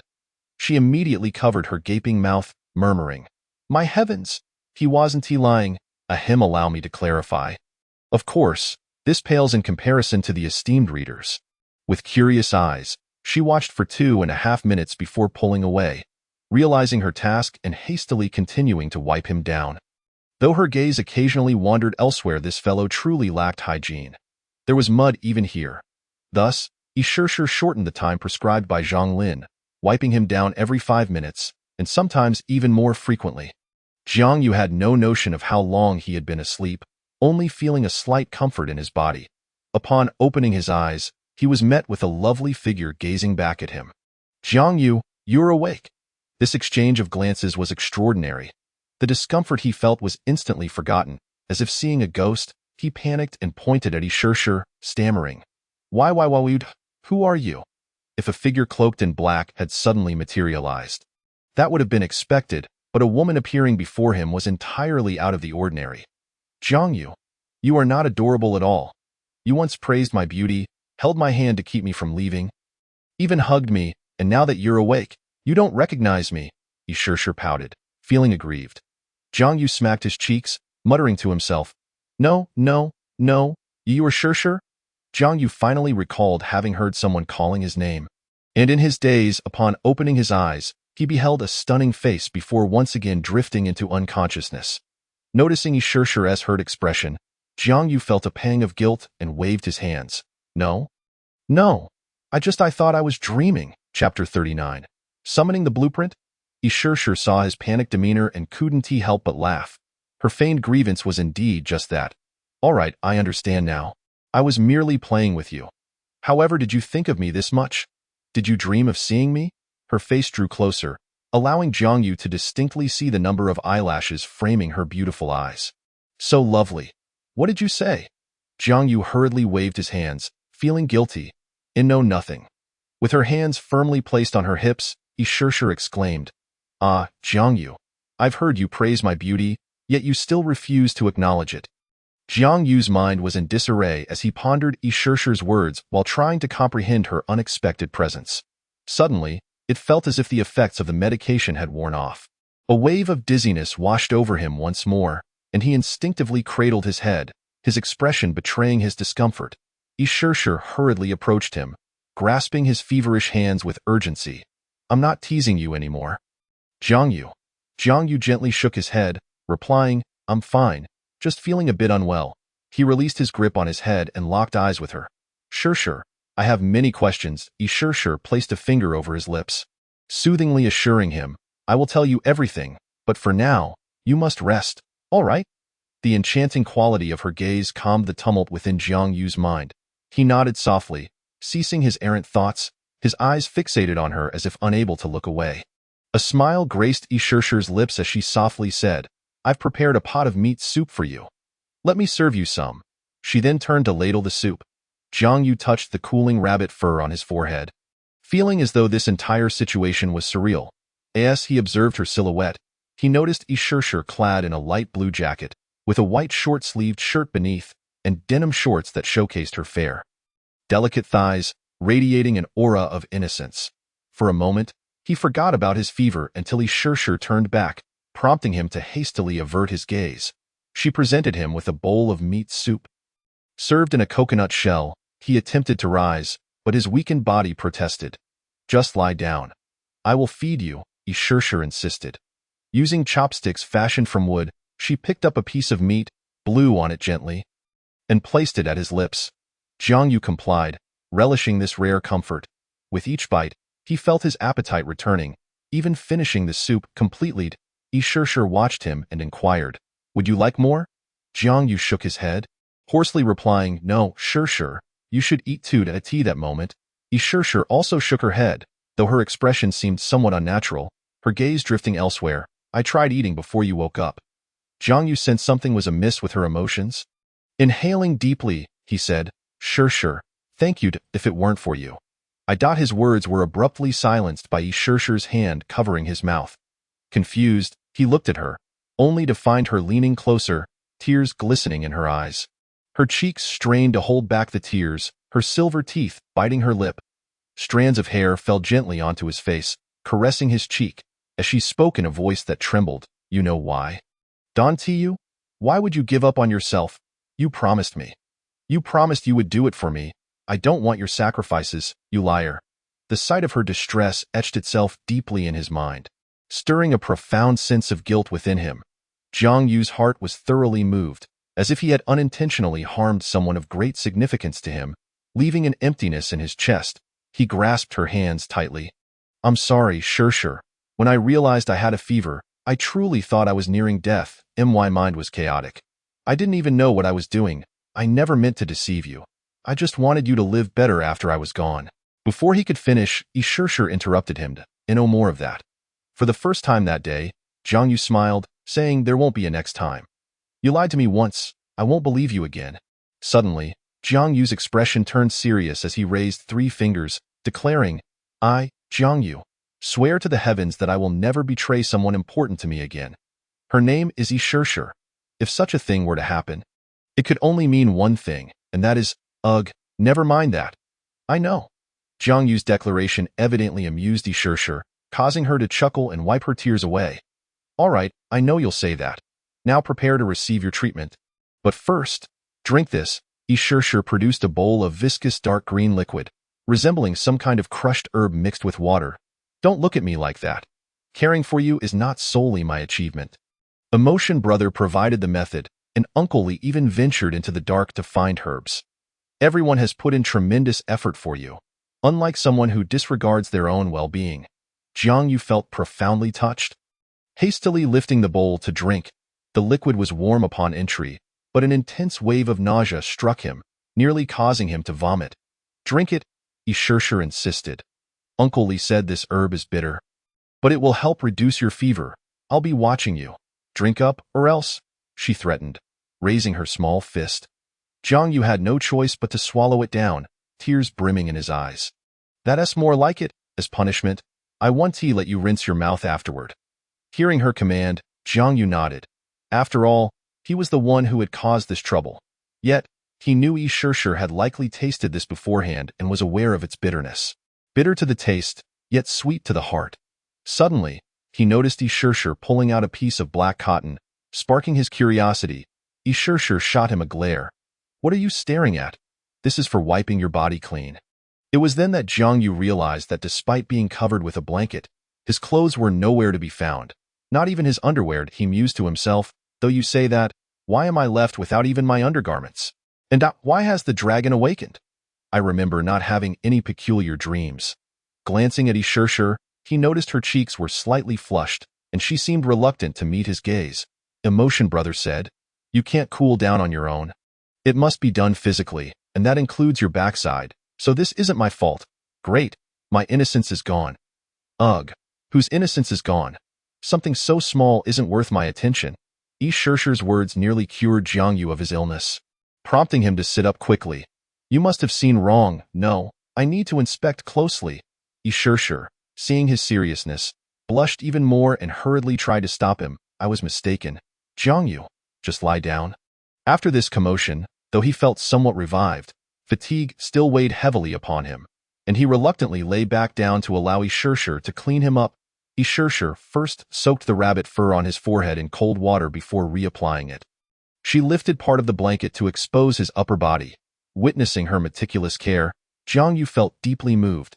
Sure, tell me what happened. Ishirshir nodded and recounted the events. It turned out that through their efforts the previous day, they had achieved remarkable results, and Ishirshir had saved 20 pounds of cotton for the cold weather.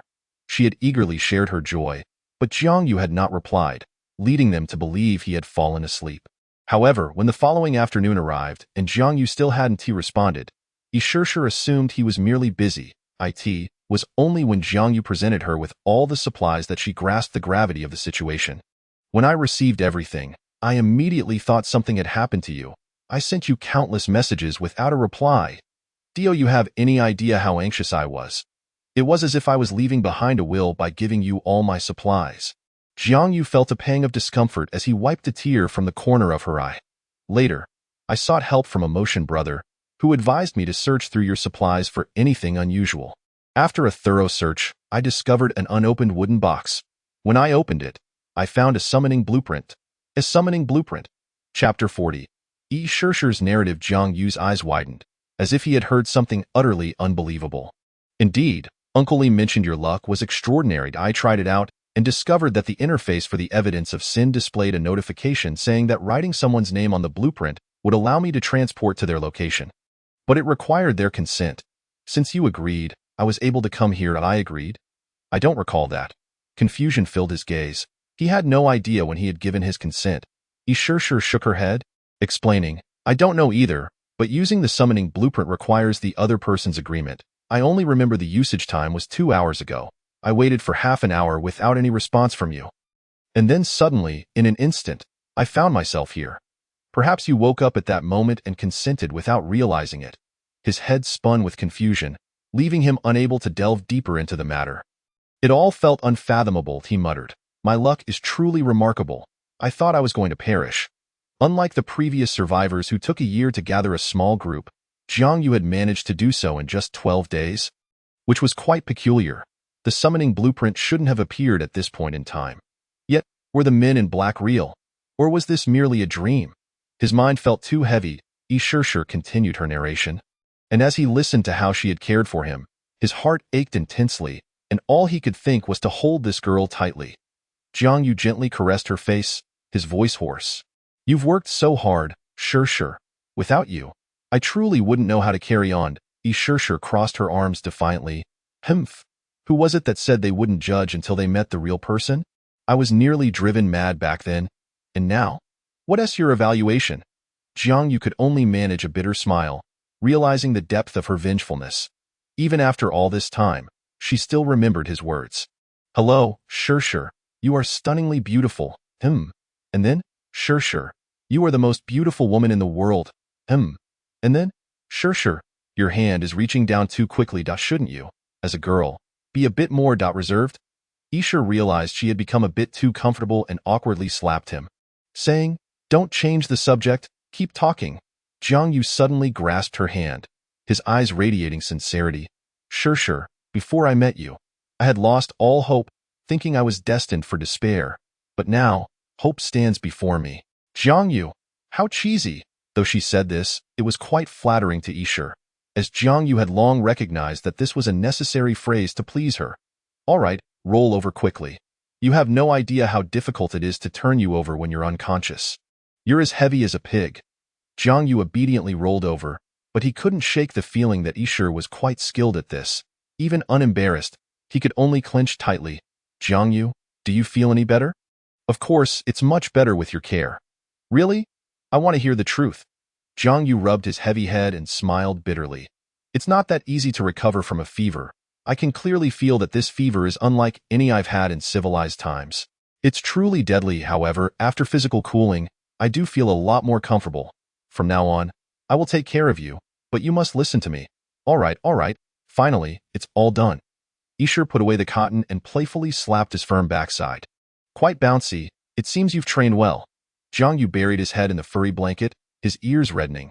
He couldn't tell if it was due to the fever or something else.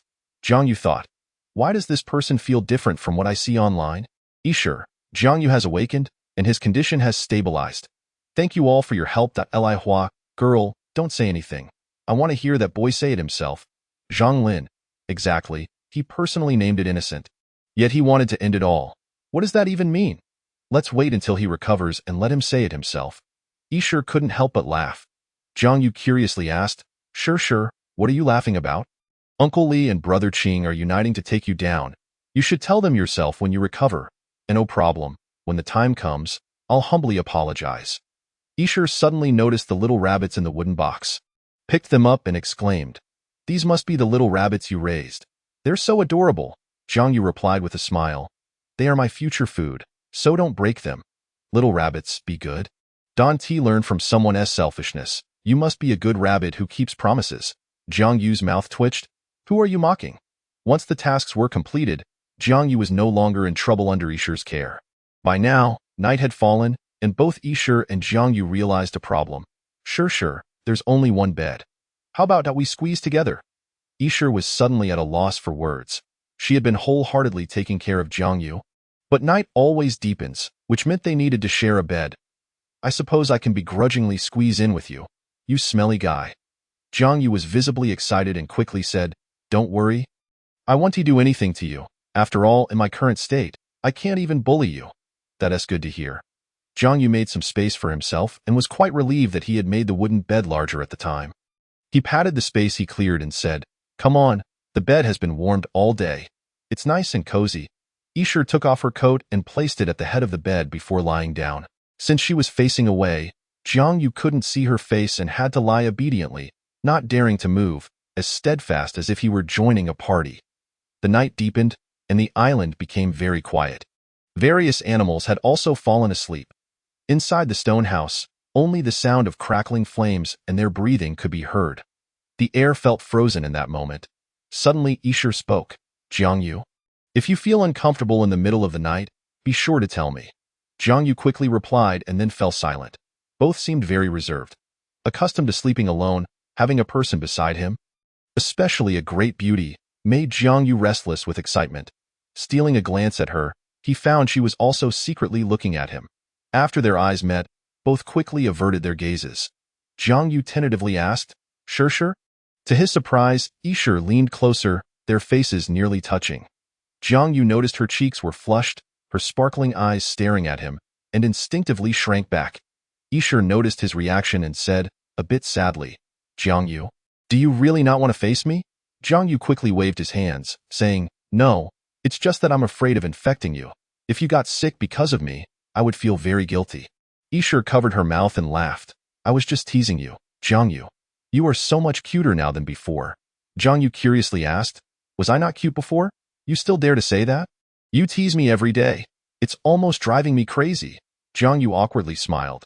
His nightly activities usually involved teasing rabbits and bothering Isher, never expecting that one day he would actually be teased back. How boring is that? It's much more fun to tease you. Seeing her dissatisfied expression, he quickly added, of course, Sure is understanding, a beautiful, kind, and intelligent person all in one. Oh? Then why did you call me foolish when I said I was willing to come over? Now that I'm here, what do you want? To have your way with me? It's not that I care. Jiang Yu then realized that women truly hold grudges. Seeing Isher's embarrassed expression brought her a sense of satisfaction, and she smiled sweetly while resting her chin on her hand. I never expected such a clever person like you would have this day. However, she suddenly noticed that Jiang Yu was not responding to her, but was instead staring at her intently, muttering something. That was an insurmountable chasm. She couldn't hear clearly what Jiang Yu was saying, but seeing him so focused made her smile slightly. Jiang Yu, am I pretty? Pretty. Isher burst out laughing. She seemed to understand Jiang Yu a bit more, realizing that teasing him was genuinely fun. Sure, why are you willing to believe in me? Why are you even willing to give up your own space to come find me? Jiang Yu looked into her eyes. Curiously asking, Isher thought for a moment and replied, because we met on the very first day, I trust you more than anyone else. Jiang Yu joked, are you sure it's that one-sided? Perhaps I'm not as good as you think. Maybe once I recover, my true nature will emerge. But to Jiang Yu's surprise, Isher simply shook her head and said, you won tea, Jiang Yu. Although today is just our first meeting, I understand you. To put it negatively, you are more of a timid thief than a bold one. So you won tea. Jiang Yu's expression became involuntary. Thinking, wow, how did I not know that? Isher smiled brightly. Actually, since my parents passed away in civilized times, my life became monotonous, and I became introverted, living a life of mere routine. I indeed struggled with many things. But the one thing I excelled at was studying, pouring all my time into it, which left me with no friends. After graduation, I wanted to change myself and interact more with others, so I chose to be a teacher. After obtaining my teaching credentials, I thought a new life was about to begin, but life played a joke on me. When I was sent to this world, I felt utterly hopeless and contemplated giving up. However, when the cold sea water started to erode my body, I hesitated. Jiang Yu, you gave me hope. Isher's gaze softened as she continued. This world is filled with deceit, but you are different. While others are fighting over resources, you willingly teach me, who knows nothing, when you could easily exchange that knowledge for resources. Yet, you tirelessly share how to survive in this world with me, imparting so much information I didn't know. I know your intention in approaching me was merely for a better trade of the stone pickaxe. I'm not foolish, I can see that. But I know you are a good person. You are not bad. Even if I only tentatively trusted you once, you were the kind of person who would invite me to eat roasted crabs. What kind of ill intentions could someone like that have? Every time I found a blueprint, you were always genuinely happy for me, patiently teaching me how to maximize its value. Under your guidance, I finally found my footing on the island and learned how to face others with malicious intent and recognize the treachery of human hearts. Time has proven everything.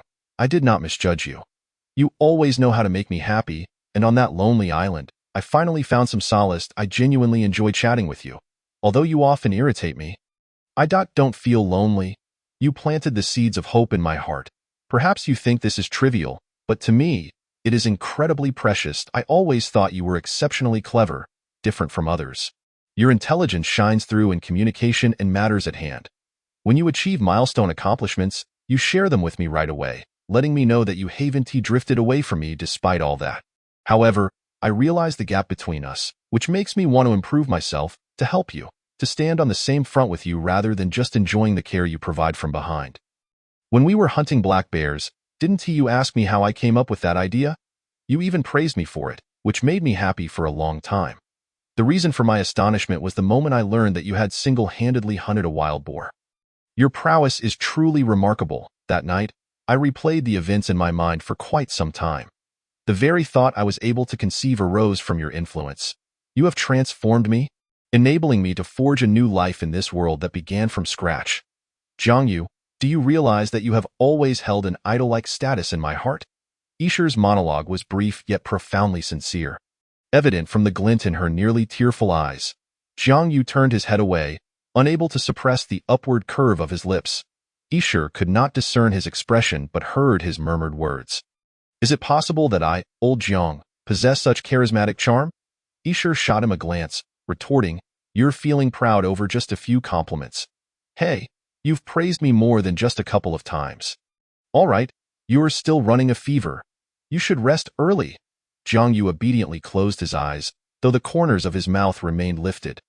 Isher gazed at him with a beaming smile, reflecting, a mere compliment makes you seem like a child. What malice could such a person possibly harbor? As the night deepened, the two succumbed to the drowsiness that enveloped them, drifting into slumber. Chapter 41. Blossoming affections uncertain of how long she had slept. Isher awoke to a sudden jolt. Instinctively glancing at Jiang Yu, she found his expression one of profound agony, the torment wrought by illness causing him to tremble uncontrollably, yet he still endeavored to maintain some semblance of composure. Isher, I feel so unwell. Witnessing his distress, Isher's heart swelled with empathy as she rushed to his side. Jiang Yu, I'm here. Hearing her response, Jiang Yu slowly lifted his eyelids. Isher swiftly kindled a fire, illuminating the stone dwelling. Upon assessing his condition, she discovered that his temperature had soared once more, his entire body flushed red. How could it be so hot? What affliction is this? Desperation threatened to overwhelm her. Suddenly, a pair of warm hands caressed her face. Isher, please don't cry. If you do, you'll look like a little stray cat. His voice was hoarse, deepening Isher's concern. Jiang Yu, don't move, wait for me. Realizing that only she could save Jiang Yu, she forced herself to stabilize her emotions. Tearing a large piece from the bedding to dampen with cold water, swiftly wiping it over his body, though his feverish skin evaporated the coolness almost immediately. Observing this, Isher tore off several more large pieces of cotton, soaking them and placing them on his forehead, under his arms, and on his lower back. She continued to cool his body with the damp cloths, ensuring that the bedding she had torn was not too dry. Leaving moisture for her task, during this time, she did not forget to hydrate Jiang Yu, boiling water in the stone pot until warm and bringing it to his lips. Jiang Yu, drink some water. Jiang Yu parted his cracked lips, gulping down the warm water from the coconut shell. Jiang Yu, do you feel better? Seeing him nod, Isher checked his temperature again, relieved to find that his body was beginning to cool down, no longer burning as it had before. Jiang Yu, you truly frightened me just now. Suddenly, Jiang Yu grasped her hand. Isher, it's wonderful to have you in that moment. Jiang Yu appeared increasingly endearing to Isher, with her cool hand brushing against his feverish face. She assured him, Jiang Yu, I will take good care of you. Jiang Yu relished this, nuzzling against her icy hand. His temperature was so high that even the damp cotton meant to cool him could not withstand the heat for more than 5 minutes, prompting Isher to tirelessly replace them time and again. After several repetitions, a noticeable reduction in his fever became apparent. Jiang Yu had calmed down, and Isher sat at the edge of the bed, uncertain whether he had truly fallen asleep, as he had only opened his eyes a mere slit. She gently poked his cheek with her finger, but he did not respond. Daring not to sleep herself, she feared that Jiang Yu's fever might rise again, subjecting him to further torment. She wished to cool him down once more, but noticed that his skin had become wrinkled after multiple applications of cool water. Yet, there was no other option. Just as she leaned closer, a large hand suddenly enveloped her. Startled, Isher exclaimed, Jiang Yu, are you awake? In response, she heard his faint voice, I think I'm still half asleep. Jiang Yu's disjointed speech left her perplexed, as he sounded as though he were speaking in his sleep. Rushing to check his temperature, she was relieved to find it had not escalated. I thought your fever had muddled your mind. You startled me. Their current position was rather awkward. Isher's entire body was pressed against Jiang Yu's, and with him lacking clothing, she could feel his warmth and a hint of something else entirely. Her face flushed crimson, and she attempted to extricate herself from his grasp. only to have a playful thought cross her mind. Such an opportunity to see Jiangyu like this was rare. A twinkle of mischief danced in her eyes. Jiangyu, call me sister, sister. Now call me mother, mother. Having indulged her whimsical thoughts, she inquired, Jiangyu, who do you miss the most? To her delight, he answered promptly, Dam, why parents and Ling Ling. And besides them? Isher, he responded like a parrot, one question leading seamlessly into another. Isher's heart leaped with joy, and as she confirmed he was still asleep, a playful impulse surged within her. Jiangyu, do you like me? She waited in silence, but no answer came, turning her anticipation into a prolonged sense of disappointment. So, it was true that he harbored no such feelings for her. Suddenly, she felt foolish for asking Jiangyu in such a manner. Hoping for a response, if one were to characterize Isher's feelings for him, it would be a gradual accumulation from communication to familiarity. Yet, Jiangyu was undeniably significant to her, even without romantic sentiments. She would never relinquish him at this moment. The lonely soul had formed a dependency. Just as she was about to rise, reminiscing about their past moments, she hesitated. Jiangyu, she began but faltered. After a moment of resolve, she inhaled deeply and softly asked, Jiangyu, do you like Isher? This time, the response did not keep her waiting long. I do. Like a parched sponge receiving water, Isher's once dormant heart began to beat vigorously again, growing ever more fervent. For a brief moment, she was left speechless, covering her flushed lips, unable to regain her composure. Why do you like Isher? Since when have you liked Isher? What is it that you like about Isher? When Jiangyu finally awakened, the morning light had already brightened the room, warm sunlight streaming in. He assessed his body, noting a significant improvement from the previous day. Although his mind felt heavy, it was not the same sense of utter weakness. Searching for Isher, he was surprised to find her seated on the floor, leaning against the side of the bed, fast asleep. Suddenly, memories of his severe illness from the previous night flooded back, and he realized that an inadvertent movement must have startled her awake. He was oblivious to what had transpired afterward, but the dark circles under her eyes attested to her weariness. A wave of emotion washed over Jiangyu, his heart aching at the sight of her having stayed up all night to care for him. He reached out, gently brushing his fingers through her hair, causing Isher to stir, rubbing her sleepy eyes and offering him a sweet smile. Jiangyu, you're awake? A surge of guilt washed over Jiangyu, compelling him to say, Isher, you should come back to bed and rest a little longer. Isher shook her head, replying, you wait here. I'll go prepare some food for you. Rising to her feet, she removed the damp cotton from Jiangyu's forehead, checking his temperature before fetching more cool water to apply on him. She then took out the stone pot to prepare a meal. Her silhouette appeared both delicate and resolute, akin to a flower striving to unfurl its petals to shield the fragile blossoms beneath from the harsh winds and rain. Jiangyu felt a pang of discomfort. He longed to be the one taking care of her, nurturing her instead. Soon, she returned with a bowl of meat soup, still her nurturing gesture, though the broth lacked flavor, reeking of a strong odor that could not be masked, only mitigated by the sweetness of the sweet potatoes mixed in. Jiangyu, how does it taste? He nodded, though his manner of eating was rather unrefined. With a piece of meat still in his mouth as he mumbled, delicious, delicious. Seeing Jiangyu's hearty appetite, Isher felt reassured. Her greatest fear had been that he would lack the desire to eat. Having finished his meal, Jiangyu gazed at her tenderly, saying, Isher, you're truly wonderful. Isher beamed. You've already said that twice. Jiangyu scratched his head in confusion. Did I say it twice? A mischievous smile crept onto Isher's lips as she replied earnestly, do you not recall what happened last night? You were affectionate and cuddly, and while holding me, you kept saying things like, Isher, you're truly wonderful, making it quite the ordeal for me. Upon hearing her description, Jiangyu's eyes widened in disbelief, filled with envy at the thought of such an intimate scene he had been oblivious to. What on earth did my insufferable body do without my knowledge? Seeing him take her seriously, Isher quickly added, oh, come on, I was just teasing you. Don't flatter yourself. Jiangyu breathed a sigh of relief, knowing he couldn't possibly be that way. Nonetheless, he was aware that he had indeed unsettled Isher quite a bit the previous night. Chapter 42. A rare beauty. After serving himself a bowl of food, he hastily resolved his breakfast. As noon approached, Isher's attentiveness was evident as she tirelessly worked to lower his fever, remaining by Jiangyu's side to alleviate his boredom. Lunch consisted again of meat soup. You know, back then, I genuinely thought you were a boy. I wondered why you couldn't do anything. Ishurshur shot him a glare and retorted, "How can you still have the audacity to speak? You even utter such crude remarks. Don't blame me. How was I to know you were a woman? You came through the internet as if you were real." Suddenly, a glint of inspiration flashed in Ishurshur's eyes as she said, "Jiangyu, let us talk about you. After all this time, I still know so little about you." "Me?" Jiangyu pointed to himself, pondering for a moment.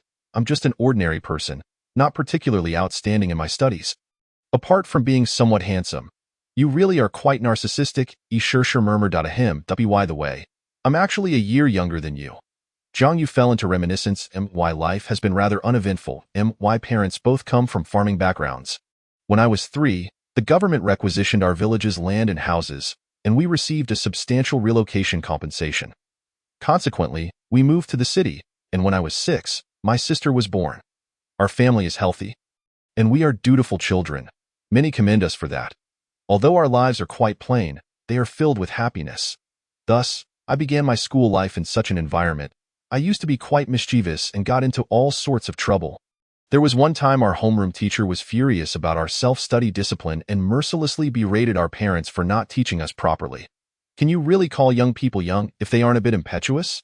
I was quite incensed at the time, but I must thank a friend of mine who merely glanced at the password inputted by our teacher and memorized it. The account was her phone number, which was readily available in the security room. We felt like Sherlock Holmes back then, not so. We memorized the account and password, and during our free time, we sneaked into the reading room and deleted over 40 gigabytes of files that she had painstakingly collected over 20 years, including her family photos. Ishurshur listened with rapt attention, asking, "What happened next?" "Well, after returning home, a friend reminded us that deleting items from the cloud would send them to the recycle bin. So you went back to delete the files from the recycle bin?" Ishurshur covered her mouth, her eyes wide with disbelief. Jiangyu glanced at her naive expression and continued, "Indeed. But this time we weren't so fortunate.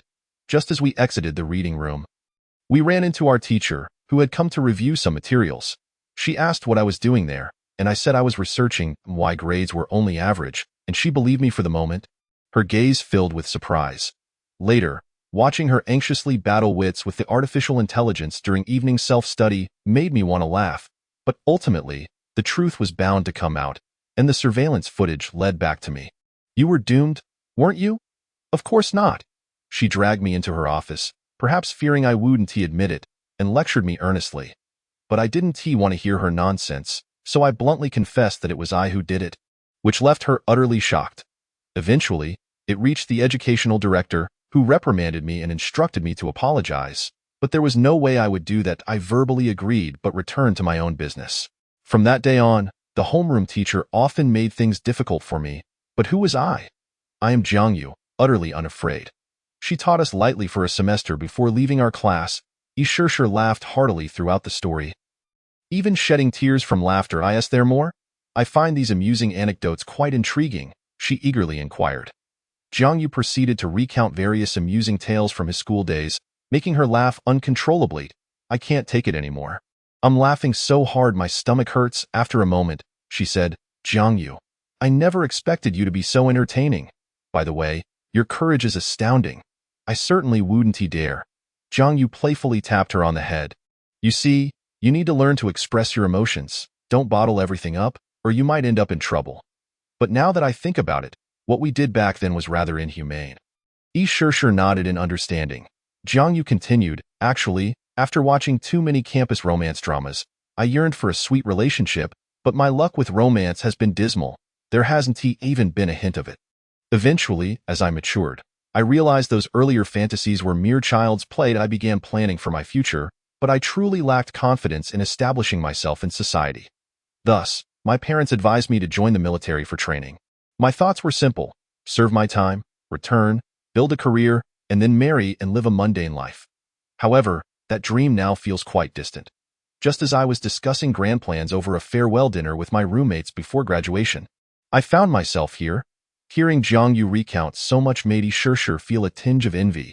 His mundane life revealed a simplicity that many dream of. She suddenly felt a wave of melancholy. Noticing her change in mood, Jiang Yu gently patted her head and said warmly, sure, dwelling on the past won't change anything. Your parents undoubtedly want you to live well. Although we find ourselves on this arduous path, I hope we can persevere together. We are family, after all, right? Not just us, but Emotion Brother and Uncle Lee feel the same way. Yi lowered her head, unsure of her emotions. Jiang Yu suddenly leaned in to meet her gaze. Smiling slightly, look at you, you're shy, aren't you? Yi turned away, saying, don't tease me. I'm actually a year older than you. Quick, call me sister and let me hear it. Pfft, not a chance, Jiang Yu. You're utterly unlovable.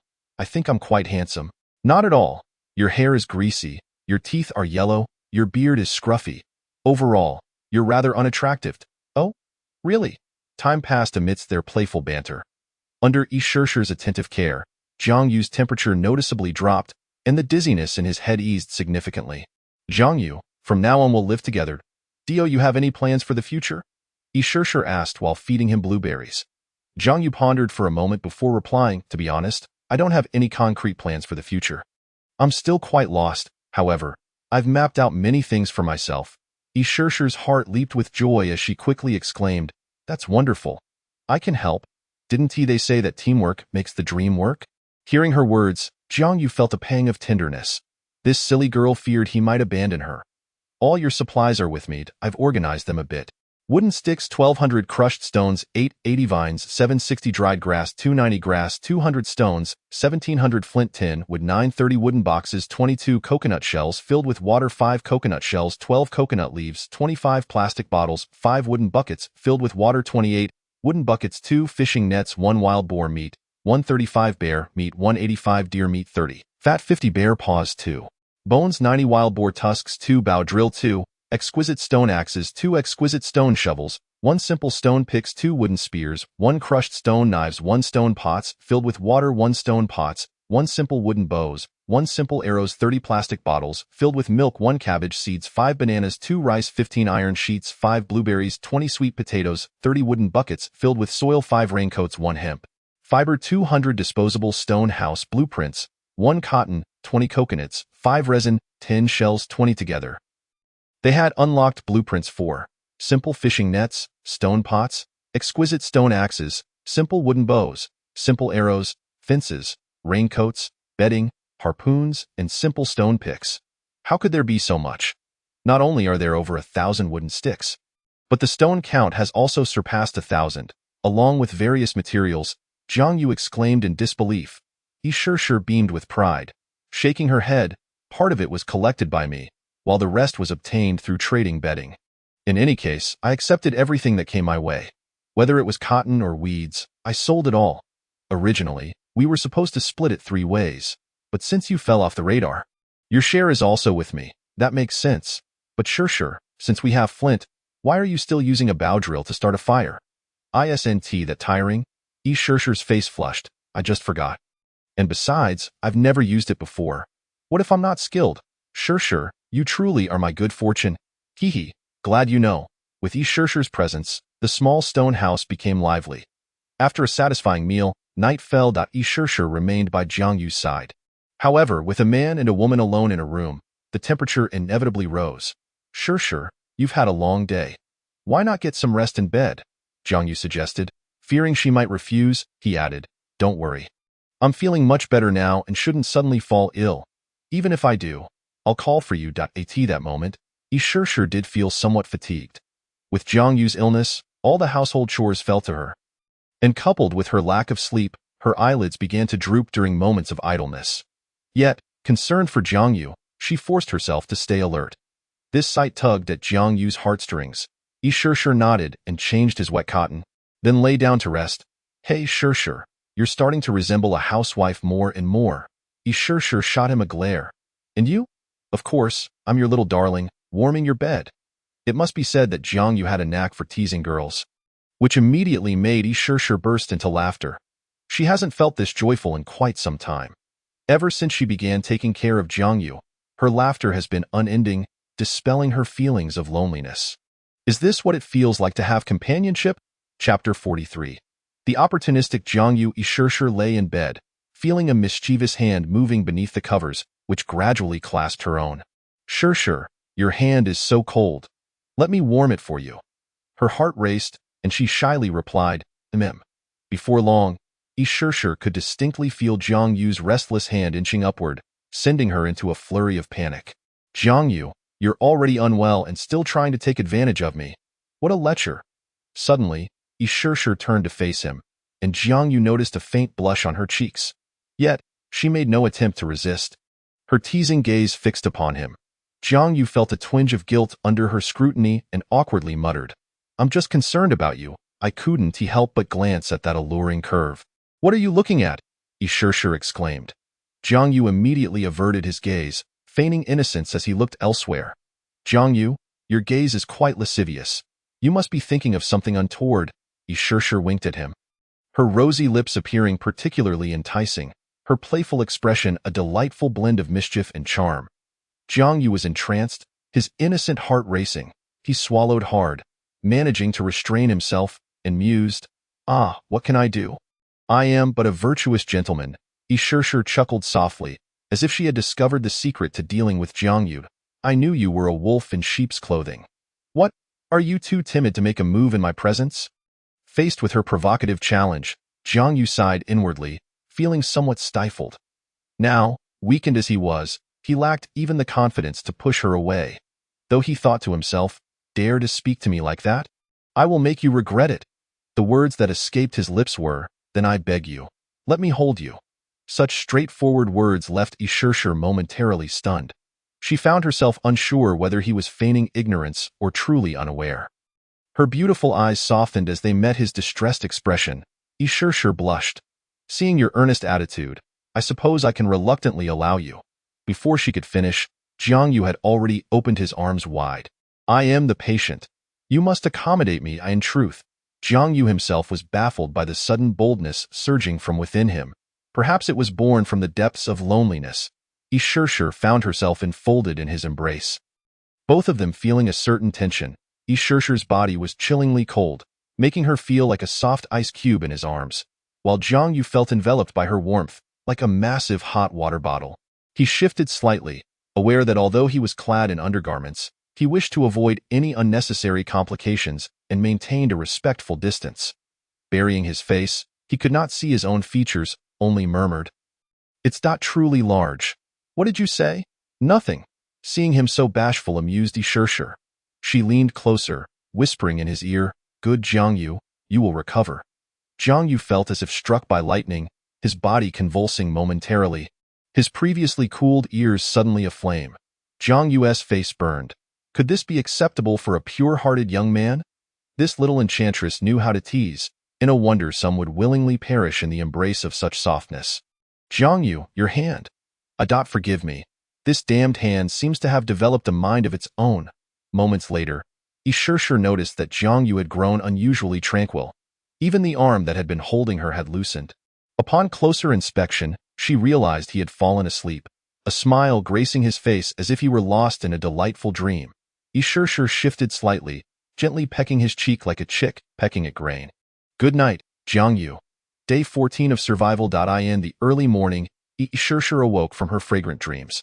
Previously, she had neither a wooden bed blueprint nor a nest as comfortable as Jiang Yu's.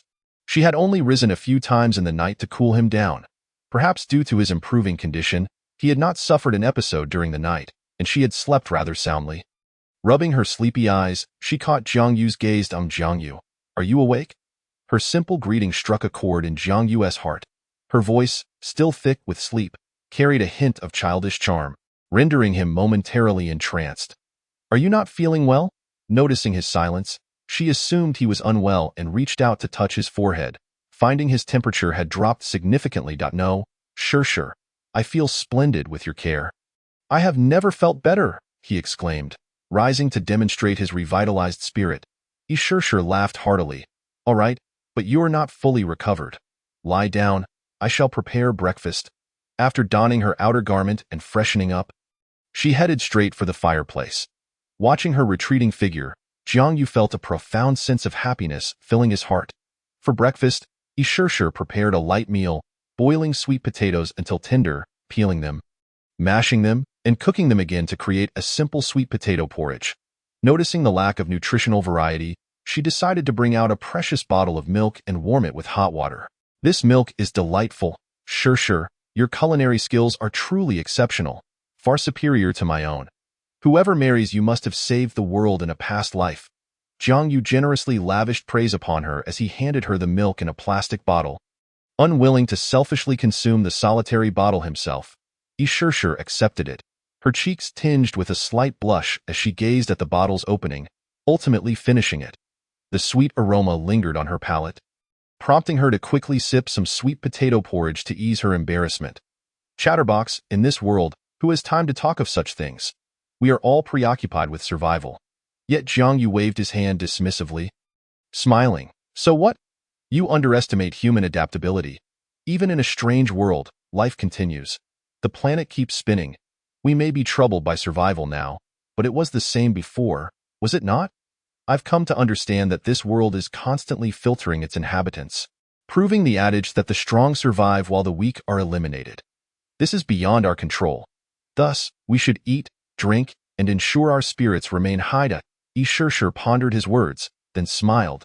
I did not expect you, at such a young age, to possess such a broad perspective. Here, all are the same. They are merely divided into those who understand and those who do not. Suddenly, Jiang Yu's expression turned serious as he recalled something. Although I do not know how I obtained the gathering blueprint, do you believe that one day, it will spread far and wide? The darkness of human nature will be fully awakened. Yi Shishir looked puzzled. What do you mean? Jiang Yu patiently explained, the gathering blueprint can bring people together, but in this lawless world, it also poses a risk. Once it becomes widely known, incidents of robbery, murder, and arson will inevitably arise, all in pursuit of greater resources. Humanity has a long history of such behavior, where the strong enslave the weak, bartering beauty for resources, and so forth. Yi Shishir gasped in shock. Is it that serious? It will only become more severe. Perhaps now there is still a semblance of morality, but that does not guarantee it will persist. Morality is merely a constraint. Who can resist the allure of immense profit? Is this not a common theme throughout human civilization? Yi Shishir nodded solemnly, aware that Jiang Yu merely wished to make her cognizant of the malevolence that lurked within human hearts. Then, with a teasing glint in her eyes, she remarked, So, does this mean you too will change your heart? Will you squeeze the value out of me, the weak, and then enslave me? Jiang Yu grinned mischievously. Perhaps. Who can resist such beauty? You shall serve as my warm bedmate. I shall treat you well. Then perhaps I should just strangle you now. Eliminate a villain for humanity. With that, Yi Shishir playfully grasped his neck, and Jiang Yu feigned submission. Spare me, Teacher Shishir. I shall never dare again. After their playful scuffle, Jiang Yu lay back on the bed, casting a sly smile at Yi Shishir. Shishir, I've been lying down for days, and my body aches terribly, especially my neck without a pillow. Yi Shishir's concern deepened. What should we do? She noticed Jiang Yu pointing at her fair thigh and instantly understood his intentions. Her face flushed with embarrassment and anger. Jiang Yu, you lecher. But who was Jiang Yu? After a dramatic display, Yi Shishir eventually relented. All right, but you must not turn your head. I promise. Jiang Yu eagerly shifted his body, resting his head on her thigh. The sensation was delightfully soft, accompanied by a pleasant scent. What bliss! Far more comfortable than a bare fur blanket. The view was equally breathtaking. Looking up, he could see two peaks and Yi Shishir's radiant face. Are you satisfied now? Jiang Yu squirmed in delight. Indeed. I have never been so satisfied. Life doesn't get better than this. Shishir, I need to pee. Dio, you want me to hold you while you do it? Just like when we were kids? Chapter 44. Achieving cooperation in Cotton due to his illness, he had not ventured outside for 3 consecutive days. Uncertain whether any other dangerous creatures had appeared aside from the bear, he surmised that, for the moment, the vicinity of the stone house was devoid of threats. As his condition improved, Jiang Yu began to pay attention to the happenings within the channel. The weather had turned favorable recently, and the number of individuals within the regional channel had not significantly diminished, as those who had survived for 2 weeks in this world had begun to adapt, albeit barely, to the harsh realities of survival. As for the channel's discussions, they remained consistent: recruitment, trading, searching for individuals, and a plethora of other information. Many had reached out to Jiang Yu, primarily seeking to trade for exquisite stone axes and bows. rather than rush. Jiang Yu decided to connect with his partners from the Innocent Channel. Zhang Lin. I can't shake the feeling that something is amiss in this world. From the information I've gathered, the recent disaster rain was collective, meaning it could ignore regional and geographical boundaries, enforcing rainfall at will. Once the disaster rain ceased, the world level immediately escalated.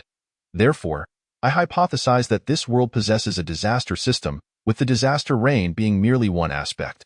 If I am not mistaken, another calamity is certain to follow, and these past few days seem deliberately designed to provide us with a buffer, Li Hua. If what you say is true, that poses a significant problem. With our current capabilities, we cannot contend with natural disasters. We must prepare ourselves. Zhang Lin. The first issue is the shelter. There are avenues for upgrading the shelter.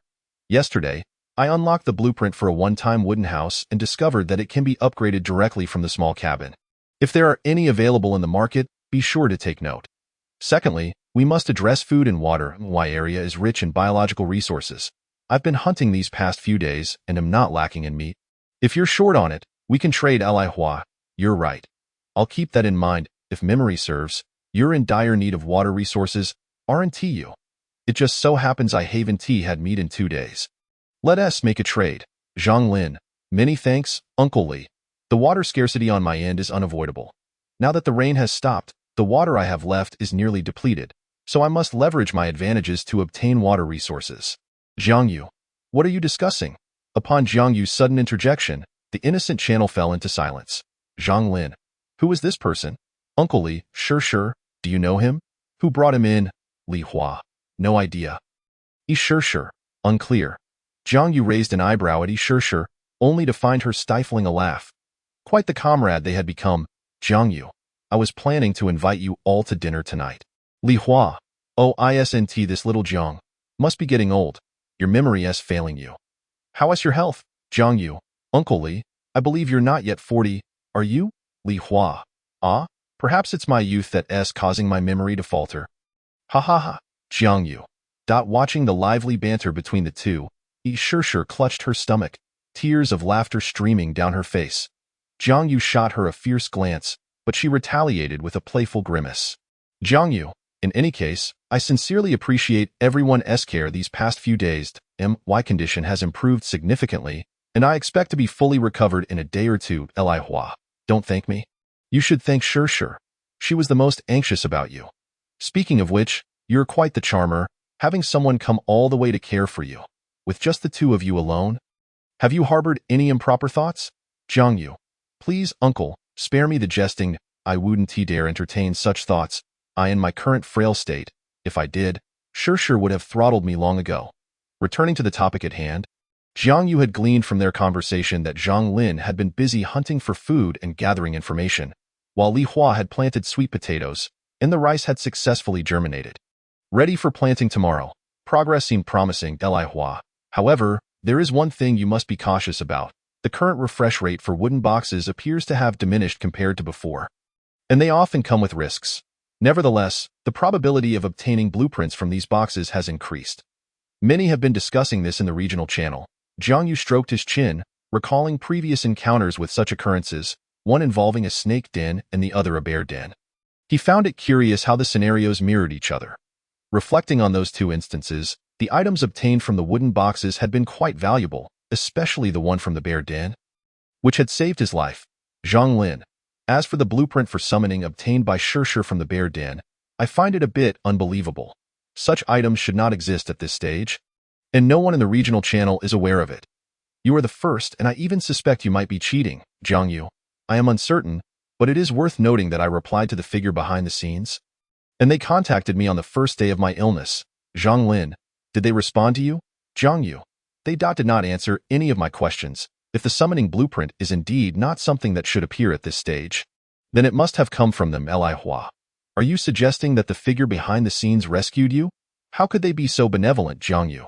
I am not sure, but it seems they harbor no ill will towards us. Li Hua. Humph. No ill will? I trust that as far as I can throw it. If they truly meant no harm, they would have saved you long ago, rather than going to such lengths. Jiang Yu.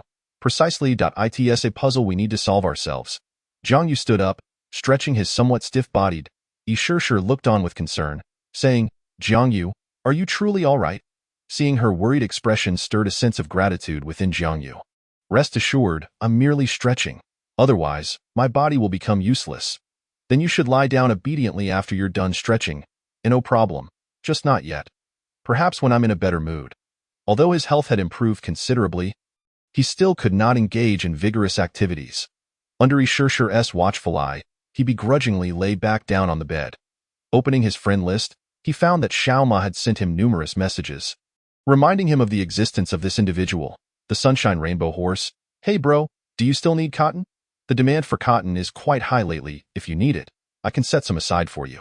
This lad is quite amusing, almost like a little follower. At that moment, Ishirshir leaned over curiously, asking, Jiangyu, who are you talking about? A very interesting young man. Yet, he suddenly realized a matter of concern. Huh? You can't see my crime-proof interface? Ishirshir shook her head, replying, Of course not, I can only hear you talking to yourself. Jiangyu suddenly understood. So, only one can see their own crime-proof? I hadn't paid attention before, but I inadvertently discovered it now.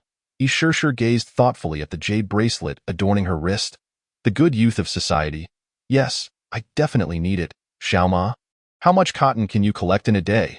The Sunshine Rainbow Horse. My stamina attribute is only 6, so I can gather approximately 20 to 50 gene per day. I've already harvested half of my cotton field these past few days. The good youth of society. I'm quite curious about the size of your cotton field. The Sunshine Rainbow Horse. It's about half an acre, not particularly large. The good youth of society. Have you considered that the cotton in your field will eventually be fully harvested? Once that happens, won't you lose your market? The Sunshine Rainbow Horse. Bro, you're right. I have thought about it, but I don't know how to plant cotton, so it's quite a headache. The good youth of society. Since that's the case, I have a method. The Sunshine Rainbow Horse. You know how to plant cotton? The good youth of society. Not at all, but one of my companions is an expert in this area. I can introduce you to them. The Sunshine Rainbow Horse. That works for me, bro. In the future, I'll set aside half of the cotton for you. The good youth of society. That sounds great. That expert is quite authoritative among us. Feel free to discuss it with them, and if you wish to join our team, you can do so through their recommendation. Thus, this young lad was successfully swayed by Jiangyu. Jiangyu, Uncle Li, we got a new prospect. Li Hua. ISNT that you, lad.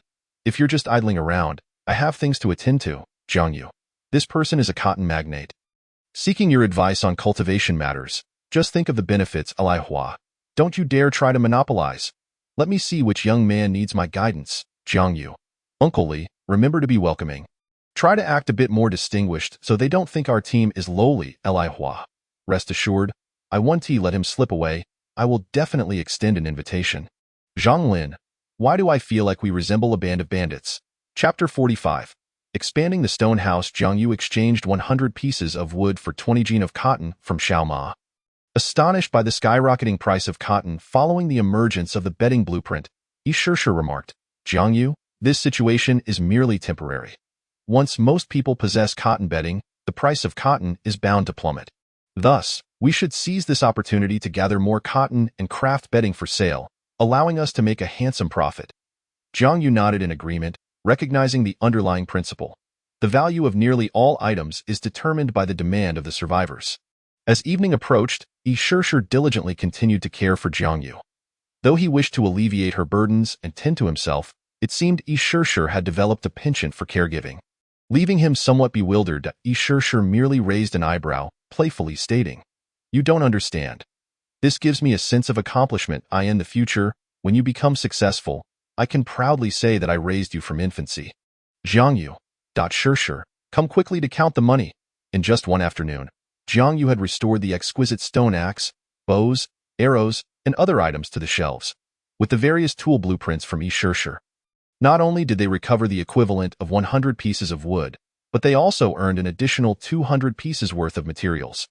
Wooden sticks 1100, crushed stones 900, vines 650, dry grass 200, grass 170, stones 1800, flint 10, wood 1100, wooden boxes 22, coconut shells 18, coconut leaves 25, plastic bottles 6, water-filled wooden barrels 27, wooden barrels 3, fishing nets 1, wild boar meat 130, bear meat 185, deer meat 30, fat 50, bear paws 2, bones 90, wild boar tusks 2. Bow drills 2, exquisite stone axes 2, exquisite stone shovels 1, simple stone picks 2, wooden spears 1, small stone knives 1, water-filled stone pots 1, stone pots 1, simple wooden bows 1, simple arrows 30, cabbage seeds 5, rice 15, iron sheets 5, sweet potatoes 28, dirt-filled wooden barrels 5, raincoats 1, hemp grass 200, disposable stone house blueprints 1, cotton 20, coconuts 5, resin 10, shells 20. Yi Shishir organized the warehouse and said, Jiang Yu, based on brother emotion speculation, we can also expand our small stone house using the stone house blueprint. Fortunately, I haven't used the disposable stone house blueprint. Jiang Yu nodded and replied, Indeed, at present, this stone house is still too small for 2 people. It is fine lying on the bed, but getting off the bed leaves hardly any space to stand. Thus, they discussed using the last disposable stone house blueprint. The default stone house materials only covered 5 square meters. However, due to the additional materials Jiang Yu used while constructing it, it expanded to 6 square meters. How much should they enlarge it? 10 times the materials seemed to be somewhat insufficient. After pondering, Jiang Yu admitted he didn't have much understanding in this area, as he had not encountered real estate during civilized times. At that moment, Yi Shishir interjected, Let us expand it 6 times? Since we are building upon the 6 square meters, if we do so, we will still have 300 stones and 1,010 pieces of wood left, which should be sufficient for future needs. Jiang Yu nodded, agreeing that it was unnecessary to invest all the stones. With a mutual understanding, Yi Shishir began the expansion of the stone house. The process was similar to the original construction, but this time, a holographic black outline appeared based on the 6 square meters stone house. The moment Yi Shishir pressed confirm, their vision seemed to blur, and before their eyes, a mysterious force began to stretch the stone house from near to far. Yi Shishir exclaimed, This is so magical. Jiang Yu was equally astonished. The stone house did not expand in an instant. Rather, it appeared to be stretched like clay. The entire area of the stone house transformed from the original 6 square meters to a now spacious 42 square meters, while the height remained at 3 meters. Not only that, but the layout of the stone house also remained unchanged, though the distance between the wooden bed and the fireplace had increased compared to before. In summary, it had merely transformed from a small coffin into a slightly larger coffin, Jiang Yu quipped. However, Yi Shishir remained unfazed. I think it doesn't matter. I always wanted a house of my own. And now, in this world, I have finally achieved it through my own efforts. Yi Shishir suddenly flashed him a mischievous smile and said, Of course, it is our house. Both were immensely pleased with the expansion of the stone house and began to prepare dinner. Since Jiang Yu insisted on helping, Yi Shishir had no choice but to let him peel the sweet potatoes. Jiang Yu, your peeling technique is truly poor. Look how much flesh you've taken off this large sweet potato. Jiang Yu awkwardly scratched his head while holding the lumpy sweet potato. Come, pass me the small stone knife, and I will teach you. Under Yi Shishir's guidance, Jiang Yu gradually mastered the technique, surprised to discover that even peeling had its unique skills. He remarked, Indeed, every task carries its own significance. Due to a lack of seasonings, to enhance the flavor of their food, the two prepared to open 2 coconuts and utilize the coconut juice for a large pot stew. Lacking profound culinary skills, they simply boiled the coconut juice and then tossed in 5 pounds of meat, cubed sweet potatoes, and the flesh from the 2 coconuts in civilized times. This could only be considered dark cuisine. However, here, it was the best food they could have. After half an hour, a fragrant aroma wafted through the air. Yi Shishir took a taste and revealed a look of happiness, while Jiang Yu could hardly contain himself. Shishir, I want to taste too. Yi Shishir couldn't help but laugh. Look how eager you are. Here, she poured a small bowl using a coconut shell, blew on it, and handed it to him. Delicious. But I think the wild boar and bear meat are tastier than the deer meat. The deer meat is too tough. One must admit, Yi Shishir's cooking skills far surpassed Jiang Yu's. Although this was merely a simple hodgepodge, the control of heat was especially crucial. The 3 types of meat were cooked to tenderness, while the coconut flesh and sweet potatoes offered a delightful flavor. However, it lacked a bit of seasoning. Jiang Yu opened the no-guilt channel. Everyone, dinner is ready. I assure you, it's an unbeatable ultimate hodgepodge you've never tasted before. Yi Shishir served a bowl to Zhang Lin and Li Huan. If it's not enough, you can take more. We made plenty. Li Hua remarked. This is the best food I've had since coming to this world. It must be made by Shishir. I can't believe Jiang Yu has such culinary skills. Jiang Yu replied, Uncle Li, you guessed it right. It was indeed Shirshir's creation. I merely assisted, Li Hua exclaimed. You're quite lucky. Jiang Yu chuckled. Let me say a few words. It's been 2 weeks since we began our survival journey. Our team has gathered some companions and developed a harmonious internal environment, and overall, things are progressing well. For the future, shall we raise a toast? Li Hua responded. Are you trying to be awkward again? But I must admit, you do have a way with words. Honestly, I feel quite touched. It's been a long time since I felt this passionate. Without further ado, they all raised their bowls. Cheers, Zhang Lin exclaimed. Cheers, Yi Shirshir added. Chapter 46. Choosing seeds. A delightful dinner was spent in the quiet of the night, with the stone pot nearly empty and casual chatter beginning in the no-guilt channel. Li Hua remarked, having been in this world for so long, I haven't eaten salt in ages. A lack of salt can cause serious issues for a person. Jiang Yu agreed. Indeed? I can definitely feel that sometimes I lack strength. He then asked, by the way, Uncle Li, do you know how to make salt? Li Hua replied, I'm just an agricultural scholar. I studied it vaguely in school. But now I have no knowledge about salt production. The information has slipped my mind. We can supplement salt by eating meat, but that only provides trace amounts, and it's a slow method, at least 10 pounds of meat to meet the body's needs, which is clearly unrealistic. However, seafood has a high salt content. Clams, seaweed, and such can help. Jiang Yu pondered, seafood? We should check the seaside. Perhaps we can find some. Regrettably, he lacked experience in foraging at the sea and had only been fortunate enough to catch some fish previously. He understood the importance of salt. It was a vital source of strength for the body.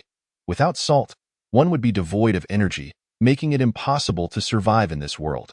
Suddenly, Jiang Yu had a thought and turned to Yi Shirshir, who seemed engrossed in a conversation with someone, her gaze fixed on an invisible interface. Shirshir. What?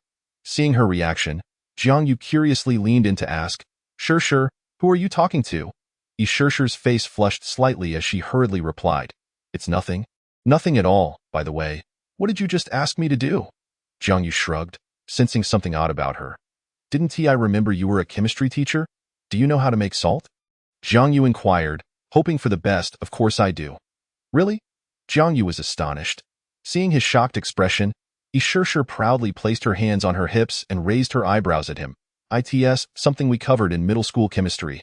Jiang Yu rubbed his hands together, excitedly saying, Shirshir, please tell me how. Yi Shirshir began explaining. If we want to make salt, we can use abundant seawater, but the process is quite tedious, without additional tools. It takes a lot of time, and even if the two of us manage to produce salt, the yield would be very limited. Moreover, I only know the method. I've never actually practiced it. In civilized times, we never had to bother with making salt ourselves, so trying to produce it will take a lot of time and effort. Jiang Yu nodded in understanding. Although he didn't know how to make salt, he comprehended it involved extraction, filtration, and purification. Now, attempting to make salt would require considerable time and effort, and there was a risk of not achieving results. However, the demand for salt was immense and indispensable, with significant benefits. The ibex was a perfect example, climbing steep slopes just to lick the salt seeping from the dam. Yi Shirshir continued. Actually, we can try it out, even if it doesn't work. We can supplement salt through seafood, but this must be done after you fully recover from your illness. And no problem. I feel like I'm already better now. You're talking nonsense. Lie down. On the 15th day of survival, when Yi Shirshir opened her drowsy eyes, she saw Jiang Yu waving several skewers of roasted meat in front of her. Jiang Yu, how did you get out of bed? Yi Shirshir hurriedly touched the forehead of the other person, and upon discovering that their temperature had returned to normal, she finally felt at ease. Rest assured, Shirshir, I am completely recovered. My head is clear and my vision is sharp. Jiang Yu smiled gently, feeling a swell of emotion as he recalled how Yi Shirshir had been terrified during his illness. So, does this mean the adorable Jiang Yu has departed, and now we have the irritable Jiang Yu? Jiang Yu's lips twitched slightly. It seemed his moment of gratitude was in vain. Why have you roasted so much meat? He queried. Today's tasks are numerous, Jiang Yu replied, and I may not have time to cook at noon. So I prepared extra venison to store in the warehouse for easy access when hunger strikes. Yi Shirshir nodded, picking up a piece of roasted meat to eat. After finishing, she pulled him over to wash up with some wood ash. Today, our mission is to set up the farm. We can make salt tomorrow, Or perhaps if we have spare time today, we can do it then, I inquired with Uncle Lee, and he mentioned that the sprouting process alone takes quite some time. Upon hearing this, Yi Shi displayed a curious expression, asking, "Isn't planting just a matter of putting seeds in the soil and watering them?" Jiang Yu lightly tapped her on the head, chuckling, "You think too simplistically. The initial stages of planting are quite intricate." Yi Shi nodded, somewhat bewildered. Noticing her expression, Jiang Yu found himself momentarily lost in thought. "Jiang Yu, what are you staring at? Let us get moving." Yi Shi excitedly waved her hand at him, having awaited this moment for quite some time. "Hold on, let us feed the rabbits first, and then I'll explain the layout of this island to you." Jiang Yu approached the rabbit den, observing the two lively rabbits inside, and remarked, "They seem to have grown a bit." After tending to the rabbits, Jiang Yu briefly outlined the island's layout to her. "So, we are currently in the southern part. If we head east, we will find the island's only freshwater source. Be cautious of the traps I set near the stone house to deal with wild boars. Do not foolishly fall into them." Prior to this, Yi Shi had returned the supplies to Jiang Yu, and the two organized the materials in the warehouse before commencing their activities for the day. "But by the way, Jiang Yu, are you really feeling better?" Jiang Yu sighed. Sure, you've asked me 5 times already. I couldn't be better," Yi Shi pouted. "I'm just worried about you." All right, I admit my fault. According to Uncle Lee, if we wish to enhance the growth rate and yield of the crops, we must properly prepare the seeds in advance. Thus, the two began selecting suitable seeds for planting rice, which took them half an hour to sift through. Extracting 500 plump seeds from 15 pounds of rice spikes, Jiang Yu examined the grains, saying, "This wild rice is still too few to be considered as seeds. From 15 pounds, we only have these 500 grains, while the rest are either shriveled and clearly unhealthy or incomplete." Yi Shi shot him a glare, stating, "You should be grateful. Uncle Lee mentioned that we can relax the criteria for now and use more rice to increase the germination rate. Even if the quality is slightly inferior, it doesn't matter. Given our current situation, as long as they germinate successfully, that's a victory." While she spoke thus, it was still necessary to separate the good from the bad. If the good seeds failed to germinate, how could the inferior ones be expected to? Upon hearing his explanation, Yi Shi quickly grasped the reasoning, declaring, "In that case, let these be our backup seeds." Chapter 47. Arranging the farmland, they placed the selected rice grains in a sunny spot to dry. However, drying the rice requires some time to remove excess moisture, so the two began preparing sweet potato seeds. Lacking sweet potato seeds, they could only cultivate using the chunking method provided by Li Hua. They selected 10 plump, undamaged sweet potatoes, and Jiang Yu cautioned, Sure, remember, the depressions on the surface of the sweet potatoes are the eyes where they sprout. Each piece must contain at least 2 eyes. Got it. The two wielded small stone knives, starting to cut the sweet potatoes into chunks. In the end, they compared their work. Yi Shi's pieces were uniformly sized, while Jiang Yu's varied significantly in terms of knife skills. Yi Shi emerged victorious. Proudly lifting her head, she raised an eyebrow at him. Jiang Yu shrugged, acknowledging that this was indeed his weak point. Since the cut sweet potatoes are susceptible to bacterial invasion, according to Li Hua's teachings, they needed to use wood ash for disinfection to effectively prevent the sweet potato pieces from rotting.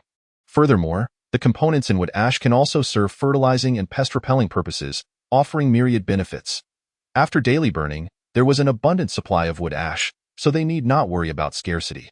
They evenly coated each of the 100 sweet potato pieces with wood ash. Suddenly, Jiang Yu noticed Yi Shi beside him, her hands stained black with wood ash, wearing a mischievous grin, and he immediately felt a sense of foreboding. After a minute of pitiful pleading, Jiang Yu, now sporting dark circles under his eyes, placed the sweet potato pieces beside the rice for drying. The only crops that could be planted were rice, sweet potatoes, and the cabbage seeds from the wooden box.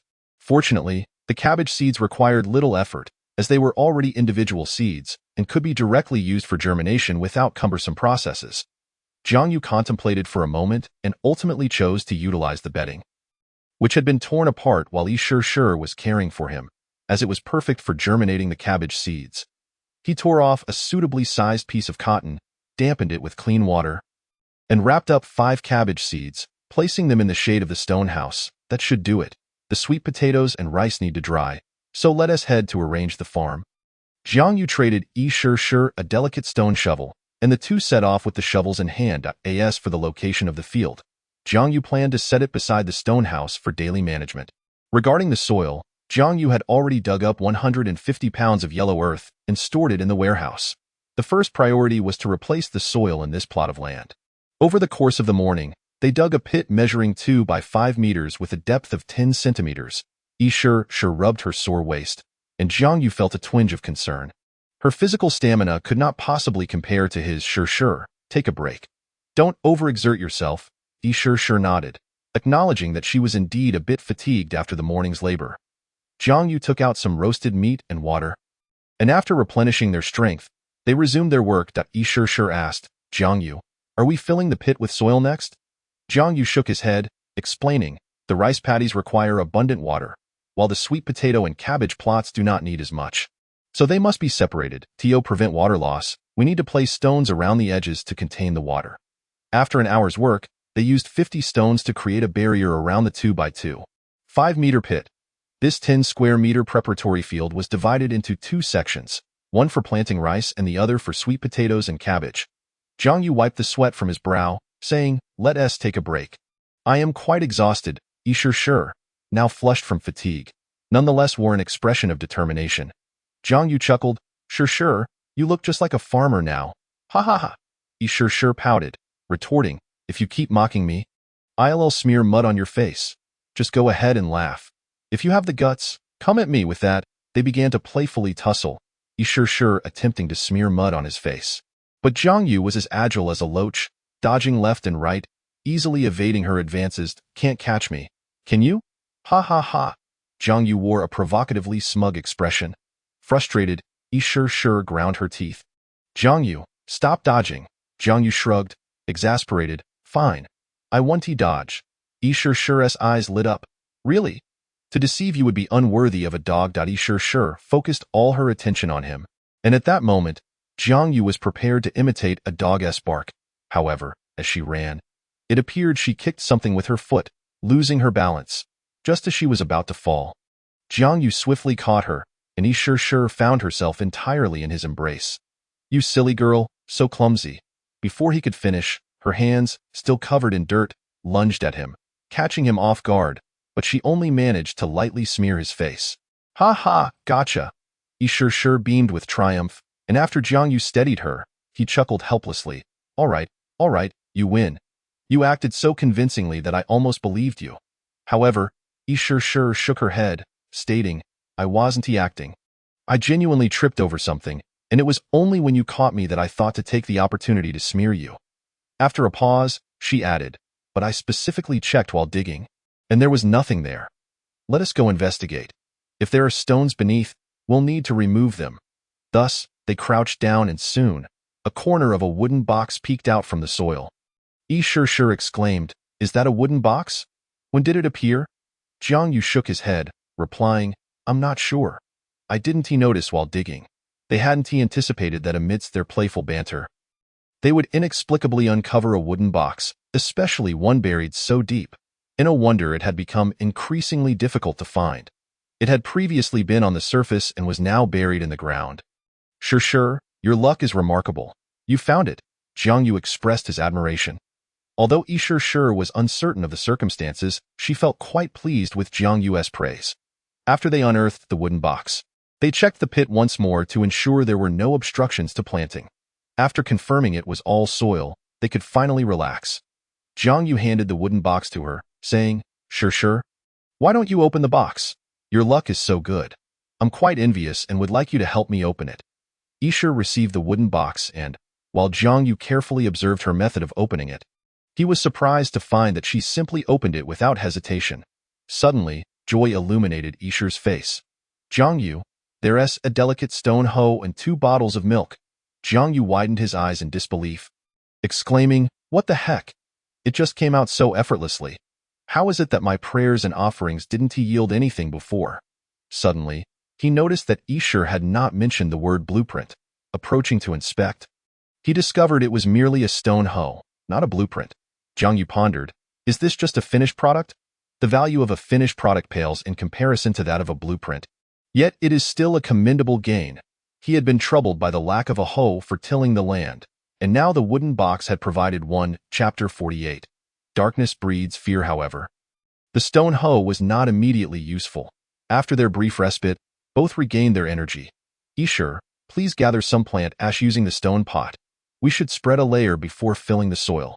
The plant ash is alkaline, which not only repels pests in the soil but also enhances the soil's environment and increases its fertility. However, Li Hua had cautioned him that the application of plant ash needed to be moderate. Too much could scorch the crops and lead to their demise. Ishur nodded, and after a while, she returned with the stone pot filled with plant ash. Following Li Hua's suggested ratio, the two began to sprinkle the ash into the pit. A task that was quite simple and completed swiftly. Now, let us fill the soil. Jiang Yu took out 5 wooden barrels filled with yellow earth and neatly began to fill the pit, while Ishur imitated him with a certain grace. However, by the time they finished, they had only filled half of the pit. Seemed they would need to dig up more yellow earth. Ishur remarked. What are we waiting for? Let us set off. Jiang Yu drew a clock on the ground, using the shadow of a stick to ascertain that it was around 3 in the afternoon. With ample time, they embarked on their journey. After trading for 10 wooden barrels, they set off. Jiang Yu had memorized the island's layout and orientation, avoiding any risk of getting lost. Soon, they reached a long, sloping path devoid of resting spots, making the trek exceedingly arduous. Ishur, lacking Jiang Yu's physical stamina, quickly became breathless. Wiping the sweat from his brow, Jiang Yu extended a hand towards Ishur, who was struggling to keep up. Ishur, come on, I'll help you. She nodded lightly, a sweet smile gracing her exquisite features as she grasped his hand tightly. Supporting each other, they finally reached the foot of the mountain. After resting for a moment, Jiang Yu offered her a bowl of water boiled in the stone pot. Jiang Yu, you're truly remarkable. I hardly dare to venture deep into my own island. Do you feel that I'm a burden to you? Her expression betrayed a hint of disappointment, as if she felt she was dragging him down. You silly girl, what are you saying? He playfully tapped her on the head, drawing a look of mild annoyance from her. Jiang Yu's gaze softened with affection as he gently reassured her, don't think like that. The saying men and women working together don't tire easily isn't just a phrase. There are many aspects in which I fall short compared to you. And I rely on you just as you rely on me. As long as we are together, we can achieve what one of us alone cannot. We complement each other's shortcomings, so, Ishur, don't belittle yourself.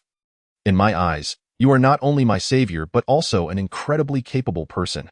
Besides, having you by my side brings me immense joy. His words were sincere, warming Ishur's heart, and her eyes sparkled as she responded. I will strive to keep pace with you. After a brief rest, they continued towards the yellow earth and soon arrived at the muddy ground. The mud had hardened from several days of sun exposure, and stepping onto it no longer felt like sinking. However, the earth was no longer yellow but had turned a brownish hue, with the bloodstains from black bears blending seamlessly into the soil. Ishur, look, this is the place where we hunted the black bears. This isn't solely my achievement. It's thanks to your strategy. Jiang Yu pointed to the ground beneath them. Ishur, filled with excitement, replied, being here in person gives me a sense of accomplishment. Hunting bears is something I used to only dream of. Jiang Yu nodded in approval, fully aware that the primary task upon arriving in this world was to adjust one's mindset. The deceased in the regional channel served as a living example. Many had perished in this mysterious world due to their inability to adapt or accept the harsh realities. Ishur, as a delicate girl, had already accomplished something remarkable. At that moment, she resembled a return to nature, filled with primal desire and exhilaration over the captured prey. Time passed swiftly, and as dusk fell, the two finally filled all 15 barrels with yellow earth, totaling 450 pounds. The once pristine yellow earth had been transformed by their efforts, leaving it unrecognizable. Those who had attempted to steal crops would surely return home in tears. Without pause, they hurried back, returning to the stone house just before nightfall to quickly kindle a fire. Darkness has always been a source of fear for humanity. Even when one knows that no real danger lurks within it, the fear remains unshakable, especially in this world. Suddenly, Ishur recalled something and said, "Oh, we still need to retrieve the seeds we laid out to dry." Thus, the two rose and pushed open the door, only to be met with impenetrable darkness. The moon above appeared as a mere decoration, devoid of light. The seeds were located nearby, and they divided the tasks. Jiang Yu collected the sweet potato chunks while Isher gathered the rice. Just as Jiang Yu finished and prepared to return, he felt a chilling sensation creeping up his spine, an instinctual panic surging from within. Turning around, he saw nothing but darkness, yet it felt as if that darkness could amplify the fear lurking in the depths of their hearts. The eerie sensation intensified rather than dissipated. It was an instinctive fear stemming from the unknown shadows of this world. Suddenly, Jiang Yu noticed Isher staring at him intently, her lips moving as a tremor escaped her voice. Jiang, why you feel it too? We should hurry. Realizing the gravity of the situation, Jiang Yu grabbed Isher's hand and sprinted back to the stone house. Once inside, he quickly shut and locked the wooden door, allowing the sense of dread to gradually subside. However, his resilience did not imply that Isher felt the same. Her grip on his hand revealed the fear coursing through her. What is happening? Why do I feel this way? Isher shook her head. She too was uncertain about the situation. As they sat in silence, Isher suddenly had a thought. Previously, I enjoyed watching the moon at night, but just now I noticed that the moon seems to have dimmed significantly. I wonder if that has anything to do with it. Jiang Yu was unsure, but he was certain that nights had never been as dark as this before, nor had they ever stirred such primal fears. This was no coincidence. Could it be that my illness prevented me from noticing this change? Jiang Yu turned to Isher and asked, Isher, do you know when the night started to change like this? She shook her head. We've been together these past few days. How could I possibly know? But before I arrived, there was no such occurrence, it's as if it appeared suddenly, and no one in the channel has discussed it. At that moment, Jiang Yu's expression turned grave, and the stone house felt somewhat dim, exuding an eerie atmosphere. Isher, could it be that there really is danger lurking in the night, and those who encountered it have perished without revealing any warnings? Isher was taken aback by his demeanor, retreating slightly as she stammered, Jiang Yu, you look frightening. Jiang Yu offered no response, his gaze fixed coldly upon her as the atmosphere grew increasingly strange, just as Isher began to spiral into her thoughts. Chapter 49. Danger in the Darkness. Jiang Yu suddenly let out a cry, causing Isher to leap into his arms in fright. Hee, look at how scared you are. Seeing his prank had succeeded, Jiang Yu grinned mischievously. However, he gradually became aware of the severity of the situation. Isher's reaction was intense, her head buried in his chest as her body trembled uncontrollably. When she looked up, Jiang Yu noticed the glimmer of tears in her eyes and her deeply aggrieved expression. His heart softened instantly, realizing he had gone too far, and he quickly apologized. I'm sorry, Isher. I just wanted to scare you a little. Isher buried her face deeper, shaking her head as a faint sob escaped her. I want to forgive you. Seeing her vulnerable demeanor made Jiang Yu want to chastise himself. He held her trembling form tightly, gently stroking her soft hair, and softly said, I'm sorry, Isher, I promise I won't scare you again. Please forgive me. Isher wriggled free from his embrace, wiping away the tears at the corners of her eyes. Humph. I want to forgive you. Thus, Jiang Yu resorted to a clingy approach, following her wherever she went with a cheerful grin. Isher, my dear Isher, are you hungry? People are like iron, and meals are like steel. Let us eat first before getting angry, all right? I get angry just seeing you. I can't eat. I want to hit you. Don T. Isher, there is a saying, one shouldn't he hit a smiling face. Look how adorable I am. Surely you can forgive me? Humph. Jiang Yu, undeterred, held out a piece of roasted meat towards her mouth, and Isher, still fuming, took a bite. Isher, even when you're angry, you look so beautiful. You must have been quite popular before. There must have been many suitors after you. Stop changing the topic. After much effort, Jiang Yu finally managed to get Isher to laugh. Ha ha ha ha. Jiang Yu, your audacity knows no bounds. Confess, have you not used such tactics to harass numerous girls in the past? In the face of this accusation, Jiang Yu feigned innocence, replying, how could I possibly harass anyone? They would surely report me and have me arrested. Besides, you are well aware of my previous circumstances. It was challenging enough to even meet a girl, let alone use all my luck to encounter you. At this, Isher's cheeks flushed a deep crimson as she retorted, you're not unattractive. How could no girl possibly be interested in you? Therefore, I don't believe you. Sensing her disbelief, Jiang Yu grew anxious, exclaiming, I swear, aside from my sister and mother, I have hardly interacted with any other girls throughout my life. Seeing his earnestness, she relented. Very well. I shall temporarily believe you this once. Hee, then let us hasten to our meal. If you do not eat, I shall be forced to consume your portion. Ishurshur glanced at the bite marks on the grilled meat, and her face turned even redder. I will eat. After finishing their dinner, the two settled by the fireplace. Although Ishurshur was still somewhat miffed, she was more afraid of being alone and thus chose to sit beside him.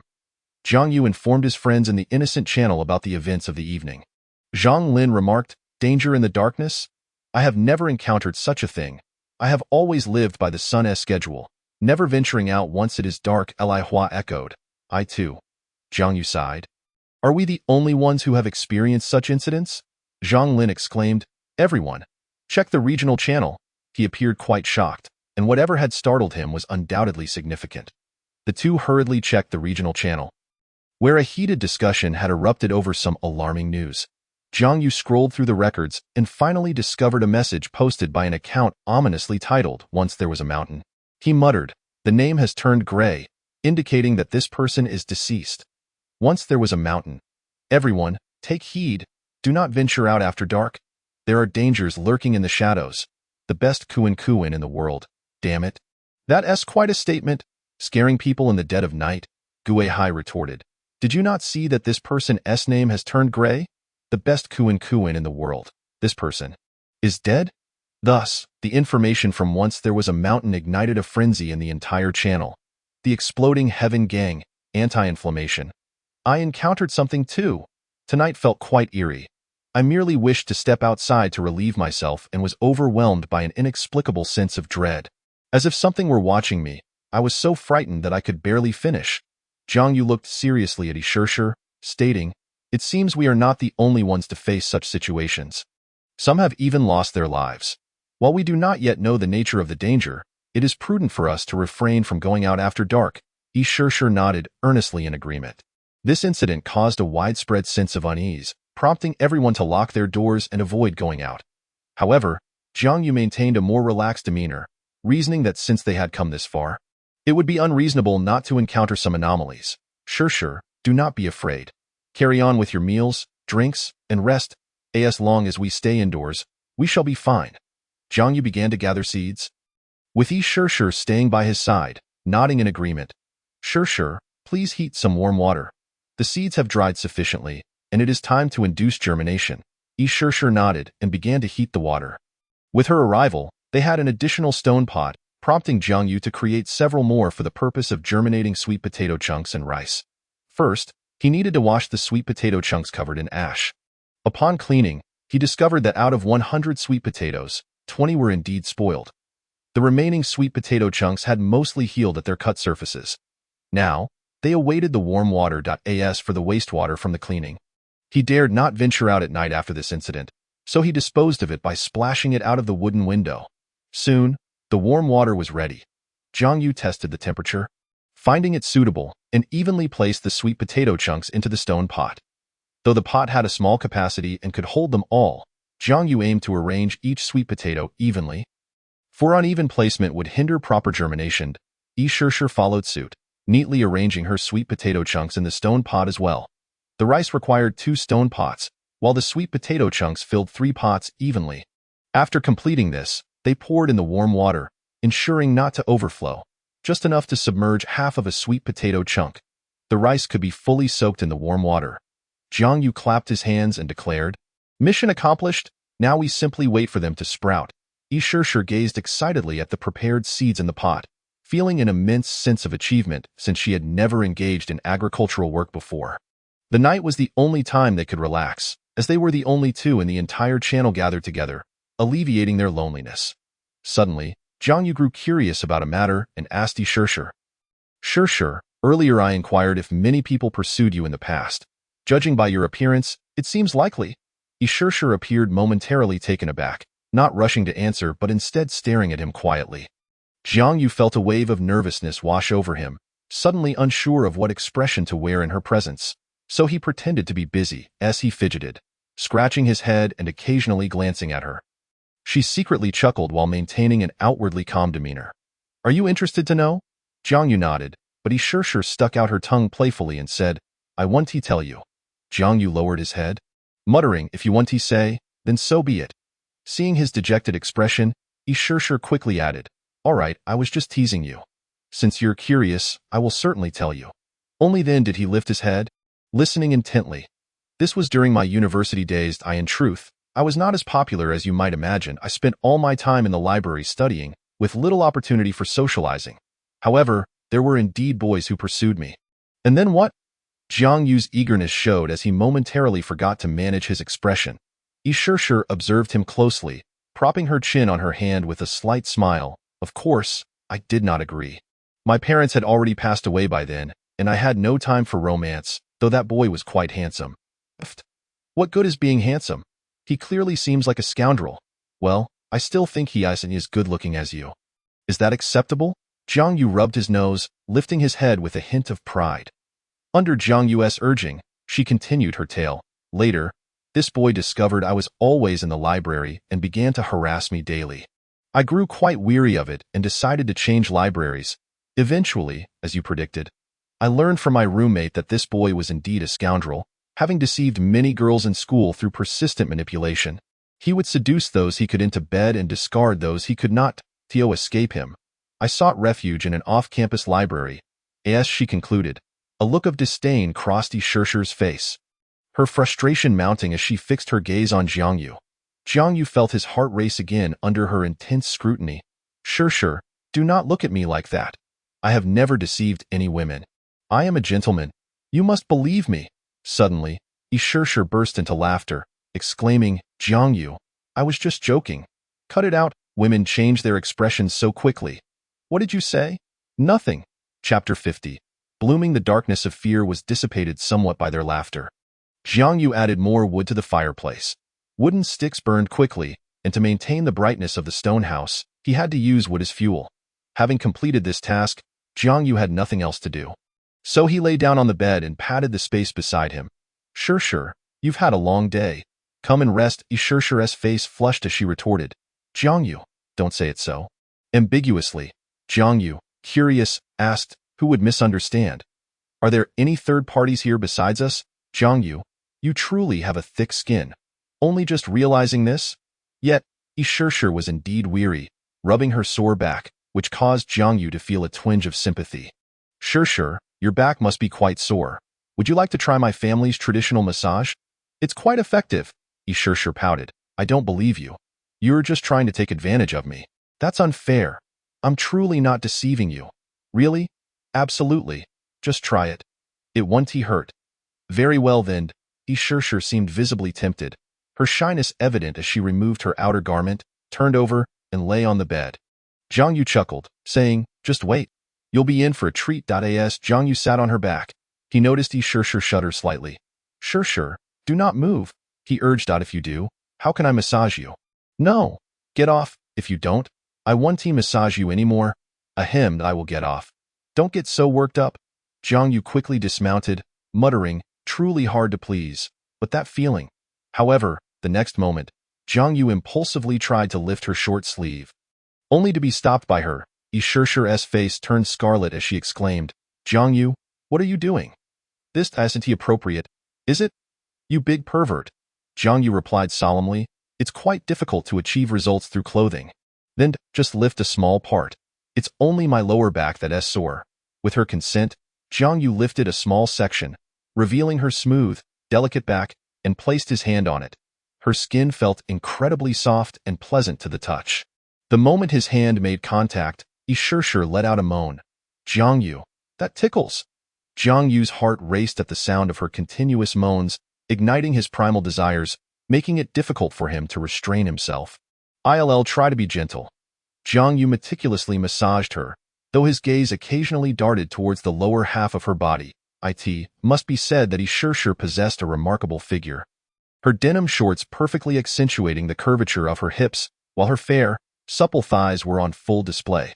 The sight left him restless, as he mentally recited Buddhist chants to calm his agitated heart. Fortunately, Yi Shishir was turned away from him. Otherwise, he would undoubtedly be labeled a pervert. In an effort to alleviate his restlessness, Jiang Yu focused intently on recalling the massage techniques he had learned. Yi Shishir seemed accustomed to this level of massage, her eyes half closed in enjoyment. Jiang Yu, where did you learn to massage? It feels truly wonderful, she exclaimed. Jiang Yu chuckled softly, replying, I learned it from my father. My mother insists he give her massages every day, so I picked up a few tricks. Ha ha ha. Your family is quite amusing, she remarked. Indeed. My mother is quite a character. Although on the surface it seems my father is in charge. In reality, he dares not utter a word without her approval. She deftly controls 3 men of the same surname, and we all have to heed her moods. Jiang Yu exhaled a sigh of relief. This trial of will through massage had finally concluded. He patted her back, indicating that the session was over. All done? Feeling good? I used every technique I've learned on you. Even my dorm mates at university would pay me in cigarettes to demonstrate my skills. Yi Shishir stretched her body, feeling utterly relaxed, and expressed her satisfaction. Jiang Yu, thank you. Jiang Yu smirked and mimicked her earlier words. Get down now, or I won't massage you anymore. Who said that? It certainly wasn't me. Shishir, are you feeling sleepy? Jiang Yu inquired. Yi Shishir shook her head. Not yet. Then let us see how the items we listed are selling today. Yi Shishir's bedding designs were a crucial source of materials, and through collaboration with Xiaoma, they received a daily supply of cotton. However, the cotton available was limited and would soon be snatched up. They needed to reserve 20 pounds of cotton in the warehouse for emergencies, as the materials were insufficient, making it impossible to trade for cotton bedding. They could only rely on others to provide materials and charge a processing fee, which had the drawback of requiring vigilance over the evidence of wrongdoing. Thus, Yi Shishir became engrossed in her tasks. As for Jiang Yu, the items he listed were no longer as popular, but there remained a significant demand from those in need, as not everyone could produce the same designs. Necessitating trade with others for mutual benefit, Jiang Yu garnered wood 20, stone 20, stick 100. At that moment, he received a message from Zhang Lin. Person 996, emotionally stable. Jiang Yu, is Shishir beside you? Jiang Yu cast a suspicious glance at the busy Yi Shishir and replied. Socially good youth. Yes, what is up? Zhang Lin seemed to have something he wanted to discuss privately. Socially good youth. Don't worry, we can't see each other as evidence of wrongdoing. Person 996, emotionally stable. Alright, to be honest, I'm not sure whether I should say this, considering Shishir asked me to keep it a secret, but for your happiness, I want to be too brotherly about it. Jiang Yu was even more bewildered. What happiness was he referring to? Why the secrecy? Person 996, emotionally stable. Have you noticed any special feelings from Shishir towards you during the time you've spent together? Socially good youth. What? No, it can't be. Person 996, emotionally stable. You really are quite dense. Can't you see that? Although I'm unaware of how you two interact, she is willing to give up her space to care for you. What other interpretation could there be? Socially good youth. Emotionally stable brother. It seems you've never been in a relationship yourself to see so clearly. Jiang Yu teased with a smile. Person 996. Emotionally stable. Ahem. Let us not discuss irrelevant matters. Anyway, during your illness, you apparently said something nonsensical, and Yi Shishir came to ask me if your unconscious words were true. How should I respond? I'm not a psychologist. I said nonsensical things while I was ill? Jiang Yu murmured. Person 996, emotionally stable. I can tell Shishir definitely has feelings for you. Her exact words were, Person 996, emotionally stable. Since you like him, why not just tell him? Jiang Ninyanyu. No need. This is enough. I end this world. We are all preoccupied with survival every day. Tomorrow is always uncertain. Besides, he has his own goals, and I don't want to distract him. This is just fine. Person 996, emotionally stable. Girl, while I understand this reasoning, I advocate for living in the moment. Since we can't predict which will come first, tomorrow, or unforeseen events, it's better to make the most of today. In other words, now that we're here, why worry so much? Person 996, emotionally stable. I've advised her, and she seems to have been swayed, but girls can be shy. You must take action. She merely wishes for your response. It's rare to find someone who treats you so well in this world. Although I've never met her, I know she is a very intelligent and rational girl. Any man would be moved by her care for you. I refuse to believe you're not touched. I want to say more. Just seize the moment, cherish the present, and don't let her down. So, she has always hoped for my response. His heart swelled with excitement and joy as he stole a glance at Yi Shishir, only to find her suddenly turning her head to meet his gaze. Jiang Yu, we've made quite a bit today, Yi Shishir exclaimed joyfully. then noticed Jiang Yu's unusual demeanor, inquiring, "Jiang Yu, why is your face so red?"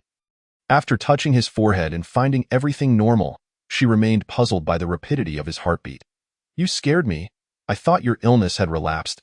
If you feel unwell, do let me know." "Oh, okay." Suddenly, Yi Shishir leaned in closer, stating, "Jiang Yu, why do you seem so strange? It's as if you're hiding something from me." Jiang Yu hurriedly replied, "No. How could I hide anything from you? You've seen everything." "Ha ha ha." Yi Shishir's cheeks flushed as she retorted, "Who would want to see you?" Relieved to have successfully diverted her attention, Jiang Yu thought to himself, "This silly girl has an uncanny intuition." The night passed amidst their laughter and joy.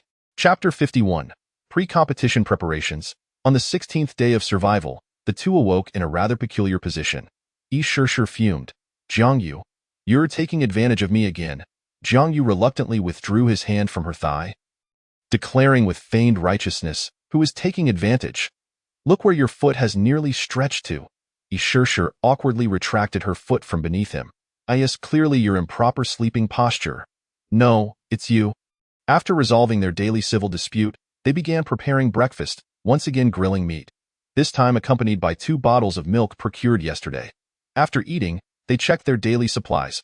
Water, food, wood, and stone were the main consumables. Through their efforts, the wood supply had reached an impressive level, and Jiang Yu was confident that no one else would possess such a vast quantity of wood. However, his greatest urgency lay with the rice. Yesterday, they had extracted 9 pounds of rice from 15 pounds of paddy, and if they could remove the husk, they would be able to enjoy white rice. Yet, that thin layer of husk proved to be a formidable obstacle. "Jiang Yu, come wash up," Yi Shishir urged, her influence over the past few days having made Jiang Yu appear much cleaner. Though his hair remained greasy and his beard untamed, Yi Shishir opened the door, and light flooded into the stone house. A new day had begun. Yi Shishir changed the water for the sprouting seeds and exclaimed with delight, "Jiang Yu, come quickly. Many seeds have already sprouted." Jiang Yu rushed over, noticing that several sweet potato and rice seeds had begun to send out tender shoots, while the cabbage seeds were even more impressive, boasting sprouts nearly a centimeter long. Remarkably, this had only occurred within a single day. Jiang Yu exclaimed with excitement, "At this rate, we'll be able to plant them in just a few days." "Yes, let us hurry and finish preparing the fields." The seeds of the 3 crops were placed inside the stone house to continue sprouting. The two began filling the soil they had not finished yesterday as Jiang Yu watered the yellow earth. His mind wandered back to Zhang Lin's words, and his movements gradually slowed in contemplation. Yi Shishir noticed him and questioned, "Jiang Yu, why are you dazed?" Her words snapped Jiang Yu back to reality. "Oh, coming right away." Yi Shishir murmured suspiciously, "How strange." After the two had perfectly filled the small fields with the yellow earth they had dug yesterday, there remained some unused yellow earth in the wooden bucket. At this moment, the fresh water Jiang Yu had collected earlier came into play. 1 bucket of water was poured, and the yellow earth absorbed it greedily, as if it were a bottomless pit, until all of the remaining 25 buckets of fresh water were emptied, the water level rising to meet the soil, barely providing an environment for the rice seedlings to grow. Jiang Yu checked to ensure that the fresh water was contained by the surrounding stones, effectively sealing it in. After 2 days of preparation, the 2 small fields were finally ready. Yi Shishir smiled. "Now we just wait for the seeds to sprout." With that, they had used up all their fresh water, so Jiang Yu led her to the nearby stream. The stream continued to flow, having accumulated a substantial amount of fresh water following the heavy rains a few days prior, which would surely be sufficient for the time being. After washing the dirt-laden wooden buckets, Jiang Yu anxiously exclaimed, Shishir, you fill the water first. I need to relieve myself with that." He hurriedly departed. Yi Shishir, feeling somewhat puzzled, sensed that Jiang Yu seemed a bit unusual today. However, she said nothing and continued filling the water. Jiang Yu ventured into the woods not far from the stream, glancing back before he opened the evidence of his crime. The restroom was merely an excuse, for he had far more pressing matters at hand. "Good youth of society. Brother Zhang, emotional brother, do you know what girls generally like?" Zhang Lin, seemingly unoccupied, quickly replied. 996, emotionally stable. "Are you about to confess?" "Good youth of society. I have no choice but to confess. I'm 23 this year, almost 24, approaching 25, nearing 26, and soon 27, quickly 28, on the brink of 29, and galloping towards 30, yet I remain single." I can't sleep soundly at night and feel drowsy while working. It would be a shame not to pursue such a wonderful woman who treats me so well. Old Jiang also long for companionship. 996. Emotionally stable.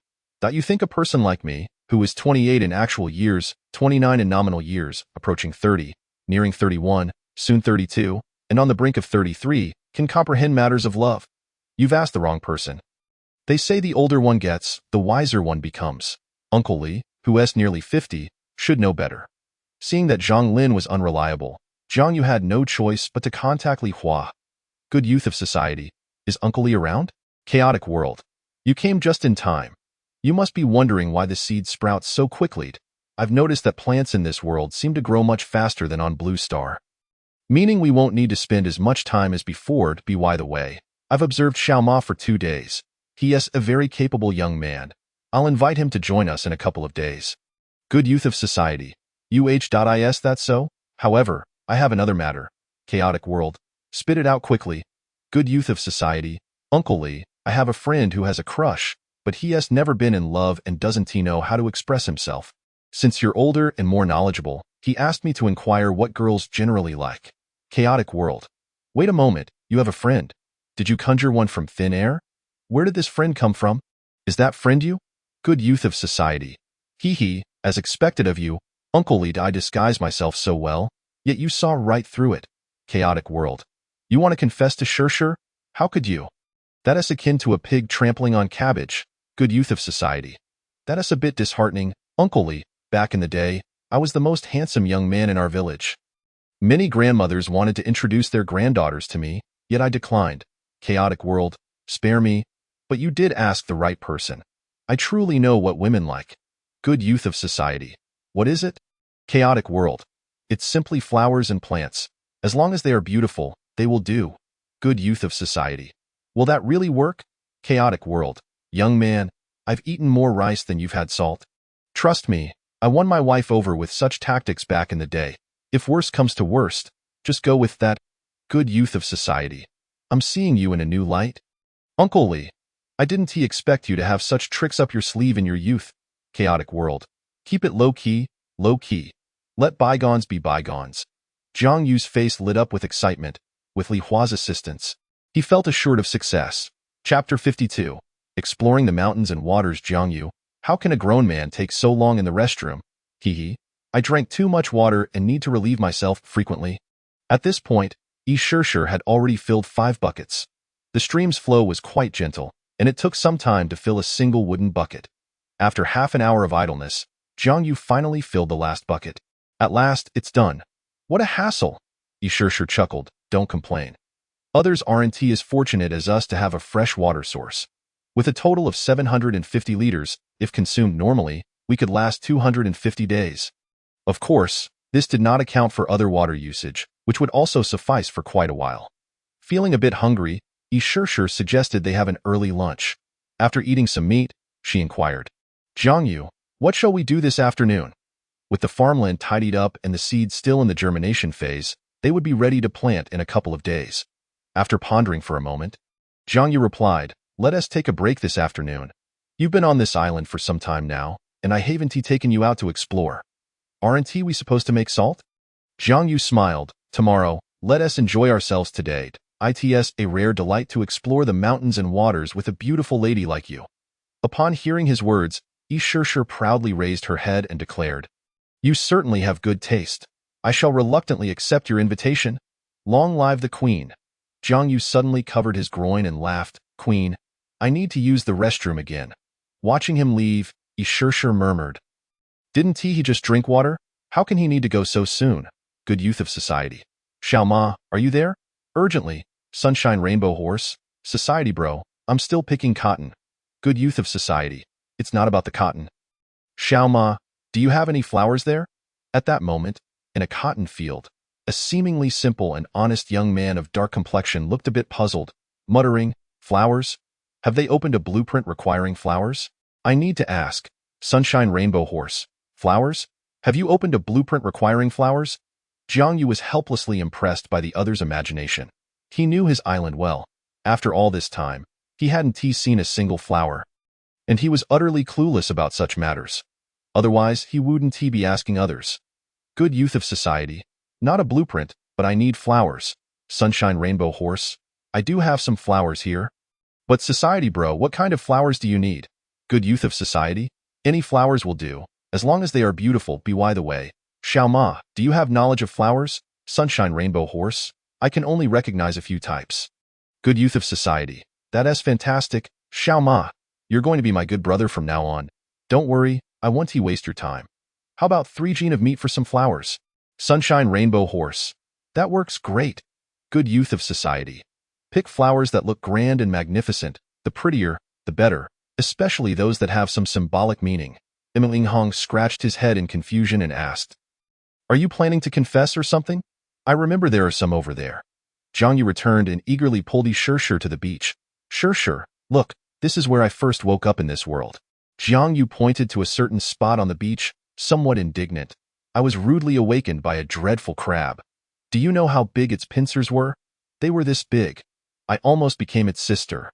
Watching his exaggerated performance, Shishir couldn't help but laugh, then asked, So, is everything all right there?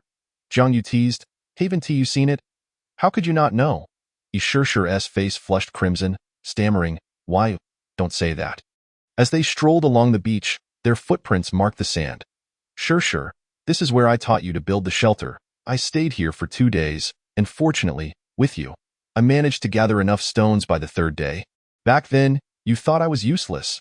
Jiang Yu walked ahead while Shishir followed, recounting the stories of their journey as she listened with a smile. Suddenly, they came across a line of crabs. Shishir, look, the crabs are out. What are we waiting for? Let us catch them. Just as they were about to grab a crab, Jiang Yu held her back. Don't rush. These crabs can pinch painfully. Let me show you how. Jiang Yu demonstrated, saying, Just like this, wow. Before he could finish, a crab seized the flesh on his foot. Jiang Yu, are you all right? Shishir helped him free his foot from the crab's grip, revealing a deep red mark around his ankle. Thankfully, it hadn't damaged the skin, merely breaking the outer layer. I'm fine. Just a scratch. This crab is too wicked. Shishir, brimming with confidence, declared, Watch me take revenge for you. She skillfully picked up a crab by its back and placed it in the wooden box before it even had a chance to struggle. Jiang Yu felt somewhat embarrassed. She could handle it on her own, and he had been outsmarted by a crab. Thus, he joined the fray, and together they chased down the escaping crabs, ultimately catching 10 in total. Ha ha ha, Jiang Yu, you caught fewer than I did. Jiang Yu scratched his head, his cheeks slightly flushed. Seeing Shishir fanning herself, Jiang Yu looked up, shielding his eyes from the sun, and said, Shishir, it's a bit hot. How about we play in the water? She gazed at the azure ocean, recalling the time she had stepped into these waters seeking death, then smiled faintly at Jiang Yu. All right. This time, she was facing it alongside someone very important to her.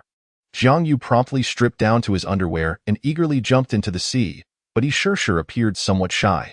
Realizing this, Jiang Yu regretted not having brought a bikini, so he quickly rummaged through the trading bar and indeed found a women's swimsuit that had been opened from a wooden box. How is it that some people are able to conjure such peculiar and extraordinary items? Jiang Yu couldn't help but marvel at this timely blessing. After inquiring about a few details, he exchanged 10 pieces of wood for this seemingly useless swimsuit. Judging by the other person's demeanor, they probably regarded him as some sort of oddball, but it was truly wonderful. Jiang Yu chuckled helplessly. He called out to Shishir on the shore, Shishir, I've traded for a swimsuit for you. Noticing her hesitation, he added, Don't worry, it came from a wooden box, and no one has worn it before. Only then did Shishir shyly take the swimsuit and retreat to a place where Jiang Yu could not see her to change. Jiang Yu waited idly, and after a short while, Shishir emerged before him, holding her neatly folded clothes. The swimsuit was a light blue, perfectly complementing the ocean around them. The fabric was minimal, covering only the areas Jiang Yu was not permitted to view. Yet it accentuated her exquisite figure, leaving him momentarily speechless. Shishir, feeling somewhat bashful, exclaimed, Jiang Yu, you mustn't look with a mischievous grin. Jiang Yu replied, Not only will I look, but I shall also splash you. He scooped up seawater and playfully hurled it in her direction. You scoundrel, watch out, Jiang Yu, Shishir retorted, refusing to back down as she retaliated with her own splash of seawater. The icy water washed away the heat brought on by the sun. Jiang Yu? You're being unfair. At that moment, Jiang Yu, with his back turned to her, employed a dog paddle technique to scoop up seawater and mischievously splashed her, his speed akin to that of a rapid-fire machine gun. Inevitably, Ishirshir succumbed, but she quickly devised a counter-strategy. Submerging herself beneath the water's surface, she went unnoticed by Jiang Yu, who continued to launch his watery attacks until he sensed an eerie silence behind him. Alarmed, he turned to find her absent. Suddenly, Ishirshir erupted from the sea behind him, drenching him in the process. Jiang Yu was left soaked, resembling a drenched chicken. Ishirshir burst into laughter, exclaiming, "Ha ha ha! Did you ever think I could swim?" However, her triumph was short-lived as her foot slipped on something slick, causing her to lose balance and topple toward him. Jiang Yu, caught off guard, fell into the water alongside her. They found themselves in a shallow area connecting to the beach, where the water barely reached their thighs, allowing them to sit with their heads above the surface. Both were thoroughly soaked. "Jiang Yu, you look just like a drenched chicken now, and look at you. You're no different." They exchanged amused glances, both reveling in their disheveled appearances. Chapter 53. Pure and beautiful. After their playful frolic in the water, they strolled along the beach when suddenly, Jiang Yu's eyes lit up as if he had spotted something wondrous. He dashed forward, bending down as if to retrieve an object. Ishirshir, intrigued, called out to him, "Jiang Yu, what are you picking up?" Yet, a sudden gust of wind swept through, obscuring her voice. Jiang Yu, beaming with delight, waved at her. When Ishirshir caught sight of his endearing expression, she couldn't help but giggle. From Jiang Yu's perspective, as he picked up the object and turned toward her, a breeze stirred the sea, causing Ishirshir's long black hair to dance in the wind. She tucked the unruly strands behind her ear, appearing utterly enchanting. In that moment, Jiang Yu beheld the most beautiful sight of his life. The two settled on the sandy shore, gazing at the distant sunset, which had mellowed into a gentle glow. Ishirshir spread her arms wide, relishing the soothing sea breeze. "It's so beautiful. This feeling is simply divine." Jiang Yu's gaze was drawn to Ishirshir as she turned to him with a radiant smile. "Jiang Yu, I haven't had this much fun in ages. Thank you." Jiang Yu scratched his cheek, quickly diverting his gaze, and chuckled. "Oh really? Then I shall make sure to take you out more often." Ishirshir smiled faintly, aware that Jiang Yu tended to fidget when nervous. Indeed, Jiang Yu felt a flutter of anxiety, his hands hovering between reaching out and pulling back. Suddenly, he asked, "Shirshir, what do you generally like?" Why do you ask so suddenly?" "Just curious." After a moment of contemplation, she replied, "Well, I like to eat. Does that count?" Jiang Yu's lips twitched in exasperation. "I already know that. It doesn't count. Say something I don't know. I enjoy reading books." "Not that either." "All right, I also really like flowers." Jiang Yu seemed to have struck gold with that response. "Really?" "Indeed. I often tend to flowers at home." Jiang Yu nodded, intrigued. "Oh? So you have quite the knowledge about flowers, do you?" "Of course. I've nurtured many varieties that I love flowers because they bring me joy. After a tiring day, coming home to see vibrant blooms instantly lifts my spirits, much like this beautiful scenery." Jiang Yu followed the direction of her gaze, marveling at the sunset's rays painting the ocean in breathtaking hues. "I adore all beautiful things in the world. Why, friends say I'm an idealist. But I know that all I truly seek is solace." "Beautiful things, you say?" Jiang Yu suddenly turned to her and asked, "Shirshir, if someone were to hold up a bouquet and confess their feelings, would you be pleased?" Ishirshir was momentarily taken aback. She hadn't anticipated such a question from Jiang Yu. Observing his quizzical expression, she replied, "Well, it would depend on who that person is." Jiang Yu abruptly stood up, grinning. "Shirshir, since you adore flowers so much, do you know the meaning of the lily flower?" Ishirshir shook her head at his sudden change of subject. Jiang Yu explained, "The lily symbolizes purity and beauty," and no sooner had he spoken than he knelt on the sand, revealing a stunning bouquet that had seemingly appeared from nowhere. The arrangement, meticulously crafted, featured several blossoms of various colors encircling a pristine white lily, adorned with a delicate pearl strung together with grass. Before she could process this, Jiang Yu sincerely poured out his heart. "Shirshir, you are like this immaculate lily, beautiful and pure, evoking admiration, tenderness, and an irresistible affection within me. I like you because you appeared when I needed someone the most. I like you for your fragile yet resilient nature. I love you because you came into my life when it felt like time was slipping away. I consider myself fortunate. I may not be good with words, But for you, I will muster the courage. Would you do me the honor of wearing this? Jiang Yu held out the simple yet heartfelt pearl necklace. His eyes brimmed with affection, and for a moment, Yi Shishir found herself entranced, the echo of his confession resonating in her mind. Would you? Tears silently streamed down her delicate face as she gazed at Jiang Yu, who awaited her response. Suddenly, she smiled, a smile filled with profound happiness. I've waited for so long. You've finally awakened from your daze. Wiping away her emotional tears, she added, though I've heard it once before from you. Why does hearing it again still move me to tears? She called out to Jiang Yu. Jiang Yu. I do. Upon hearing her response, Jiang Yu felt a weight lift from his heart, his face lighting up with a brilliant smile. With open arms, Yi Shishir couldn't help but leap into his embrace. At last, she could hold the person she cherished without reservation. The suppressed emotions between them burst forth in that moment. Yi Shishir helped him rise, her gaze softening as she looked into his eyes. Silly Jiang Yu, kneeling is reserved for proposals, and no matter. It can be any time. You cannot escape now. Jiang Yu gently placed the cherished pearl necklace around her neck. Shishir, please guide me in the days to come. Jiang Yu gazed into her gentle eyes, and Yi Shishir nodded earnestly. MHM. Unable to resist the allure of her crimson lips, Jiang Yu leaned in for a kiss. And Yi Shishir offered no resistance. At that moment, as Jiang Yu summoned his courage, she embraced him wholly. They shared a fervent kiss under the witness of the setting sun, time freezing in that instant. And they became the sole occupants of that moment.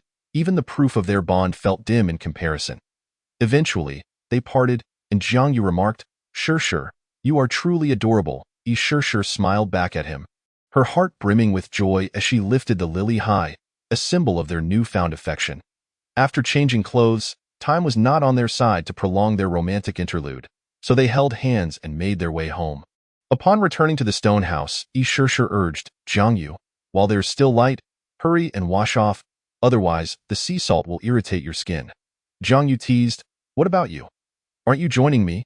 Yi Shishir blushed, shyly replying, I doubt you go first. I'll follow. I'll prepare hot water for you. With that, she hurried off to heat the water. Jiang Yu smiled softly, understanding that although they were now officially together, the passage of time had yet to solidify their bond. And her shyness was perfectly natural. He wouldn't pressure her into anything. Before long, the hot water was ready. Jiang Yu stripped down and carried the stone pot outside, humming a cheerful tune as he began his bath. Yi Shishir thoughtfully handed him a cloth to dry off. Peeking at him, she tentatively asked, Jiang Yu, would you like me to scrub your back? Jiang Yu's heart leaped with joy at the prospect. Thus, he savored the attentive service Yi Shishir offered, having grown accustomed to such intimacy. Unbeknownst to him, Yi Shishir was closely observing his strong back, her eyes sparkling with admiration. All done drying you off, she announced. Jiang Yu gazed at her and suddenly had an idea. With a mischievous grin, he remarked, Shishir, how about I help you scrub your back too? Otherwise, it feels rather unfair that I'm the only one exposed. Almost instinctively, Yi Shishir instantly retorted, no way. Realizing her reaction was somewhat excessive, she leaned in and whispered softly in his ear, I'll reward you later tonight. A glimmer of excitement danced in Jiang Yu's eyes as he swaggered back to the stone house, unable to suppress a smile at the sight of his childlike glee at the prospect of a reward. Chapter 54. The tale of the bear granny seated before the fireplace. Jiang Yu listened to the sound of water splashing outside, his mind wandering into a myriad of thoughts. Suddenly, he became aware of his own lewdness and stifled the restless stirrings of his heart as he patiently awaited Yi Shishir's return. At long last, she emerged from her bath, her skin glistening and smooth as if kissed by the water, resembling a delectable pudding that one might want to take a bite of. Sitting beside him, Yi Shishir, her hair still damp, was met with Jiang Yu's thoughtful gesture as he used cotton to dry her excess moisture and deftly arranged her hair for quicker evaporation. Yi Shishir smiled sweetly and said, Jiang Yu, you're so kind. Well, if I'm not good to you, who else could I be good to? Jiang Yu replied, handing her roasted crab and sweet potatoes. Curiously, Yi Shishir asked, oh, why sweet potatoes? I've had meat for several days straight and felt a bit weary of it. It's time for a change in flavor. Given the scarcity of sweet potatoes, both of them had to be judicious with their supply, typically relying on cultivation for more. To celebrate the occasion, Jiang Yu prepared 2 sweet potatoes along with the crabs they had caught that day for dinner. He also expressed gratitude to Zhang Lin, Li Hua, and Xiao Ma, sending them roasted crabs as a token of appreciation. After dinner, Shirshir's hair was nearly dry, and the atmosphere outside had completely transformed. They examined the 3 packets of seeds, noting that more had begun to sprout, prompting them to change the warm water again. Meanwhile, the bouquet of flowers had been repurposed by Shirshir into a makeshift planter on the open wooden windowsill.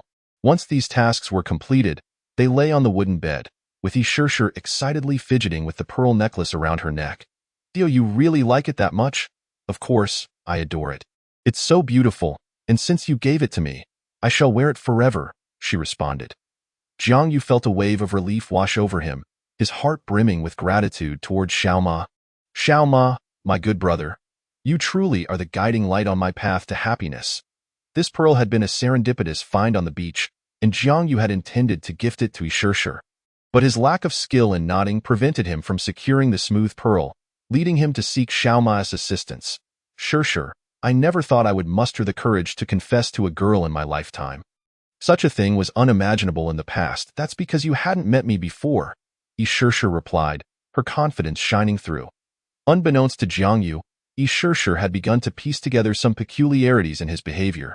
She had always been by his side, helping him pursue his desires, yet she was taken aback by the extent of his efforts for her. Her heart swelled with genuine happiness, for how could she not discern these small affections when they spent every day together? Her eyes filled with thoughts of him.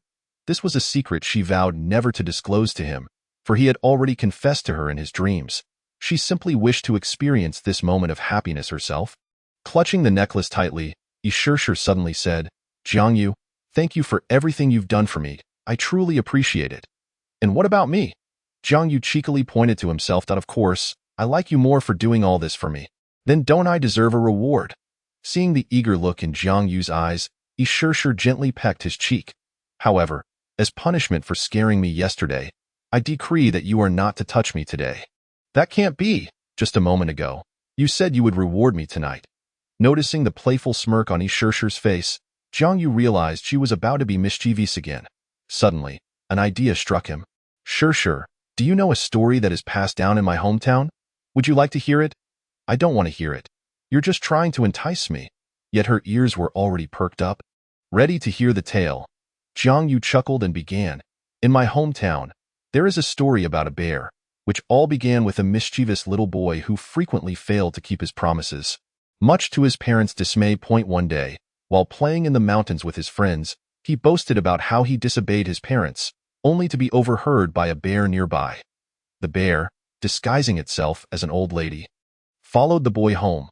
When night fell and the boy returned home to find his parents absent, a knock echoed at the door. Wondering who it could be with his parents away, he peered through the crack and saw an old lady knocking persistently. Her questions met with silence. Remembering his parents' warning not to open the door to strangers, the mischievous boy disregarded it and opened the door to the old lady. Jiang Yu left the story hanging. And Shirshir, anxious, urged, "Hurry up and tell me. What happened next?" "Well, the old lady transformed into a gigantic bear and devoured the boy's toes." The following day, the tale spread throughout the village, and they dubbed the cannibalistic bear Granny, who particularly enjoyed the toes of disobedient children like him. Tender and white, Shirshir buried her head in the blankets. "Jiang Yu, you're scaring me." The story seemed to have frightened her, as she instinctively moved closer to Jiang Yu. He seized the opportunity to wrap his arms around her. "Hee, gotcha. Jiang Yu, you rascal." He tenderly caressed her hair. "Rest assured, even if Bear Granny comes, I would only extend my large, old toes to her, leaving your delicate, white toes for myself." Shirshir laughed at his teasing. Peeking out from the covers, "Jiang Yu, you're so perverse." Shirshir, where's my reward?" Shirshir's cheeks flushed slightly, and just as she intended to kiss his face again, Jiang Yu denied her the chance as their lips met once more. The kiss seemed to trigger a cascade of feelings within her, rendering her body pliant as she surrendered to the affection Jiang Yu offered. Jiang Yu discreetly opened his eyes, noting that she had hers shut, her long eyelashes brushing against his cheek, sending a ticklish sensation through him. After a long moment, he reluctantly pulled away, discovering he was somewhat enamored by this tenderness. Shirshir's face was flushed. her breath coming in quick pants as she cast a reproachful glance at him. "This is all your fault, Sure, who gets flustered while kissing," he chuckled. However, Jiang Yu was evidently not satisfied. He nestled into Shure's embrace like a child. "Sure, you smell so wonderful." Shure gently stroked his back, thinking to herself, "The clever and brave Jiang Yu by day turns into a cuddly child seeking solace in my arms by night." Yet for Jiang Yu, the heat enveloping him only served to heighten his restless heart. Suddenly, he lifted his head, and Shure noticed his flushed cheeks. Sure. She seemed to grasp his state, but before she could react, Jiang Yu pinned her beneath him. In that moment, Shure's mind raced with a singular thought. What does Jiang Yu intend to do? Should I resist? Yet Jiang Yu appeared to retain some semblance of control, hesitating to act, but the fervor of their kiss steadily chipped away at his remaining restraint, until his hands began to wander down her body. But his movements seemed to elicit resistance from Shure, and she momentarily pushed him away. Jiang Yu, momentarily stunned, pondered, did she reject me? Her actions felt like a bucket of cold water splashed over him, restoring his composure, yet the sting of rejection from the one he cherished left him feeling disheartened. Shure, observing Jiang Yu's evident disappointment, felt a pang of guilt for her unintended actions. "Jiang Yu, do you think I'm an inadequate girlfriend for not being there for you?" But Jiang Yu shook his head, asserting, "No, Shure, it's my fault for being impulsive. I shouldn't have forced you." Fearing she might develop a negative impression of him, he quickly added, "Rest assured, I won't pressure you in the future." Upon hearing his words, warmth blossomed in Shure's heart as she tightly embraced his neck, speaking gently, "Jiang Yu, the reason I refused you is due to my concerns. Without proper measures, it could lead to pregnancy." Only then did Jiang Yu realize the gravity of the situation. He had been so immersed in the moment's joy that he had overlooked such a serious consequence. In this world devoid of medical facilities, it equated to a year of uncertainty, followed by potential repercussions from reckless impulses. A wave of guilt washed over him. Sure, I'm sorry. I lost my sense of reason." Shure shook her head. "Jiang Yu, this is not your fault. In truth, I also want to be with you." Jiang Yu's mouth parted in surprise, excitement flooding his heart. "Once we figure out a way to avoid pregnancy, can I have you then?" Leaning closer to Jiang Yu's ear, she whispered, "After all, you've said it yourself. I cannot escape, nor do I wish to that I am yours, sooner or later." Jiang Yu felt a delightful tingling sensation throughout his body, unable to withstand the charm of Shure's advances, and obediently nestled in her embrace. I shall heed your words." Shure tenderly caressed his face. The two of them spent the pitch-black night in a warm embrace. Chapter 55. The Method of Salt Production from Seawater. Day 17 of Survival. World population, 7.8 billion. Regional population, 9,105. Jiang Yu stretched lazily and let out a strange sound. "What a splendid day it is." Shure joyfully stroked the bouquet illuminated by the sunlight. Their gazes met, igniting a marvelous chemical reaction, and recalling the rather daring words exchanged the previous day made them both feel a bit shy, rendering them momentarily speechless in the silence that enveloped them. Sure. Shall we wash up and have breakfast first?" Jiang Yu tentatively broke the silence. Shure nodded vigorously, her ears flushing slightly. After they finished washing up, Shure went to prepare breakfast while Jiang Yu checked on the germination of the seeds. So far, the germination of the 3 types of seeds appeared promising. The rice had sprouted a shoot, and above the shoot, a tiny tender leaf had emerged. The sweet potato seemed to be progressing even faster, with 2 or 3 small leaves already formed, and the cabbage seeds were faring similarly to the rice seedlings. After organizing the seedlings, Jiang Yu carefully selected 200 rice seedlings and 40 sprouted sweet potato chunks, while the 5 cabbage seeds had all successfully germinated. That moment, Shure approached and exclaimed upon seeing the organized seedlings. "Wow! So many have already sprouted." Unable to resist, she gently touched one of the tender leaves, witnessing for the first time how these young plants had emerged from humble seeds. Jiang Yu smiled slightly beside her, not particularly surprised, as he had once assisted his grandmother in planting during his childhood. Sure, weren't you a flower cultivator? Is it truly that astonishing?" A hint of embarrassment appeared on her exquisite face. "It's somewhat amusing to recall. I was eager to grow flowers but lacked the time for care, So I ended up purchasing semi-finished products with flower buds already cultivated, rather than growing them myself. Hearing this, Jiang Yu tilted his head at a 45-degree angle, his expression turning rich with suppressed laughter before he burst out, "Ha ha ha! I thought you were a flower expert." Yi Shishir immediately became flustered, saying, "Jiang Yu, you mustn't laugh at me." All right, I shan't laugh at you anymore. Ha ha ha." After inquiring with Li Hua, Jiang Yu learned that planting was now feasible, which filled him with joy. The other party also relayed that Xiaoma had left half of the 15 pounds of cotton for them. Jiang Yu had entrusted Li Hua with the cotton collaboration with Xiaoma, but the transaction regarding the bedding still had to be handled by Yi Shishir, though they had been too preoccupied with their romantic exchanges the day before. According to Uncle Li, it seemed that plants in this world grew at a much faster rate, though the veracity of such claims was uncertain. Jiang Yu had little concept of this, for Li Hua was an expert. Whatever he said was to be followed without question. Before long, Yi Shishir prepared breakfast. "Shishir, shall we go plant the rice seedlings? Are you still going to laugh at me? I won't laugh anymore. It was merely a matter of time for you. Otherwise, with your intelligence, how could you possibly need to buy semi-finished products?" Though she found it a bit odd, she nodded in agreement. "You make a valid point." The two made their way to the fields, dividing the 200 rice seedlings equally between them. "Jiang Yu, do you know how to transplant the seedlings?" Jiang Yu chuckled. "Haven't you ever seen a pig run after eating one? Just watch me." As the yellow earth had been moistened into mud, Jiang Yu removed his shoes and stepped into the soil, cautiously inserting the rice seedlings into the ground.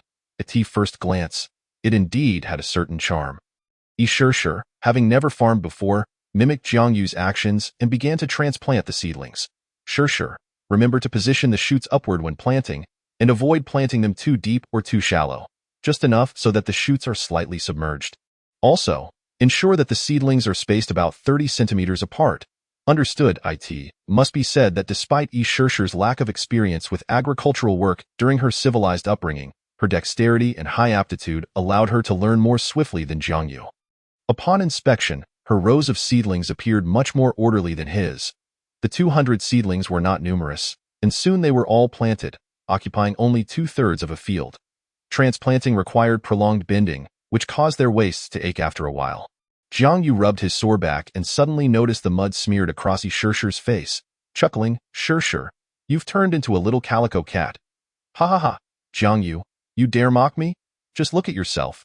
It was only after her reminder that Jiang Yu noticed he, too, had accumulated dirt from being in the soil for so long.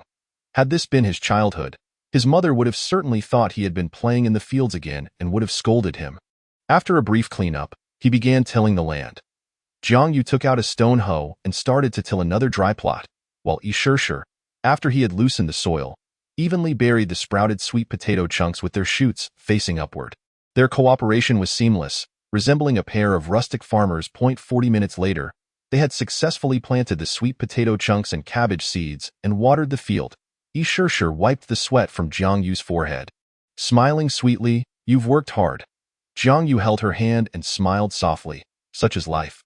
The two sat side by the fields, reflecting on their morning's efforts, and Yi Shishir couldn't help but exclaim, "Jiang Yu, I find this way of life quite delightful." Jiang Yu looked at her with curiosity. "Shishir, what do you mean?"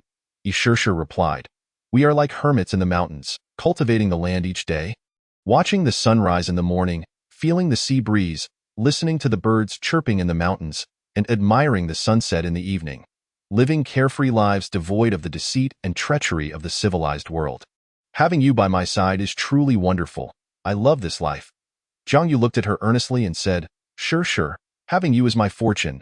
Yi Shishir covered her mouth and chuckled. "Jiang Yu, how many times have you said that? I could say it every day and still not tire of it." "Shishir, tell me about the method of salt production from seawater." The thought of salt's flavor excited Jiang Yu, and he felt it was high time to give it a try. "Sure. Pay close attention. The teacher is about to begin." "Yes, teacher Shishir." Yi Shishir commenced her explanation.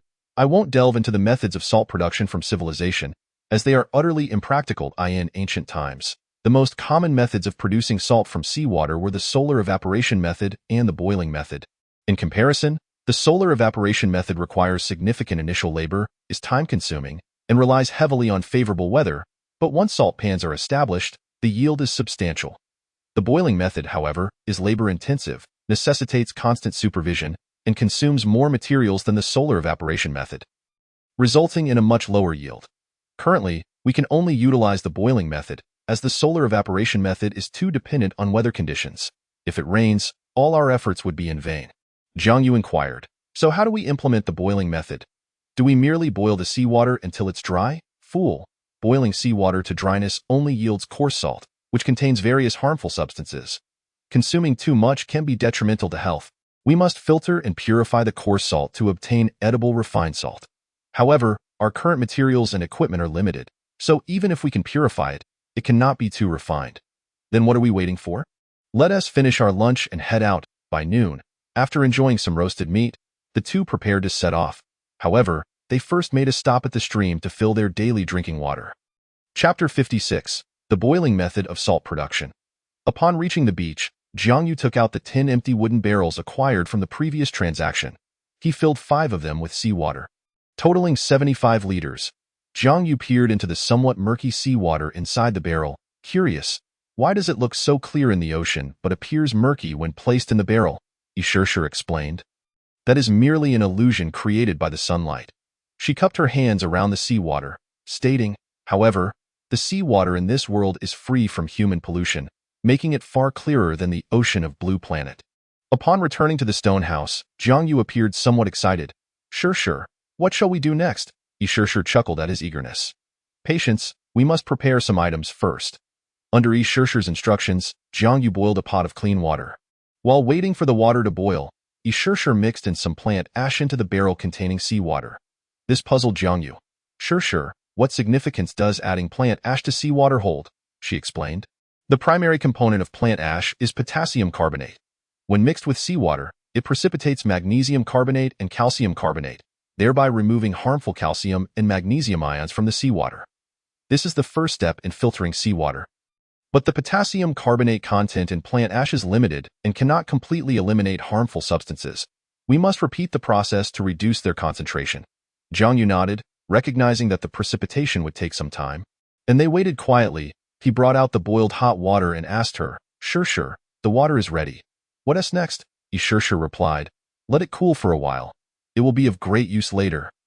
Now we need to create some filters. I can do that.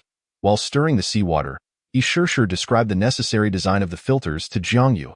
He took a long, straight stick and inserted it into the ground. Then, he took an empty plastic bottle and cut the bottom with a small stone knife to create an entrance. Jiang Yu then made a hole in the bottle cap for a filtering exit and placed cotton inside the plastic bottle. A total of 3 filters were crafted, with their openings facing downward, bound in succession to a wooden stick using vines. Thus, a 3-layered filter was completed.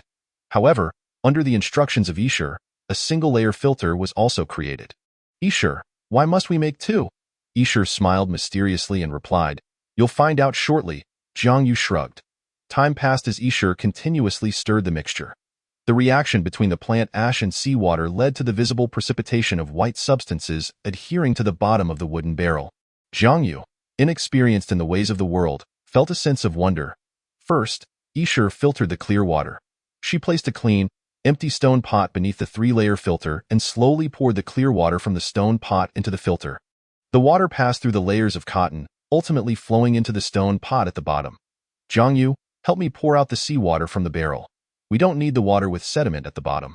Consequently, Jiang Yu took an empty bucket and poured the seawater into it, unaware of where the sediment-laden seawater ended up. With the empty bucket positioned below, the filtered seawater slowly flowed into it, though at a sluggish pace, necessitating a brief wait. Thus, they proceeded to filter 5 buckets of seawater for the first time. Afterward, they added more plant ash for mixing, but this time, the sediment was significantly reduced.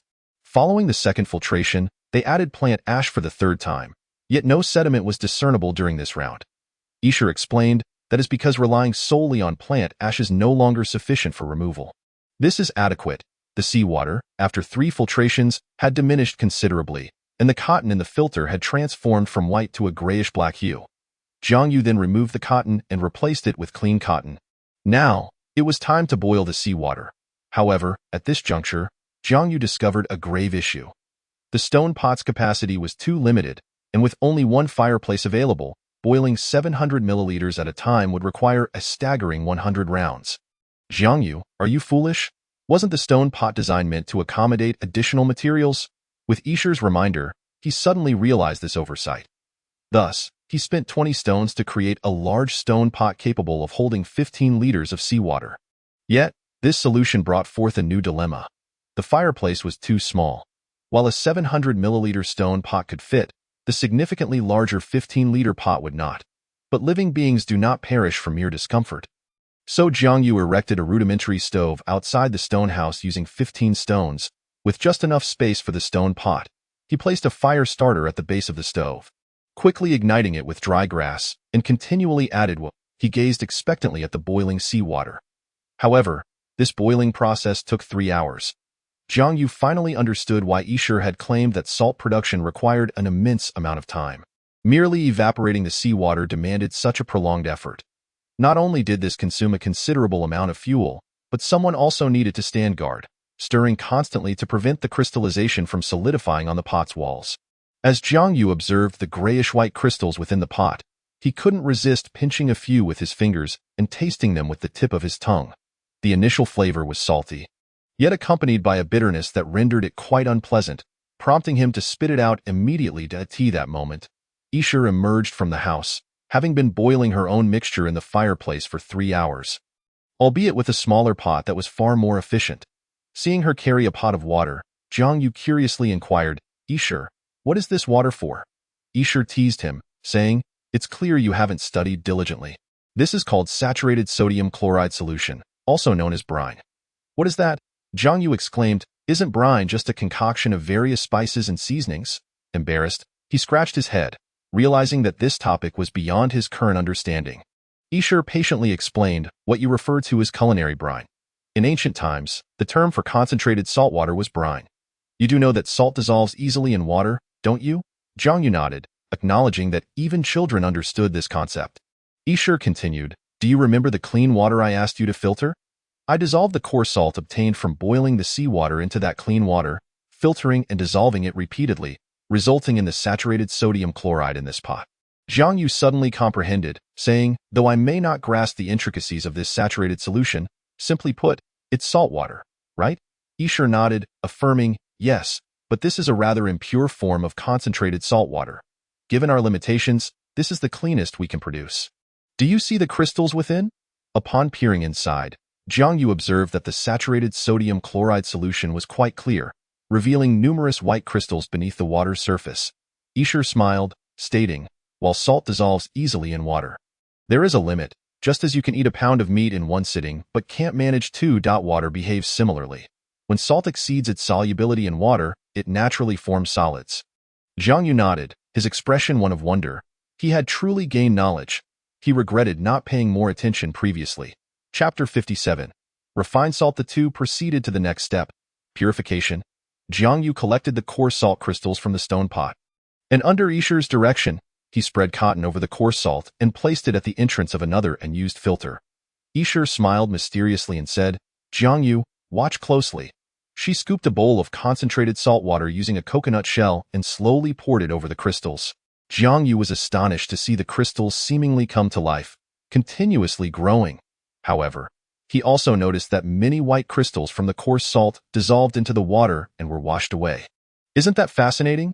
Jiang Yu nodded eagerly, akin to a chick pecking at grains, although he was puzzled as to why some crystals dissolved while others did not. Isher laughed and explained, "As I mentioned previously, the sodium chloride in concentrated salt water has reached saturation and cannot dissolve more salt. Therefore, when the concentrated salt water contacts the coarse salt, it crystallizes, giving the appearance of growth. The crystals that dissolve into the water are other substances harmful to the human body." Upon hearing her explanation, Jiang Yu understood and felt a surge of joy, realizing that this meant the coarse salt would become increasingly refined. As Isher continued to rinse, the concentrated salt water in the stone pot began to dwindle. With a serious expression, Isher looked at Jiang Yu and said, "Only one step remains. We are about to ascertain whether our efforts today yield fruit or are in vain." Jiang Yu placed the rinsed salt into the stone pot to evaporate the water. Before long, the moisture was completely evaporated, and both of them gazed at the pot, now filled with glistening white salt, their hearts racing with anticipation. Jiang Yu glanced at Isher and said, the moment of truth is upon us. Let me be the first to try. He pinched a few grains of salt and placed them in his mouth. In an instant, his previously tense eyes widened, and he began to dance with joy, exclaiming, "Ishur, we did it!" Hearing this, Ishur quickly tasted the salt, which was indeed very salty but devoid of any bitterness. This indicated that their hard work had not been in vain. "We truly succeeded," Ishur murmured. Jiang Yu, brimming with excitement like a child, hugged Ishur and planted a hearty kiss on her fair cheek, then lifted her and twirled around. "Ishur, we have accomplished yet another milestone." Jiang Yu recognized that the success of salt production was primarily due to Ishur's guidance. He merely assisted. He deeply understood that if he could produce salt with his meager knowledge, even a young calf would rise to applaud him. Seeing him so jubilant, Ishur felt equally elated, saying, "I am also very happy to be able to help you." Amid their excitement, Ishur reminded him, "Jiang Yu, remember that although this salt is edible, it should not be consumed in excess, as we cannot process the harmful components with such precision." Jiang Yu nodded, and by this time, the sun had already set. He hurriedly collected the salt in the coconut shell. Upon returning to the stone house, Jiang Yu said, "Ishur, could you weigh how much refined salt we have?" Ishur responded, "Approximately 100 to 150 grams. Beyond that, I cannot discern." Jiang Yu nodded and remarked, "It's a pity that we spent an entire afternoon to produce so little. The remaining seawater will have to wait until tomorrow." While he had considered trading salt and realized it was undoubtedly a groundbreaking piece of news, the quantity they had was insufficient for both of them, leaving him to wait until they could produce salt on a larger scale. "You should be content. I've calculated that if this world is similar to Blue Star, then 1 liter of seawater contains about 35 grams of salt, yielding 525 grams from 15 liters. Given the losses during filtration, achieving this amount is already quite commendable." After a long day, they finally arrived at the moment to savor their dinner consisted once again of roasted meat, but this time with the addition of salt. They agreed to incorporate salt only during dinner, providing a suitable supplement for their dietary needs. Jiang Yu carefully sprinkled a small pinch of salt over the roasted meat, even picking up any grains that accidentally fell to the ground, as it is well known that one should not consume anything that has been on the ground for more than 3 seconds due to bacteria. The salt blended into the meat's rendered fat, exuding an enticing aroma. "Ishur, here you go." Jiang Yu offered her the roasted meat, unable to resist taking a bite himself. A wave of familiar flavors mingled with the savory meat danced on his palate. That mere pinch of salt was enough to fulfill a fundamental craving. He then devoured the meat ravenously. It had been far too long since he had savored anything savory. He was on the verge of forgetting the taste of barbecued meat from days gone by. After indulging heartily, Jiang Yu patted his belly, feeling a satisfaction he hadn't experienced in quite some time. His gaze drifted towards Ishur, who was seated on the ground relishing the grilled delicacies. And an idea suddenly struck him. "Ishur, I believe it's not quite fitting to sit on the ground for every meal, especially now that the stone house has expanded, making it feel rather desolate. Why don't we find a time to construct a table and chairs?" "Sounds good," she replied. Currently, they lacked any designs for such furniture, meaning they would have to rely solely on their own hands to create it. At that moment, Ishur posed a question. "Jiang Yu, should we share some with Uncle Li and Brother Qingshu?" Jiang Yu nodded in agreement. "That was precisely what I was thinking. Although salt is precious, having companions who share both joy and hardship is far more valuable at this moment. Besides, they are both my life saviors. Out of respect for our bond, I cannot be selfish and hoard something good." In the No Guilt channel, Jiang Yu announced, "Everyone, those who aren't busy, come out for a moment." Li Hua replied, "Why do you make such a fuss every day? There are only 4 of us in this channel, and you two are always together. Are you talking about me and Zhang Lin? Did you kidnap Ishur yesterday and are now trying to celebrate by treating us to a meal?" Zhang Lin chimed in. "Exactly, Jiang Yu. You seem to prioritize romance over friendship. I suppose you were quite lost in your own little paradise yesterday." Ishur's cheeks flushed with a rosy hue. They were all aware of Jiang Yu's confession from the previous day, but they had been too engrossed in their own romantic endeavors to pay them any mind. Jiang Yu chuckled, "Hey, thank you all for yesterday. You are all witnesses to my path to happiness. As a token of my appreciation, I present you with something far more precious than a mere design." Li Hua exclaimed, "More precious than a design? Jiang Yu, you have piqued my interest. Hurry up and tell us." Zhang Yu proceeded to trade approximately 20 grams of salt in 2 coconut shells. Before long, the no-guilt channel erupted with excitement. Zhang Lin questioned, "Wait, I know, but is this salt? What have you two concocted today?" Li Hua exclaimed, "Have you both lost your minds? You dare to bring this out instead of keeping it hidden?"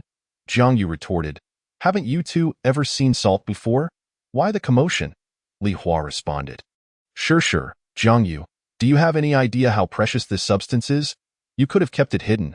Why share it with us?" Zhang Yu and Yi Shishir were acutely aware of the value of salt. As an indispensable commodity, it has always been tightly controlled throughout history. Otherwise, chaos would ensue. Unauthorized salt trading is a serious crime, punishable even by death in ancient times. In modernity, however, it is no longer under such strict regulation. The acquisition of salt now solely depends on one's own abilities, and should this substance become widely available, the entire region would undergo a transformation, with salt potentially becoming a universal currency, in an age of salt scarcity. The saying, "Salt is worth more than gold," is no mere jest. Yet, there are still some things that gold cannot buy. Zhang Yu affirmed, "We certainly understand the value of salt, but there are always things that cannot be traded for." "Aren't there?" Rest assured, this was a mutual decision between Shishir and me. We simply need to keep the existence of salt under wraps in the short term. However, Zhang Yu was already fantasizing about using salt to win people's hearts and ascend to the pinnacle of life. Chuckling to himself, he caught Yi Shishir looking at him with a bemused expression, her forehead cradled in her hand. "Zhang Yu is right. This was our joint decision, so feel free to indulge," she assured. Li Hua remarked, "Zhang Yu, I concede that you've probably consumed more salt than I have meals. It makes perfect sense that you two are together. You are a match made in heaven. Even I, oldly, have never been so moved." Zhang Lin suggested, "Zhang Yu, sure, let us become sworn brothers." Zhang Yu laughed heartily, "Sure, let's do that when we gather the designs for our table and chairs." He then added, "By the way, Uncle Li, Brother Qingxiu, remember that good wine should never be consumed in excess, and the same goes for salt." Li Hua reassured him, "Don't worry. I'm not foolish enough to overindulge." Chapter 58. A strange phenomenon occurs. They ceased their correspondence, likely unable to contain their eagerness to taste the salt. Consequently, the two of them found themselves with a bit of free time. That moment, Yi Shishir lay on the bed, trading for blankets and other items. This was their evening task. However, unbeknownst to her, Zhang Yu was pretending to be busy while subtly stealing glances at Yi Shishir and discussing something. "Good young man of society," he said, "Brother Qingxiu, I recently embarked on a project worth billions with Shishir, but some of the staff are a bit unruly. Do you have any advice?" "Stable emotion 996, replied Qingxiu. You could treat them to fish. Especially fish bladders. In ancient times, many would treat their employees to fish bladders. In modern times, it's just a matter of personal preference, as some may not enjoy it. Just be cautious while preparing it to avoid any unpleasant odor. Soaking it in salt water works best." "Good young man of society," Zhang Yu inquired, "should we eat it raw or cooked?" "Of course, it should be raw. Only raw fish has the right texture to silence the employees. However, I'll keep an eye out for anyone selling small rain. Fish bladders. Thank you so much." Zhang Yu closed the interface only to find Yi Shishir had also completed her transactions for the day. Gazing at him with curiosity, he quickly wiped away the drool that had pooled at the corner of his mouth. "Shishir, what's on your mind? I was wondering if you could give me a massage. The last time you did it was incredibly relaxing." Zhang Yu's eyes lit up with excitement, thinking, "What a wonderful turn of events. Oh, this is fantastic. Please, lie down." He began by loosening her muscle groups, secretly reveling in the fact that he had learned this skill during his idle time at home, never expecting it would come in handy during their survival on the deserted island. Yi Shishir obediently lay on the bed, turning over. Zhang Yu rubbed his hands together with water to cleanse them. "Greetings, esteemed guest. Technician number 66 is at your service. What services may I provide you with today?" Seeing Zhang Yu fully immersed in his role, Yi Shishir chuckled lightly, feigning the demeanor of a seasoned patron. "What services does your establishment offer?" Zhang Yu replied. "Our offerings are plentiful. The full-body SBA is our signature service. Slightly lesser options include essential oil back treatments, foot massages, back massages, head therapies, leg kneading, and abdominal pressing. However, esteemed guest, I highly recommend the full-body SBA as it encompasses all of our services and provides additional special treatments from Technician No. 66. Noticing his deadpan demeanor, Yi Shishir playfully accused, Jiang Yu, you seem to know an awful lot. Confess, have you visited such places many times before? Caught off guard, Jiang Yu stammered, not exactly. It was mainly my father. He took me there secretly to ensure I remained discreet. But rest assured, they were all legitimate establishments, right near a police station. Upon hearing this, Yi Shishir felt relieved and replied, then, please provide me with all the services excluding the full-body SBA. Absolutely, Jiang Yu grinned as he positioned himself atop her, and this time, Yi Shishir did not resist. Though her cheeks flushed slightly, eager hands began to knead her soft flesh. While warming up, he inquired, Shishir, do you enjoy eating fish? Although Yi Shishir found the sudden question puzzling, she answered, of course. Why do you ask? And what about the innards? For instance, fish bladders. Do you find them too fishy? Not at all. I love steamed fish, but I especially enjoy the spicy fish from your hometown. Fish bladders are quite delicious, so chewy. I meant without any preparation. Would you find it unappetizing? Yi Shishir questioned, unprocessed? You expect me to eat that? How would I even consume it? Raw. Those fish bladders are slippery and have a strong fishy odor. How would one eat them raw? Fair point. Jiang Yu shrugged, acknowledging that the method might not be the most palatable, primarily due to the mental hurdle of the fishy taste. Sure, brace yourself. Warm-up is over. And the main event begins, Zhang's first massage technique, 18 dragon subduing palms, followed by the second technique, bone-melting dragon resting palm, and then the third technique, war tread. Jiang Yu unleashed his myriad skills. Ensuring she was thoroughly relaxed, Yi Shishir lay limply on the bed. I can't take it anymore, Jiang Yu. Hee, I told you I would make you feel like you were floating. Time slipped away, and the two, now deep in slumber, were abruptly awakened by a rumbling thunder. Jiang Yu's eyes shot open as he heard the storm raging outside. The stone house was enveloped in darkness, with only a faint glimmer of light filtering in. Yi Shishir nestled closer to him, her voice laced with fear. Jiang Yu, it's thundering. He gently patted her back, soothing her with, don't be afraid, Shishir. Then, peering through the wooden window, he could barely make out the dim light outside.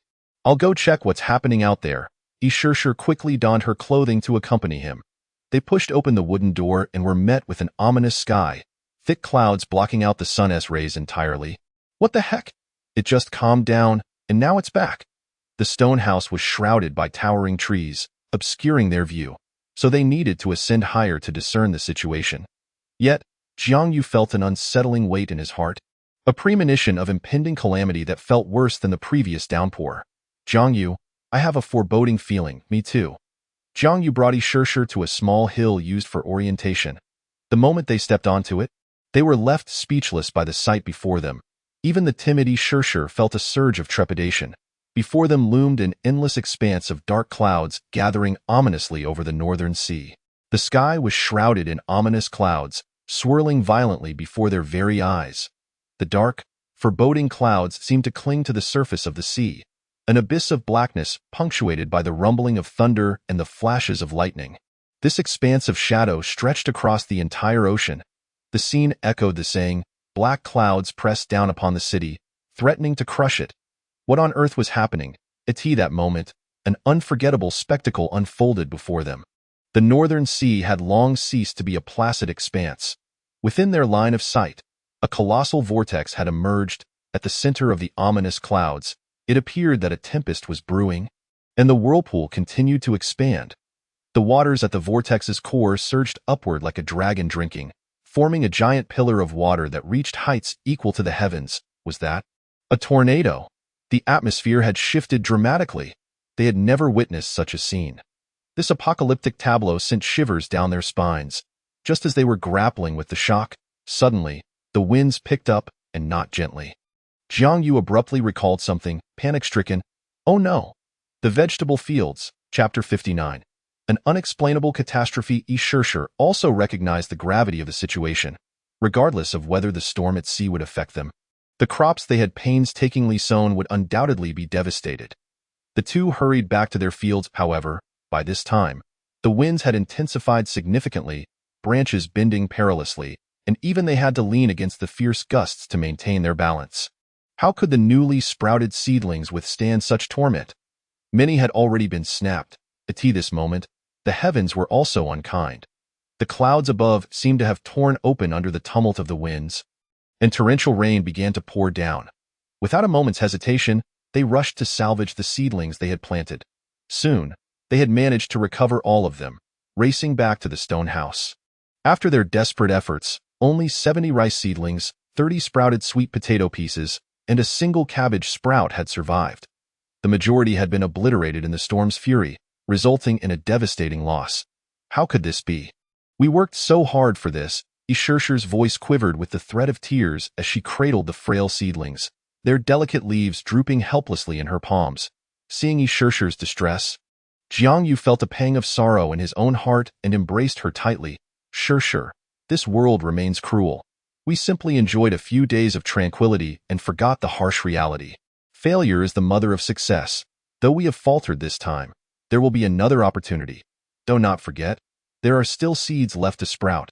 Trust me, we can move forward together. Ishirshir wiped her tears, managing a smile as she replied, Jiangyu, you're so blunt. It's called failure is the mother of success. Same thing. I'm not exactly a scholar either, Jiangyu said, lighting the fireplace and waving her over. Shirshir, come dry off. If we fall ill, we're done for.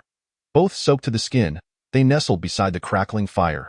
Ishirshir recalled the terrifying scene, her body trembling involuntarily, and turned to Jiangyu, saying, Jiangyu, the storm at sea is truly frightening. I've only seen such a massive tornado in movies. Even from this distance, I feel suffocated. Jiangyu wholeheartedly agreed. Merely glimpsing it from afar left his legs weak with fear. What horrors were unfolding in that stretch of ocean? Jiangyu, what if the storm comes this way? Jiangyu understood her apprehension. Should the storm shift toward them, survival would be impossible. However, he shook his head firmly. It won't veer toward us. I tested the winds when they picked up. They are blowing northward, and we are situated to the south. The storm will only drift farther away. At most, we will be slightly affected. At that moment, Jiangyu realized that the previous giant waves were merely a consequence of the storm rain. What they were now experiencing was the true tempest, an unforgiving storm from which there was no escape.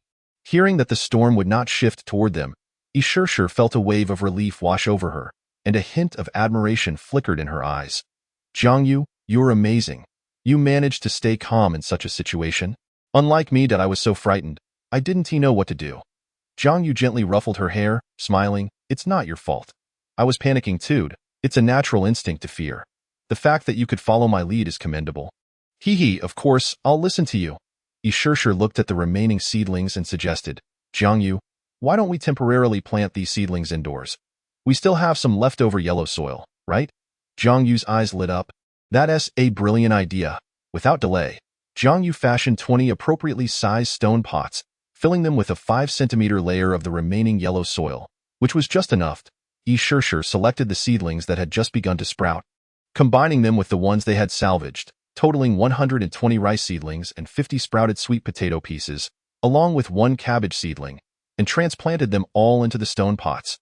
Water was added to the rice pots until the soil was level, and the other crops received a thorough watering. The stone house was now filled with pots of seedlings. Once they completed this task, they began to prepare breakfast.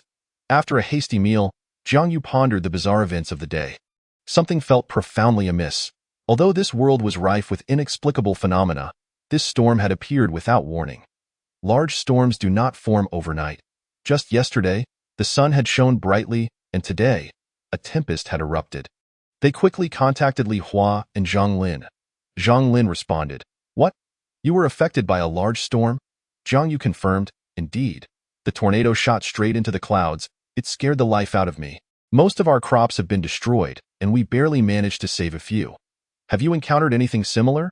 Zhang Lin replied, Not here. However, it is strange that as I was preparing to hunt today, I encountered wild beasts prowling within a kilometer of my location, and they attacked me. Thankfully, I know the terrain well and escaped back to my wooden cabin safely. At that moment, Li Hua chimed in. What is happening today? I encountered a similar situation, though not as severe. I was about to head to another mountain when suddenly it started pouring rain, and a landslide blocked my path. I've relocated now. Jiangyu was aware that he had a disposable stone house blueprint in his possession. Zhang Lin suggested, Check the regional channel. We might find out more. Following his advice, Jiangyu quickly glanced at the regional channel. only to discover that the number of people in the area had decreased by over 100. A cold person. What should I do? An avalanche has suddenly occurred in the snow-capped mountains. I am right at the foot of the mountain. It's about to sweep me away. Somebody help me. I don't want to die. 10 years of hard study. Quickly find an uneven mountain to hide under. It may save your life, cold person. There's no time left. Jiang Yu saw the person's name turn gray within 3 seconds. He sighed, pondering what kind of mindset one must possess to face an unavoidable avalanche. Happy cat. A landslide has occurred near me. I was fortunate to survive, but unfortunately, I've broken my arm. I can't go on. I can't go on.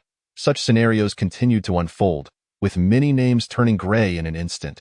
Most were lamenting the sudden disasters, which varied in severity, leaving survival up to individual circumstances. Subsequently, Jiang Yu inquired about Xiao Ma, who had assisted him before and with whom he had formed a partnership. Jiang Yu was reluctant to abandon this little sidekick and was willing to help with whatever he could. However, Xiao Ma reported no significant disasters. Only a faint tremor had inexplicably occurred in the ground, inducing some fear but no lasting consequences. Zhang Lin remarked, "It seems everyone in the channel is experiencing various disasters. My earlier guess was correct. It has truly arrived," Li Hua added. "This disaster is not the collective storm rain we faced last time, but rather individual calamities occurring in different regions." Jiang Yu concluded, "I understand now.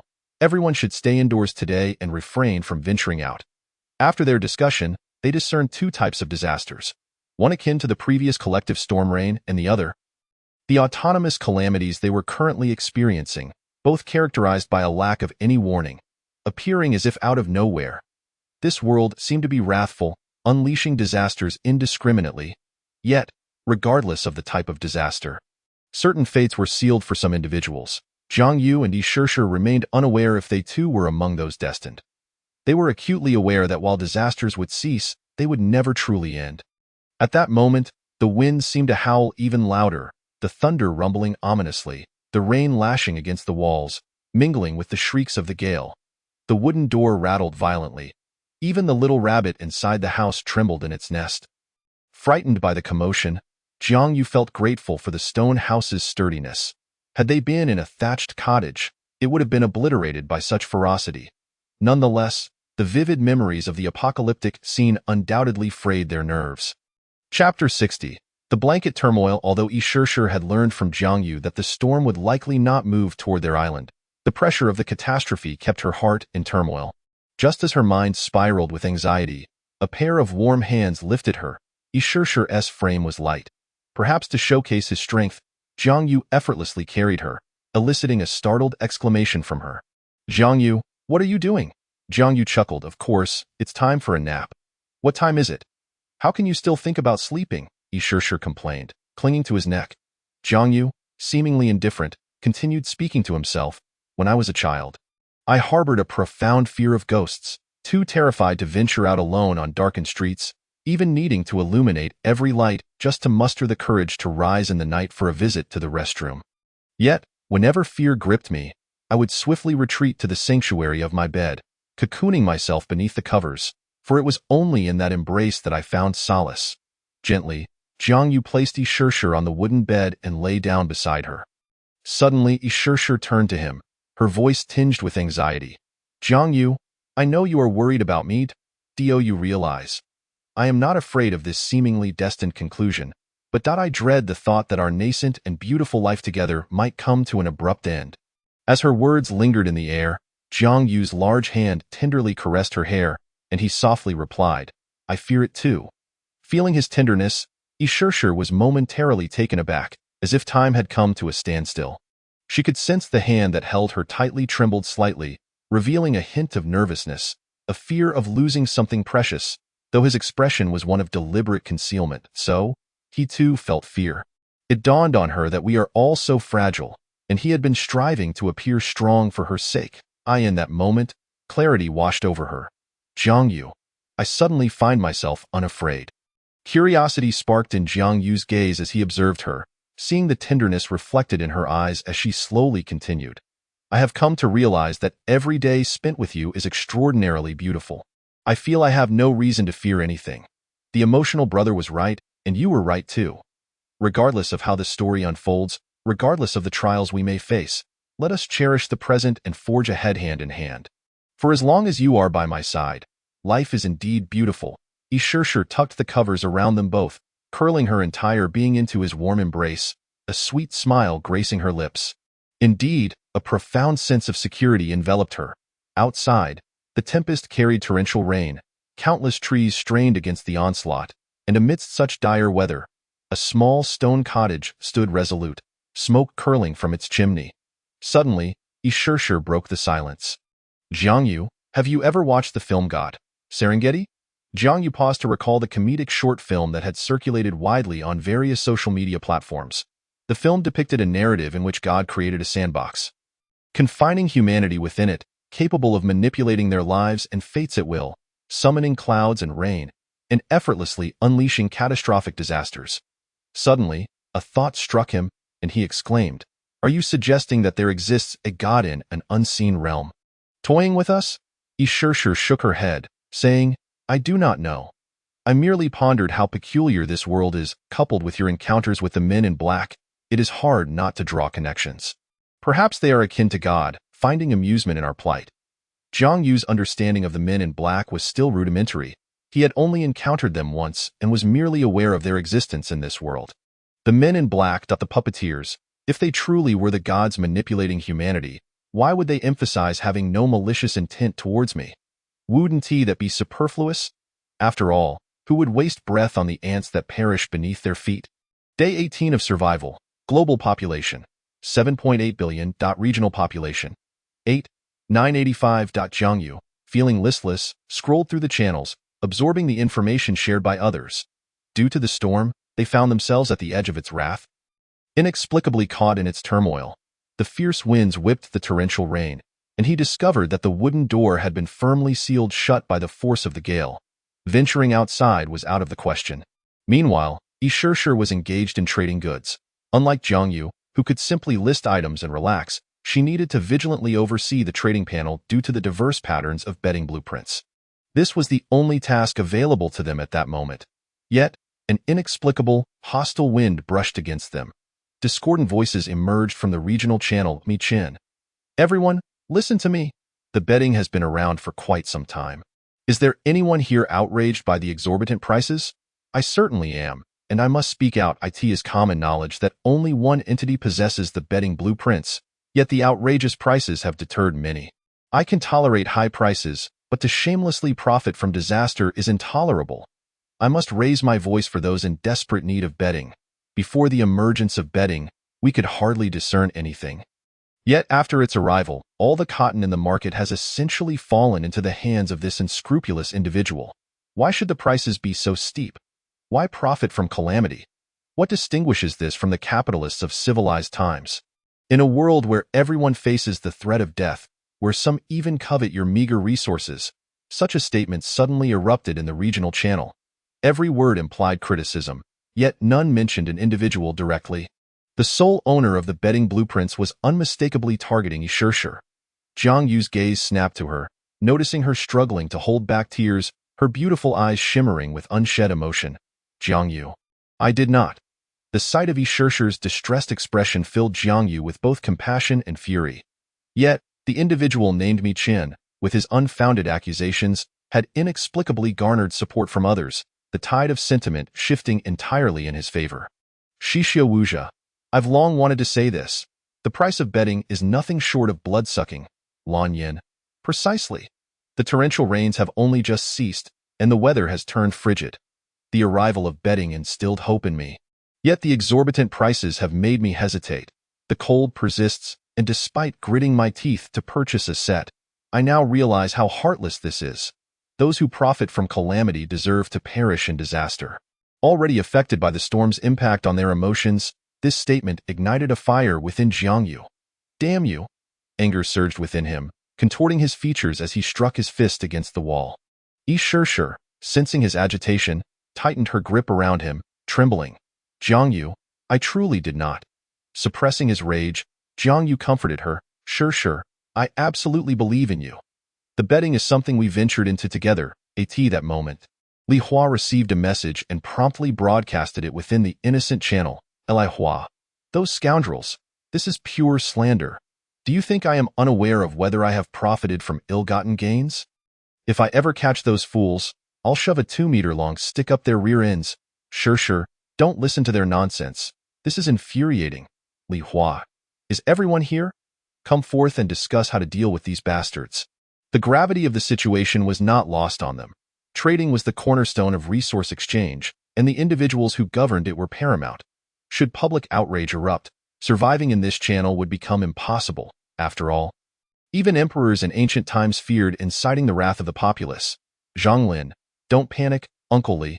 Jiang Yu, sure. Allow me to investigate their backgrounds, Li Hua. Are we really going to do nothing? Zhang Lin, while I am unsure why this has suddenly occurred, refuting them now would only backfire. We need to wait for the right moment. Trust me, Jiang Yu. Uncle Li, have faith in emotional brother.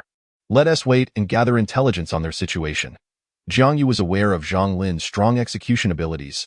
He had a knack for resolving issues seamlessly, and this had earned him the trust of the group. Li Hua, damn it. Chapter 61.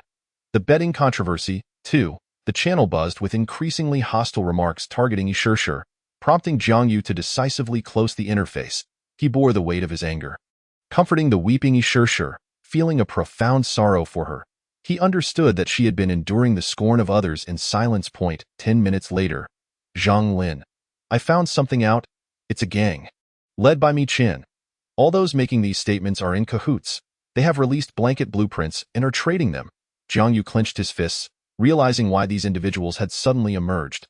Zhang Lin had obtained this information by posing as someone interested in joining their ranks, leveraging his own past to infiltrate their group. Eventually, he established contact with one of the members of the Fire Alliance, exchanging some resources for information. The other party, aware of Zhang Lin's violent history, had not raised suspicions. A business war. A merciless business war. Emotional brother, tell me more about their gang. Zhang Lin. They belong to a group known as the Fire Alliance, with Mi Chen as the organizer. Previously, he seemed to have grasped the implications of categorizing survival, yet for reasons unknown, he has only recruited individuals with criminal backgrounds from the civilized era. Nearly everyone with a criminal record in the channel has been drawn into his fold. Albeit in limited numbers, as most perished in previous calamities, I surmise he is likely one of them. Like attracts like, a simple truth. The Fire Alliance had remained under the radar, never releasing any statements. And their slander against us stems from envy over our monopoly on betting. Since blankets and betting are both considered betting items, they sought to undermine us by spreading negative sentiments to disrupt our market and seize control. Li Hua, this is utterly absurd. What a bunch of foolish organizations. What should we do now? I have no understanding of business warfare, nor am I skilled in rhetoric. Li Hua felt an urge to vent his frustration but restrained himself. Considering Zhang Lin's contributions, although Zhang Lin had a criminal past, he was not the sort to engage in such underhanded tactics. Zhang Lin. Neither do I. The innocent channel comprises only 4 people, 3 of whom are inept in this area, so it falls to Jiang Yu. Jiang Yu, it seems that I must rely on you now. You need to bear the pressure and maintain the direction of the channel. Uncle Li and I will discreetly seek assistance for you, then exploit their weaknesses to dismantle their rhetoric. Jiang Yu. I can no longer endure this. His face contorted with rage, fists clenched so tightly that his fingertips pierced his skin. Damn it, they are bullying me. Jiang. Mi Chen. Everyone has noticed that before the disaster, the price of cotton betting was one figure, but now, during the disaster, the price has surged. Yet, all the cotton is monopolized by Jiangnan Yinyu alone. Even so, they continue with their hunger marketing. I am certain that there is definitely more than one person behind this. At that moment, within the Fire Alliance channel, Lan Yin also appeared as a source of trouble. Boss. Can this truly capture the blanket market? The opposing side seems completely indifferent. The believers. Indeed, boss, this could easily backfire. Mi Chen. Hemph. Let us not forget the original intent of the Fire Alliance. We are but a group of individuals who have committed crimes during civilized times, and we are not welcome in this world. Now, some astute individuals are aware of the disparities in classification. Have they not suffered enough from discrimination? Mi Chen. Rest assured, this will yield results. If the opposition is but one person, then he cannot possibly withstand the collective wrath. If it is a team, we shall strike first and thus gain the upper hand. In short, everyone, spread negative information. Whatever you have, say it and fabricate what you lack. You must understand that the audience at the concert are deaf. They do not care about the quality of the repertoire, only whether it is an upscale venue that showcases their elegance. Once our mission is accomplished, the Fire Alliance shall not neglect its members.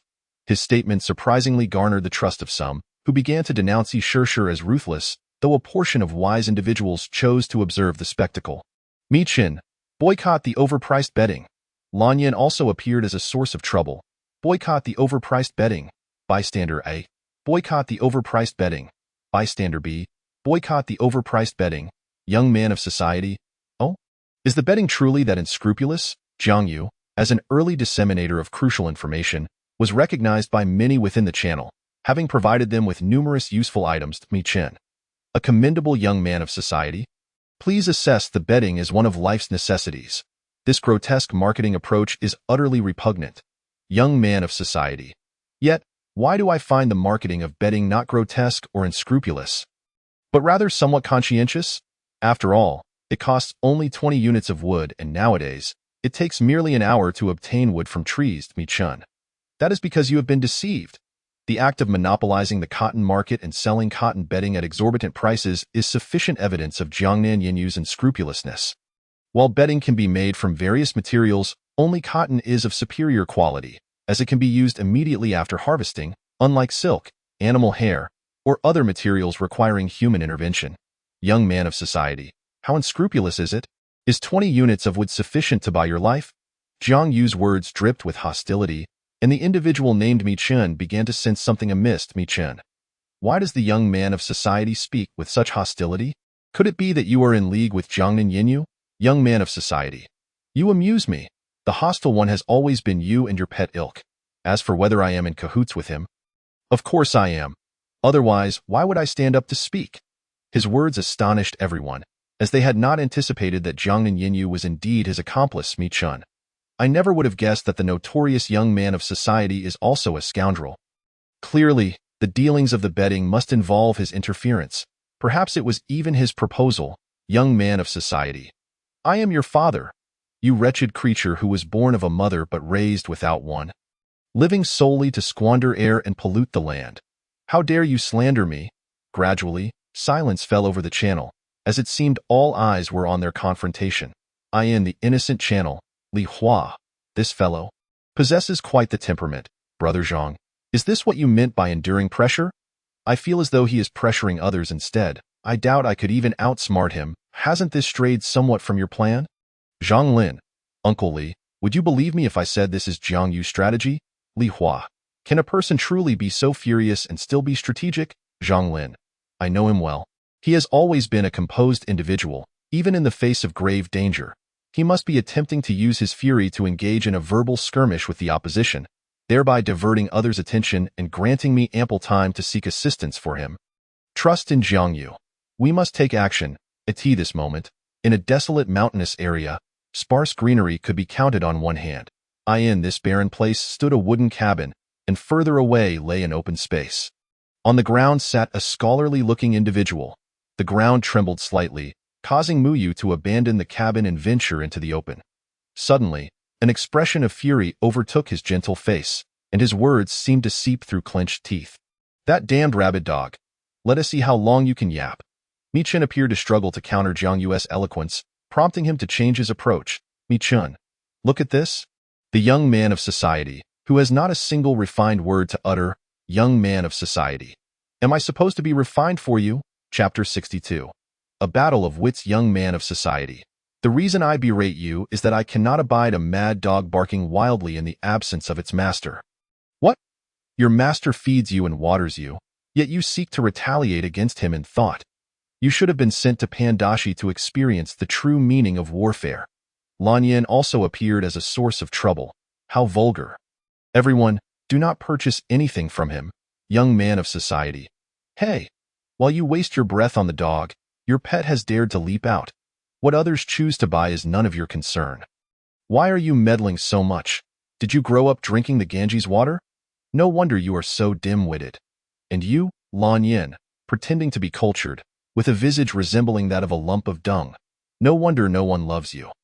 The believers, do not listen to this mad dog's howling. This person is untrustworthy. I have been deceived by him many times before. Young man of society. So it is you, the wretched Fan Jianqiang. I was wondering where you had vanished to. Turns out you were off wagging your tail for your master. How does it feel to be strong? I hear you have a taste for such things.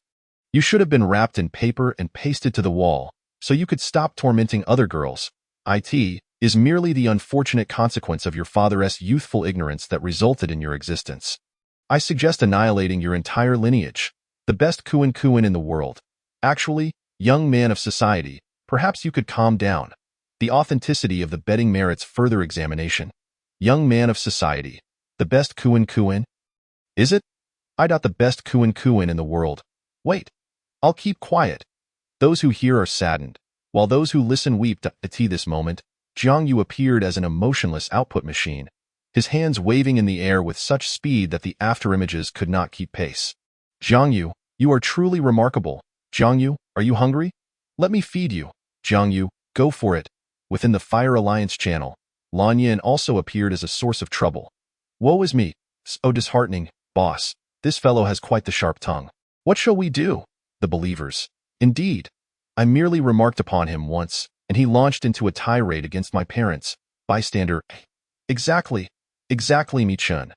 This fellow is somewhat formidable. With just his words, he swayed the opinions of others, and I nearly fell under his influence. No matter. You all continue to seek individuals to disseminate negative information.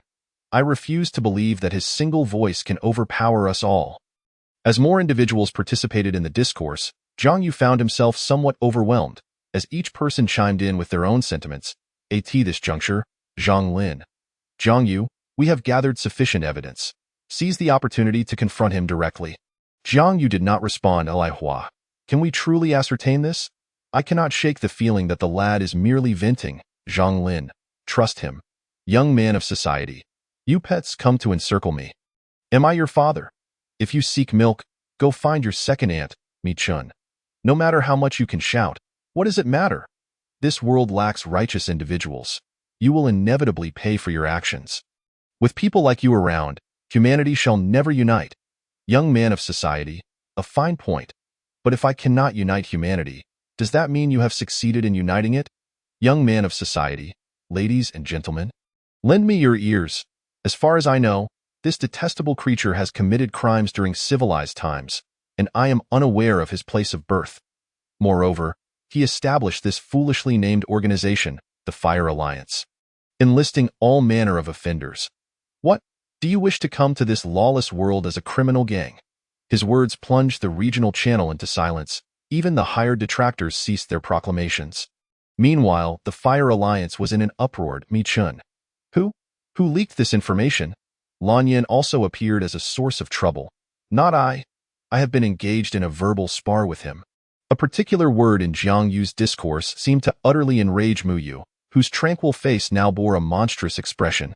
Young man of society. Of course, it cannot be denied that some truly reform and repent, which is undoubtedly the best outcome, for this world begins anew from zeroed, the best Kuan in the world. Wait, young man of society, what do you mean? Is there a connection between one's criminal history and place of birth? Young man of society, precisely. Many may be unaware of the classification mentioned in the rules announced since the first day of the crime's evidence. Through my verification, I have confirmed that the classification by place of birth correlates with the severity of crimes committed during civilized times. I believe many have already surmised the truth to Mi Chun. Indeed, I founded the Fire Alliance, but isn't it rather unfair for you to slander me in such a manner? Good young man of society. Unfair? Who is bullying whom? I merely stated that your life seems quite satisfactory, and isn't that enough? Furthermore, am I not revealing a truth? Shouldn't those who are unaware know about your ugly reality? Mi Chun, where is the evidence? This is merely your word against mine. Gue Hai, allow me to interject, not as a representative of any party, but as someone who has confirmed this matter.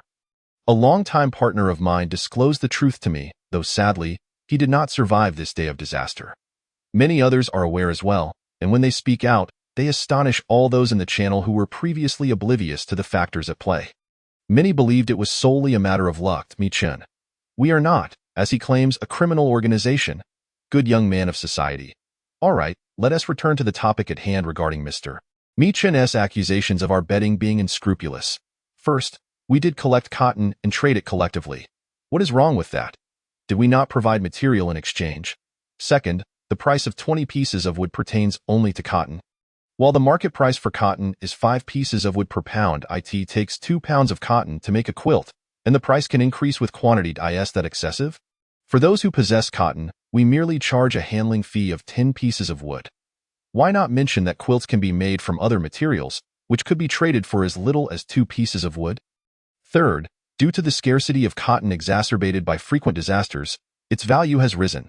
We simply adjusted our prices accordingly, continuing to charge a handling fee of 10 pieces of wood.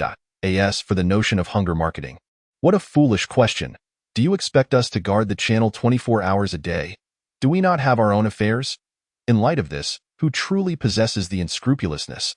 Or is it that because you have released the quilt blueprint, you wish to defame us to seize a portion of the betting market? His words ignited much discussion, as the trade of betting had been traceable for quite some time. Those with keen insight could discern the truth. Yet, after the Fire Alliance's slander, the innocent were painted as guilty, leading many to believe in the existence of some conspiracy. Mi Chen, I admit we did release the quilt blueprint, but why resort to slander against you? What proof do you have? Your betting transactions are quite evident, and many have indeed stated that your prices are unreasonable. This is undeniably true. Jiang Yu was about to retort. Sunshine Rainbow Horse, May I interject? Many of you know me. Upon his utterance, silence enveloped the crowd, for he is currently more renowned than Jiang Yu Dai in this entire region.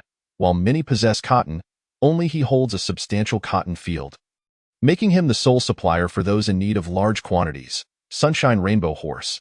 Everyone knows that prior to the advent of betting, the value of cotton was minimal. However, I happen to possess an abundance of cotton, and without demand, it simply could not be traded. The introduction of betting caused the value of cotton to soar, its price dictated solely by collective demand. Tio put it plainly, the price of cotton is set by everyone. Furthermore, good young man of society did indeed approach me for cotton, but he was not unscrupulous enough to exploit information disparities for low-cost procurement followed by high-priced sales. He even offered to trade 3 pounds of meat alongside wood, far exceeding the current value of cotton. Subsequently, everyone witnessed that good young man of society and his associates did not monopolize cotton. Rather, they allowed me to trade freely. We only engaged in a few transactions. Which leads me to trust good young man of society's words more. As one of the largest holders of cotton, his statements carry significant weight, and no one doubts his credibility. Chapter 63. The storm subsides. It is evident that the little horse was summoned by Li Hua and Zhang Eli. In truth, Jiang Yu did not foresee that an unintentional act of kindness would yield such a return. They share no substantial connection. Jiang Yu had simply mustered the courage to approach him, and now he stands up for him, which is profoundly touching. With this, the tide of the matter has turned. After all, the suppliers of cotton have come forward to speak. Very few still believe Mi Chen's words, and many are inclined to think that the other party aims to slander us to seize market share. Whether or not we are a criminal organization is fervently denied and remains unverified. However, this situation does not significantly impact the opposing party. It merely instills a sense of caution among some individuals in the channel. After all, the quilt blueprints lie with them, and those in need must still engage in trade. In this world, there is no room for annihilating the opposition. Demand invariably creates a market, regardless of who the other party may be. Nevertheless, Jiang Yu felt compelled to taunt his adversary. Good young man of society, Mi Chen, do you know why newly paved roads are so smooth? Because there are no stones. Good young man of society, Mi Chen, do you know why your brother enjoys taking walks? Because he walks, dear brother.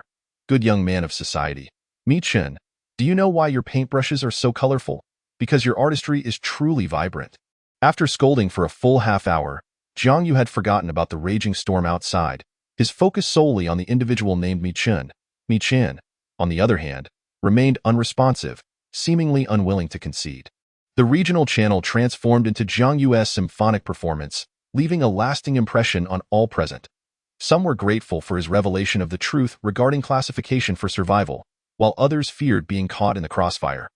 Primarily due to his formidable offensive prowess, at this moment, Yi Shishir suddenly remarked, Jiang Yu, there have been complaints in the channel regarding our use of public resources. What should we do? Jiang Yu recognized that this was indeed a concern, as everyone was enduring the trials of disaster days, primarily seeking assistance and trade within the channel. However, due to the turmoil caused by Mi Chan and Jiang Yu, the voices of these individuals had seemingly vanished into thin air. Jiang Yu confidently replied, "Fear not, we shall offer some benefits, and they will fall silent. Good young man of society. This matter has reached a temporary conclusion.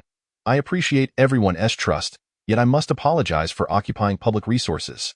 Thus, our team has decided that today, the handling fee for cotton bedding will be reduced to merely 5 pieces of wood or equivalent materials, and all other material handling fees will be halved."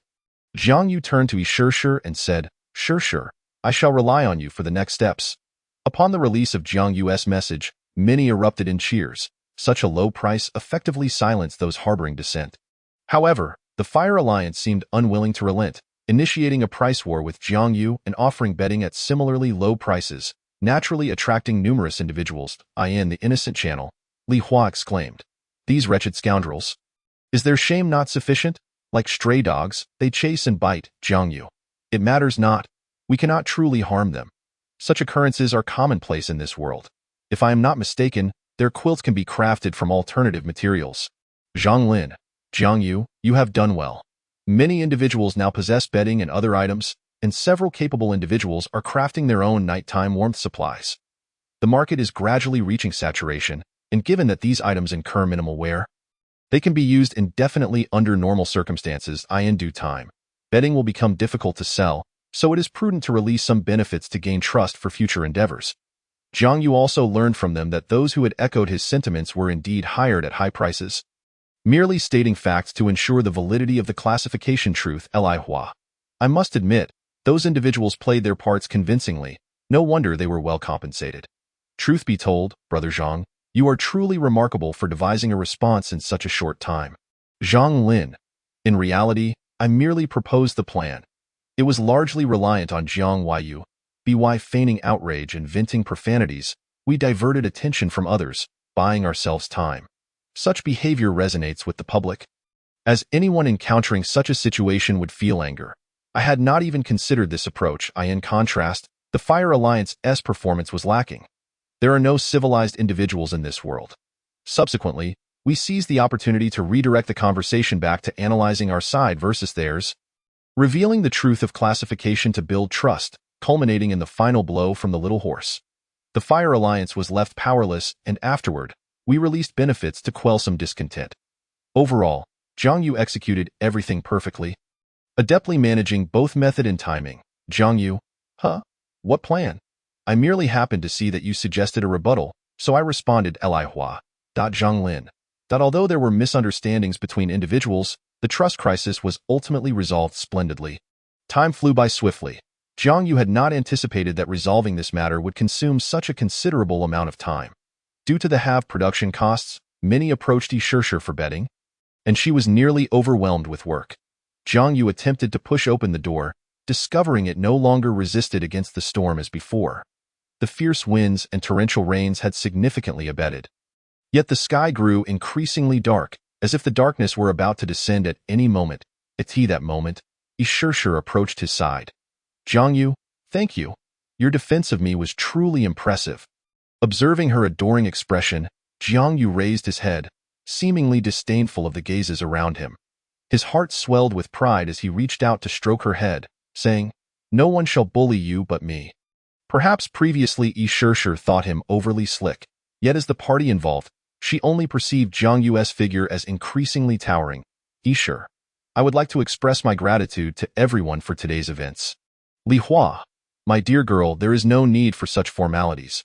Having received so many benefits from you, as your elder, it is only natural for me to protect you, is it not? Moreover, the bedding was originally a collaborative effort. So when they insult you, it is akin to insulting me. Zhang Lin. We have merely provided assistance from the sidelines. It is Jiang Yu's efforts that have truly resolved this matter. Following this incident, Li Hua also extended an invitation to Xiao Ma, who accepted with great delight. It was only through the introduction that he learned of Yishishir and Jiang Yu's gathering, leaving him utterly astonished, especially since there had been no prior news of any items capable of uniting people. He also assured that he would keep this matter to himself. Jiang Yu, Xiao Ma, regarding today's events. You are now one of us. Should anyone bully you in the channel, do not hesitate to inform us.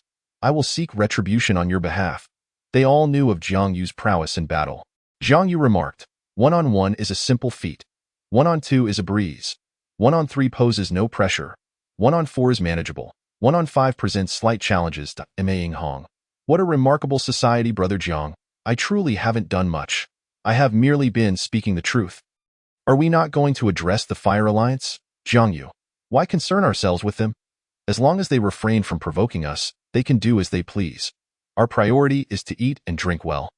Unless they dare to stand before me, I will confront them head-on. Chapter 64. Long-awaited home-cooked meal Isher.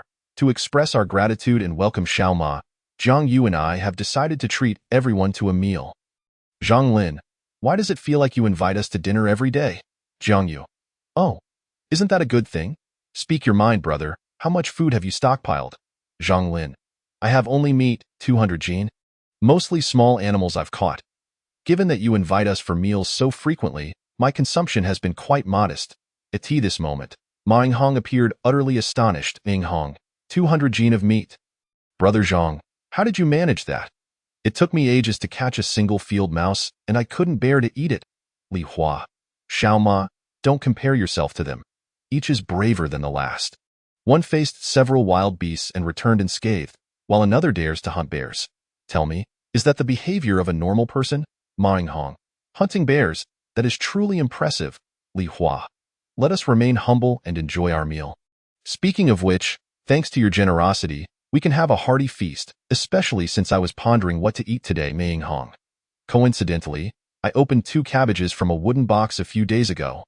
Let us share them. Clearly, he was unaware of the implications of Li Hua's words. Yet the cabbages he offered made Jiang Yu salivate. Mei Yinghong traded a cabbage, and Jiang Yu embraced it, inhaling its delightful aroma. Isher, we have ample fat. Why don't we try stir-frying the cabbage with meat? Sounds great. I will extract the oil, and you can chop the vegetables and meat. With clear roles assigned, Isher took out a jin of fat and placed it in the stone pot to fry. Jiang Yu curiously asked, Isher, don't we need to add water when rendering lard? Isher explained, that is because the methods differ. When rendering a large quantity of pork, water is added to produce whiter, more flavorful lard. However, our current needs are simpler.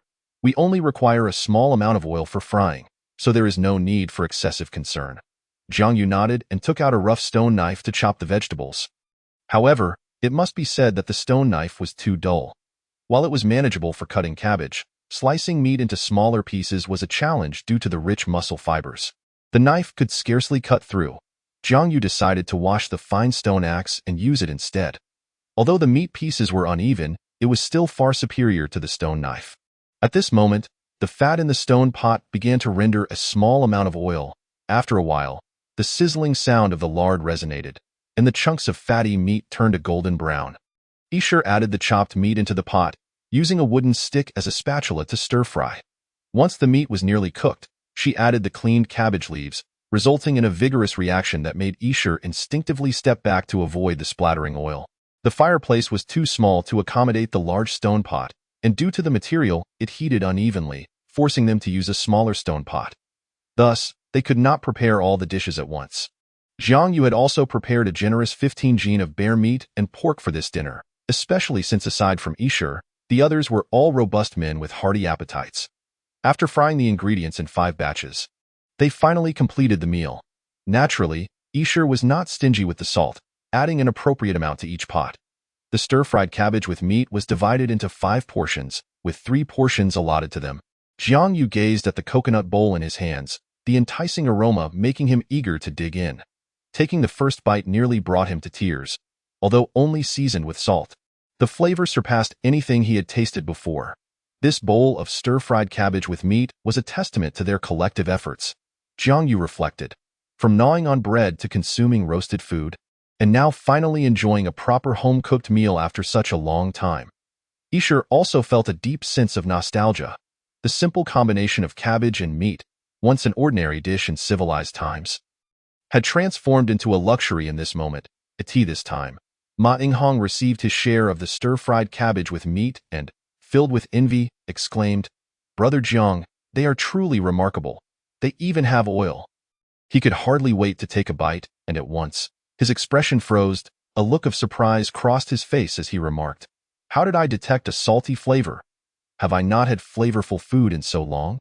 Upon taking a second bite, a wave of happiness washed over him. "My taste buds have not failed me. It truly is salty, Maing Hong. How did I taste flavor? No, wait, how is there a salty taste in stir-fried cabbage with meat?" Li Hua, ha ha ha, Brother Zhang, I told you. Xiao Ma would definitely have such a reaction.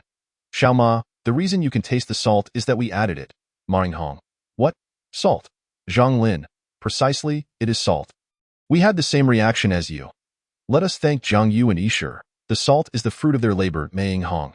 Thank you, Brother Zhang. Thank you, Sister Yishur. Yishur, no need for thanks. Just eat up.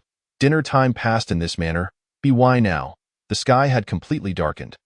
Zhang Yu opened the wooden window and observed for a moment, saying, "The wind and rain have both diminished significantly. It seems the storm is moving away from us." They thus relaxed, primarily because this storm had instilled deep fear within them. Merely being affected by its aftermath had kept them indoors. Zhang Yu could assert that had they ventured out during the day, they would undoubtedly have been blown away by the fierce winds. At this moment, the unfettered channel also began to engage in casual conversation. Maing Hong, I am truly grateful to Brother Jiang and Sister Yishur. This is the best food I have ever tasted, Zhang Yu. Xiao Ma, you need not keep calling us brother and sister.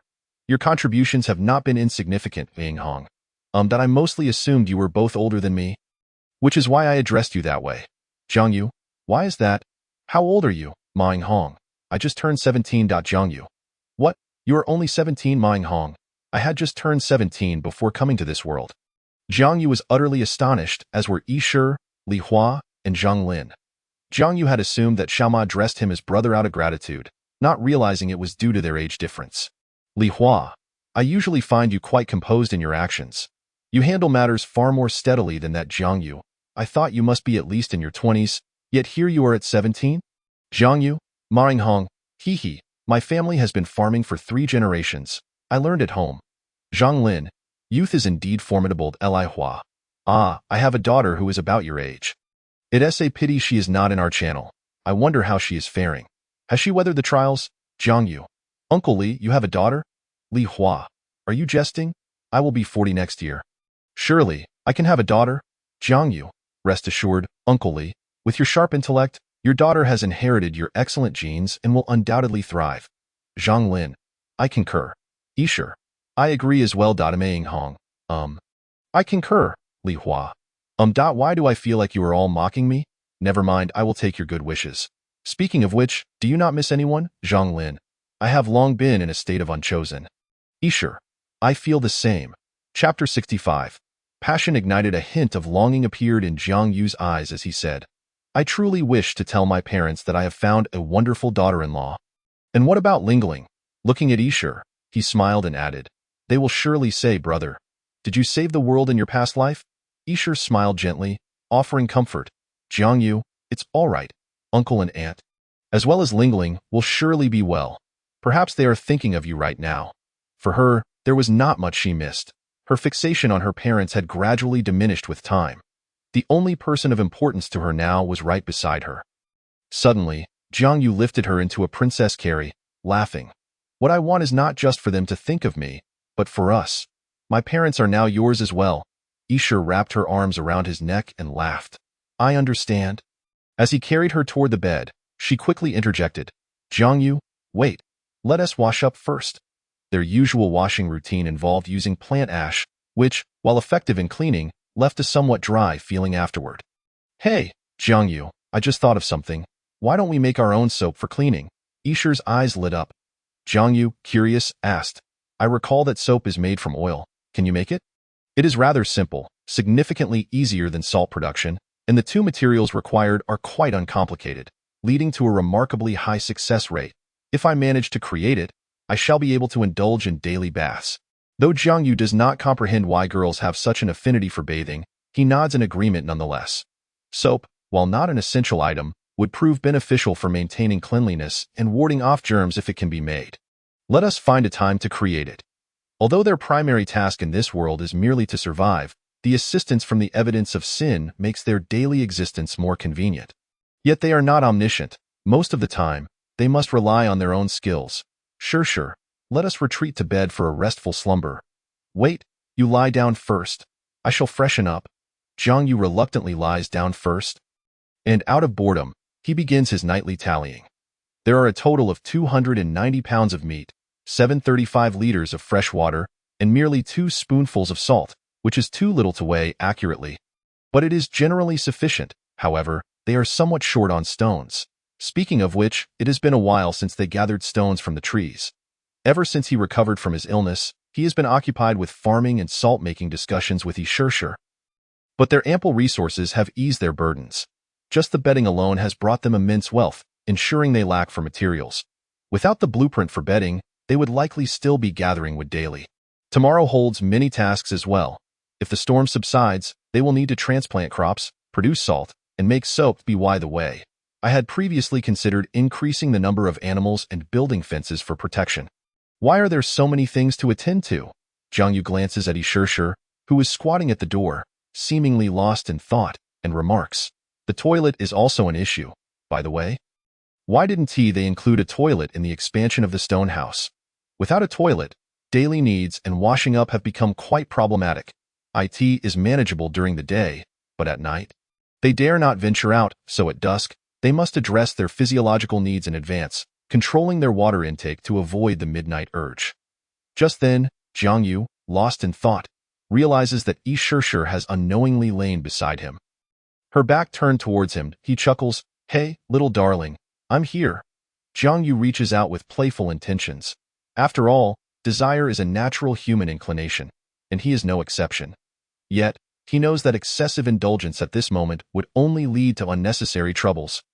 So he restrains himself from any inappropriate actions. Every night, he has a beauty beside him that he cannot touch, which stirs his restlessness, leaving him to seek solace through harmless teasing. Yi Shishir is quite receptive to this flirtation.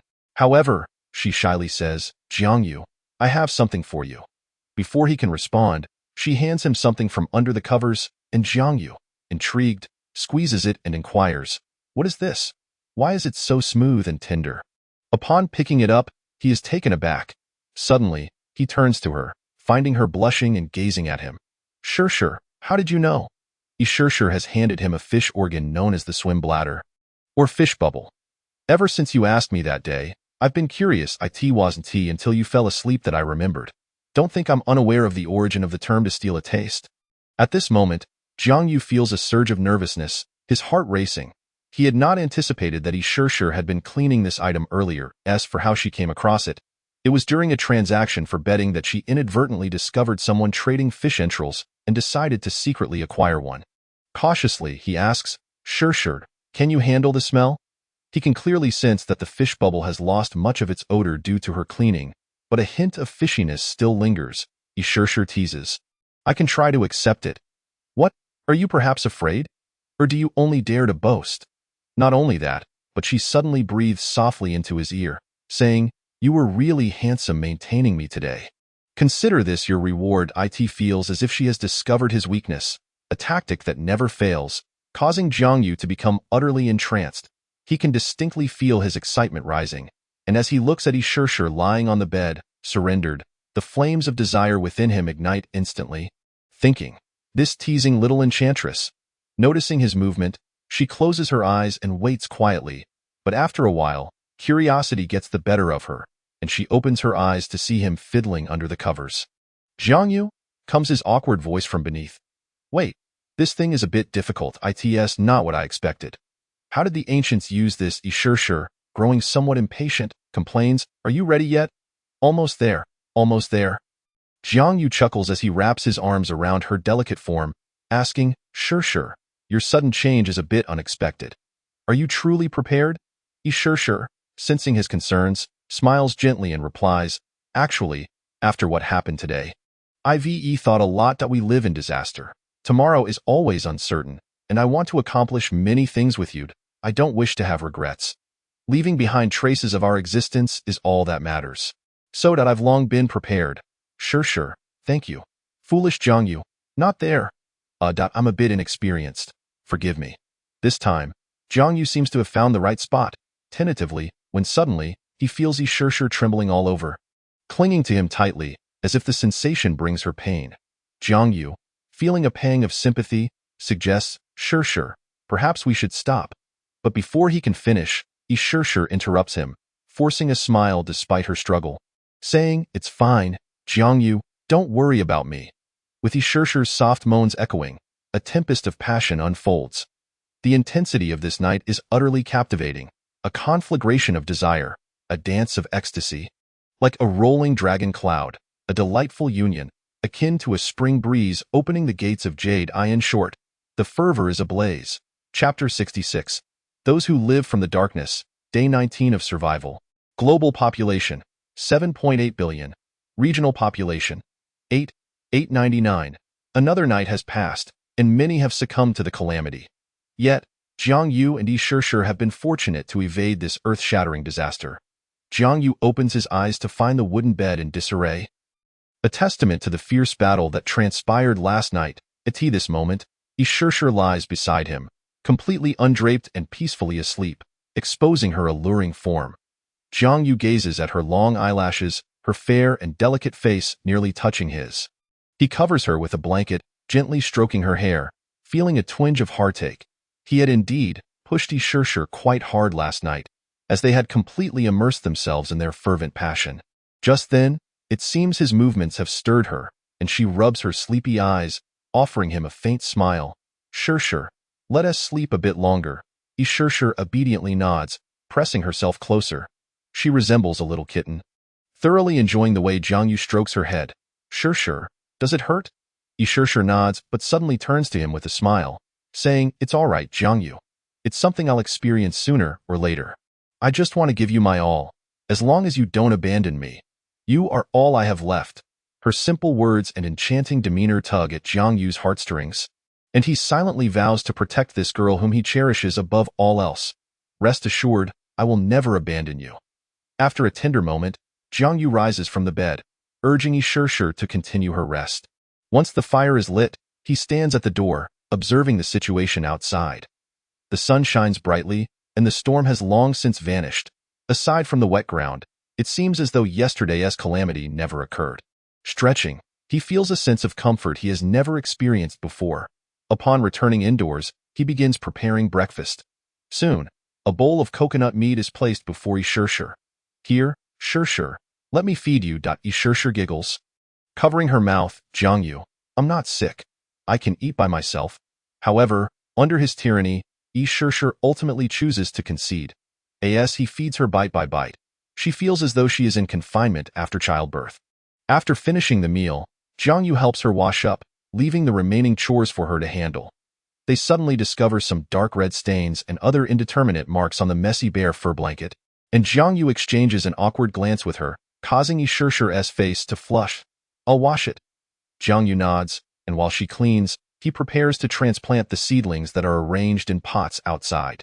As Jiang Yu steps outside, he is taken aback by the sight before him.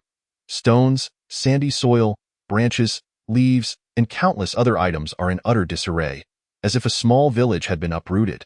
The makeshift stove has collapsed, now covered with leaves blown in from who knows where, and the drying rack and clock have completely vanished. Everything outside has been scattered and destroyed by yesterday's storm. Arriving at the fields, he checks for any damages. Fortunately, nothing significant has occurred. Only some debris of stones and leaves covers the crops, and the rice paddies. Stones surrounding the area have caused rainwater to pool, creating puddles. Jiang Yu takes out a stone shovel and digs a channel in the ground, removing a stone that connects to the rice paddies, allowing the accumulated water to flow away through the channel. After ensuring that the water has drained sufficiently, he seals the gap. Once the debris is cleared, he begins the transplantation process. Armed with previous experience, Jiang Yu moves quickly, completing the transplantation of all the crops in the stone pot within half an hour. At that moment, Shirshir emerged clutching a bare fur blanket, pointing to a dark red blood stain as she remarked, "Jiang Yu, this stain is impossible to remove." Jiang Yu scratched his head and tentatively suggested, "Shall we keep it as a memento?" "You scoundrel, Jiang Yu. What is there to commemorate?" she exclaimed. "Never mind, I will wash it several more times. Such a fur blanket, once stained with blood, is notoriously difficult to clean." and there are currently no bleaching agents available to restore its original color. Of course, they could not simply discard it. That would be a waste, for this bear hide is exceedingly precious. Jiang Yu fashioned a makeshift drying rack. The weather was splendid, and the bear blanket would dry adequately. After completing these tasks, Yi Shishir suddenly approached him in a flurry, exclaiming, "Jiang Yu, the sense of danger from the night has borne fruit. Someone has returned alive from the darkness." "They're speaking now." Jiang Yu was taken aback. He vividly recalled that inexplicable feeling of danger from the night, unsure of its origin. Yet it had fully engaged the senses and stirred the fears within, akin to the moment he had encountered the figure in black. The distinction lay in that the former instilled fear, while the latter evoked a sense of oppression, panic, and mystery. Jiang Yu opened the channel and scrolled through the chat logs until he swiftly located a message. "Jinshi, I know what lurks in the darkness. I've discovered it. I have successfully returned alive." It seemed that his mental state was far from stable. "The best Kuan in the world. What did you encounter? What is in the darkness?" "Jinshi, why should I tell you? This information was earned with my life, and those who wish to know in the channel must trade for it with supplies." Jiang Yu concurred with his approach. He too would not be so altruistic as to share life-sustaining information freely. It would be unreasonable not to seek some benefit in return. Below were numerous comments chastising him, while most rational individuals quietly engaged in trading information. Just as Jiang Yu was preparing to contact the individual, Zhang Lin sent a message containing the details of the trade. Jiang Yu admired his swift action. "Zhang Lin, I've made the exchange." Here are his exact words. "Since yesterday was a day of calamity, nothing catastrophic occurred by the afternoon. I thought I had escaped this misfortune, so I ventured out to gather supplies. Only to return and find the small hut had been destroyed by falling rocks. I realized that after I left, the hut had suffered a landslide. However, night had already fallen, and once again, I felt that sense of danger. Suddenly, I sensed something behind me, so I turned to look. In the darkness, I couldn't see clearly, but I knew it was undoubtedly a wild beast, because I saw a pair of crimson eyes fixated upon me. It appeared out of nowhere. At that moment, every instinct in my body screamed for me to flee. I had no time to construct another small hut, so I ran into the forest, yet that sense of danger intensified with each step. I dared not look back, but I knew it regarded me as prey. It was relentlessly pursuing me. I ran continuously, the howling behind me growing ever louder, as if it were mere inches away. Just when I thought my life was forfeit, I found a hollow in the mountainside and concealed myself, barricading the entrance with stones. Yet the beast did not relent. Its sharp claws frantically clawed at the rocks. The piercing sound jarring my nerves, I curled into a ball, unsure of how I endured, nor how much time had elapsed. Just when I felt I might lose my sanity, the beast seemed to depart. And silence enveloped me at dawn. I had finally survived the night. Cautiously, I moved the stones aside and discovered the outside world was eerily calm, as if nothing had transpired. However, when I examined the stones, I was taken aback. They were covered in claw marks, each indentation a full 5 centimeters deep. This is all that I encountered. I hope it proves useful to you. Chapter 67. Defensive Measures After Reading. Jiang Yu felt a profound shock. The mere words conveyed the oppressive presence of a beast lurking in the darkness. Zhang Lin. From his words, it is evident that the danger in the darkness must be the wild beasts. I cannot conceive of anything else. Daimei Hong. How terrifying. So the peril in the darkness originates from beasts. Jiang Yu. Yet, typically, wild animals do not behave so frantically. They have their own hunting methods. And stones are quite hard. Few beasts could manage to claw 5 centimeters deep into such a large rock. From his account, it is clear the beasts of the night have indeed gone mad. Moreover, during the day, those beasts seem to vanish. I suspect the situation is not so simple. Zhang Lin. You are correct. Even a tiger, a top predator, would find it difficult to achieve such feats at night. While large tigers might leave such deep claw marks, they would also risk breaking their claws. Yi Shishir. I believe it is akin to a game. The night seems to bestow various buffs upon these beasts, significantly enhancing their strength, while during the day, they are subdued. Though her words leaned towards the fantastical, no one mocked her. After all, her previous speculation about the existence of teleportation scrolls had been ridiculed by Jiang Yu. Yet such an object had indeed appeared and saved his life. Alai Hua. I concur with Shirshir. This world is inherently mysterious, with much that defies logic, Maying Hong. I too support Shirshir's assertions. I have played similar games before. Through the exploration of the issues raised, Zhang Lin summarized, the conclusion is, beasts emerge at night. The night drives them into a frenzy and significantly amplifies their power, rendering human resistance futile. The only way to avoid danger is to remain sheltered until dawn. Given that there have been no attacks on the shelters over these days, it suggests the night beasts are merely wandering. Yet we cannot deny that they may still strike. So if anyone can fortify their shelters, they must do so without hesitation. Jiang Yu? Understood. Li Hua. Understood. Jiang Yu and Yi Shirshir exchanged glances. Jiang Yu stated, "It seems our task for today must be adjusted." Yi Shirshir nodded in agreement. Indeed, our primary objective is to fortify our area. Although Jiang Yu possessed blueprints for a rudimentary fence, such measures seemed inadequate against these wild beasts. He needed to devise a more effective strategy. Let me ponder what to do next. Soon, an idea struck him. He turned to Yi Shirshir and said, "My plan is to dig a trench around the stone house and the farmland, then arrange the wood to form a defensive wall, and finally fill the trench." After receiving her support, Jiang Yu immediately set to work. Yi Shirshir wished to assist, but Jiang Yu advised her to rest for a while, asking her to prepare lunch and dinner along with other tasks. Considering the exertion she had endured the previous night left her still recovering. Outside, Jiang Yu used a wooden stick to outline a square around the stone house and farmland, allowing ample space for outdoor activities, totaling an area of 100 square meters. Once completed, he took out a stone shovel and began digging along the marked line, ensuring a depth of 30 centimeters to secure the wood firmly in the ground. The entire morning was spent immersed in this labor, resting when fatigued, while Yi Shirshir brought him water when he was thirsty. However, they were not even halfway through. Wiping the sweat from his brow, Jiang Yu felt the fatigue setting in. At that moment, Yi Shirshir presented food, saying, "Jiang Yu, take a break. Let's eat before continuing." She had prepared roasted meat and sweet potatoes, adding a pinch of salt, ensuring Jiang Yu had ample nourishment and energy. In the afternoon, as Yi Shirshir had almost fully recovered, she joined Jiang Yu in the labor, and with her assistance, progress accelerated significantly. Within 3 hours, they completed the rest of the digging. The trench now resembled a battleground fortification. However, the challenge lay in the fact that the wood, once deconstructed, was in short segments, insufficient for a defensive wall. Jiang Yu had already devised a solution. Earlier in the morning, he had informed Yi Shirshir to trade 5 pieces of wood for a whole tree trunk. There were 2 methods to deconstruct a tree trunk. One could chop it into pieces, a laborious and time-consuming task, or use the evidence of sin to deconstruct it, which carried uncertain outcomes. Often, a single trunk would not yield all the wood one desired. With the embezzlement of the evidence of sin, one could end up with as little as 1 piece of wood. Thus, Yi Shirshir proposed a third option.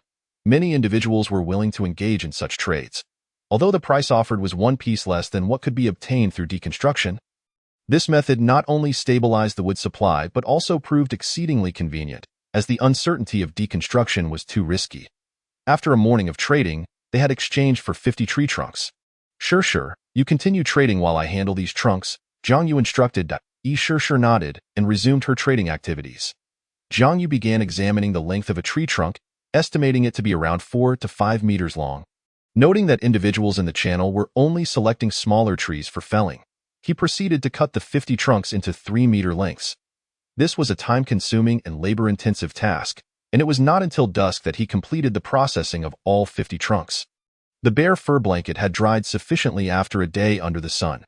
Inside the stone house, Jiang Yu inquired, "Shirshir, how many trades did you complete in the afternoon?" Yi Shirshir replied, "I traded for another 50 trunks in the afternoon, totaling 500 pieces of wood." Jiang Yu nodded. Although this trade was a loss for them, they had no other means to establish defensive measures.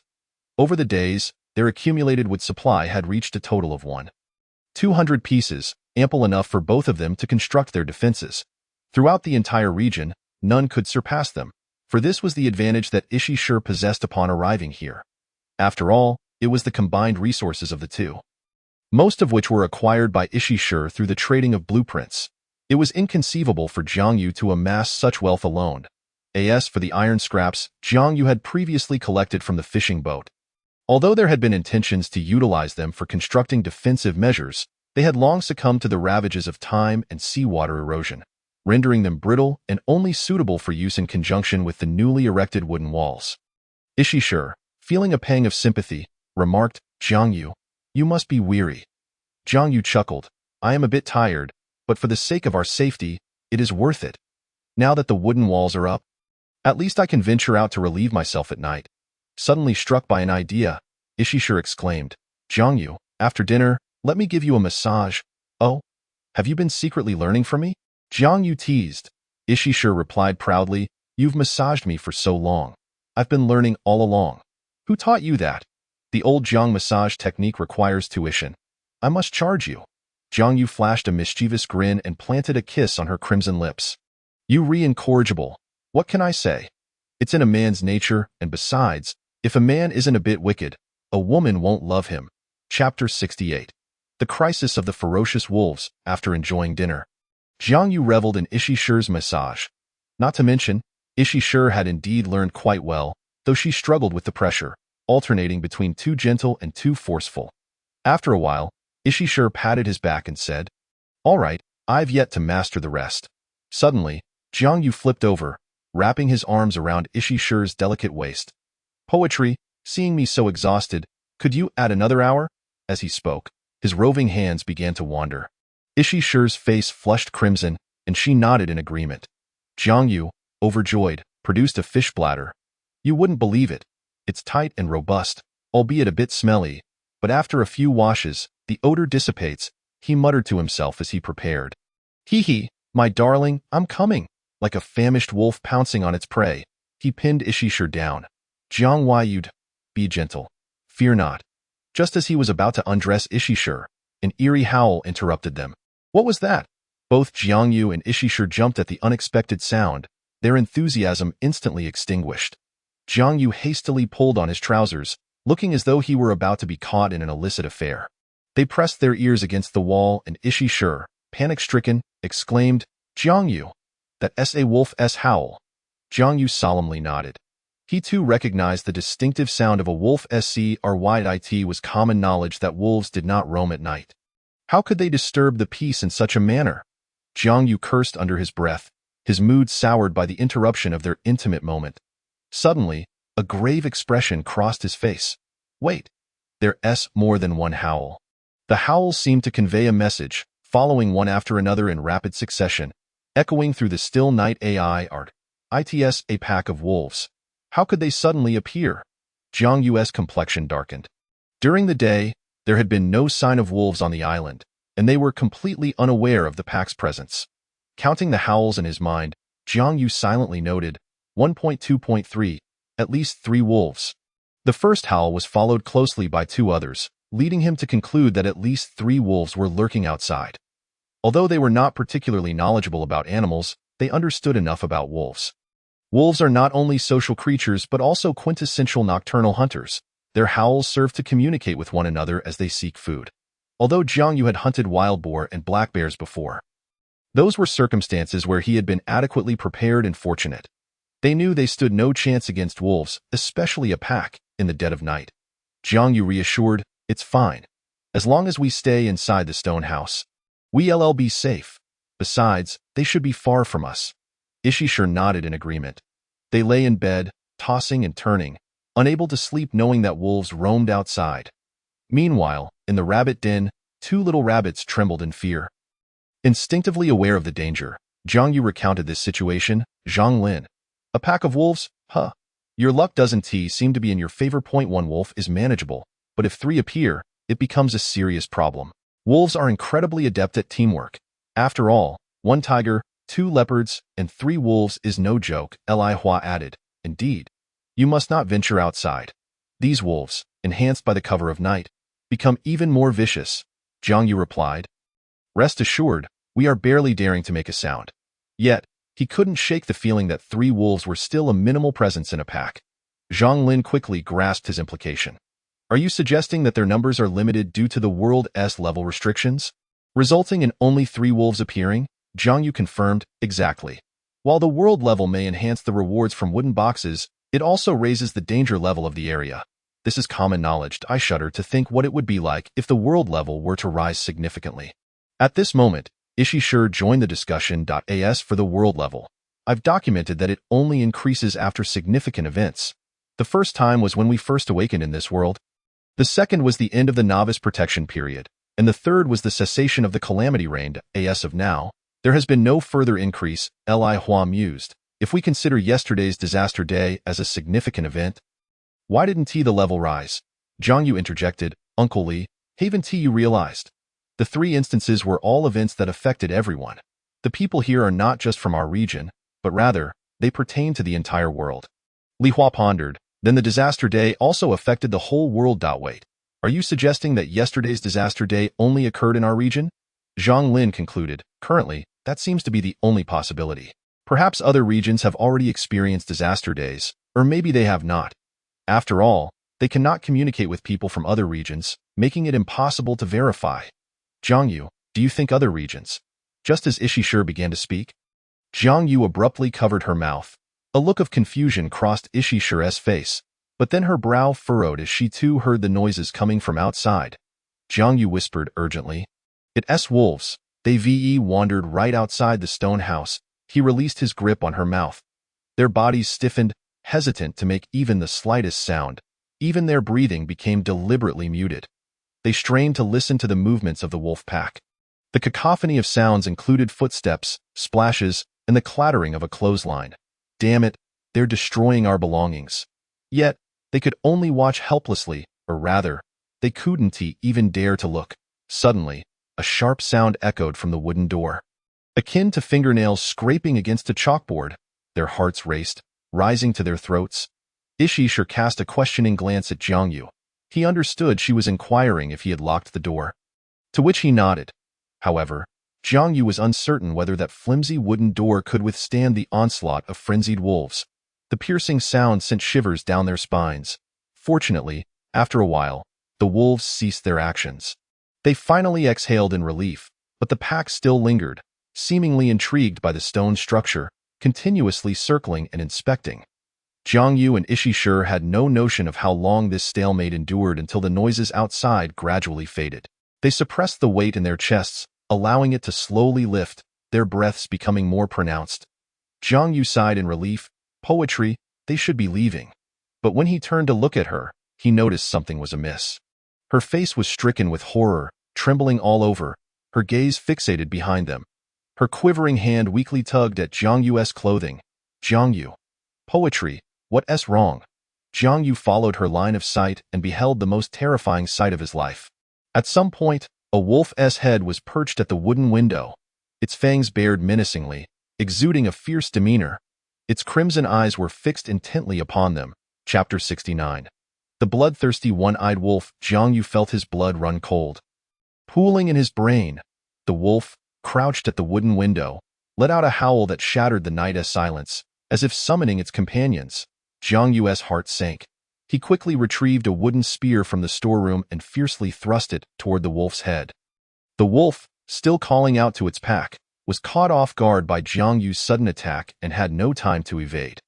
The spear's tip pierced its left eye, eliciting a pained howl. Yet the other wolves had already received their companion's signal and began to eagerly push their heads through the window.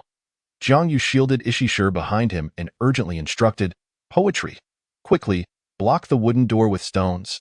That's the weakest point of the stone house. The window is too small for them to enter. Without a moment's hesitation, Ishishur dashed to the wooden door as Zhang Yu began to fend off the wolf heads protruding from the window. Zhang Yu could see the sharp claws of the wolves reaching through, their excitement palpable. The window was already compromised, but its opening was too narrow for them to fully gain entry. The wolf that he had injured snarled furiously, its remaining eye gleaming with a bloodthirsty intensity, akin to a rat spotting rice or a zombie seeing a living person. Zhang Yu was perplexed by the source of his own courage. He felt an overwhelming tension coursing through his body, his hands trembling slightly. The wooden spear he gripped was mercilessly thrust towards the wolf's paw that had intruded through the window, yet to his astonishment, the wolf merely let out a mournful howl and continued to claw at the wooden window frame, completely disregarding its own injury. The wall near the window was already marred by numerous claw marks. It was as if they were under the influence of a stimulant. Was this truly a wolf? Aren't they supposed to be highly intelligent creatures? Their current behavior resembled that of a frenzied beast, devoid of reason and thought, acting purely on primal instinct. Although they were inherently wild animals, to Jiang Yu, it seemed an inexplicable madness had overtaken them. He could no longer afford to ponder such thoughts.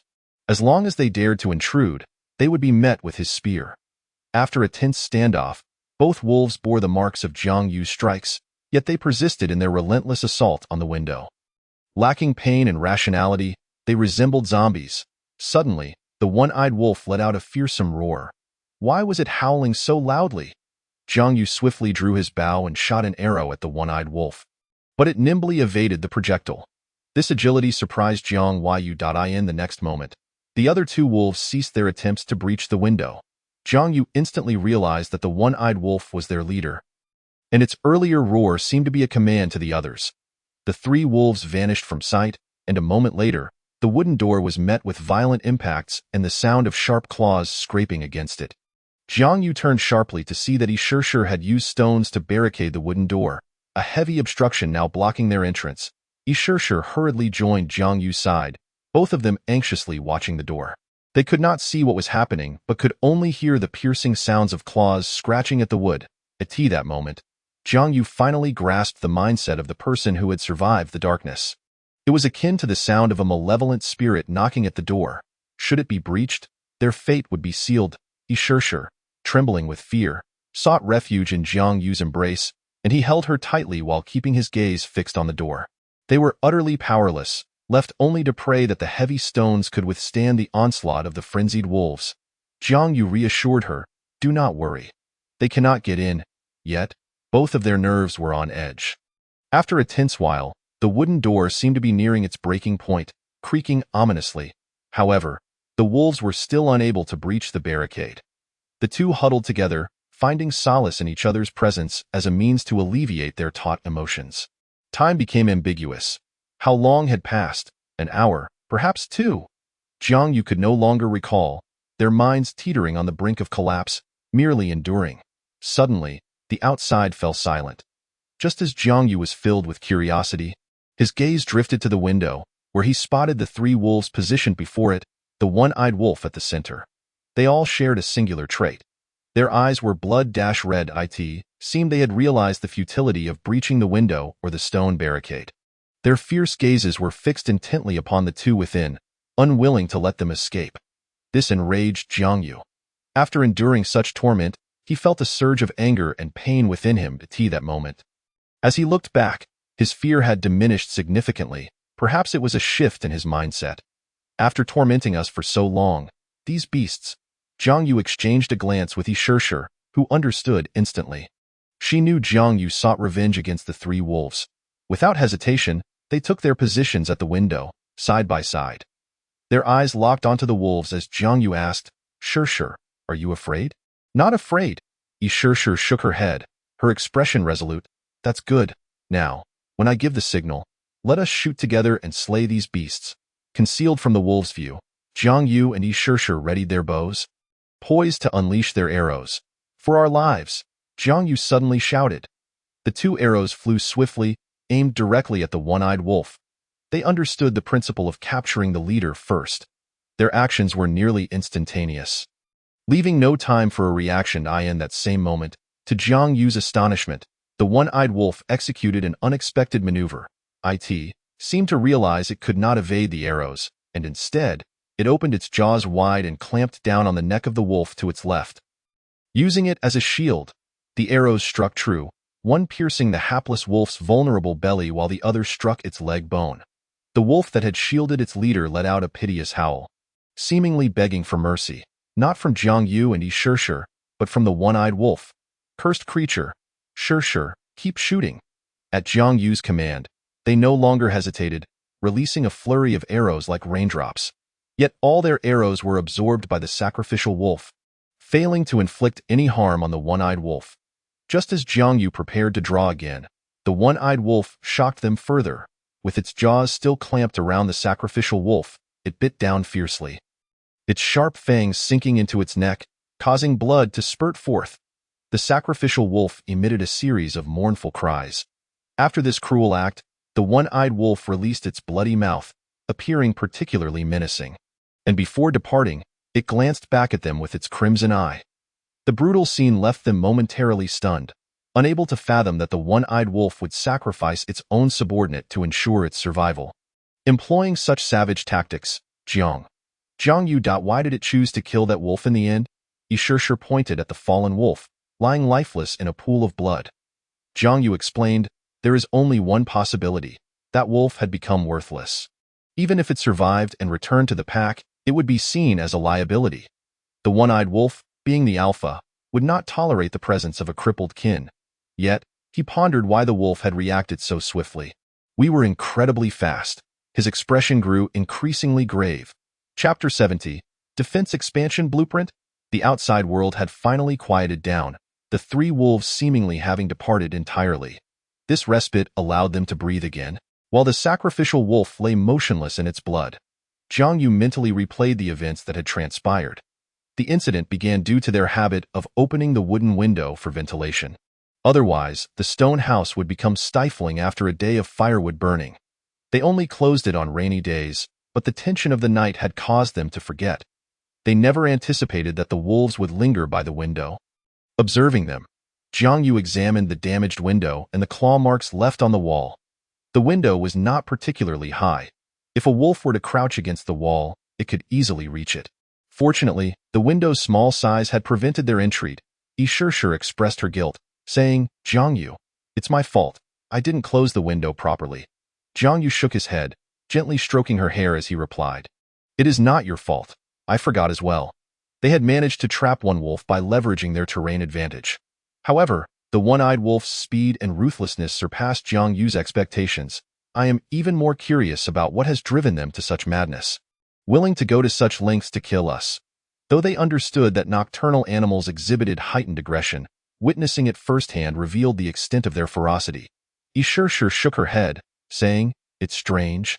All living things should possess a sense of pain, yet they seem impervious to it. No, they must feel it. Jiang Yu recalled the agonizing howl of the one-eyed wolf when he had struck its eye. The pain had been acute, but it had only lasted a few seconds, as if it had simply suppressed the sensation. It feels akin to an adrenaline rush, rendering them exceedingly agitated. Their sole purpose appears to be tearing us apart. So, they do not lack the ability to feel pain. Rather, they are fearless in the face of it. Yi Shishir marveled. Just like the zombies in apocalyptic films, Jiang Yu, after a moment's contemplation, slowly remarked, there remains a difference. Zombies truly feel no pain.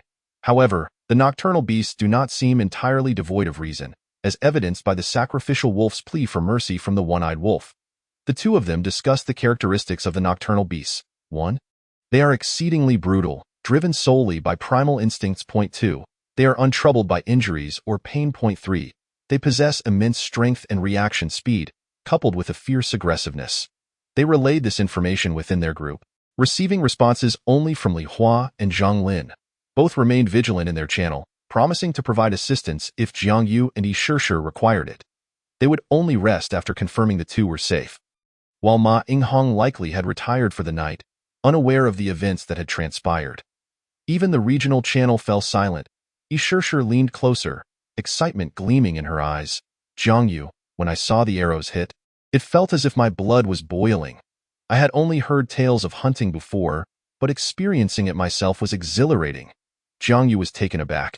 How was it that Yi Shishir, once a timid girl, now seemed entirely transformed, as if she had awakened a unique proclivity? Shaking his head with admiration, he remarked, speaking of which, your aim is remarkably precise. Truly a descendant of the national archers. Yi Shishir beamed with pride. Of course.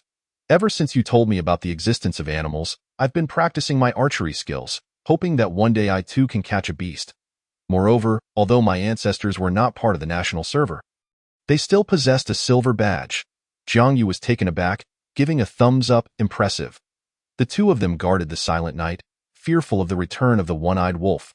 Yet, human nature is inherently demanding. At this moment, Yi Shishir could no longer endure. Leaning her head against Jiang Yu's chest, her eyes filled with a hazy drowsiness. Jiang Yu, she murmured. Jiang Yu smiled gently. You must be tired. Go to sleep. And you? Yi Shishir inquired. Jiang Yu affectionately patted her head, replying, I will keep watch. You sleep first. If no further incidents occur, I will rest afterward. Jiang Yu, of course, would not let down his guard entirely. Should the one-eyed wolf and its minions return, they would need ample time to react. Yi Shishir, understanding the gravity of the situation, nodded and said, Then make sure to wake me before you sleep. I will take the second half of the night watch.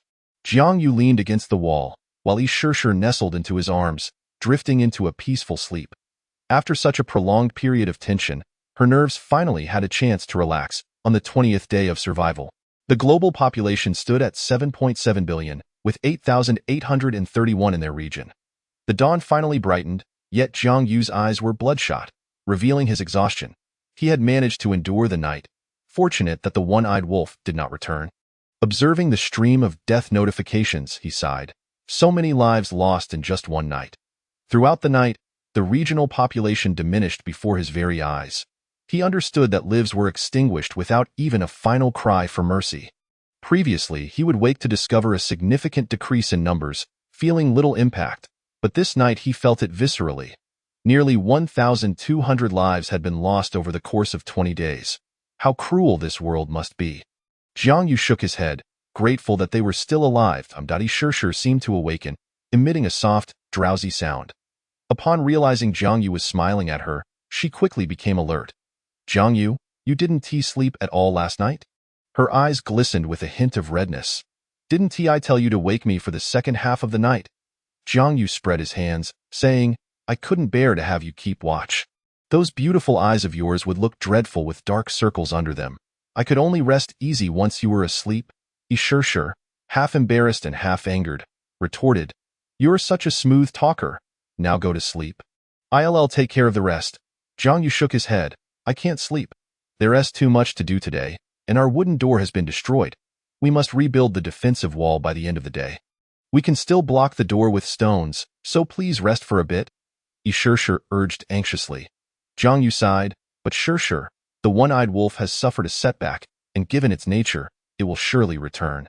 While I cannot predict whether it will be tonight, do you want to experience that life-threatening feeling again? Yi Shishir fell silent, fully aware of this truth, yet her heart ached for Jiang Yu. As she caressed his face, a wave of guilt washed over her. Jiang Yu took her hand gently, whispering, It's all right, Shishir. I can hold on, and I promise to protect you.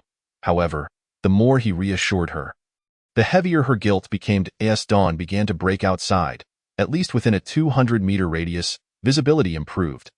Jiang Yu noticed the rocks were marked with claw marks left by the wolf, though the depth didn't reach the 5 centimeters spoken of. The force was undeniable. He retrieved a stone, cautiously peering out to ensure no danger lurked before bringing back the remaining stones blocking the door. The condition of the wooden door was now laid bare, with 2/3 of it completely destroyed and splintered wood scattered across the ground. They ventured into the fields, discovering many seedlings trampled by the wolves, with footprints still visible in the soil. Damn those wolves. Even our crops have been ravaged. Fortunately, the damage was not extensive. Jiang Yu removed the seedlings that had been trampled and broken, which had already been diminished by the fierce winds. Just as Jiang Yu was fuming over the destruction, he heard Yi Shishir's urgent voice. Jiang Yu, come quickly. He hurried over, asking anxiously, What happened? Yi Shishir's face radiated excitement, even to the point of dancing with joy. You will never believe what I extracted from the corpse of that wolf. What is it? Jiang Yu asked, his heart racing. The one-time defensive expansion blueprint. Chapter 71. Creatures of the night. What? Jiang Yu felt a surge of emotions, his breath quickening. Take your time. What is it? I went out to examine the wolf's corpse, originally thinking of salvaging some meat, but to my surprise, in addition to 10 pounds of flesh, I obtained a one-time defensive expansion blueprint. Are you sure you're not mistaken? I saw it very clearly. Defensive expansion blueprint? Yes. One-time use? Indeed. Though Jiang Yu was unclear about the specifics of the expansion, the mere mention of such a blueprint sounded extraordinarily valuable. Quickly, let us see how to use it. Under Jiang Yu's urging, Yi Shishir began to investigate the blueprint's purpose. Suddenly she exclaimed, I understand. This blueprint can only be used if we possess a shelter, and the required materials are quite extravagant. What do we need? Yi Shishir replied after examining it.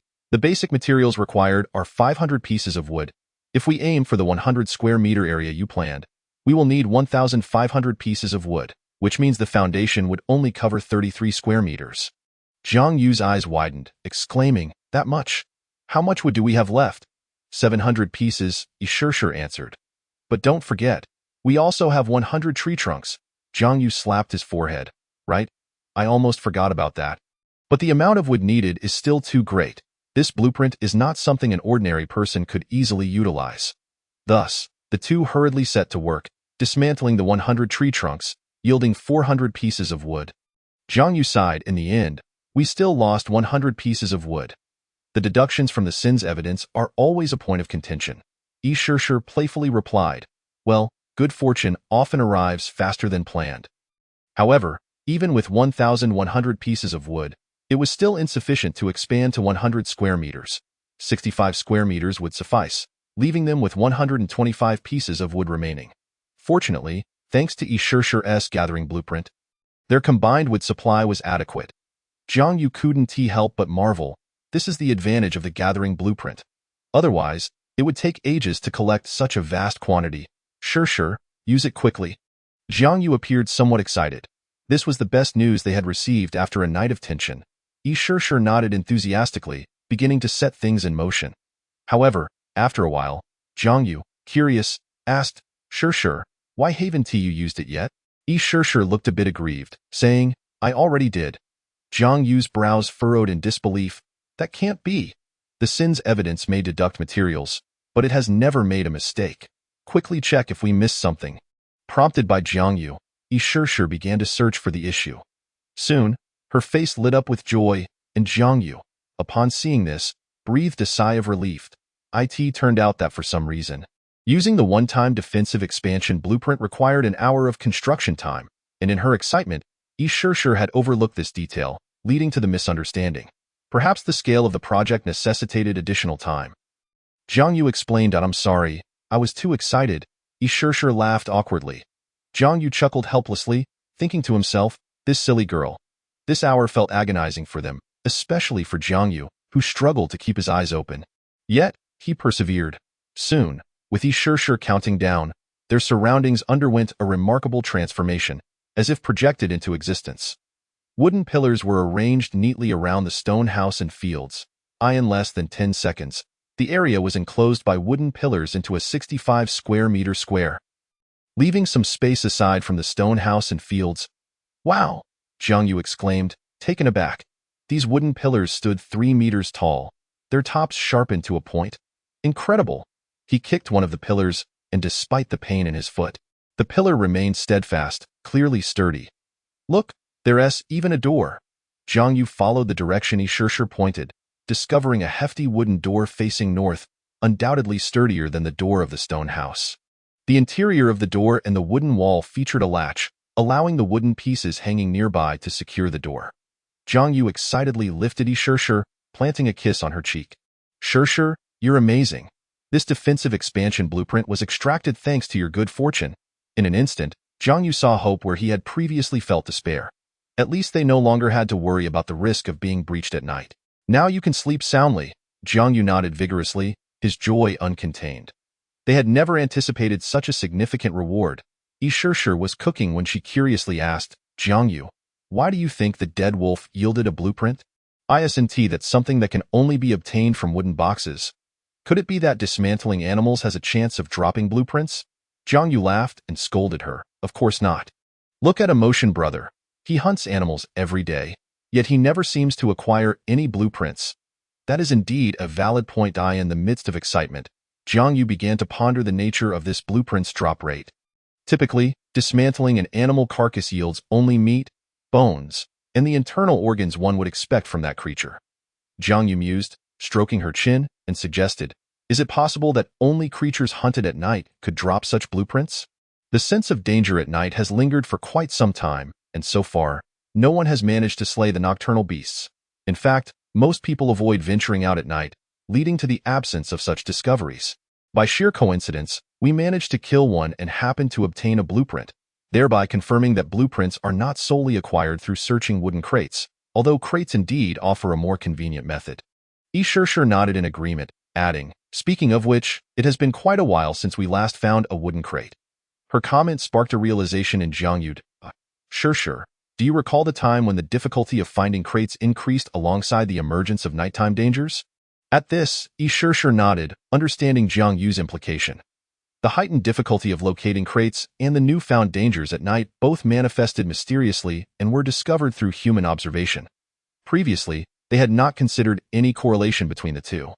But it now seemed evident that, while the exact timing remained unclear, both phenomena occurred within the same time frame. Such an occurrence could not merely be coincidental. This implies that although the difficulty of finding crates has escalated, alternative methods of obtaining rewards have also emerged. Indeed, Sure exclaimed, her face lighting up with excitement. Jiang Yu, it appears we have stumbled upon some crucial intelligence, and we are the first in the entire region to discover it. Thus, substantial rewards often accompany proportionate risks, though this method is exceedingly extreme and would deter any reasonable individual from attempting it. Sure inquired eagerly, could we possibly sell this information for profit? Similar to that individual from before? Jiang Yu replied, while it is certainly feasible, now is not the time. Just observe the weaponry available among the people in our region. Even bows and arrows are considered top tier. We barely managed to slay a mere cannon fodder yesterday, and the ordeal nearly drove us to the brink of madness. What do you think would happen if these individuals learned of our findings? The first barrier is psychological. Many would not be able to overcome it. For instance, would you prefer to hide in a safe house or engage in a confrontation with nocturnal beasts armed only with a shabby wooden bow and arrows for the sake of a blueprint? We must wait until the majority of individuals have upgraded their weaponry for the true value of this information to be recognized.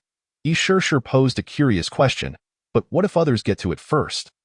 Jiang Yu understood this concern, knowing that over time, capable individuals would eventually discover it.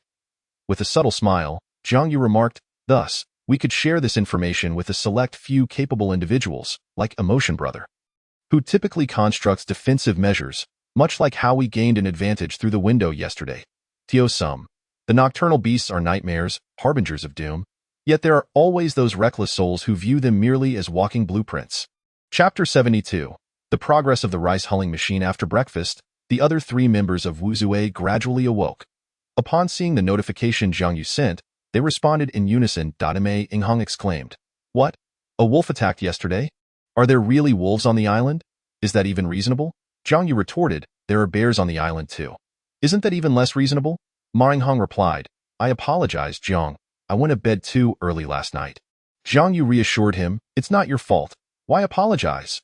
Ma Yinghong continued, "At least if I hadn't slept, I could have been of assistance." Li Hua chimed in, "Well, it's undoubtedly the best outcome that Jiang and Sure were able to survive." Jiang Yu interjected, "By the way, Sure and I have implemented defensive measures. You all need to speed up your preparations as many have recently suffered attacks." Zhang Lin questioned, "Wait, Jiang, weren't you both marking out a safe zone yesterday? How could it happen so quickly?" Jiang Yu had previously shared his defensive strategies with them, and they were all aware of it. Jiang Yu explained, "This ties into another matter." After recounting the events, everyone was left in shock. Li Hua asked incredulously, "Are you saying that hunting nocturnal creatures can indeed yield blueprints?" Jiang Yu affirmed, "It cannot be more true. The evidence is right before us." Li Hua added, "I'm just a bit surprised." Zhang Lin remarked, "I never imagined that the appearance of beasts at night would be linked to wooden crates." Jiang Yu noted, "What remains uncertain is whether blueprints drop with 100% certainty, and the danger of hunting nocturnal creatures is exceedingly high. A single misstep could lead to fatal consequences. As long as everyone is aware, I do not wish to lose a companion over this." Ma Yinghong recounted, "Before I went to sleep yesterday, a goat appeared near my cabin. I suppose that counts as a nocturnal creature, but I didn't dare venture out in the dark. Perhaps I should try my luck." Zhang Lin cautioned, "Little Ma, don't harbor any false hope. Jiang and Sure's ability to dismantle the creature only suggests a probability. Moreover, do not underestimate the goat. Wild goats can be extremely forceful, and with the added strength of night, a single blow might not be fatal, but it could certainly result in a fracture, and that's a conservative estimate." Ma Yinghong replied, "Is that so? Then I shall exercise caution." Sure advised, "In any case, everyone should focus on fortifying defenses. Our stone house has seen its wooden door destroyed beyond recognition, indicating that the nocturnal beasts are indeed formidable. With the defense of wooden pillars in place, Jiang Yu finally felt a sense of relief. Jiang Yu, you should rest. I'll take care of the rest, Yi Shishir said gently. Jiang Yu nodded, fatigue overwhelming him as his eyelids began to droop. Within 5 seconds of lying down, he fell into a deep slumber. When he awoke, the day had fully dawned, and sunlight poured in after a long absence. He glanced over to find Yi Shishir beside him. Jiang Yu, you're awake? Still feeling a bit groggy? Jiang Yu inquired. Shishir, how long did I sleep? Yi Shishir calculated, approximately 6 to 7 hours. It's just past noon now. I've prepared lunch for you. After eating, Yi Shishir began recounting her morning activities. Since we were running low on salt, I took the opportunity to use the remaining seawater to produce some more, yielding about 320 grams of refined salt. During the boiling process, I asked Emotion Brother to seek out 10 capable individuals within the region and sold this information to them, earning quite a bit. Jiang Yu nodded in approval, praising, "You've done an excellent job." Throughout the morning, Yi Shishir had been tirelessly boiling salt while peddling information. Yet, she expressed some regret. Unfortunately, we can no longer sell betting. Only a few individuals remain, and we cannot acquire resources through betting anymore. Jiang Yu chuckled. That was only a matter of time. It signifies that the betting market has become saturated, especially with the Fire Alliance's involvement. That is more than sufficient. He continued. How much material do we have left? Wooden sticks, 750 fragmented stones, 650 vines, 450 hay, 50 grass, 80 stones, 200 flint, 10 wood, 270 wooden crates, 23 coconut shells, 18 coconut leaves, 25 plastic bottles, 3 water-filled wooden barrels, 45 wooden barrels, 15 fishing nets, 1 wild boar meat, 100 bear meat, 150 fat, 45 wolf meat, 20 bear paws, 2 bones, 90 wild boar tusks, 2 bow drill, 2 exquisite stone axes, 2 exquisite stone shovels, 2 simple stone picks, 2 wooden spears, 1 fragmented stone knives, 1 simple wooden bows, 1 simple arrows, 50 rice, 9 iron sheets, 5 sweet potatoes, 15 raincoats, 1 hemp, 200 cotton, 20 coconuts, 3 resin, 10 shells, 20 exquisite stone hoes. 1 at this stage. The primary materials were wood and stone, but after continuous consumption, their reserves had dwindled significantly. It was time to gather more wood and stone. Jiang Yu turned to Yi Shishir and said, Shishir, we will set aside the matters of soap and salt production for later. Yi Shishir nodded, aware of their importance, understanding that they could only ensure an adequate supply of salt to replenish their strength.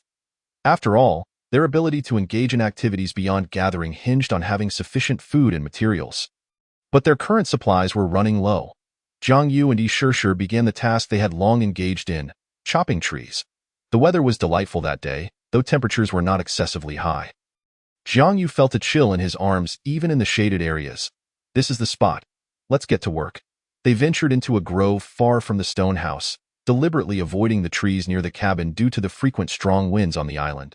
As they still needed the trees for shelter, after a full afternoon of labor, they had amassed a total of 180 pieces of wood, with Jiang Yu contributing 100 pieces and Yi Shishir 80. The difference in their attributes was evident.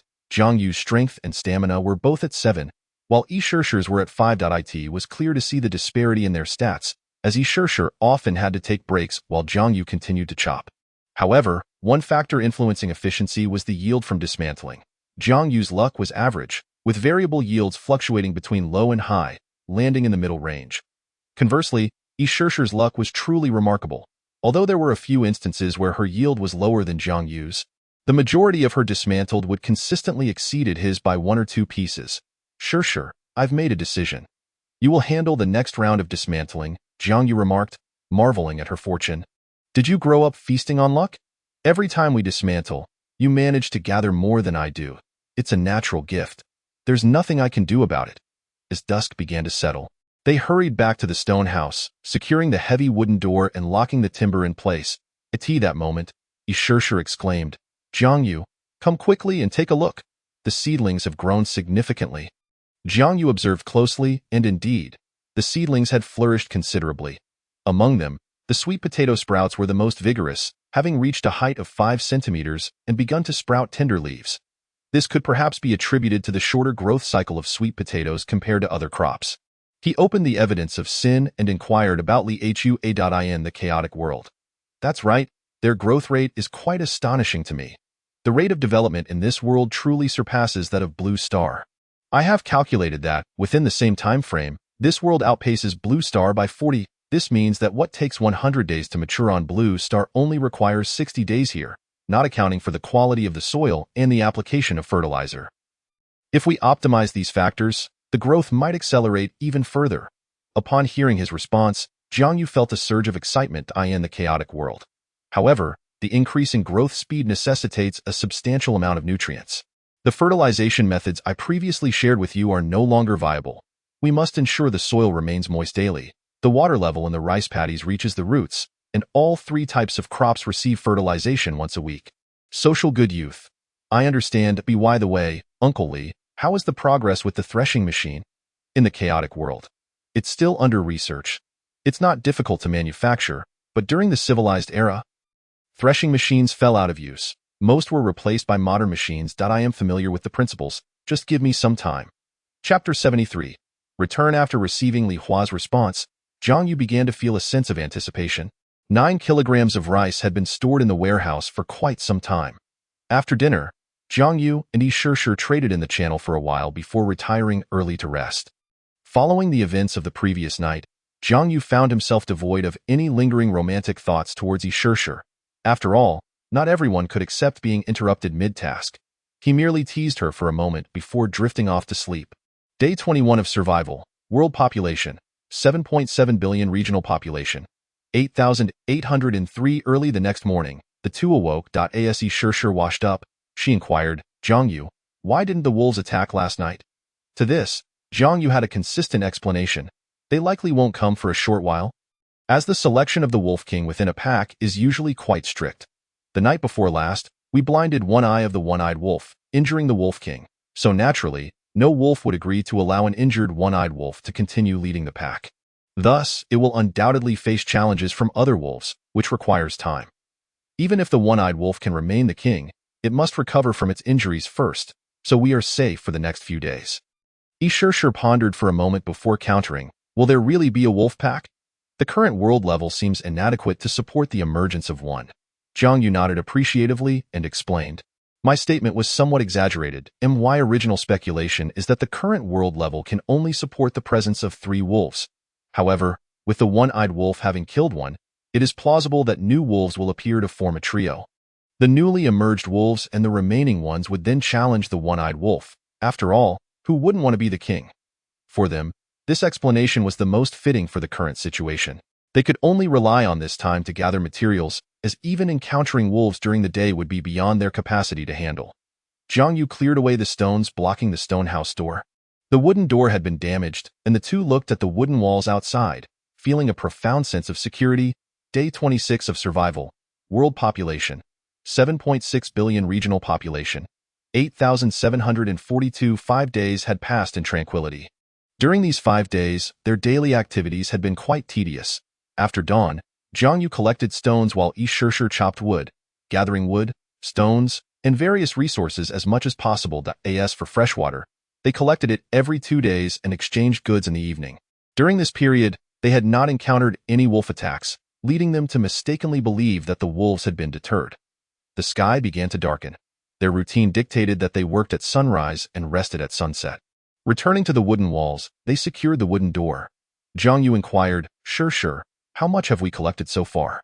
Wooden sticks 1,350, fragmented stones 1,150, vines 450, dry grass 300, grass 2 tin stones 650, flint tin, wood 950, wooden boxes 23, coconut shells 18, coconut leaves 25, plastic bottles 3, wooden buckets filled with water 55, wooden buckets 5, fishing nets 1, wild boar meat 100, bear meat 150, fat 40, 5, wolf meat 5, bear paws 2, bones 90, wild boar tusks 2, bow drill 2, exquisite stone axes 2, exquisite stone shovels 2, simple stone picks 2, wooden spears 1, fragmented stone knives 1, simple wooden bows 1, simple arrows 50, rice 9, iron sheets 5, sweet potatoes 15, raincoats 1, hemp 200, cotton 20, coconuts 3, resin 10, shells 20, exquisite stone hose 1, simple stone hammers 2, Yi Shishir sighed. Alas, this is still less than what we used to sell for a single day's bedding. Jiang Yu chuckled, you should be content. Such an opportunity does not come around often. Among the resources, the primary ones, wood and stone, were mostly gathered through collection. With additional items acquired through trading and intelligence gathering, Yi Shishir fed the rabbit, approached Jiang Yu, and said, "Jiang Yu, I want to take a bath. My hair has become somewhat oily in the past few days." Due to their busy schedule of chopping trees, collecting stones, and gathering materials, they had not prioritized hygiene. Yi Shishir had only managed to maintain a simple cleaning routine, while Jiang Yu had merely freshened up to ensure his mouth was clean. Yi Shishir, being a girl, was comparatively more concerned about cleanliness than Jiang Yu. An idea struck Jiang Yu, and he said, "We've gathered enough materials. We could attempt to make soap." Yi Shishir thought for a moment and replied, "Let's do it tomorrow. It's getting dark, and making it now would be inconvenient." The two enjoyed the salt-roasted meat they had prepared earlier, and after finishing, Yi Shishir boiled a pot of hot water. "Jiang Yu, you need to wash up too. You smell quite foul." Upon hearing this, Jiang Yu sniffed himself and shrugged. He, of course, could not detect his own odor. Yi Shishir brought out the hot water and handed him a coconut shell, saying, "Jiang Yu, please help me wash my hair. Doing it alone is too cumbersome." Jiang Yu looked skeptically at the coconut shell in his hand and asked, "Are you sure? I've seen you naked long ago. Besides, surviving here is tough, so there shouldn't be any distinction between genders. Aren't you my man?" "Helping me wash my hair is only natural," Yi Shishir replied, though her cheeks flushed slightly. Jiang Yu nodded in approval, surprised by how quickly she had come to such a realization. "All right then, let's do it." Under his gaze, Yi Shishir removed her clothing and sat on a wooden stool. Jiang Yu admired her graceful figure as he poured water over her and began to massage her long hair. Although the clear water could not completely cleanse it, it was a start. Yi Shishir glanced back at Jiang Yu and raised an eyebrow, asking, "Jiang Yu, do you think I have a good figure?" Cough. "Yes, absolutely. You would be the champion of any fashion show." When it was Jiang Yu's turn, he quickly finished washing up. The two sat by the fireplace, with Jiang Yu tidying Yi Shishir's hair. She curiously asked, "Jiang Yu, do you think the one-eyed wolf hasn't returned for so long because it won't come back at all?" Jiang Yu shook his head, replying, "I believe it will still return. No. What I mean is that the three wolves appear at night. And prior to this, we hadn't discovered any wolves on the island, just like in the block world, where monsters spawn and vanish come morning." Jiang Yu was mildly surprised. He had not anticipated Yi Shishir's imagination to be so vivid. This was indeed something he had not considered before. "But how did you come up with such a hypothesis?" "I actually feel this world is akin to a game, don't you think? Just a more realistic version, like Evidence of Sin." Yi Shishir pointed to the jade bracelet on her wrist. This pair of jade bracelets had accompanied each of them since they awakened in this world, offering convenience with their communication and disassembly capabilities. However, the strange powers of these bracelets remained a mystery. "You have a point, but it is indeed a bit far-fetched." "Never mind, this world is inherently peculiar." Before he could finish his sentence, strange noises emanated from outside, as if something were scratching at their wooden walls. Jiang Yu abruptly turned to look outside, and with a wry smile, he remarked, "Well, they've come just as we spoke." Chapter 74. Autumn. The three wolves have returned. Yi Shishir gasped. At this moment, the wooden walls proved their worth. The creatures outside were completely barred from entering. They were no longer the same as before. The two listened attentively to the sounds outside. "Perhaps it's merely other creatures moving about at night. I'll go take a look. If anything unexpected happens, you block the door with the stones," Jiang Yu instructed before setting aside the stones at the entrance. Stepping outside the stone house, the eerie silence of the night amplified every sound. Yet one thing Jiang Yu had confirmed was that after erecting the wooden walls, the fear that once gripped them upon stepping outside at night had vanished. He surmised that this sensation only arose under the watchful gaze of nocturnal creatures. Outside the stone house was pitch black. Without a flame to illuminate the surroundings, nothing could be discerned. Just then, Jiang Yu seemed to have an epiphany and returned to the stone house. "Jiang Yu, what's wrong?" The darkness outside was profound. "I found myself in need of a torch. I recalled that there was resin in the warehouse, a highly flammable substance capable of burning for a considerable duration, making it an excellent choice for a torch." Jiang Yu elaborated on the matter and subsequently procured a small amount of resin. He dipped the wooden stick into the resin and placed it amidst the flames in the fireplace. The resin ignited swiftly upon contact with the fire, and a small flame flickered to life at one end of the stick. Armed with the makeshift torch, Jiang Yu ventured outside once more. The flickering light illuminating his surroundings, He approached the source of the unsettling noises. The wooden walls emitted sharp, creaking sounds, but the nature of the disturbance outside remained a mystery. He soon shook his head. The wooden barrier separated the interior from the exterior, rendering any observation of the outside impossible. All he could do was listen to the sounds, left wondering if wolves were responsible, but he had no way of knowing. The wolves had ceased their howling. Had they grown wise, or had other creatures strayed nearby? After a brief and unfruitful inspection, Jiang Yu returned to the stone dwelling. Sealing the door with stones, Yi Shishir inquired, "What did you find? Were they the wolves?" Jiang Yu shook his head and replied, "I couldn't see anything at all. They remained silent, leaving me in the dark. If only we had a watchtower or something similar." He sighed, "But what's the use? They can't get in anyway. Let us rest peacefully." Yi Shishir waved her hand and returned to her bed, with Jiang Yu following closely behind. The wooden window had long been sealed with wild boar hides, and the sounds of creatures scratching at the walls had diminished significantly throughout the night. Moreover, their mental fortitude had strengthened considerably following the wolf attack, allowing them to disregard the disturbances. Yi Shishir gazed at Jiang Yu, whose face bore an expression of urgency, and guessed what he wanted to say. "Jiang Yu, you have worked hard these past few days. It must have been quite taxing on you." Yi Shishir smiled gently, wrapping her arms around his neck.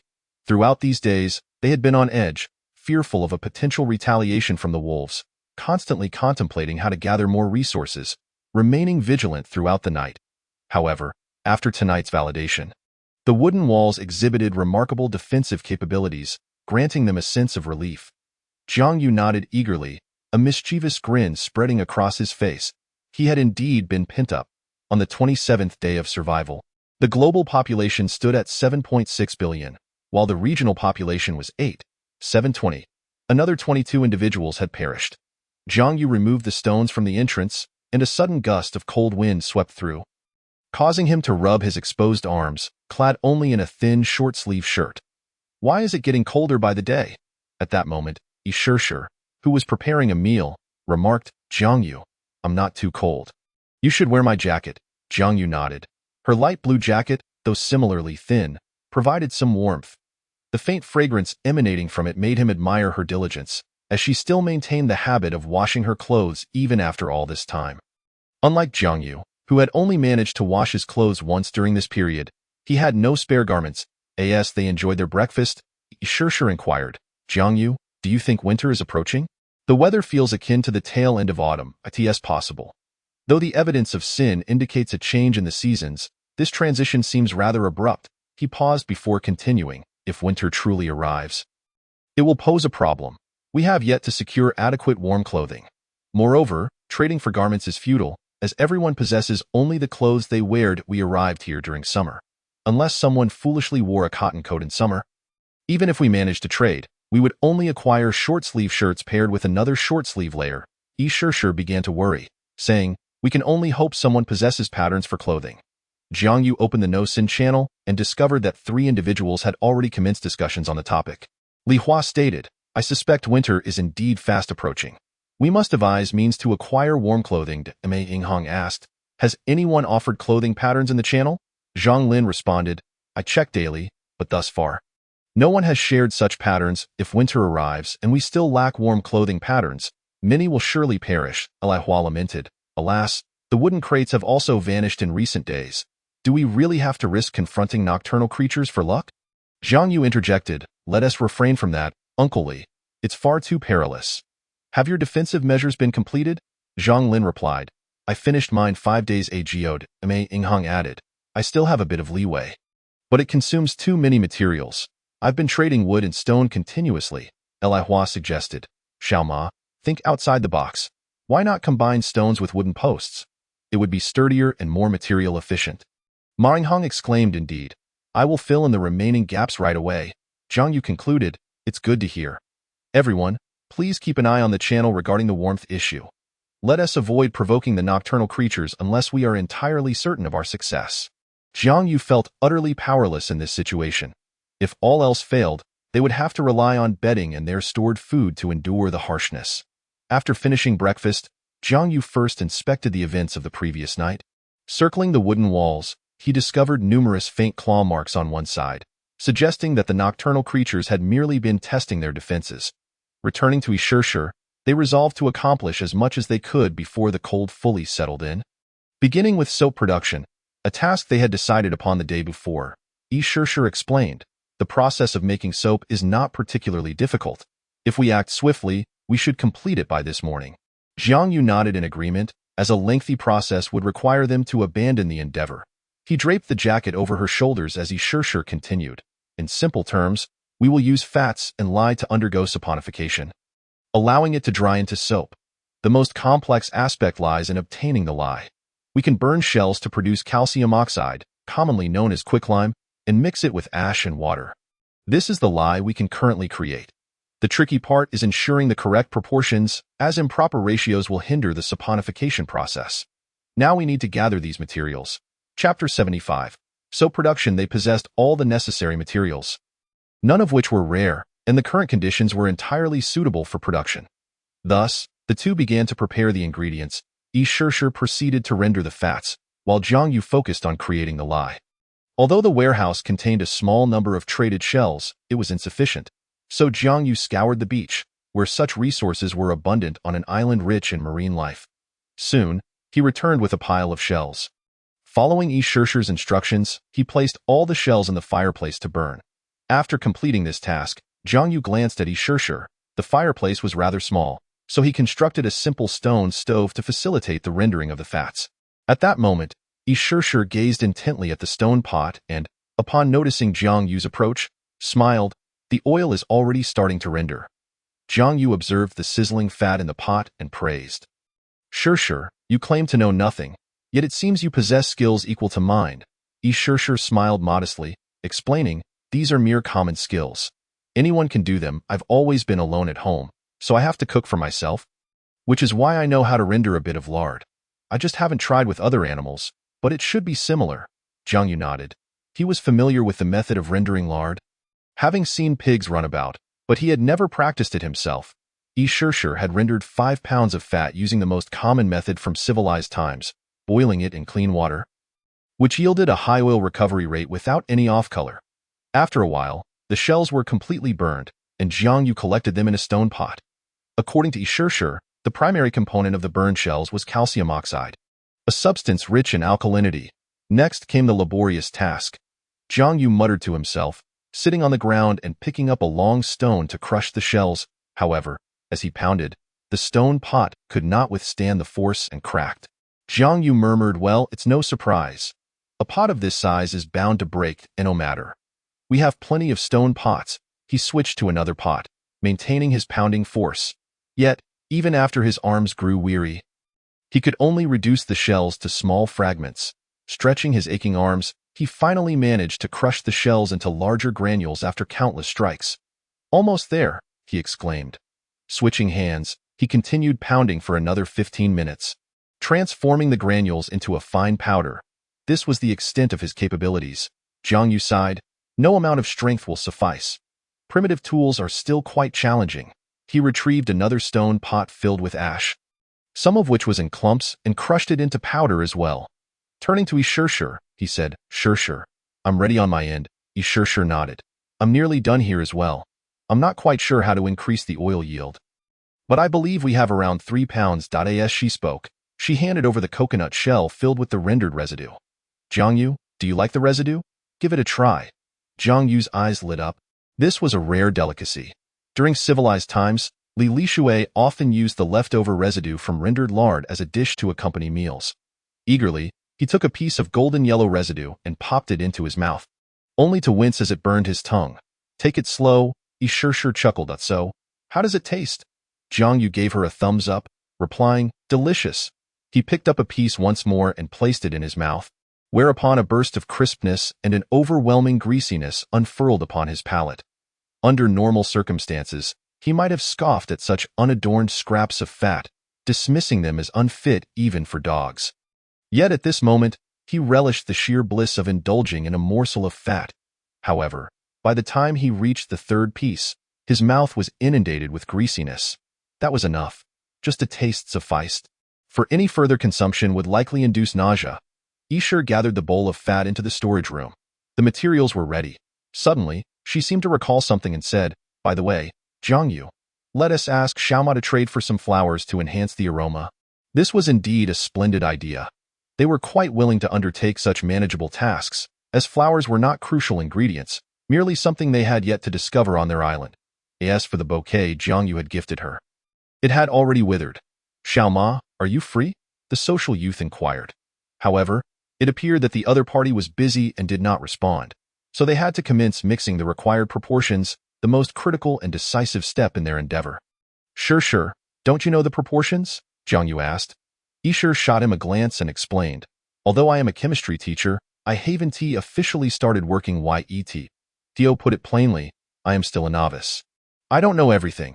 Even the knowledge I need to teach my students requires prior study. I do know that the ratio of fat to lye water is approximately 1:2. But as for how to prepare the lye water, comprising shell powder, plant ash, and water, I am uncertain. We can only ascertain through experimentation." "I thought you were so knowledgeable about everything," he replied. Thus, they embarked on the tedious process of trial and error. Initially, they mixed a small quantity of shell powder and plant ash in a 1:1 ratio, then combined it with an equal part of water. However, even after grinding it, there remained a plethora of impurities that required filtering. Fortunately, they had a filtering apparatus. Once filtered, they needed to add salt. According to Isher's explanation, this would expedite the precipitation of sodium fatty acids from the mixture, facilitating the saponification reaction, a method Jiangyu grasped only vaguely.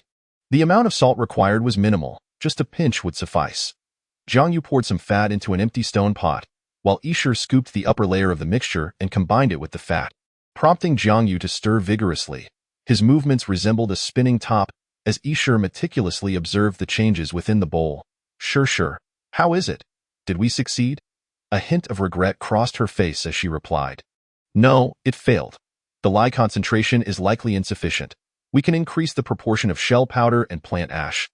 Thus, they commenced a second round of trials, repeating the previous steps, but this time Isher adjusted the ratio of shell powder and plant ash to 1:2.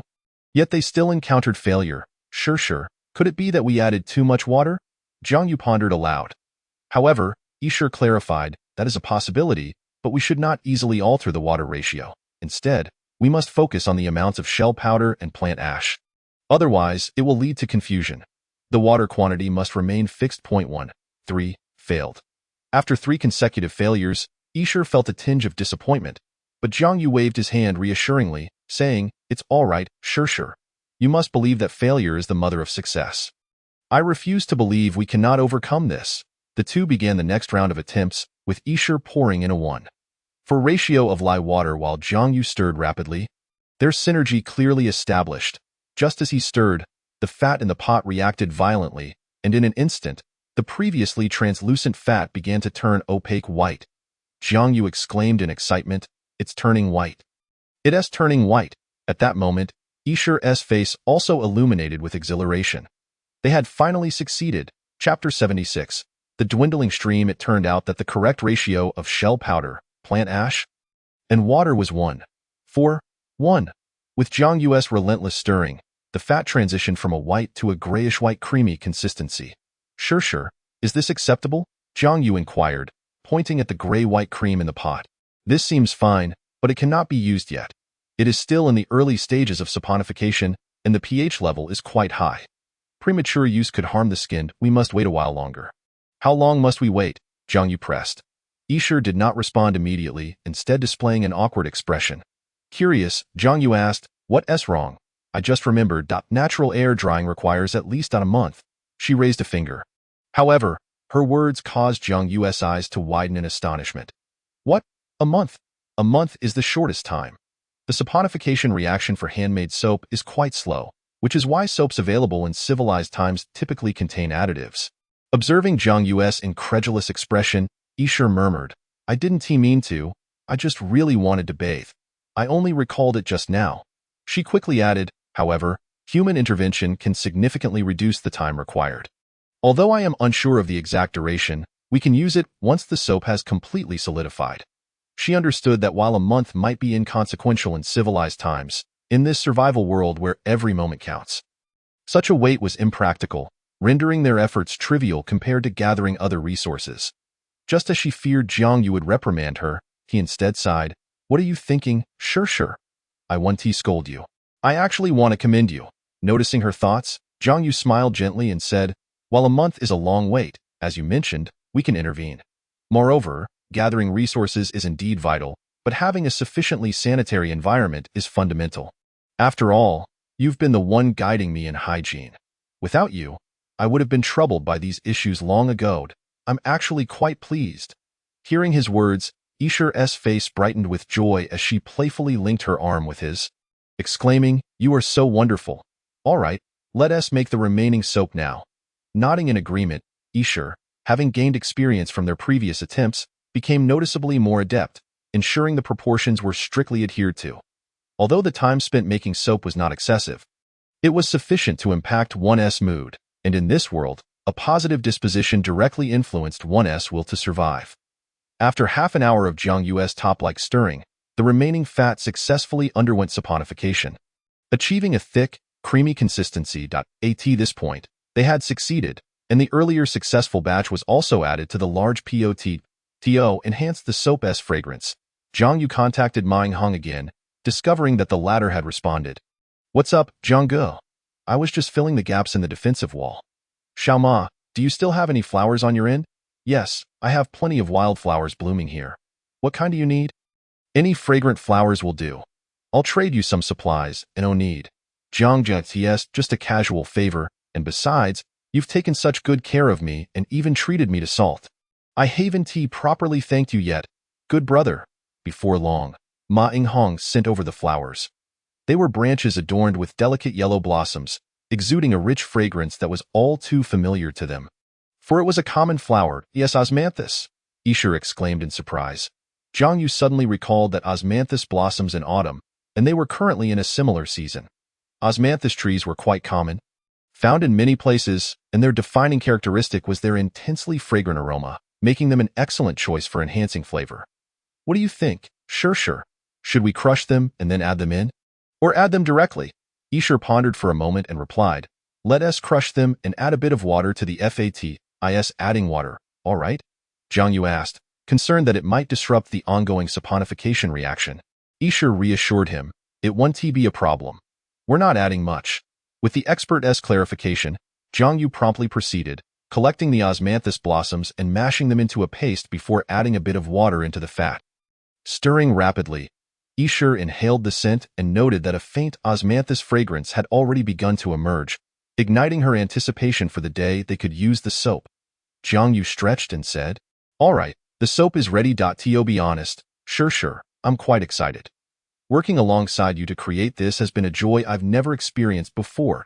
"Me too. Typically, the saponification reaction occurs within an hour without intervention, but applying heat can accelerate the process, enhancing the moisture content in the soap." Jiang Yu placed the pot containing the saponifying fat on the stove, where the high temperature was just right. As the weather grew colder, he covered it with another stone pot to retain the heat. However, this process did not require an open flame, so he extinguished the fire in the stove, leaving behind some burning charcoal and smoldering remnants.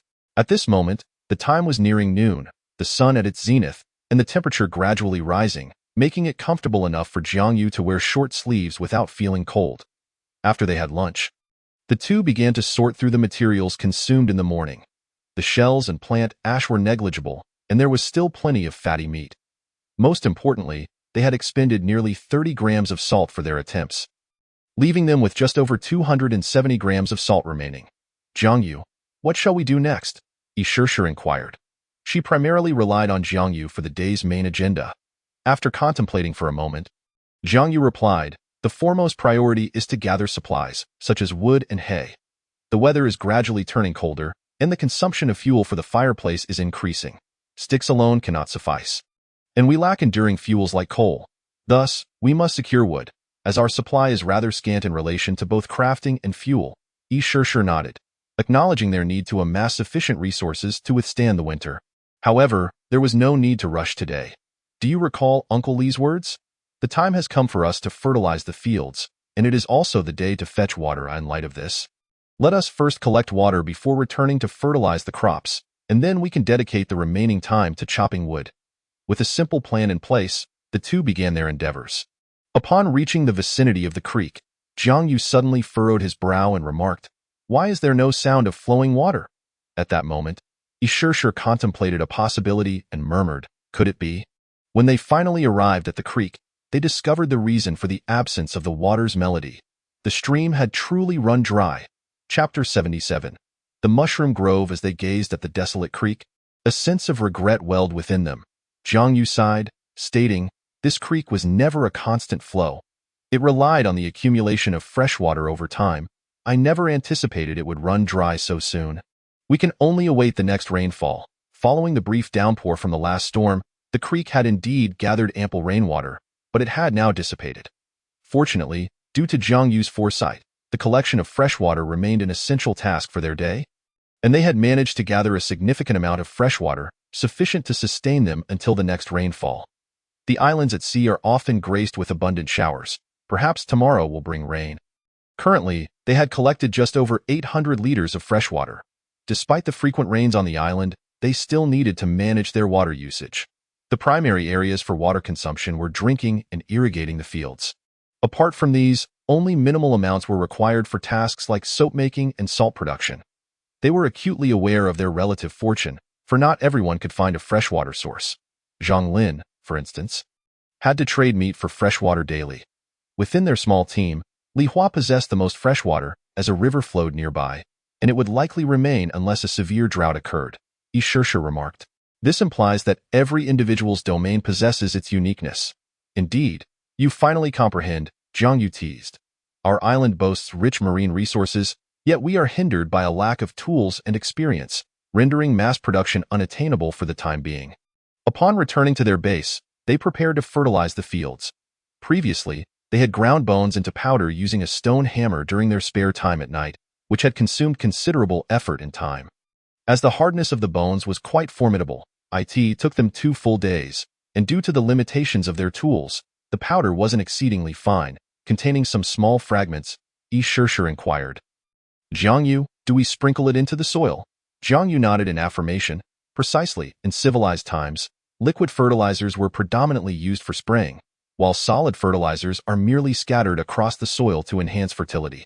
Fertilizing was not a challenging task, and given the small size of their fields, they completed it in no time. As for watering, Jiang Yu dedicated time each day to maintaining the soil's moisture levels and the irrigation of the rice fields. After completing these tasks, Jiang Yu asked Yi Shishir, "Shishir, are you prepared?" Yi Shishir nodded in agreement. Jiang Yu then opened the wooden door, carefully surveying their surroundings.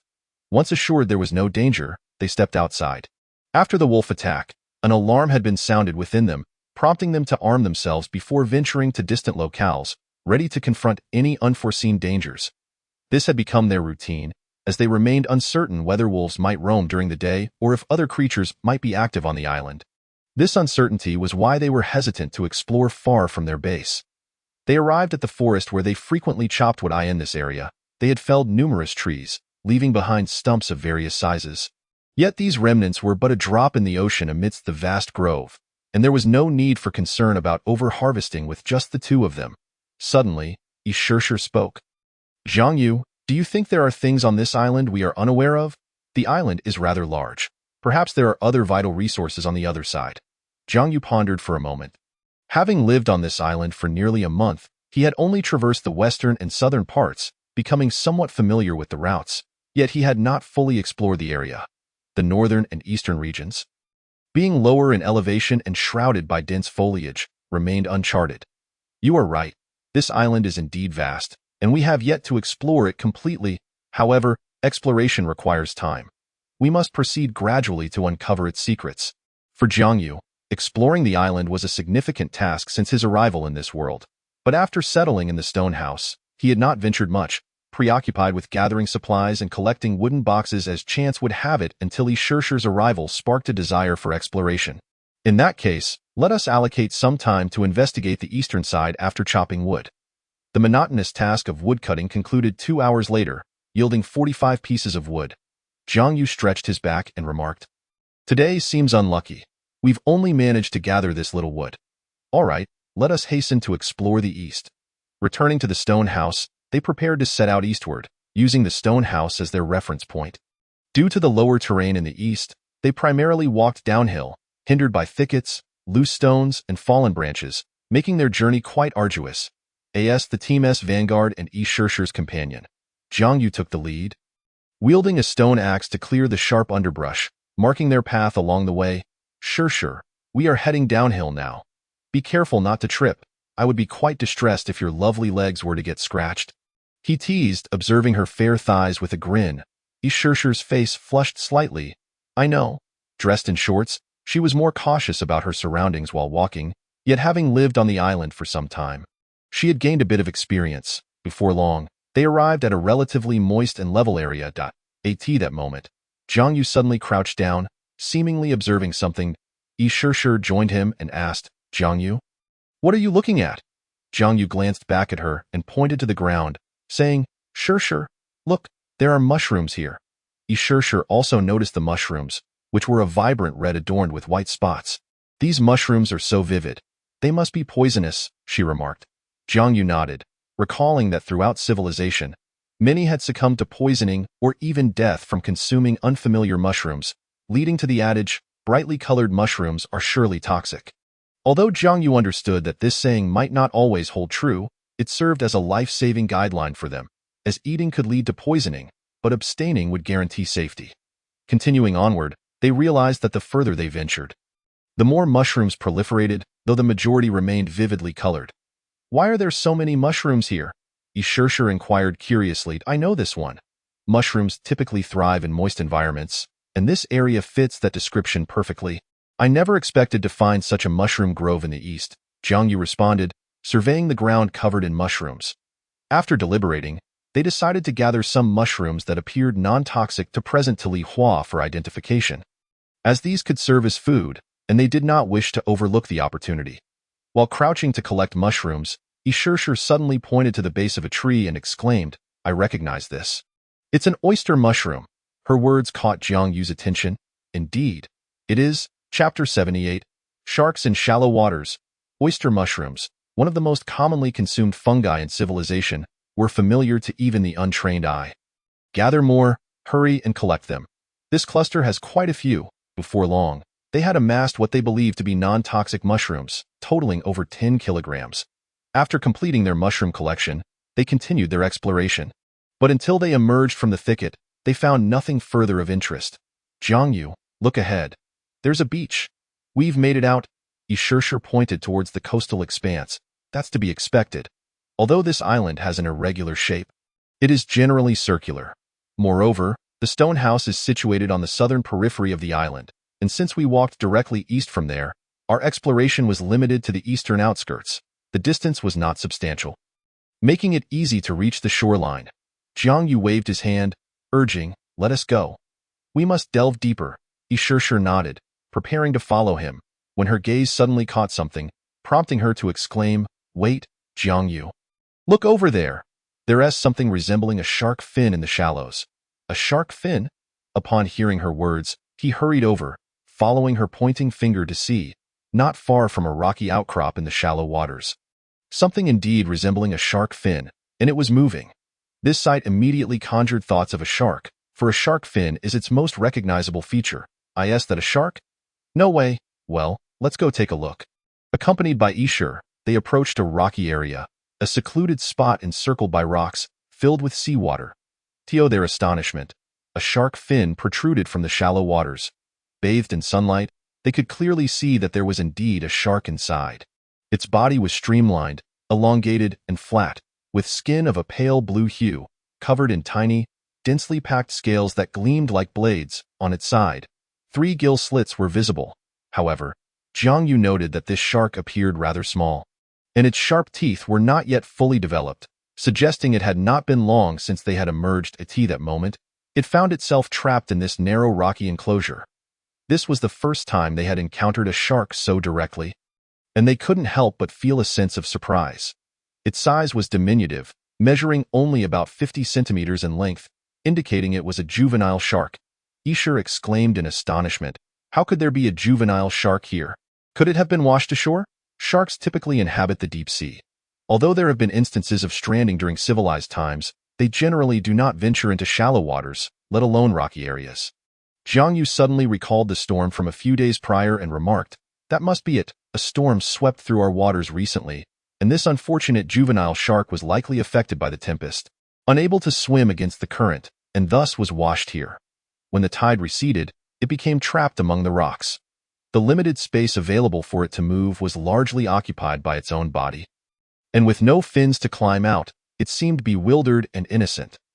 Both knew that its fate was ultimately sealed unless it were fortunate enough to encounter another tide of significant magnitude. Otherwise, the ordinary tide would not suffice to reach such depths, and it lacked the strength to escape this confinement." Isher turned to Jiang Yu and inquired, "What do you think?" Jiang Yu pondered for a moment, realizing that the shark had already succumbed to its fate, becoming an easy target. They could kill it at any moment with their bows and arrows. "I am quite curious to taste shark meat. Would you care to try it?" Sure. Isher hesitated briefly before responding, "While I am curious, I have heard that shark meat is not particularly palatable, and besides, sharks lack a urinary system, excreting waste through their skin." At that moment, the juvenile shark noticed them, opening its mouth to reveal its sharp, short teeth. Lacking vocal cords, it could not produce sound, relying instead on this display to intimidate them. However, its current size provided little deterrence compared to an adult shark. Their apprehension stemmed solely from the shark's notorious reputation.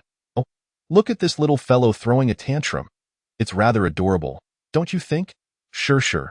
Just look at its silly, wide eyes and that toothy grin. It is quite the comical sight." Jiang Yu chuckled heartily, pointing at the juvenile shark. As the saying goes, when one is weak, even their anger appears endearing. The juvenile shark was indeed in such a state. Isher covered her mouth, stifling laughter, and teasingly remarked, "Go ahead and laugh. Wait until its parent arrives, and then you'll see who's laughing." Perhaps I should refrain from laughing," Jiang Yu replied with a hint of reluctance, not daring to confront the shark's parent, choosing instead to poke fun at the immobile juvenile. "This little guy is rather pitiable. It resembles us in a way. Both of us found ourselves inexplicably exiled to this island, though its predicament is far more dire." Hearing Jiang Yu's words, Isher mistakenly assumed he had developed a sense of compassion and tentatively asked, "So, are we going to let it go?" But Jiang Yu shook his head vigorously, declaring, "Absolutely not. Even if we were to consider releasing it, look." He picked up a stick and poked its large nostrils. In an instant, the stick was bitten in half by the juvenile shark's sharp teeth. "Well, it's quite fierce, isn't it?" Jiang Yu shrugged at Isher, stating, "If it won't even let me touch it, how could we possibly let it go? I intend to expand my culinary repertoire. Shark meat is a delicacy that one could scarcely obtain during civilized times." Rubbing his hands together, his eyes sparkled with desire. "Then let us get to it." Under normal circumstances, they would never dare to attack a shark. Even a juvenile would be off limits. However, at this moment, it was trapped in a makeshift aquarium, the only difference being its capacity to inflict harm. Yet, it was utterly at their mercy, making the endeavor far simpler than slaughtering a pig. Jiang Yu stood atop the rocks, gripping the butt of a wooden spear and thrusting it toward the shark's head. The spear embedded itself deeply into its flesh, and the juvenile shark writhed in pain, splashing water everywhere. However, Jiang Yu had anticipated this and stepped back from the splashing waves. After being trapped for so long, it still possesses such vitality. Jiang Yu and Isher waited in silence. Soon, it seemed to exhaust its strength. Ceasing its struggles, sure, just to be safe, let us shoot it with arrows." They retrieved their bows and simultaneously released arrows at the shark. Inflicted with harm, the juvenile shark began to thrash about once more. But the rocks acted as a prison, rendering its struggles futile. Before long, the water was stained red with blood, and the juvenile shark lay still. Jiang Yu instructed Isher to stay put while he approached to inspect the situation. He pulled the spear from its head and thrust it in again, finding it unresponsive. After a few more attempts, he finally felt reassured. "Jiang Yu, it has rolled its eyes back. Is that really necessary?" "Better safe than sorry," he replied. "Compassion is a luxury we cannot afford. We don't even know if we will see another day. It is foolish to show pity. What matters is securing sustenance that allows us to survive longer." Jiang Yu collected the arrows from its body and activated the decomposition function of the sin of evidence. Shark meat 10, shark head 1, fins 2. Only these paltry items? How unfortunate. As for the other parts and internal organs, they had been reclaimed by the sin of evidence. Fins? There's hardly any meat on these. What use do I have for them? Jiang Yu curiously examined the pair of shark fins. That moment. Isher smiled mysteriously and explained, while they may lack substantial meat, these are fins, you know. Surely you are aware of shark fins? Jiang Yu's eyes widened in realization, nodding. Such a delicacy was widely known. Even a farmer living in the mountains would be familiar with the term. Seeing his reaction, Isher curiously asked, have you ever eaten it? Certainly not. Such delicacies are beyond the reach of an ordinary person like me. I've only learned about it through television advertisements, where people who have no idea what shark fins look like insist that there's no trade without harm. Indeed, advertisements were full of that when we were young, Isher agreed, nodding in understanding. Jiang Yu mused about how those who made such statements would react to the shark fins before them. He then pulled out the shark's head, comparing its size to his own, realizing it was only slightly larger. Sure. Don't you think this shark head would make a perfect hat if dried? Isher wrinkled her nose in distaste, retorting, with such a strong fishy odor. How could you stand it? Suddenly, she seemed to have an epiphany and exclaimed, Jiang Yu, I have thought of its purpose. By the time they returned to the stone house, dusk had settled. Do you think this will really be useful? Jiang Yu gazed at the shark head hanging outside on the wooden wall, his lips twitching slightly at the absurdity of the situation. However, Isher remained unfazed, suggesting, why not give it a try? We have nothing to lose. It said that animals have a bloodline suppression. Perhaps the shark head could indeed scare off any dangerous creatures lurking around the stone house. I just think it's too small. Maybe a larger one would be more effective. He found Isher's idea somewhat fanciful. That's fine. Since you plan to use it as a hat, hanging it up will allow it to dry out perfectly. The shark could never have imagined that not only had it been killed, but someone would also find the time to contemplate hanging its head on a wall as a deterrent to other creatures. Jiang Yu shrugged, turning to close the wooden door and lock it securely. He then approached the stove, which had extinguished but still retained some residual warmth. Lifting the lid of the stone pot, he inspected the soap's condition, using a stick to stir it, revealing an exceedingly thick, grayish-white paste. Isher explained, this indicates that the moisture within the soap has evaporated significantly and the saponification reaction has completed. Now, we simply need to wait for it to harden naturally. It's just a matter of letting it dry. Jiang Yu inquired, genuinely lacking knowledge in this area. Isher nodded, exactly. What we've done so far is nothing. The saponification is complete, and we've entered the curing phase. However, I later thought about it. A month's time was based on the past, but we cannot afford to wait that long. We must adapt to the current situation. To put it simply, under difficult circumstances, once saponification is complete, it can be used immediately. Because we made it ourselves, the process isn't precise. We need time to mature it to avoid harming our skin. Additionally, the soap will last longer and clean more effectively once it has hardened. Her explanation enlightened Jiang Yu. Then let us wait a few days. They could indeed afford to wait a few days. Even if it wasn't completely hardened by then, they would still need to put it to use. After all, they were merely using clean water for washing, and to avoid wasting water, they had been using very little. Especially Jiang Yu, whose skin was caked in dirt, evident from its slightly yellowish hue. They were quite conscious of their hygiene and environment. Placing the small stone pot containing the soap in the most ventilated window, the two began to examine the mushrooms they had collected. Such tasks can only be accomplished by Li Hua, thus Jiang Yu promptly sought him out. After conveying his intentions, Li Hua readily agreed. Before long, a voice from the chaotic world remarked, I say, you two are quite selective, aren't you? The youth of society responded, indeed. We possess a certain discernment. The voice from the chaotic world retorted, what discernment is that? Out of 10 pounds of mushrooms, half are toxic. Are you planning to lay down and relax? Just to clarify, there are no doctors here. At this moment, Jiang Yu awkwardly touched his nose, mistakenly believing that Li Hua was praising him. The youth of society laughed heartily. Ah, I see. I thought these mushrooms were ordinary and harmless. The voice from the chaotic world sighed. Well, it's a good thing you didn't eat them blindly, or you'd be in for a shock without even knowing how you met your end. While some poisonous mushrooms can be identified by their vibrant appearance, this is not always the case. Some seemingly mundane mushrooms can also be toxic. The youth of society exclaimed, Uncle Li is indeed impressive. IVE learned something today. The voice from the chaotic world continued. I have already sorted out all the toxic ones, and even some varieties I couldn't identify. It's best not to consume those unknown mushrooms. Li Hua then separated the toxic from the non-toxic mushrooms for Jiang Yu. The youth of society expressed his gratitude. Uncle Li, thank you so much. You must also feel the pain of longing for the crops you see yet cannot partake in. Here, take 2 pounds of the edible mushrooms to satisfy your cravings. The voice from the chaotic world chimed in. Hey, you're quite the savvy one. In that case, I will accept them. Jiang Yu handed over another 2 pounds of mushrooms. Although they were a cooperative team, such gestures were still necessary, for without Li Hua, they would have nothing to enjoy. The two commenced preparing a mushroom dinner, initially planning to roast them, but finding that too time-consuming. They opted instead to make a pot of mushroom soup using 3 remaining coconuts, a pound of mushrooms, oil dregs, and fish fins. The array of ingredients was quite lavish. They hadn't made soup in a long while. As they typically needed salt for their evening meals, and seasoning soup required an excessive amount of salt, which felt wasteful, they generally preferred to sprinkle salt on grilled meat, allowing for immediate consumption. At that moment, the leftover coconuts were perfect for enhancing the flavor, and as for salt, they planned to grill a pound of shark meat for a taste test. However, upon unwrapping the shark meat, they were met with dismay.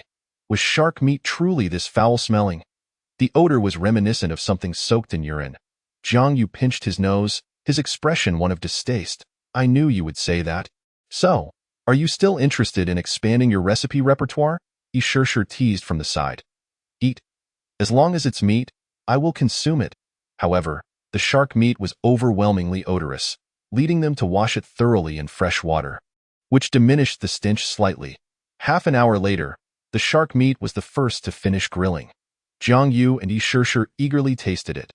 The moment it hit their tongues, a powerful fishy taste mingled with the ammonia-like odor, commonly referred to as a urine-like flavor, assaulted their senses, a truly nauseating experience. Despite the added salt, it paled in comparison to the flavors of wild boar or bear meat.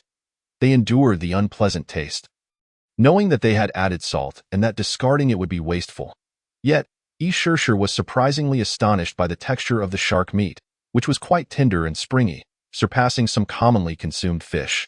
As Jiang Yu chewed, he suddenly exclaimed, although the flavor is lacking, I didn't expect the texture to be this good.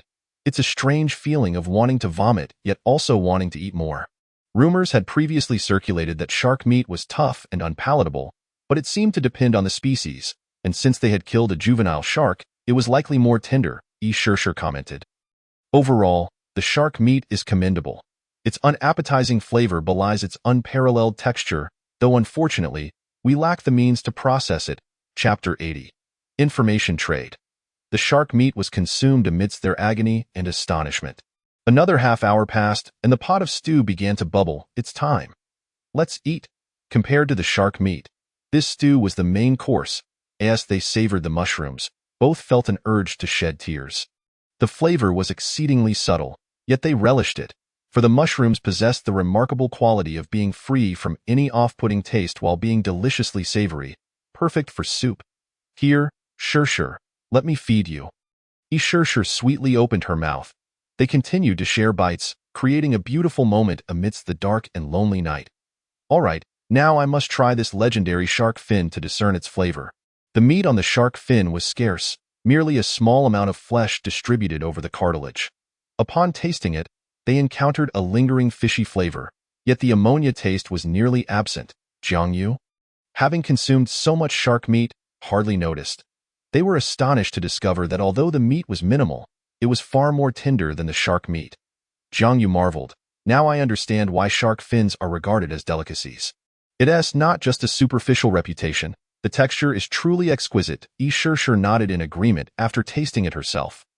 Culinary delights are a human construct, yet throughout history, there seems to be a shared understanding of what constitutes good food.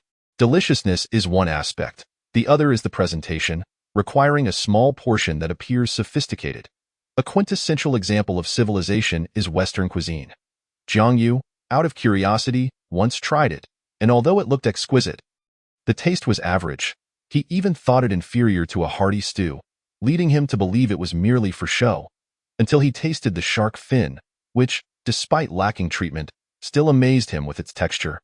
After dinner, both felt content.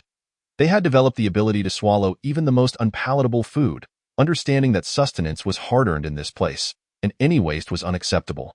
Jiang Yu and Yi Shishir monitored the trading channel for some time. Learning to filter out the noise from the multitude of voices, a crowded channel often meant an abundance of useless information.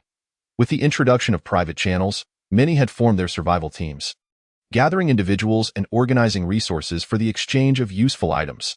However, some deceitful groups emerged, specializing in tricking others out of their supplies.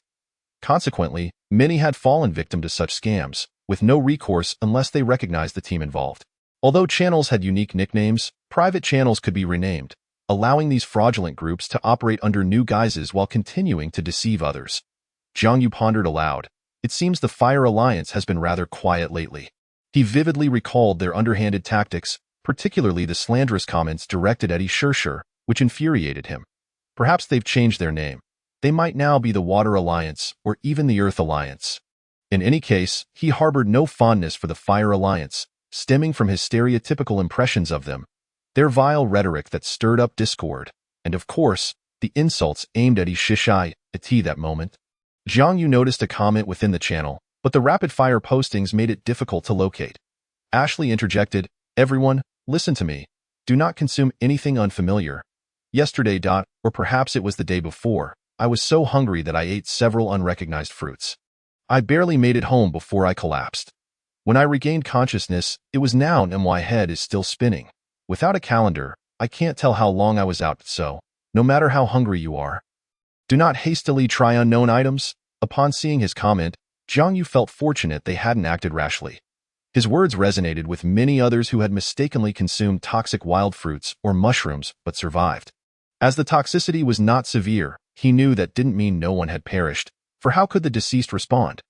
There were also numerous shared comments about people finding wooden crates and discovering blueprints. Though the usefulness of these blueprints was uncertain, some might be valuable, while others could be entirely useless. Just then, Yi Shishir exclaimed, "Jiang Yu, there's news on the information trade." Jiang Yu quickly checked the channel dedicated to the innocent. He had previously proposed the idea that killing nocturnal creatures would yield blueprints, and after discussion and experimentation, they had confirmed the validity of this information for trading purposes.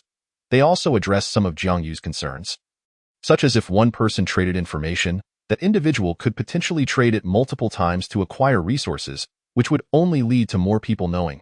If they waited too long to maximize the information's value, it would be too late.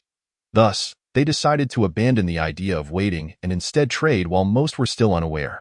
Zhang Lin remarked, "This team possesses some capability, planning to hunt nocturnal creatures to obtain blueprints." It became evident that this was a team, drawn by Zhang Lin's revelation of the blueprint information. After discussions, the opposing side boldly produced a blueprint for base expansion as part of the trade, albeit one of limited utility. Jiang Yu inquired, "A one-time bathroom expansion blueprint? That indeed lacks significant value, especially since survival is currently the priority." Zhang Lin agreed, "Exactly, I have no use for it either, but it's still a blueprint, which is considerably better than the ordinary supplies they offered. By the way, Jiang Yu, how should we divide this?" Since Jiang Yu had selflessly provided the information, they were exchanging it for resources. However, his generosity made them feel somewhat undeserving, leading to a division of 80 to 20 for the traded resources, with Jiang Yu receiving the lesser share. Just as he was about to respond, he noticed Yi Shishir gazing at him with an expression of yearning. Jiang Yu offered a resigned smile. "Emotion, brother, let me have that blueprint. I'll trade you the price difference with wood and stone." Zhang Lin understood that Jiang Yu was considering Yi Shishir's feelings. "That's fine, but I'll need some fresh water. I plan to stock up for winter." Jiang Yu traded him the approximately 10 liters of fresh water that he was currently using but had not finished. "You are truly wonderful." Yi Shishir wrapped her arms around his neck, brimming with excitement. "What can I say? My love for you knows no bounds. In this vast universe, you are my greatest treasure." Yi Shishir beamed with a sweet smile. Her eyes filled with adoration for him. Jiang Yu smiled faintly and said, Sure, we need to wait a bit for the expansion. Let us finish our tasks first." Yi Shishir nodded in agreement. Jiang Yu addressed everyone. "Now that more and more people are aware of this news, it may have already spread to places we are unaware of. Therefore, let us hasten our transactions while most remain oblivious." Jiang Yu felt somewhat helpless. realizing that the very reason for the news spreading was their attempt to gauge its value, forgetting that those who received the information could easily disseminate it further. This very action had precipitated the need for swift action. Ming Hong replied, "Received." Li Hua chimed in, "Got it. Had I known, I wouldn't have gone to Chopwood today. I would have stayed to trade information for supplies." Thus, he and Yi Shishir found themselves embroiled in this trading frenzy, where beneath the surface of a seemingly tranquil channel, information capable of altering the landscape was being exchanged. Chapter 81. The Bathroom, Day 28 of Survival. World population: 7.6 billion. Regional population: 8. 701 materials. Wooden sticks 1,400, crushed stones 1,350, vines 430, hay 250, grass 190, stones 800, flint, tin, wood 1,200, wooden boxes 23, coconut shells 24, coconut leaves 25, plastic bottles 3, water-filled wooden buckets 54, wooden buckets 5, fishing nets 1, wild boar meat 95, bear meat 145, fat 45, shark meat 9, mushrooms 2, bear paws 2, bones 70, wild boar tusks 2, bow drill 2, exquisite stone axes 2, exquisite stone shovels 2, simple stone picks 2, wooden spears 1, crushed stone knives 1, simple wooden bows 2, simple arrows 50, rice 9, iron pieces 5, sweet potatoes 15, raincoats 1, hemp fibers 200, cotton 35, resin, tin, exquisite stone hose 1, simple stone hammers 2, disposable bathroom expansion blueprint 1. After a night of trading information, their gains were substantial, primarily revolving around wood and stone. A significant portion of this was the share of the 3 innocent individuals involved. This information regarding the blueprint held immense allure for everyone. Many in the channel were now aware of it. But this also sparked a series of complications. Jiang Yu closely monitored every movement within the channel, unconcerned. Who leaked this information about the blueprint? Is it genuine, or merely a ploy to deceive and acquire supplies? Jiang Yu recognized that this matter was ultimately unverifiable. Even if he claimed to have obtained the blueprint from the remains of nocturnal creatures, others would remain skeptical, as no one could attest to its authenticity. Silently unseen. Exactly. Upon hearing about the blueprint yesterday, I hastily traded information, yet who can verify its truth? Nocturnal creatures, who can slay them? Or is this merely a tactic employed by a group of fraudsters? The best in the world. What information? How come I am unaware? Seeing this, Jiang Yu felt compelled to intervene, as he was the messenger, model citizen. Everyone, I discovered this information. After surviving an assault from a pack of nocturnal wolves, I was fortunate enough to slay one, and the blueprint was derived from its carcass. His declaration was soon drowned out by a flood of messages, leaving Jiang Yu to sift through the most critical ones. Unconcerned. Who believes that? Surviving a wolf attack and killing one? Are you that formidable? The best in the world. This is a model citizen we're talking about. Aren't you afraid? Unconcerned. I believe you've lost your mind. Although he has a reputation without proof, this is merely a ruse to acquire supplies. Are you suggesting they could trace the evidence to me? Yet, those who frequently traded with Jiang Yu were inclined to trust him, for he had never deceived anyone. His reputation spoke volumes. However, the gravity of the information, coupled with its unverifiability, left many who traded it in a state of half-belief. Jiang Yu sighed, aware that this situation would inevitably lead to such outcomes. Unlike the previously shared information, which was directed at everyone, the dangers inherent in this new information could not be overlooked. Model citizen. I cannot convince you all alone. Regardless, I have confirmed the truth of this information through my experience. The trading of this information was also done with your consent. Moreover, I merely discovered it. I did not disseminate it alone. Believe it if you wish, and if not, that is your choice. With that, Jiang Yu decided to step back from the channel. This matter, while significant, was also trivial. It was merely a fear of being deceived. They could only wait for someone capable of slaying nocturnal creatures to acquire the blueprint, which would serve as proof. For him, securing supplies was the priority. Jiang Yu gathered the stones, and a chill breeze swept by. He looked up at the sky. It was overcast, with the sun obscured by thick clouds, resulting in a relatively cool temperature, approximately 15 degrees. Jiang Yu muttered to himself, then returned to the stone house. The temperature inside was vastly different from that outside. The interior, warmed by a continuously burning fireplace, was considerably more comfortable. Jiang Yu quickly blocked the doorway. The cold wind is seeping in, Yi Shishir called from the kitchen. She had yet to don her outerwear, and the chill had made her shiver. Jiang Yu prepared to block the door with stones. An idea struck him, and he exclaimed with delight, Sure, I know what we should do. At Jiang Yu's request, Sure crafted two 2-meter-long quilts from 5 pounds of cotton. At this point, she understood Jiang Yu's intentions and said, Of course, we can use the quilt as a curtain for the door. But why make 2 quilts? Having one on either side will provide even better wind protection. Originally, after the wooden door was damaged, they had no intention of crafting a new wooden door. They could do nothing against the howling cold wind other than constantly block the entrance with stones, which was cumbersome whenever they needed to enter or exit. Jiang Yu suddenly recalled that many restaurants and shops during civilized times employed semi-transparent plastic curtains for shielding. They not only blocked the wind and retained warmth, but also offered shade from the sun. The height of the doorway was precisely 2 meters. Jiang Yu piled stones on either side of the doorframe, as the stones were sturdy and unlikely to collapse. Upon reaching the 2-meter height, he hung the quilts on the stones, then placed an additional layer of stones on top to secure them, preventing the quilts from being blown away by the wind. Repeating the process outside as well, Jiang Yu brushed the dust off his hands and remarked, Though it pales in comparison to a wooden door, at least the cold wind will not invade the stone house, and entering and exiting will be much more convenient. We can also use stones to block the center at night. Jiang Yu, you are truly clever. Sure praised him, then reflected, Now, even these minute details require our ingenuity. Survival is indeed arduous. Jiang Yu smiled slightly. Survival from scratch is undeniably challenging. Thus, we must adapt to this way of life. After finishing their breakfast and freshening up, they began to observe the changes in the soap. At this moment, the soap remained soft but had solidified significantly compared to yesterday. Jiang Yu, it has solidified quite a bit. We can cut it into pieces now, otherwise, the entire block will take much longer to harden, Sure remarked. Jiang Yu nodded, using the crushed stone knife to evenly cut it into pieces, which they then placed in stone pots to dry outside. All right, we can now proceed with the bathroom expansion, Sure exclaimed, eager and nodding in excitement. She had been waiting for this moment since they had postponed the expansion until dawn due to trading late into the night. Jiang Yu used the blueprint, and a holographic projection appeared before his eyes. It appeared that the blueprint utilized materials based on the type of base. Therefore, the primary requirement is also stone, Jiang Yu noted. Sure understood his implication. The stone house was primarily constructed of stone, hence the expansion would also necessitate stone.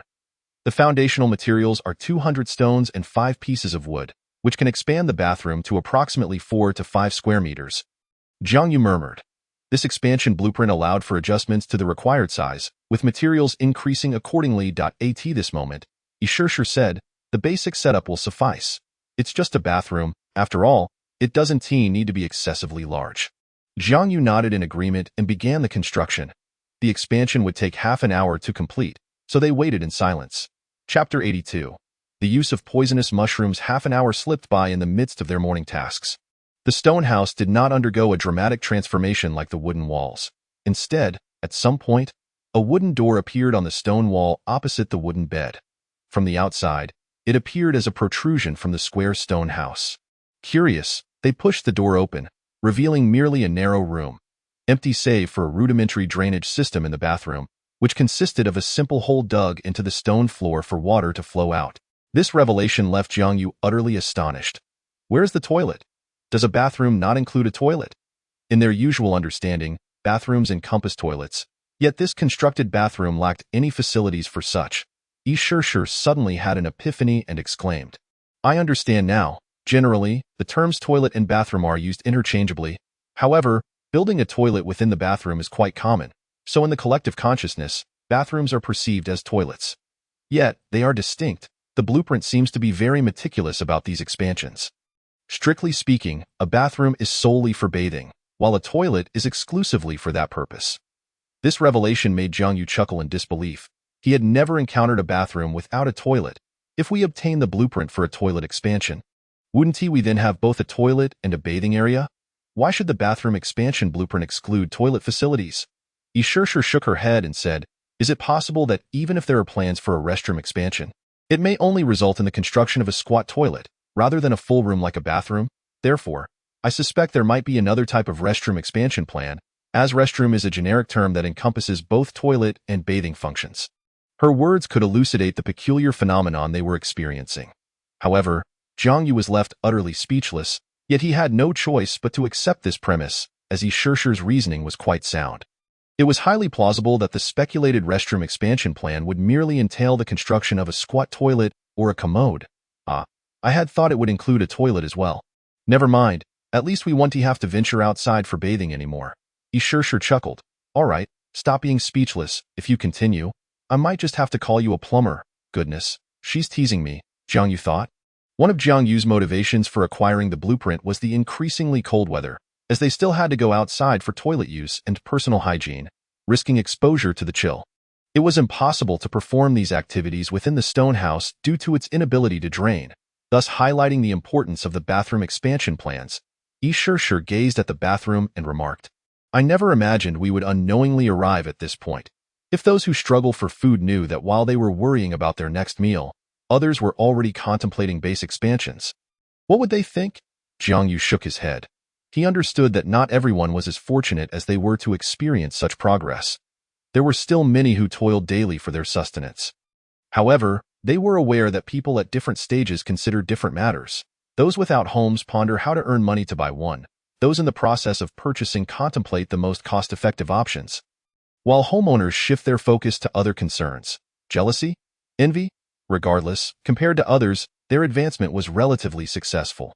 Suddenly, Jiang Yu looked at her with a tone of gratitude and said, By the way, Shirshir, ever since you arrived, our progress has accelerated significantly. She nodded. Indeed, that's the precious aspect of gathering blueprints. Before Shirshir's arrival, Jiang Yu had numerous plans that remained unexecuted, as implementing them alone was quite cumbersome. However, with her presence, their efficiency surged. Collecting resources and working became twice as effective as others, even producing precious items like salt. Jiang Yu and Shirshir exited the bathroom.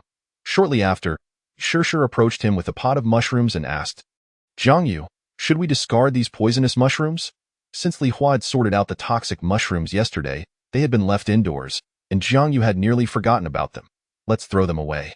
They can't be. He suddenly recalled the individuals who had been poisoned from consuming unknown food the previous night. Realizing something, he quickly exclaimed, Wait, don't throw them just yet.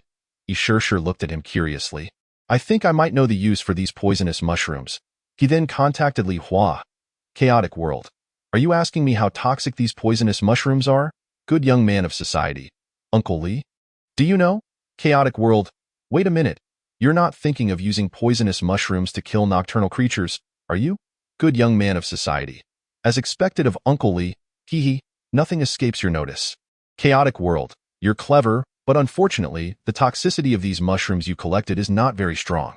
At most, they can cause hallucinations. It's unlikely they would kill nocturnal creatures unless consumed in large quantities. Good young man of society. Sigh.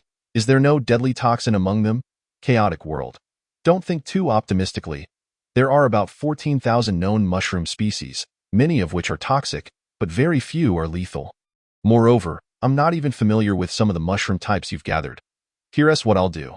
I'll tell you some characteristics of more toxic mushrooms, and you can look for them in your spare time. Good young man of society. No problem. After finishing the conversation with Li Hua, Jiang Yu reached out to Zhang Lin to discuss the feasibility of the plan. However, the more they talked, the more Jiang Yu felt it was impractical, as lethal poisonous mushrooms were exceedingly rare and difficult to gather.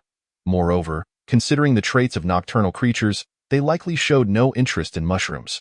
Well, even if they can't be deadly, collecting a few can't hurt. After inspecting the rabbits and the growth of crops, they ventured outside. The weather was becoming increasingly frigid, and to ensure the fireplace continued to burn, a substantial amount of wood was required. It's a pity we don't have coal. Jiang Yu lamented. They planned to gather resources in the morning, as the colder weather made tasks like chopping trees and quarrying more invigorating. In the afternoon, they would check the mushroom forest for the lethal mushrooms Li Hua had mentioned. Sure. I'll dig for stones while you search for easily flammable materials like dry grass nearby. Notify me of any unexpected findings, Jiang Yu instructed. Shirshir nodded and began searching in Jiang Yu's vicinity. Since the refined stone pickaxe had yet to be developed, Jiang Yu continued to use a rudimentary stone pickaxe, significantly reducing efficiency. After a morning of work, they had gathered 30 stones, 35 rubble, 100 dry grass, 50 wooden sticks, and 30 vines. Sitting down, they enjoyed the roasted meat and fresh water they had prepared in the morning. The boiled water, stored in the warehouse, was still warm, providing them a sense of comfort. This warehouse is truly remarkable. Time seems to stand still, Jiang Yu mused. Sure. How did you come up with the idea of using this to preserve food? Yi Shishir pondered for a moment and replied. Initially, I found this warehouse quite extraordinary. The items placed inside vanished in the blink of an eye, as if it were a strange space. Unlike our usual methods of storage, I decided to give it a try. And to my surprise, it actually worked. This warehouse system resembled a peculiar space with infinite capacity and time suspension. Even the most brilliant scientists could not fathom the nature of this phenomenon. Let alone them. Human civilization had yet to step into such realms. Who exactly created this extraordinary space? Is there truly a deity with such immense power in this world? Chapter 83. The fly agaric after satisfying their hunger and thirst. Jiang Yu and Yi Shishir followed the route they had taken yesterday to the mushroom forest. Much of this mushroom grove had already been harvested by the two of them. I remember it being here. Where has it gone? Jiang Yu bent down, searching all around when Yi Shishir waved at him. Jiang Yu, over here. Upon approaching, he found one of the mushrooms they were seeking. See? I told you I remembered it better than you. Yi Shishir displayed a proud expression.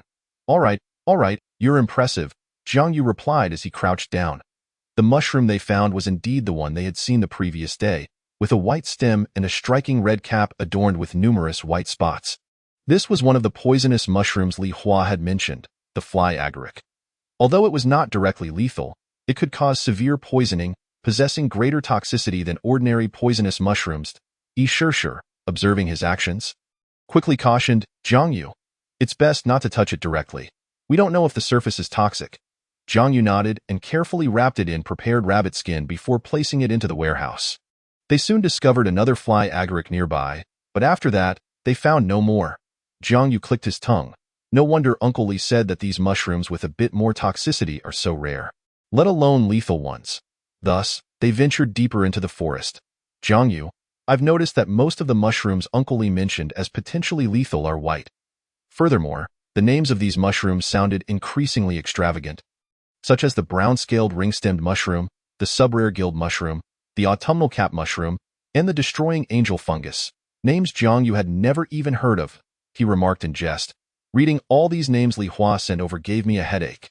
Perhaps their scarcity has led to a lack of widespread knowledge, Yi Shishir explained.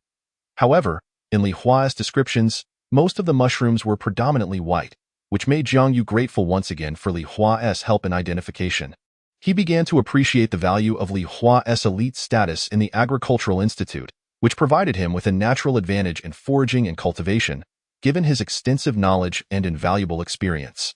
Uncle Li, I'll never tease you again, Jiang Yu muttered.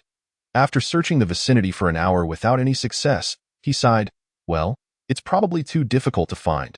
Perhaps we don't have them on our island. They had thoroughly explored the area, even clearing out dense patches of grass, yet still found no trace of the mushrooms Li Hua had mentioned. Searching like this was too time-consuming. It would be better to engage in other activities. Jiang Yu agreed, noting that after spending an hour, they had only collected 2 fly agarics.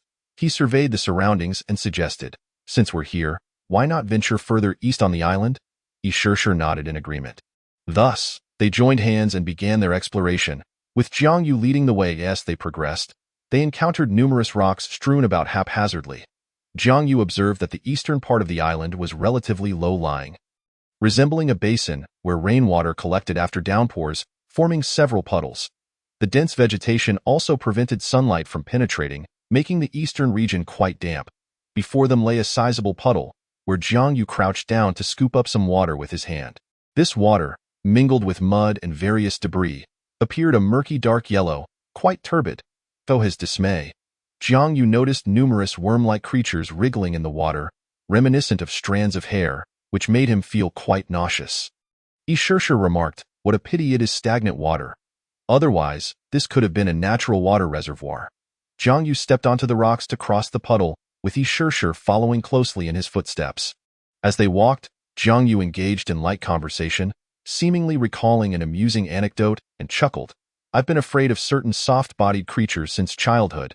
I used to be unafraid, but when I was little, I was mischievous enough to pick up anything I could find. Caterpillars, slugs, snails, frogs, and the like. while the other children would shy away. Their praises filled me with pride, until one day, as I passed by a willow tree, I spotted a silken thread dangling, adorned with a small green caterpillar. I thought to catch it and show it off, but I suddenly slipped and fell, and the caterpillar vanished from my sight. It wasn't until I went to play with my friends that they told me a worm was crawling on my head. It was then that I developed a phobia I recall in elementary school. There was an event called Cocoon Baby, where we were required to observe them up close and write an essay. I was immediately filled with dread and resolutely refused to participate. However, the homeroom teacher insisted, threatening me with 2 essays if I didn't comply. Reluctantly, I went, and the moment I laid eyes on the wriggling white caterpillars on the mulberry leaves, goosebumps erupted all over me. I knew they were beneficial insects. Yet I couldn't help but feel terrified. While others wrote about the virtues of the silkworms, I penned the opposite, which naturally earned me a 0 from the language teacher, and I was subsequently ridiculed by Ling Ling. Yi Shishir burst into laughter, unable to contain herself. Jiang Yu, wearing a helpless expression, said, "Is it truly that amusing? I believe it's quite normal for someone to have fears. Ha ha ha, but your fear of worms is entirely self-inflicted. I never imagined you were such a rascal in your youth. Indeed, every time I played in the fields with Ling Ling, I'd return covered in mud, only to hear the countdown to my mother's wrath. That girl was fortunate. My mother couldn't bear to scold her, so all the blame fell on me. What infuriated me the most was that this little imp wouldn't even stand by my side, merely saying, 'Brother, I can't help you,' and joined in the fun at my expense. As they continued their banter, they were suddenly obstructed by a mountain. Yi Shishir inquired curiously, how could there be such a massive rock formation here? Resembling a mountain? Jiang Yu surveyed the small hill, noticing its considerable expanse. It seems more than just a rock. Look at the sides, stretching across such a vast distance. It's already on the scale of a mountain. Jiang Yu reached out to touch the surface, which was remarkably smooth, with moss and weeds growing in the crevices. Yi Shishir turned to him and asked, "Jiang Yu, do you know where we are now?" Jiang Yu shook his head and replied, "But according to the time we've spent, we must be deeper into the island than the stone house. As for the specifics, I'm not sure, if only we had a map." Lacking a map of the island, they were unable to ascertain their precise location. All they could do was mark their path to avoid getting lost. Yet, her casual remark sparked an idea in Jiang Yu's mind.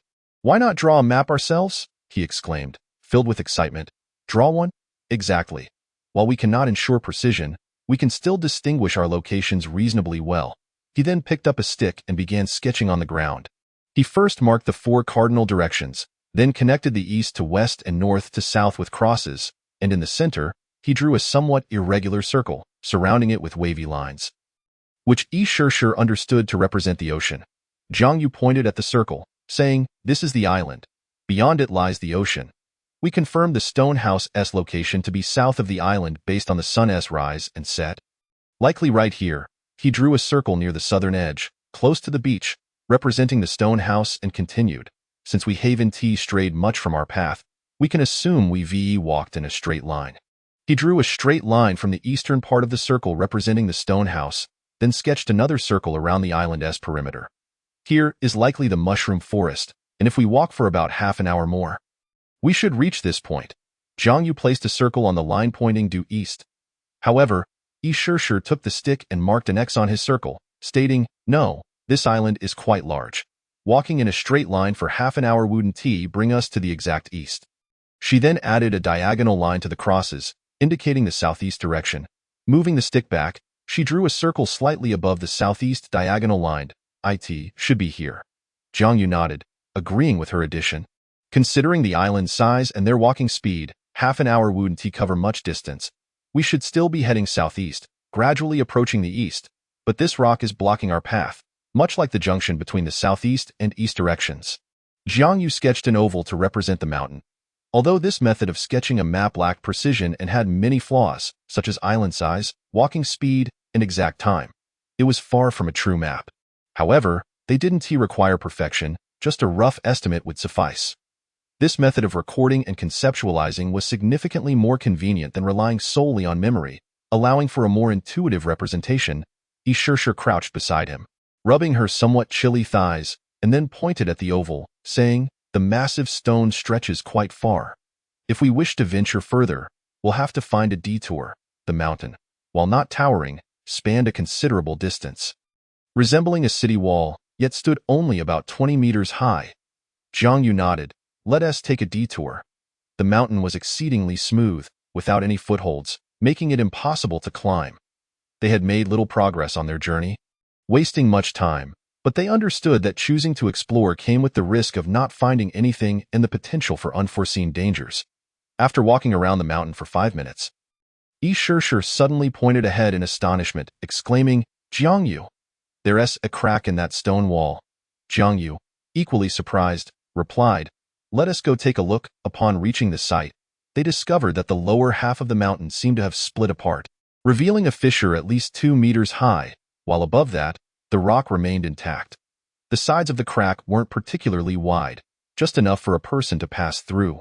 From the outside, the crack appeared quite deep, but it was too dark inside, compounded by the absence of daylight and the dense foliage above, preventing any light from penetrating. This crack seems quite profound. Perhaps it conceals something valuable.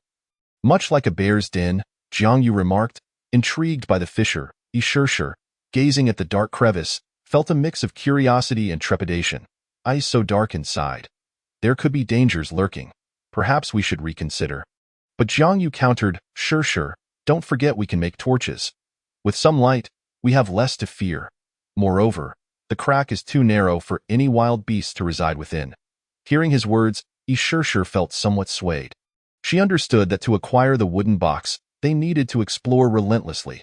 Still hesitant before the shadowy crevice, she ultimately agreed after much internal debate. Since we've come this far, we might as well investigate. Thus, Yi Shishir fashioned several torches, while Jiang Yu began to create fire using a bow drill. Having been in this world for quite some time, he had ignited fire no less than 10 times and had gained ample experience. Within 15 minutes, he produced a spark, quickly igniting it with dry grass. Yi Shishir then placed the resin-soaked end of her torch into the flames. As the fissure could only accommodate one person at a time. They positioned themselves with Jiang Yu leading and Yi Shishir following closely. Shishir, we're going in, Jiang Yu said, turning to her as she nodded, holding the torch in one hand while grasping his clothing with the other. They then stepped into the inky blackness of the fissure. Upon entering, they glanced around. The crack was narrow on all sides, yet the torchlight illuminated the entire space, though it was only about a meter in diameter. Jiang Yu extended his torch forward, striving to illuminate as much as possible. They moved cautiously, ever mindful of potential dangers. As they ventured deeper, they gradually realized the crack was far more profound than they had anticipated. The uneven walls posed challenges, with some sections blocked by stalagmite-like stones, leaving only a meter of space for passage, compelling them to crouch as they proceeded. I never expected this island, which has been our home for so long, would harbor such a place. Jiang Yu marveled. The fissure seemed endless, akin to a bottomless pit, and after walking for what felt like an eternity without reaching an end, their curiosity about what lay ahead intensified. They became increasingly convinced that there must be a wooden box hidden within, for places like this were ideal for such occurrences, according to the patterns of box appearances. Yet they remained uncertain about the dangers that might await them. Jiang Yu, do you think there could be dangers here? Yi Shishir suddenly asked. It's possible, but what puzzles me is what kind of danger could exist in such a narrow passage. Wild beasts? Whether they could even squeeze in is another question. A cave-in? It is not to that extent. Observing the marks on the wall, though the origin of this crack remains a mystery, it has undoubtedly existed for a considerable time. It is too coincidental for it to have collapsed just as we entered, Jiang Yu analyzed. As they traversed the solid rock, their movement became increasingly arduous. Yi Shishir glanced back and noticed that the light behind them had been completely obscured. Both were on high alert, with Yi Shishir experiencing an inexplicable sense of anxiety. The oppressive atmosphere of this narrow, dark environment was stifling, yet fortunately, neither of them suffered from claustrophobia. However, it did conjure frightening thoughts in her mind, such as the sudden appearance of a ghastly pale face or a shadow tiptoeing behind them. This thought, Yi Shishir felt a chill run down her spine and shuddered involuntarily. Shaking her head, she resolved not to dwell on such notions. Suddenly, Jiang Yu grasped her hand. His touch was icy, yet it provided her with a sense of security. At that moment, Jiang Yu said, Shishir, be cautious. The path ahead narrows. Chapter 85. The terrifying creatures of the peach blossom spring. It was then that Ishirshir noticed the passage ahead was becoming increasingly constricted, forcing them to maneuver sideways like crabs, which proved somewhat challenging for her. Jiang Yu flashed a mischievous grin and teased, "Shirshir, you're nearly as wide as you are tall." Ishirshir shot him a glare and retorted, "What of it? You re the one enjoying this. I'll punish you by forbidding you to touch me tonight." "No, please." The narrow section was brief, and upon emerging, the sides opened up once more, revealing at least a space wide enough for 1.5 bodies. This eerily familiar scene triggered a memory in Ishirshir, who murmured, "Initially extremely narrow, it eventually leads to a clear expanse." "Shirshir, what are you saying?" Jiang Yu turned to glance at her. "Jiang Yu, don't you think this crack resembles a passage described in a classical text we studied as children? The Peach Blossom Spring?" Jiang Yu immediately recalled the mandatory classical literature from middle school, which had left a deep impression on him. He had put considerable effort into memorizing it. There is indeed a slight resemblance. "Perhaps the end of this crack leads to the Peach Blossom Spring," Jiang Yu jested. As they continued forward, the flickering flames illuminated their surroundings, but suddenly, in the areas untouched by light, a series of ghostly green glimmers emerged. This sight made their hearts leap into their throats, and they quickly retreated a few steps. Just then, a chilling gust of wind swept from the crack's end, dimming the light of their torches. With Jiang Yu's flame extinguishing entirely, leaving only Ishirshir's torch flickering feebly. The sudden change caused both to panic. Although Ishirshir's torch still burned weakly, it could not last long, and the diminishing light left the path ahead shrouded in darkness. Save for the eerie green glow, the innate fear of darkness surged within them, particularly with the bizarre glimmering light emerging from it. In her fright, Ishirshir trembled and clung to him, while Jiang Yu's gaze fixated on the green light as he hurriedly exclaimed, "It's just the resin burning out. Quickly, take out the spare torches." Hearing Jiang Yu's words, Ishirshir promptly retrieved a backup torch, lighting it with the feeble flame from her own and handing it to him. As Jiang Yu accepted it, a bead of cold sweat trickled down his forehead, revealing his own trepidation. He recalled scenes from movies, fearing the sudden appearance of a face before him. Yet, sensing Ishirshir's fear, he understood his responsibility, as it was he who had invited her to explore. At that moment, Ishirshir's trembling voice broke the silence. "That seems to be just glowing mushrooms." Upon hearing her words, Jiang Yu focused intently and noticed that the green light was indeed faint. Yet upon closer inspection, he could discern the outlines of what resembled mushrooms. "Shirshir, I'll go investigate." "I refuse to believe there are ghosts." Jiang Yu gritted his teeth and declared, stepping forward, "I'm coming with you." Ishirshir insisted. They cautiously advanced, yet the glowing objects appeared unremarkable. It was only when they drew nearer, and the green glowing items entered the radius of their torchlight, that the flames enveloped them. Upon realizing it was merely a mushroom, Jiang Yu let out a sigh of relief. So it was just a mushroom. What a fright!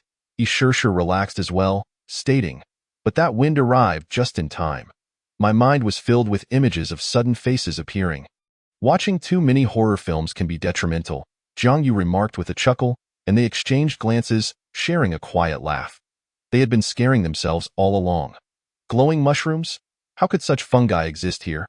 Jiang Yu mused that I've heard of a few bioluminescent fungi in the world. Ishirshir replied, her demeanor evidently calmer now. Jiang Yu continued, "And how fortunate we stumbled upon them. These eerie things thrive in darkness. How unnerving." "By the way, Jiang Yu, that gust of wind indicates that the end of this crack connects to the outside." Ishirshir pointed ahead.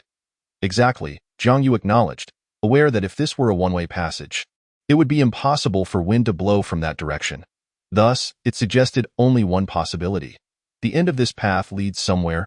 Could it truly be the Peach Blossom Spring? He pondered skeptically. After experiencing these events, they gradually acclimated to the environment within the crack. Jiang Yu gazed at the bioluminescent fungi and remarked, "I'd like to take some back." "Never mind. We have no idea whether these are toxic." Ishirshir quickly countered. "Let us avoid the unknown." Jiang Yu nodded and continued leading Ishirshir forward. Having come this far, they were naturally eager to discover what lay at the end of this crack. "Shirshir, how many torches do we have left?" "3 in total. The one you're holding is the last." Her torch had extinguished at some point without them noticing. "In that case, let us make 2 more." Just in case the resin burns out again, Yi Shishir nodded and swiftly prepared 2 backup torches. After walking for about 2 minutes, they encountered a right turn in the path, followed by a left turn. Jiang Yu pressed against the stone wall, cautiously peeking around the corner with his head and torch, and upon confirming there was no danger, he proceeded slowly. After navigating the left turn, they found themselves on a straight path. At that moment, the flames flickered once more. Lighting a backup torch, they continued onward, and after traveling a short distance, they noticed a glimmer of light ahead.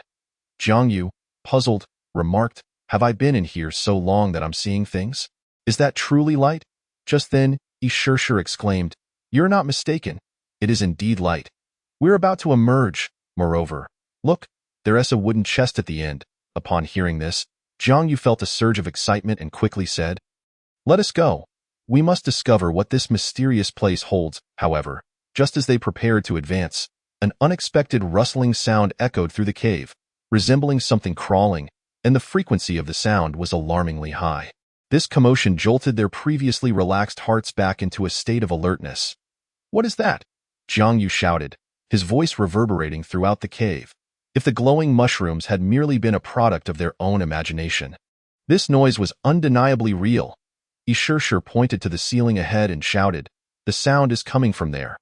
Jiang Yu directed his torch toward the source of the noise, and in that instant, upon discerning what it was, his blood ran cold, and the hairs on his skin stood on end. He trembled violently, nearly dropping the torch he held. "A spider." Jiang Yu managed to utter, "If it had merely been a spider."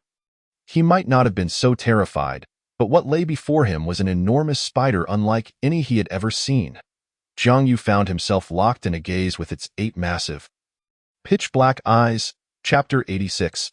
The life and death crisis of the peach blossom spring. Within this cave dwelled a colossal spider. Their expressions shifted from vigilance to sheer terror in an instant. Such a horrifying creature had left them utterly paralyzed with fear. Yet, for reasons unknown, upon entering the radius of the torchlight, the gigantic spider did not attack immediately. Instead, it retreated from the illumination. This provided them with a momentary reprieve.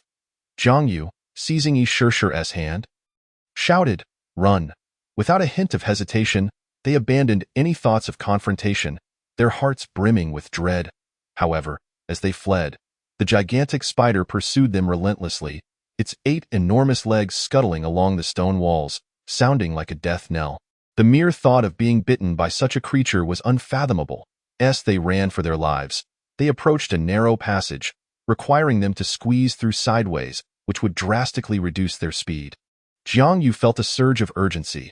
He understood that if they did not navigate this narrow space carefully, it could very well become their tomb. Gritting his teeth, he turned abruptly, hearing the rapid patter of the spider's legs approaching. He nearly shouted, "Shishir, hurry through. I'll cover your back. It fears the light." "Okay," Yi Shishir responded, swiftly maneuvering through, recognizing that any hesitation could jeopardize their escape. Jiang Yu followed closely, the sound of the creature drawing nearer. Yi Shishir quickened her pace, but the constraints of the narrow passage severely hampered her speed. Even as her legs scraped against the stone, she dared not slow down. Just as they were about to pass through, the colossal spider arrived as well, and Jiang Yu realized that the narrow confines posed no barrier to it. It could effortlessly traverse the space between the stone walls. A colossal spider emerged from the shadows beyond the flickering flames, raising its forelimbs in a menacing posture. In such a confined space, there was no escape for them. That moment of imminent peril, Jiang Yu gritted his teeth and made a bold decision. He thrust the torch towards the giant arachnid, placing his faith in his own instincts. Amidst the overwhelming anxiety and dread, a glimmer of hope appeared before him. To his astonishment, the giant spider recoiled at the sight of the fire, abandoning its attack, filling his heart with joy and his face with a fervent desire for life. His conjecture proved correct. The giant spider indeed feared the light. This meant that as long as the torch burned, they could stave off its assault. As the spider approached once more, Jiang Yu raised the torch again. Before long, Yi Shishir successfully navigated through, shouting to Jiang Yu, "Hurry! Extend your hand." With her assistance, Jiang Yu also traversed the narrow passage, and the two continued their flight. Jiang Yu frequently glanced back, brandishing the torch threateningly whenever he spotted the giant spider drawing near. Yet, It seemed as if the creature possessed a certain intelligence. Upon noticing Jiang Yu wielding the torch, it chose to crawl above them to evade the light. "Where do you think you're going?" Jiang Yu exclaimed, raising the torch once more, forcing the spider to retreat again. The creature began to explore various angles in an attempt to bypass the torch's illumination, and Jiang Yu engaged in a battle of attrition, continuously wielding the torch as its sole deterrent. However, he remained acutely aware of the shadows cast by the flame, constantly vigilant of the spider's movements. Though their pace had slowed, they were still retreating. Amidst this standoff, they arrived at an inverted rock formation. Yi Shishir crouched down to pass through first, and when it was Jiang Yu's turn, he maneuvered through backward on his feet. Once through, he called out urgently, "There's no obstruction ahead. Shishir, run. The torch is about to extinguish." The flame in Jiang Yu's hand was already flickering dimly, threatening to die out at any moment. Just as he prepared to run, he suddenly halted, an idea sparking in his mind as he glanced back at the inverted rock. In Yi Shishir's astonished gaze, he placed the crucial torch in a 1-meter gap, then bolted backward. His strategy proved effective. As the giant spider attempted to crawl through the opening, it halted once more at the sight of the light. Left with no choice but to linger at the entrance. Jiang Yu understood that the torch would not hold out for long, but it had already bought them precious time. Soon, he spotted Yi Shishir standing at the exit. Waving at him, "Jiang Yu, hurry!" he sprinted out, grabbing Yi Shishir's hand as they fled, not daring to pause until they had covered a distance of 20 meters. When he turned to look back, he saw the giant spider at the exit. One massive foot already emerging. His heart raced to his throat, praying that this terrifying creature would not dare to follow. To his relief, the foot retreated back into the shadows, allowing Jiang Yu's racing heart to finally settle. They paused in a clearing, overwhelmed with joy at having escaped, greedily inhaling the fresh air at last. They had a moment to breathe. "Jiang Yu, you are so clever. I would never have thought to block the exit like that," Yi Shishir exclaimed, panting. Jiang Yu waved his hand dismissively, replying, "I only thought of it after passing through." Thankfully, the torch managed to obstruct its path for a while. Otherwise, with the flame flickering, it would have been extinguished by the wind. "And we might not have made it out." Yi Shishir's face reflected terror as she remarked, "How could there be such a gigantic spider in this cave? I'm usually not afraid of ordinary spiders, but this one is enormous. Just looking at its 8 massive eyes sends chills down my spine." They could not comprehend why such a monstrous spider would inhabit such a confined space. Its size dwarfing that of ordinary spiders by several multiples, a sight they had never encountered nor even heard of. Then he noticed abrasions on Yi Shishir's legs, evidently sustained while hastily navigating the narrow passage. With her clothing protecting the rest of her body, Jiang Yu felt an overwhelming surge of guilt. Had he not suggested exploring the fissure, they would not have faced this spider. "Shishir, I'm so sorry." Yi Shishir smiled gently, cupping his face in her hands. "What are you apologizing for? Don't only think of me. Look at your own arms and forehead. Such a handsome young man, and if your injuries were any worse, you would be disfigured." It was only then that Jiang Yu became aware of the pain radiating from his forehead and arms. "It's nothing," he reassured her. "You are my partner, and I support your decisions. Ivy always said that even in danger, I would stand by you through thick and thin. You were quite gallant protecting me just now." Jiang Yu felt a warmth in his heart. Yi Shishir was willing to share the risk with him, without a trace of blame. "I just can't bear to see those beautiful legs of yours harmed." Humph. Afterward, they used fresh water to clean the abrasions, which were not serious. Fortunately, the cave walls were incredibly smooth, resulting in only minor scrapes that had yet to bleed, the affected areas merely red and swollen. Jiang Yu glanced back to confirm that the giant spider had not pursued them. "Let's move. This place is too dangerous. Once we return, we must ask about what creature this is." The presence of such a terrifying being on their island, with the pressure it exerted being even greater than that of wolves, primarily stemmed from their fear of the unknown. Just as they prepared to leave and return to the stone house, 3 unexpected visitors appeared ahead on their path. Jiang Yu's pupils dilated in shock. The 3 figures before him were none other than wolves long unseen.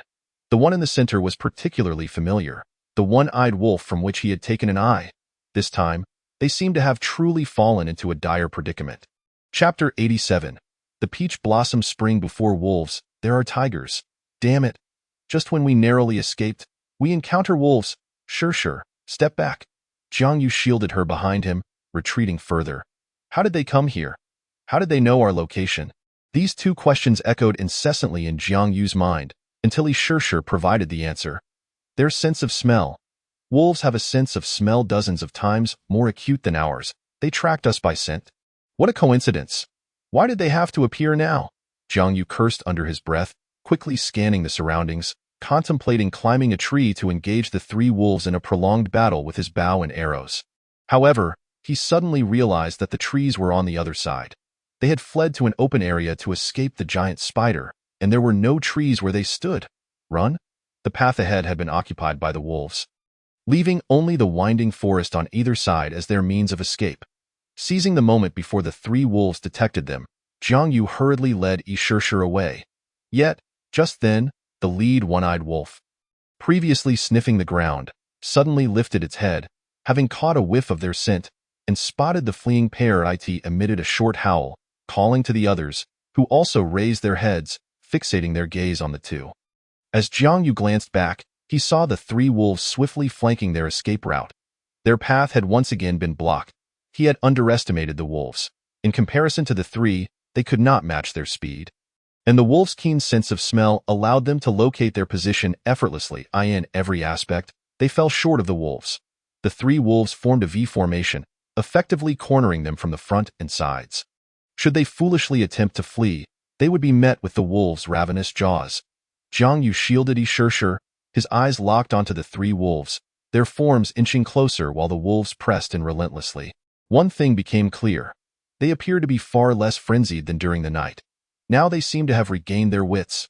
The creatures, having suffered losses at the hands of the two, were now observing them for any signs of danger. Jiang Yu took a moment to glance at the one-eyed wolf in the center. Its position indicated that it still led the other two wolves, but its remaining eye was pitch black, surrounded by numerous wounds, rendering it exceptionally fearsome. Thanks to Jiang Yu's handiwork, in that moment, the age-old adage rang true. Enemies meet, and their eyes burn with hatred.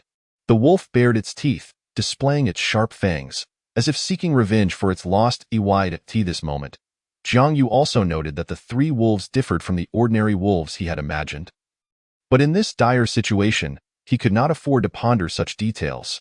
The weather was not particularly warm, yet cold sweat trickled down his face. He glanced behind. There lay the fissure, where the giant spider awaited. At this moment, even his mind was blank, foreboding wolves in front and a tiger behind. They could not possibly engage in combat with three wolves in such an open space. He saw no glimmer of hope for survival. What to do? What to do? What should they do? It seemed they had truly reached a dead end, enveloped by a sense of despair. At that moment, Yi stepped beside him, looking up at Jiang Yu. Jiang Yu, you don't need to protect me anymore. I can face this. Yet, a tragic smile graced her delicate features. Are we really going to die? If it's with you, then so be it. I just wish I could see the end of the path to survival. But I desperately hope you can live on. I'm sorry, Jiang Yu. I've been hiding behind you all along. I'm so useless. Witnessing her sorrowful expression, Jiang Yu felt an indescribable wave of regret and guilt wash over him. If only they had not ventured out that day. If only he could have foreseen. If only she hadn't come alongside him. Then she wouldn't have to face such peril. Yet, deep down, they both understood that the path to survival was inherently fraught with difficulty. No, don't do anything reckless. Give me a moment to think. There must be a way. Jiang Yu, suspecting that she was about to make a foolish decision, quickly intervened. Faced with the looming threat of the three wolves, he had no time to ponder. Gritting his teeth, Jiang Yu forcefully slapped his own cheeks. Turning to Yi, he called out, Sure. If you had the chance to take another risk with me, would you be willing? A glimmer of inspiration seemed to flicker across his face, revealing a hint of madness. Yi paused momentarily before responding with a smile. Of course. If that's the case, let us take the plunge once more. A frenzied look spread across his face. Cornered, their only hope of survival lay in a desperate gamble. They quickened their pace, but the faster they moved, the quicker the wolves pursued, maintaining a steady distance of 10 meters, accelerating when they slowed and decelerating when they sped up. Suddenly, Jiang Yu halted, an arrow appearing in his hand as he aimed at the one-eyed wolf. seemed to have anticipated his move, leaping back just in time, the arrow barely grazing the ground beside it.